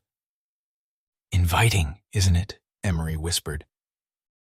Arlo raised a hand to knock. Chapter 35, An Isolated Cabin. With Emery standing by his side, Arlo rapped his knuckles on the door. At that moment, a voice spoke from behind them, and they whirled around in surprise. "Forgive me," a diminutive, hunched old man said. He was wrinkled and white-haired, and with ears far too large for a normal human, even for one with an unusually oversized head. He wore raggedy brown pants and an equally threadbare dark blue shirt. His boots had holes that revealed dirty toes. A satchel hung over his shoulder, pushed around to the back for the moment. "I'm just a tired old peddler looking to make a coin or two. Is there anything you need?" Arlo stared at him in silence. It was Emery who spoke. "So soon? We thought you'd wait until after we eat and get a shower or something." Wintermore narrowed his eyes. "Ah, it's you two. Well, you have only one last debt to pay, and it's a simple one. But it must be now, before you enter, because this is the end of the line for you." "Do you mean the end of the level?" Arlo asked in a sharp tone. "We've made it to safety, right?" The gnome shrugged. "I know nothing about that. I know only that this cabin marks the final stage of your journey. I need my favor repaid before you enter." "And if we don't bother with your favor, what if we just walk through this door and slam it in your face?" His hand had already found the doorknob and twisted, but it seemed to be locked. Wintermore smiled. "There is no avoiding this. Now, who wishes to carry out the deed?" "What deed?" Emery said. She looked pretty annoyed, though not as much as Arlo felt. "Spit it out, old man." With a flourish, the gnome gestured toward the lake. "It is simple. I need one of you to fill my bag with flayfish." He dumped his precious satchel on the ground and opened it. He reached in and seemed to scoot a few items aside. "There, plenty of room. I need at least half a dozen, but the more the better." Arlo gazed in horror toward the lake. "You want us to go fishing? For those deadly little critters?" Wintermore shrugged again. "The method is of no concern, but please get to it. I have other travelers to attend to." "Why on earth do you need a bunch of flesh-eating fish?" "I don't need them. Someone else does. And I'm a trader, so—" Yeah, Arlo waved dismissively, then turned to Emery. "I'll deal with this. Your injury is definitely going to cause you problems with this task, so I've got it." "But how—" He held up a hand. "Let me worry about that." Turning to Wintermore, he asked, "I don't suppose you have a fishing pole in that bag?" The gnome thought for a moment. "Possibly. Would you like to trade for it?" "No. How about inside the cabin? They must have a fishing pole in there somewhere." "That is not my concern, and you cannot enter until this favor is repaid." Arlo nodded. "Fine. Give me the bag." Instead of doing so directly, Wintermore dutifully stepped back and gestured. Take it. At least half a dozen flayfish, please. Picking up the bag, Arlo found it to be extremely light, despite all the myriad objects it must carry. What about the other things in here? Won't they get wet, chewed up? Wintermore chuckled softly. The satchel is merely a portal to my basement. Everything is safely stored away. When you dump the fish in, they'll flop around on the floor and die. Easy. I see. Arlo slowly walked toward the water's edge. The flayfish sensed him coming and surged hungrily, jostling fiercely, their heads popping up above the surface. He grimaced at their teeth. He got as close to the water as he dared for the moment and paused. So I just need to fill your bag with flayfish, he called over his shoulder. And then we'll be squared away? Your debt to me will be paid, yes. Wintermore clasped his hands together, clearly eager for this task. Arlo, you can't, Emery started. Even with boots on, they'll chew through or leap at you. I know we're close to the end, but you don't want to lose a hand and bleed out. Arlo was too busy remembering the boatman's words. Stay out. He'd clearly nodded toward the water. Was that a generalized warning about the lake, or had he somehow known about Wintermore's final task? It didn't matter. Arlo had a very simple plan. He tossed the satchel into the lake. He didn't throw it far, just far enough that it had room to sink below the surface. Behind him, Wintermore gasped and cried out. But Arlo didn't care. He kept his gaze on the satchel as it started to fill with water. As it did so, it sank lower, and then curious, starving flayfish rushed inside on the hunt for meat. Half a minute later, the bag sank amid a lot of bubbles and a frenzy of activity. Arlo turned and walked back to the wide-eyed gnome. It's done. Your bag is full of flayfish, way more than a half a dozen. But, Wintermore's expression darkened, and he exploded in anger. That is not what we agreed. My precious bag. You asked me to fill your bag with flayfish, and I've done that. Our debts are paid off. Or are you not a man of your word, you old coot? Wintermore sputtered for a moment more, but then he grew quiet and sulked for a moment. Arlo and Emery waited in silence. All right, the gnome said eventually. Slowly, a smile spread across his face. Very good. I can't tell you how many other travelers have been foolish enough to reach into those infested waters and draw back a stump or two. You chose the wise path in using my own words against me. Arlo narrowed his eyes. Was this a test? Wintermore gave one of his annoying shrugs. I am but a simple gnome. Now, I must hurry home. My basement is probably flooding. Goodbye. And with that, the gnome silently winked out of existence. Behind Emery, a click sounded, like a door being unlocked. They both heard it. Emery was the first to try the doorknob. It twisted easily, and she pushed the door open. Thankfully, they headed inside and shut the door behind them. The moment the door closed, the fireplace flared into life with a soft whoomp noise. Candles flickered and lit up. An orange glow filtered throughout the cabin, illuminating it and offering a sudden cozy ambience. The place went from cold and empty to warm and homey in an instant. Arlo and Emery hugged briefly. Their journey was at an end. They separated to check out the place. The cabin had a medieval feel about it, with a couple of rooms, presumably both bedrooms, or perhaps one was some kind of bathroom. Arlo didn't like to think about the type of toilet in a place like this, though he doubted the homeowner would squat over the lake and risk getting bitten. The kitchen had an old wood-burning stove, various iron implements, no running water but a simple bucket filled with cold water, an array of pots and pans hanging from a rafter. Arlo was tickled. This is more like it. Look, we've got basic food in these baskets. Bread, fruit, vegetables. Wait. Oh, look, a pot of soup. It's hot. Smells good. I'll pour us a bowl each. He paused. Emery? But she'd wandered off. A moment later, she cried out from one of the rooms. Arlo, look at this. No, on second thought, stay where you are. I was here first. He frowned. Still holding a ladle, he carefully sipped the soup, then closed his eyes. Oh man, that's good, he muttered. He was tempted to pour some up and start eating, but he'd prefer to eat together with Emery at the table. A proper, civilized meal for a change, with hunks of bread, maybe an apple or two. Hearing a gentle splash of water, he put the ladle down and went to investigate.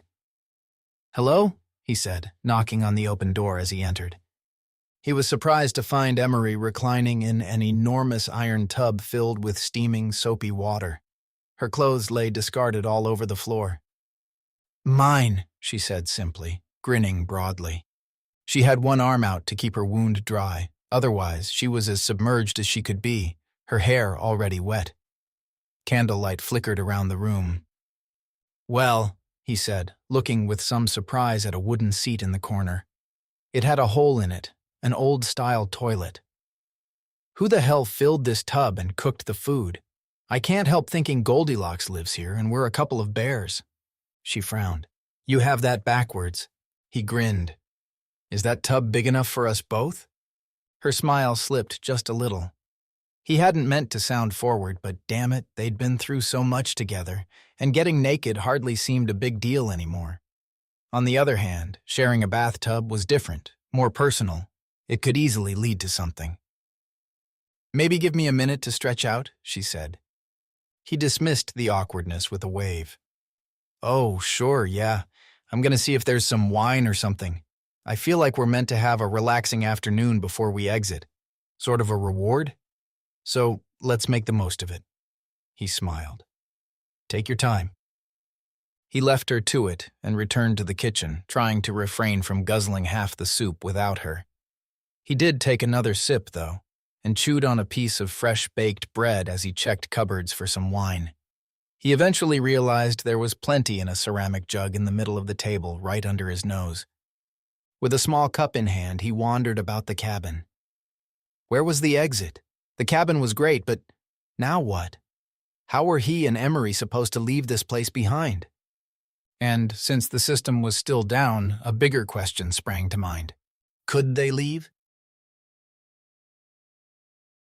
Chapter 36, The End of the Level. Emery looked a little sheepish when she emerged from the bathroom wrapped in a gown, her bedraggled hair hanging loose across her shoulders. "It's all yours, but I guess it's kind of gross that it's second-hand water. Sorry, I didn't even think to ask or toss a coin for it." Arlo shook his head. "It's fine. I'll take a quick dip just to rinse the dry sweat off. Look, here's the wine and I haven't eaten yet, so maybe we can have a last meal together before we exit." She readily agreed, and he headed to the bathroom to strip off. The water wasn't steaming hot anymore, but it was warm enough. The river might have been a better place to bathe, now that he thought about it. This far from the blackened woods, the temperature might be just right. Then again, those flayfish might have sniffed him out and bit his butt. He smiled at the notion. It was easy to find the humor in such horror when the quest was in the past.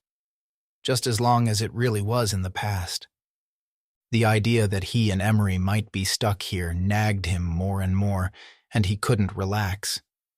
Jumping out of the tub, he wrapped himself in a towel and glared at his clothes, wondering if he should put them on again. The idea grossed him out. They needed washing. So he found another robe in a closet and went to join Emery. "I guess there's no point getting dressed," he said as he sat down at the table with her. "We'll be back in Julian's office soon, and then these bodies will, well, I'm not sure what will happen." "They'll be reset," she said. "Come on, eat. It's good." They ate hungrily for a while, and then Arlo put down his spoon with a clang. "Okay, I can't relax without knowing how to get out of this place. Any ideas?" Emery put hers down a little more carefully. "I didn't want to try anything while you were in the tub, but I was thinking about what I did in the Pinnacle building at the end of the first level." Arlo frowned. "What you did? I'm pretty sure it was me who—" Then he rolled his eyes. "You did your own level before me. I keep forgetting that." "Right. So when I landed my fire raptor and walked into Pinnacle, the walls were blank. I just shouted that I wanted to go home." "Yes, me too." Arlo pushed his chair back and stood up. "Let's give it a go." Emery joined him. Side by side, they stood with their backs to the front door and faced into the cabin, as if they'd only walked in a moment ago. Arlo nodded at Emery, and she took a deep breath. "We're ready to make our choice," she announced. Though he half expected it, Arlo still felt great relief when the cabin illuminated with rippling light. Giant messages spread across 3 of the walls as though projectors hid in some central location in the ceiling. "What, no live previews?" Arlo murmured. In Pinnacle, the walls had turned transparent and revealed scenes beyond, visions of what they faced with each option. This time, 3 simple messages appeared in large lettering. The first, to their left, was bright yellow, "Exit here to go home." The second, straight ahead, appeared in a deep red color, "Enjoy free play, disabled." And the third on their right showed in a vibrant green, "Use the staff to advance to the next level." "There we go," Arlo said, grinning. "Nobody cares about free play or the next level. The exit is where we're at, baby. Are you ready?" Emery nodded. "I am. This level was tougher than the first, but it was better with you by my side. It's been nice getting to know you." He turned to face her. "Emery, He paused, suddenly nervous. It was one thing to kiss her in the night and casually suggest jumping in the bathtub with her, but that was in a fantasy realm, in a virtual reality world. In a few moments, they would wake in Julian's office, where everything was very real. She studied his expression and offered a somewhat rueful smile. "This place isn't real. These bodies aren't real either. I've got to know you pretty well, but—" "You don't even know what I look like," he replied, nodding. "I get it. Do you?" She inched closer. "When we leave here, all of this will seem like a dream. Trust me, I've already left the game once. It's pretty shocking how reality comes crashing down, and remember, I have a boyfriend." Arlo dipped his head. Yeah, I know. I guess it's a little too easy for me to forget about that detail." He refrained from pointing out that she'd had doubts about the relationship lasting. She seemed to read his mind, though. "After we're out of this place, maybe give it a few days to decompress, and then we'll meet up for coffee. You know, just to chat. See how things look in the cold light of day. Call it an interview for my article." "Sounds good." She gazed up at him, her blue eyes clear and bright.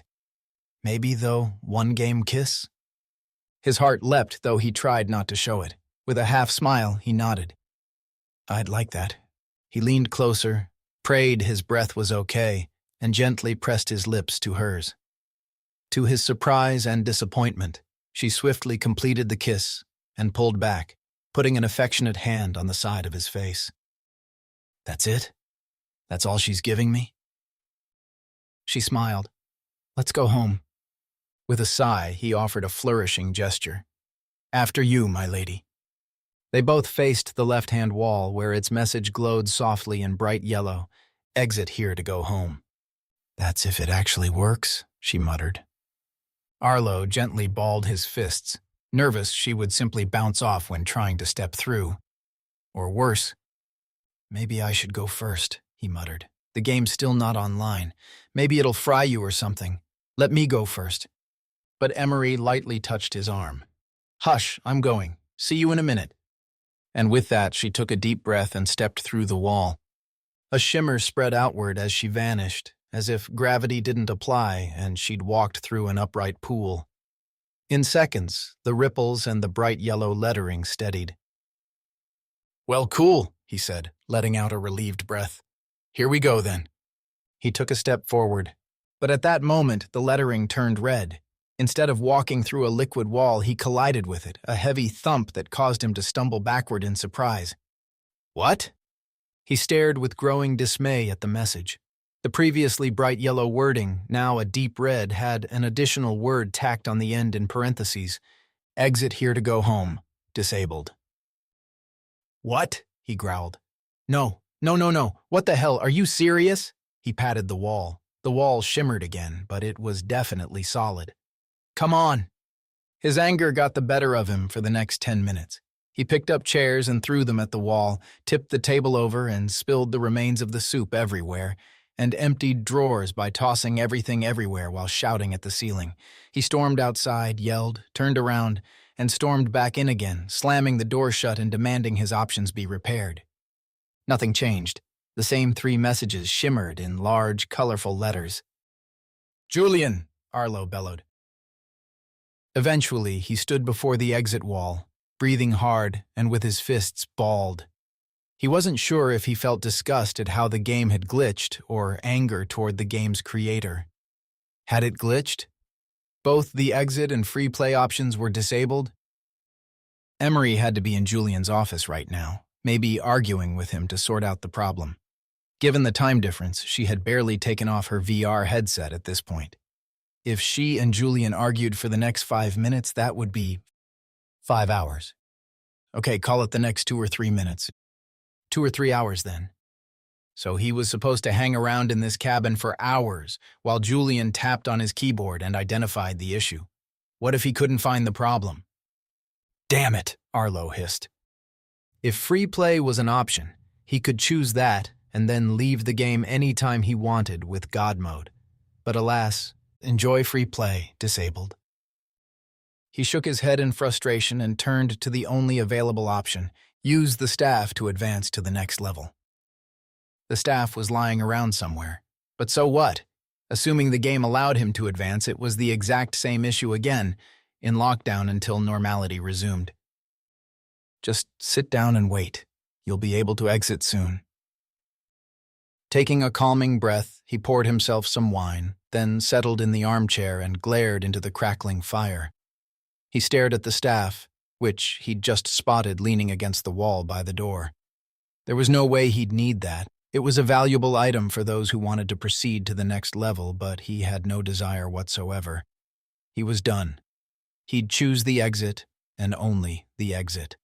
His money was on Emery smacking Julian about the face and urging him to fix the problem. The exit would be enabled again in due course. He took a sip. It would likely be a long wait. Chapter 37, Control Room. With a gasp, Emery sat bolt upright and snatched off her headset. Rosie immediately rushed to take it from her. Emery floundered. She was wide-eyed and frantic for a moment, but then she frowned, put a hand to her chest and breathed a sigh of relief. Ooh, we're out.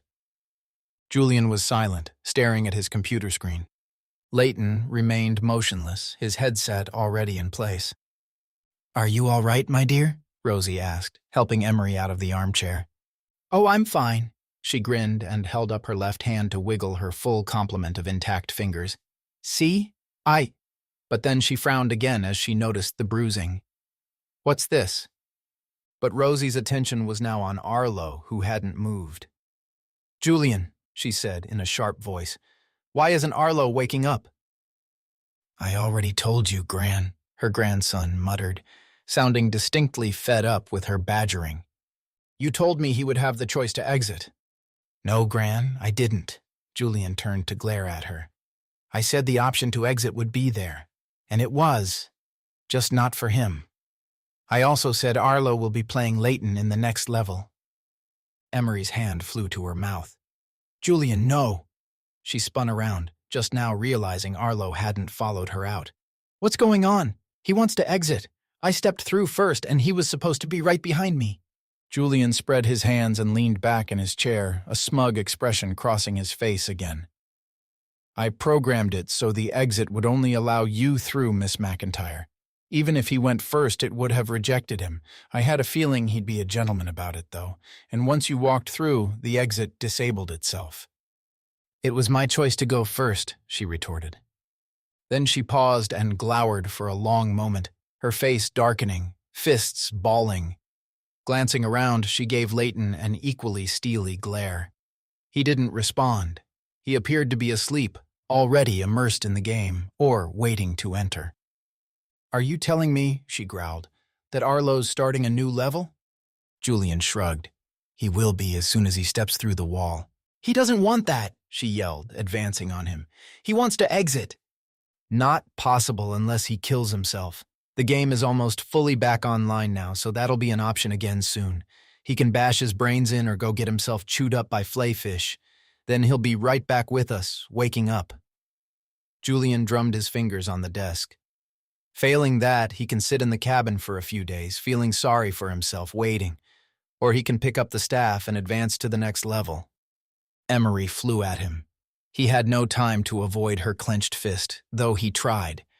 Whether it was the force of her punch or the fact that he twisted away so rapidly, he ended up toppling backwards out of his chair and crashing down. He was quick to scramble sideways and leap to his feet, but he danced around the fallen chair to keep Emery away from him. "That's assault," he squawked, nursing his cheek. "Oh, that's nothing, she yelled. But she stopped then. As if realizing something, she turned her back on him and went to stand by Arlo instead. She reached for his headset. Julian immediately threw his hands in the air. "Don't do that," he warned. "Nothing good will come from doing that. You'll only mess with his head." "And that's different how?" Emery demanded. "Pull that off and he'll come out of the game, sure. It'll seem to you like half a minute of confusion as he wakes up.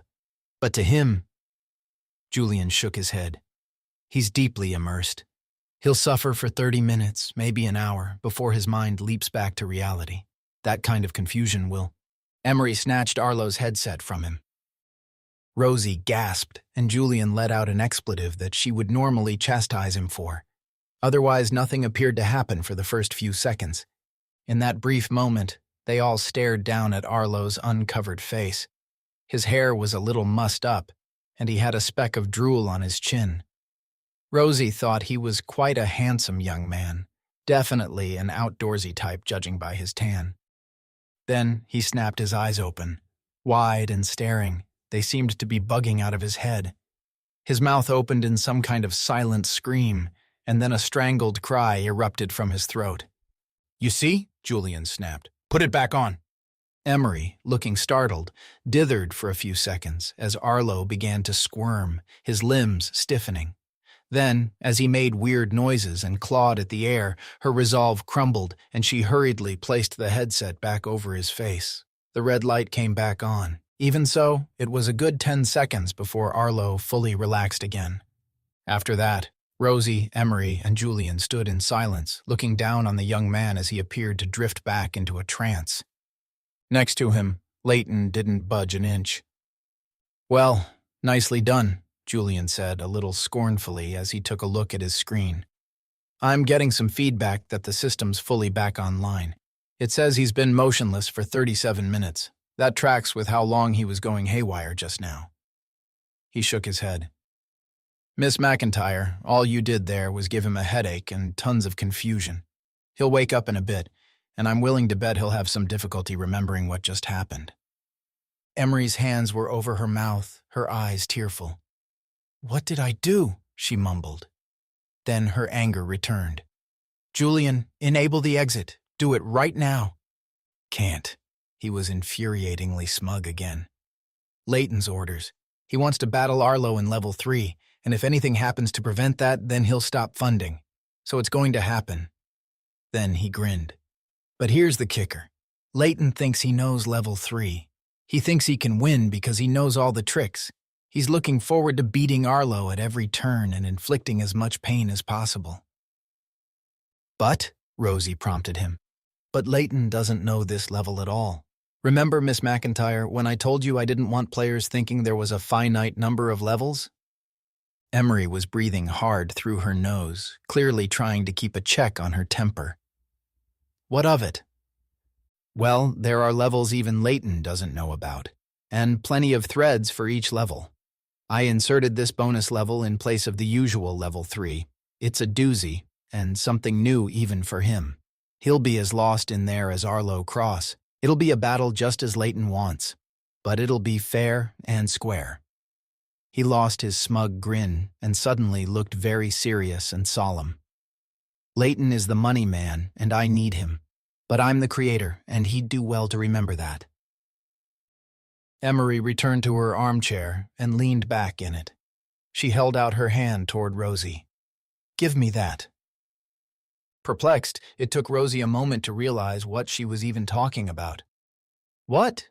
You want the headset? Why?" "Give it to me, please." Doubtfully, Rosie handed it to her. A frown had developed on Julian's face. Then he started to grin. "You want to go back in?" "I have to help Arlo. You said he's lying unconscious on the floor, probably confused. I have to go to him. Put me back in the cabin." "It doesn't work like that, I'm afraid. Since you exited, your avatar has been reset and is probably wandering around Old Village again, back in level 1 where she belongs. That's her natural habitat. Emery sat up and shouted at him. Get me in there somehow! Julian pursed his lips and stroked his chin. You want to see him again? I'd suggest you hop ahead and wait for him to catch up. Your paired avatar will always be available to you at the start of any new level. Want to try that? Emery, no, Rosie whispered. But the young reporter closed her eyes and took a deep breath, then nodded. Fine, put me into level 3. Will I have any trouble with recall, like I did at the beginning of level 2? It gets easier each time. Arlo, though, will be confused for a while since you just bent his brain a little bit. Julian, Rosie warned. He laughed. Sorry, man, you're all so dramatic. Arlo will be fine once he shakes it off. And you'll be fine too, Miss McIntyre. I'll send you in. Level 3 will be a 3-player blockbuster. Emery nodded, leaned back again, and placed the headset over her face. This is the last game, Julian. At the end, both Arlo and I are done. Are we clear? Yep, Julian said, tapping on his keyboard. Okay, you should be seeing some magic in your headset. Oh, and be aware that this level is about winning. What do you mean? Emery murmured. I mean that you're playing to win, against the other players. A moment later, Emery said sleepily, Arlo and I are a team. And then she was out of it. Rosie peered closely at her, then turned to Julian. 2 against 1, right? They should have the upper hand and beat Leighton. Then she checked herself. Not that it matters, as long as they exit at the end. Julian nodded. Winner or loser, they'll exit. But this is an infinite life level, so there won't be any early escape. They're in until somebody reaches the end, and what? Let's just say that winning is preferable. This was sounding worse by the second. But Arlo and Emery are a team. They'll win together, correct? Julian gave her a long, almost pitying smile. Sorry to burst your bubble, Gran, but there can only be one winner. How they play the game is up to them, but only one can exit triumphant. Oh, and... Rosie closed her eyes. Go on, she said, gritting her teeth. Once they get started and figure out what's at stake, I guarantee they'll be playing alone, against each other, fighting to win. Oh, Julian, Rosie groaned. What have you done? Chapter 38, Disoriented. Arlo woke. Groaning, he sat up and looked around in confusion. Where the hell was he? A cabin. Why was it so messy? 3 chairs lay on their sides, one with a broken leg. Silverware was strewn across the floor along with shattered plates and cups. An upside-down iron pot had spilled its contents, some kind of soup. Burglars? A hungry bear? He looked toward the door. It was closed, as were all the windows. No bear then. When he went to stand up, he realized he wore only a bathrobe. If he'd showered, it would have been a while ago since his hair was dry. Why couldn't he remember anything? Where was this? Hello? He called, looking toward the 2 internal doors. No answer. He poked his head inside both and found a bedroom and a bathroom. He was puzzled by the empty tub. No sign of a shower, or indeed any plumbing at all, just a couple of buckets nearby. No toilet either, except for a board with a hole in it. He stared. Gross. And whose clothes were these? He used his foot to move them around on the floor, noting there were 2 sets, one of which was definitely a woman's. Arlo spent the next 5 minutes pacing about, looking for clues as to what had happened to him and where he might have ended up. All he could think about was an all-night bender, but he'd never woken the next morning with no memory of it, at least not that he knew of. So, could he have been drugged? Clearly, a woman had been here. It looked like they'd shared a bath, too. They'd been friendly, but how friendly? And why didn't he remember? And where was she now? Growing frustrated, he stalked to the main cabin door and marched outside. He stopped dead. He'd already glimpsed water out the windows, and knew he was by a lake. But this? This wasn't exactly a vacation resort. A depressing, eerily still lake shrouded in mist. He saw nothing on the horizon but a hazy smudge. If he had to guess, it was late afternoon, heading into evening. Hard to tell without a visible sun, but it was certainly grim enough to suggest a darkening sky above the mist. He wandered over to the water's edge and squinted. Was that a figure in the gloom? Perhaps somebody in a boat? "Hello?" he called. His voice sounded weird, oddly muted. If it was a person, they didn't react. He inched closer to the water until his toes dipped into the coolness. "Hello!" he yelled. At that moment, a terrible pain shot up his leg. He shrieked and leapt backward, realizing with horror that a blood-red fish the size of his forearm had latched itself onto the big toe of his right foot and wasn't letting go. He stumbled and fell, then went to knock the fish loose, but it wriggled fiercely, its teeth digging deeper until it dropped to the ground and thrashed. Arlo yelled again, twisting away from it. But it was too late. He stared in shocked horror at the stump where his big toe had been. Blood gushed from the wound, and he started shrieking again. He half-hopped, half-stumbled away from the flopping fish, which seemed to have its beady eyes on him even as it died. In agony, Arlo limped back to the cabin and in through the door. He slammed it shut behind him and slumped to the floor, again staring in horror as blood continued leaking from his wound. It pooled beneath his heel, the agonizing pain causing him to moan and whimper. It felt like someone had hit him with a sledgehammer. He lay back for a moment, breathing hard and feeling like a wuss. But he needed to put pressure on the wound, so he groaned and dragged himself to the bathroom, leaving a crimson trail. Whoever owned this property would have some cleanup to do. Who the hell had a cabin in the middle of a lake filled with piranha fish anyway? 10 minutes later, lying on the floor of the bathroom with his injured foot propped up on the rim of the bathtub, he decided it had at least stopped gushing. But he knew to keep it elevated and to put a new gauze on top rather than take the soaked one away. Right now, though, he was too afraid to move. He lay there for a bit longer, feeling miserable and scared, wondering where his phone was or if he'd even get reception in this godforsaken hellhole of a vacation home. The same questions kept buzzing through his mind. Where am I? Who's the mysterious woman I was with, and where did she go? What happened to me? All at once, he felt an odd shift in the atmosphere, a tingling of energy, a tilt in reality. A square of light popped up in front of him. He yelled in shock but remained where he was, panting as he tried to make sense of the slew of words being printed on the surface. The text scrolled upwards as more appeared, so he only caught some of it. Limited access mode has ended. Normal play has resumed. Congratulations, you have discovered the secret trove. Here, you may replenish your... Congratulations on finding the emerald egg. Its power is vital in your quest to find the Underworld. See if you can... You have discovered the way through to the Underworld. Would you like to continue with multiple choice options or switch to adventure? You have not opted out, so multiple choice mode will continue. Hint, sometimes it is better to look away.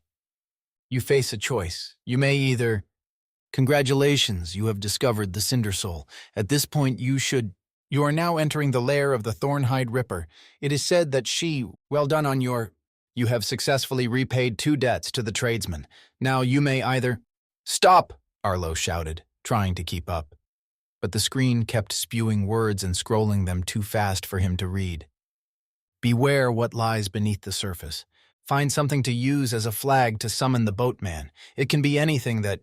Congratulations, you have reached the final step of your journey and may now rest before making your final... The choices on the walls are... Arlo squeezed his eyes shut. For God's sake, stop! Finally, the text stopped flowing, but not because he'd told it to. It just seemed to have reached its end. He read the last line again. The choices on the walls are your way forward. Choose wisely and use the Ogress's staff if you wish to proceed to the next level. Congratulations on successfully completing this quest. Completing this quest? He growled. Choices on the walls? What the hell are you talking about? To his surprise, the text cleared and another message appeared. Announce your presence to the cabin and your desire to move forward and the choices will reappear. What the... he muttered. Is somebody watching me? Who's out there? He raised his voice. "I need help. Can't you see that a damn fish bit my toe off? I need to go to the hospital." "Your wound will be repaired as soon as you advance to the next level." Arlo's mouth hung open. "Repaired? What do you—" He squeezed his eyes shut and huffed, thinking everything might just go back to normal if he wished this nightmare away. But when he opened his eyes again, the screen remained hanging before him, a holographic image with the same text displayed on it. "Fine," he griped. "I'm announcing my presence. Look, I'm right here. I want to move forward." "You must return to the main part of the cabin to view your choices on the walls." "Oh, for crying out loud." Arlo sighed heavily and gave up. But another few minutes later, when nothing else happened, he had to accept the fact that the living room was the place to be. Bracing himself, he carefully brought his foot down from the rim of the tub and dragged himself sideways towards the door. Grimacing at the sight of his own trail of blood, he pulled himself through it and crossed the threshold, aware that his bathrobe was now smeared with gore.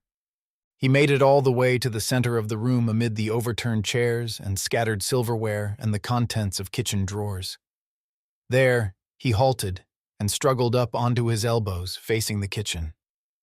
"That's it," he said firmly. "I'm done. I'm here. Now show me my options." He raised his voice. "I want to move forward." The air around him shimmered. To his renewed surprise, 3 messages appeared, one on each wall, in equally large lettering but varying colors. The first, to his left, was deep red, "Exit here to go home, disabled." The second, straight ahead, also appeared in deep red, "Enjoy free play, disabled."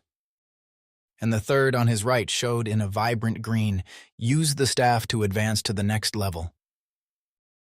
"What the hell is going on?" Arlo complained. "What is this?" But even as he said those words aloud, a nagging feeling entered the back of his mind.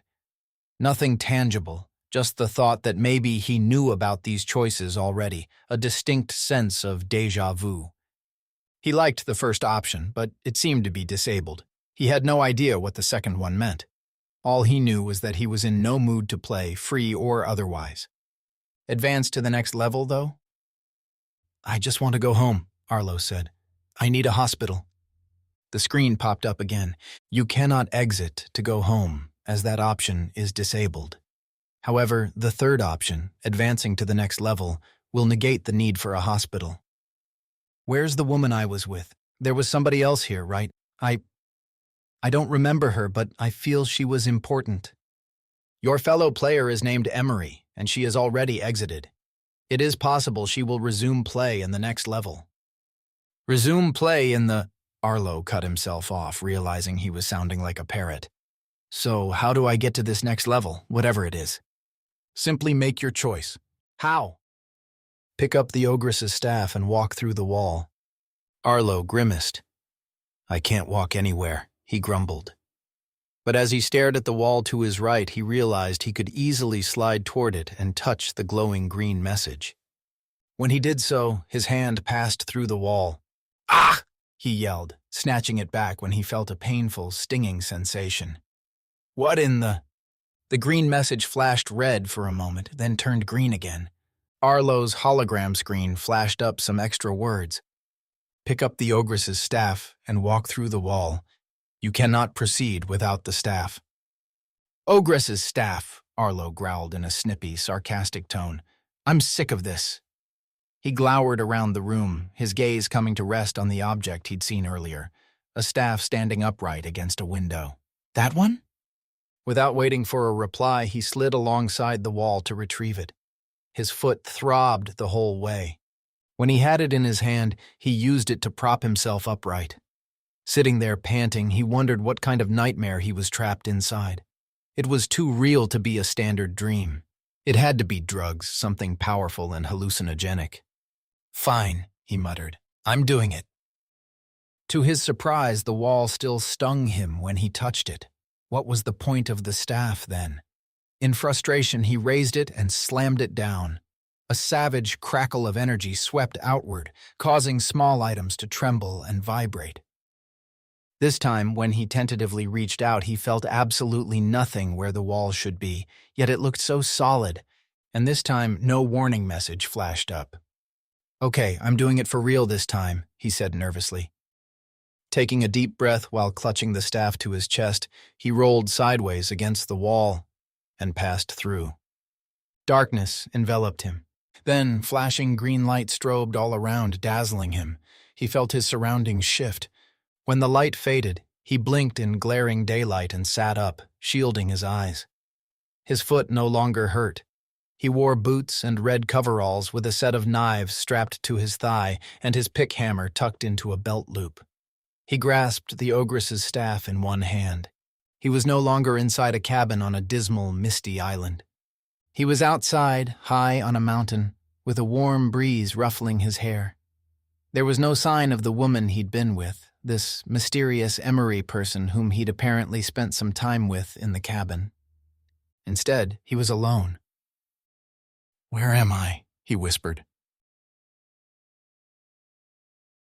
Next. Arlo enters Level 3, the Sapphire Skull, where he must traverse a deadly bridge, rescue a damsel from a castle, and outfly a swarm of maelstrom dragons. The challenges are increasingly dangerous, but there's an added complication. He's pitted against two other players.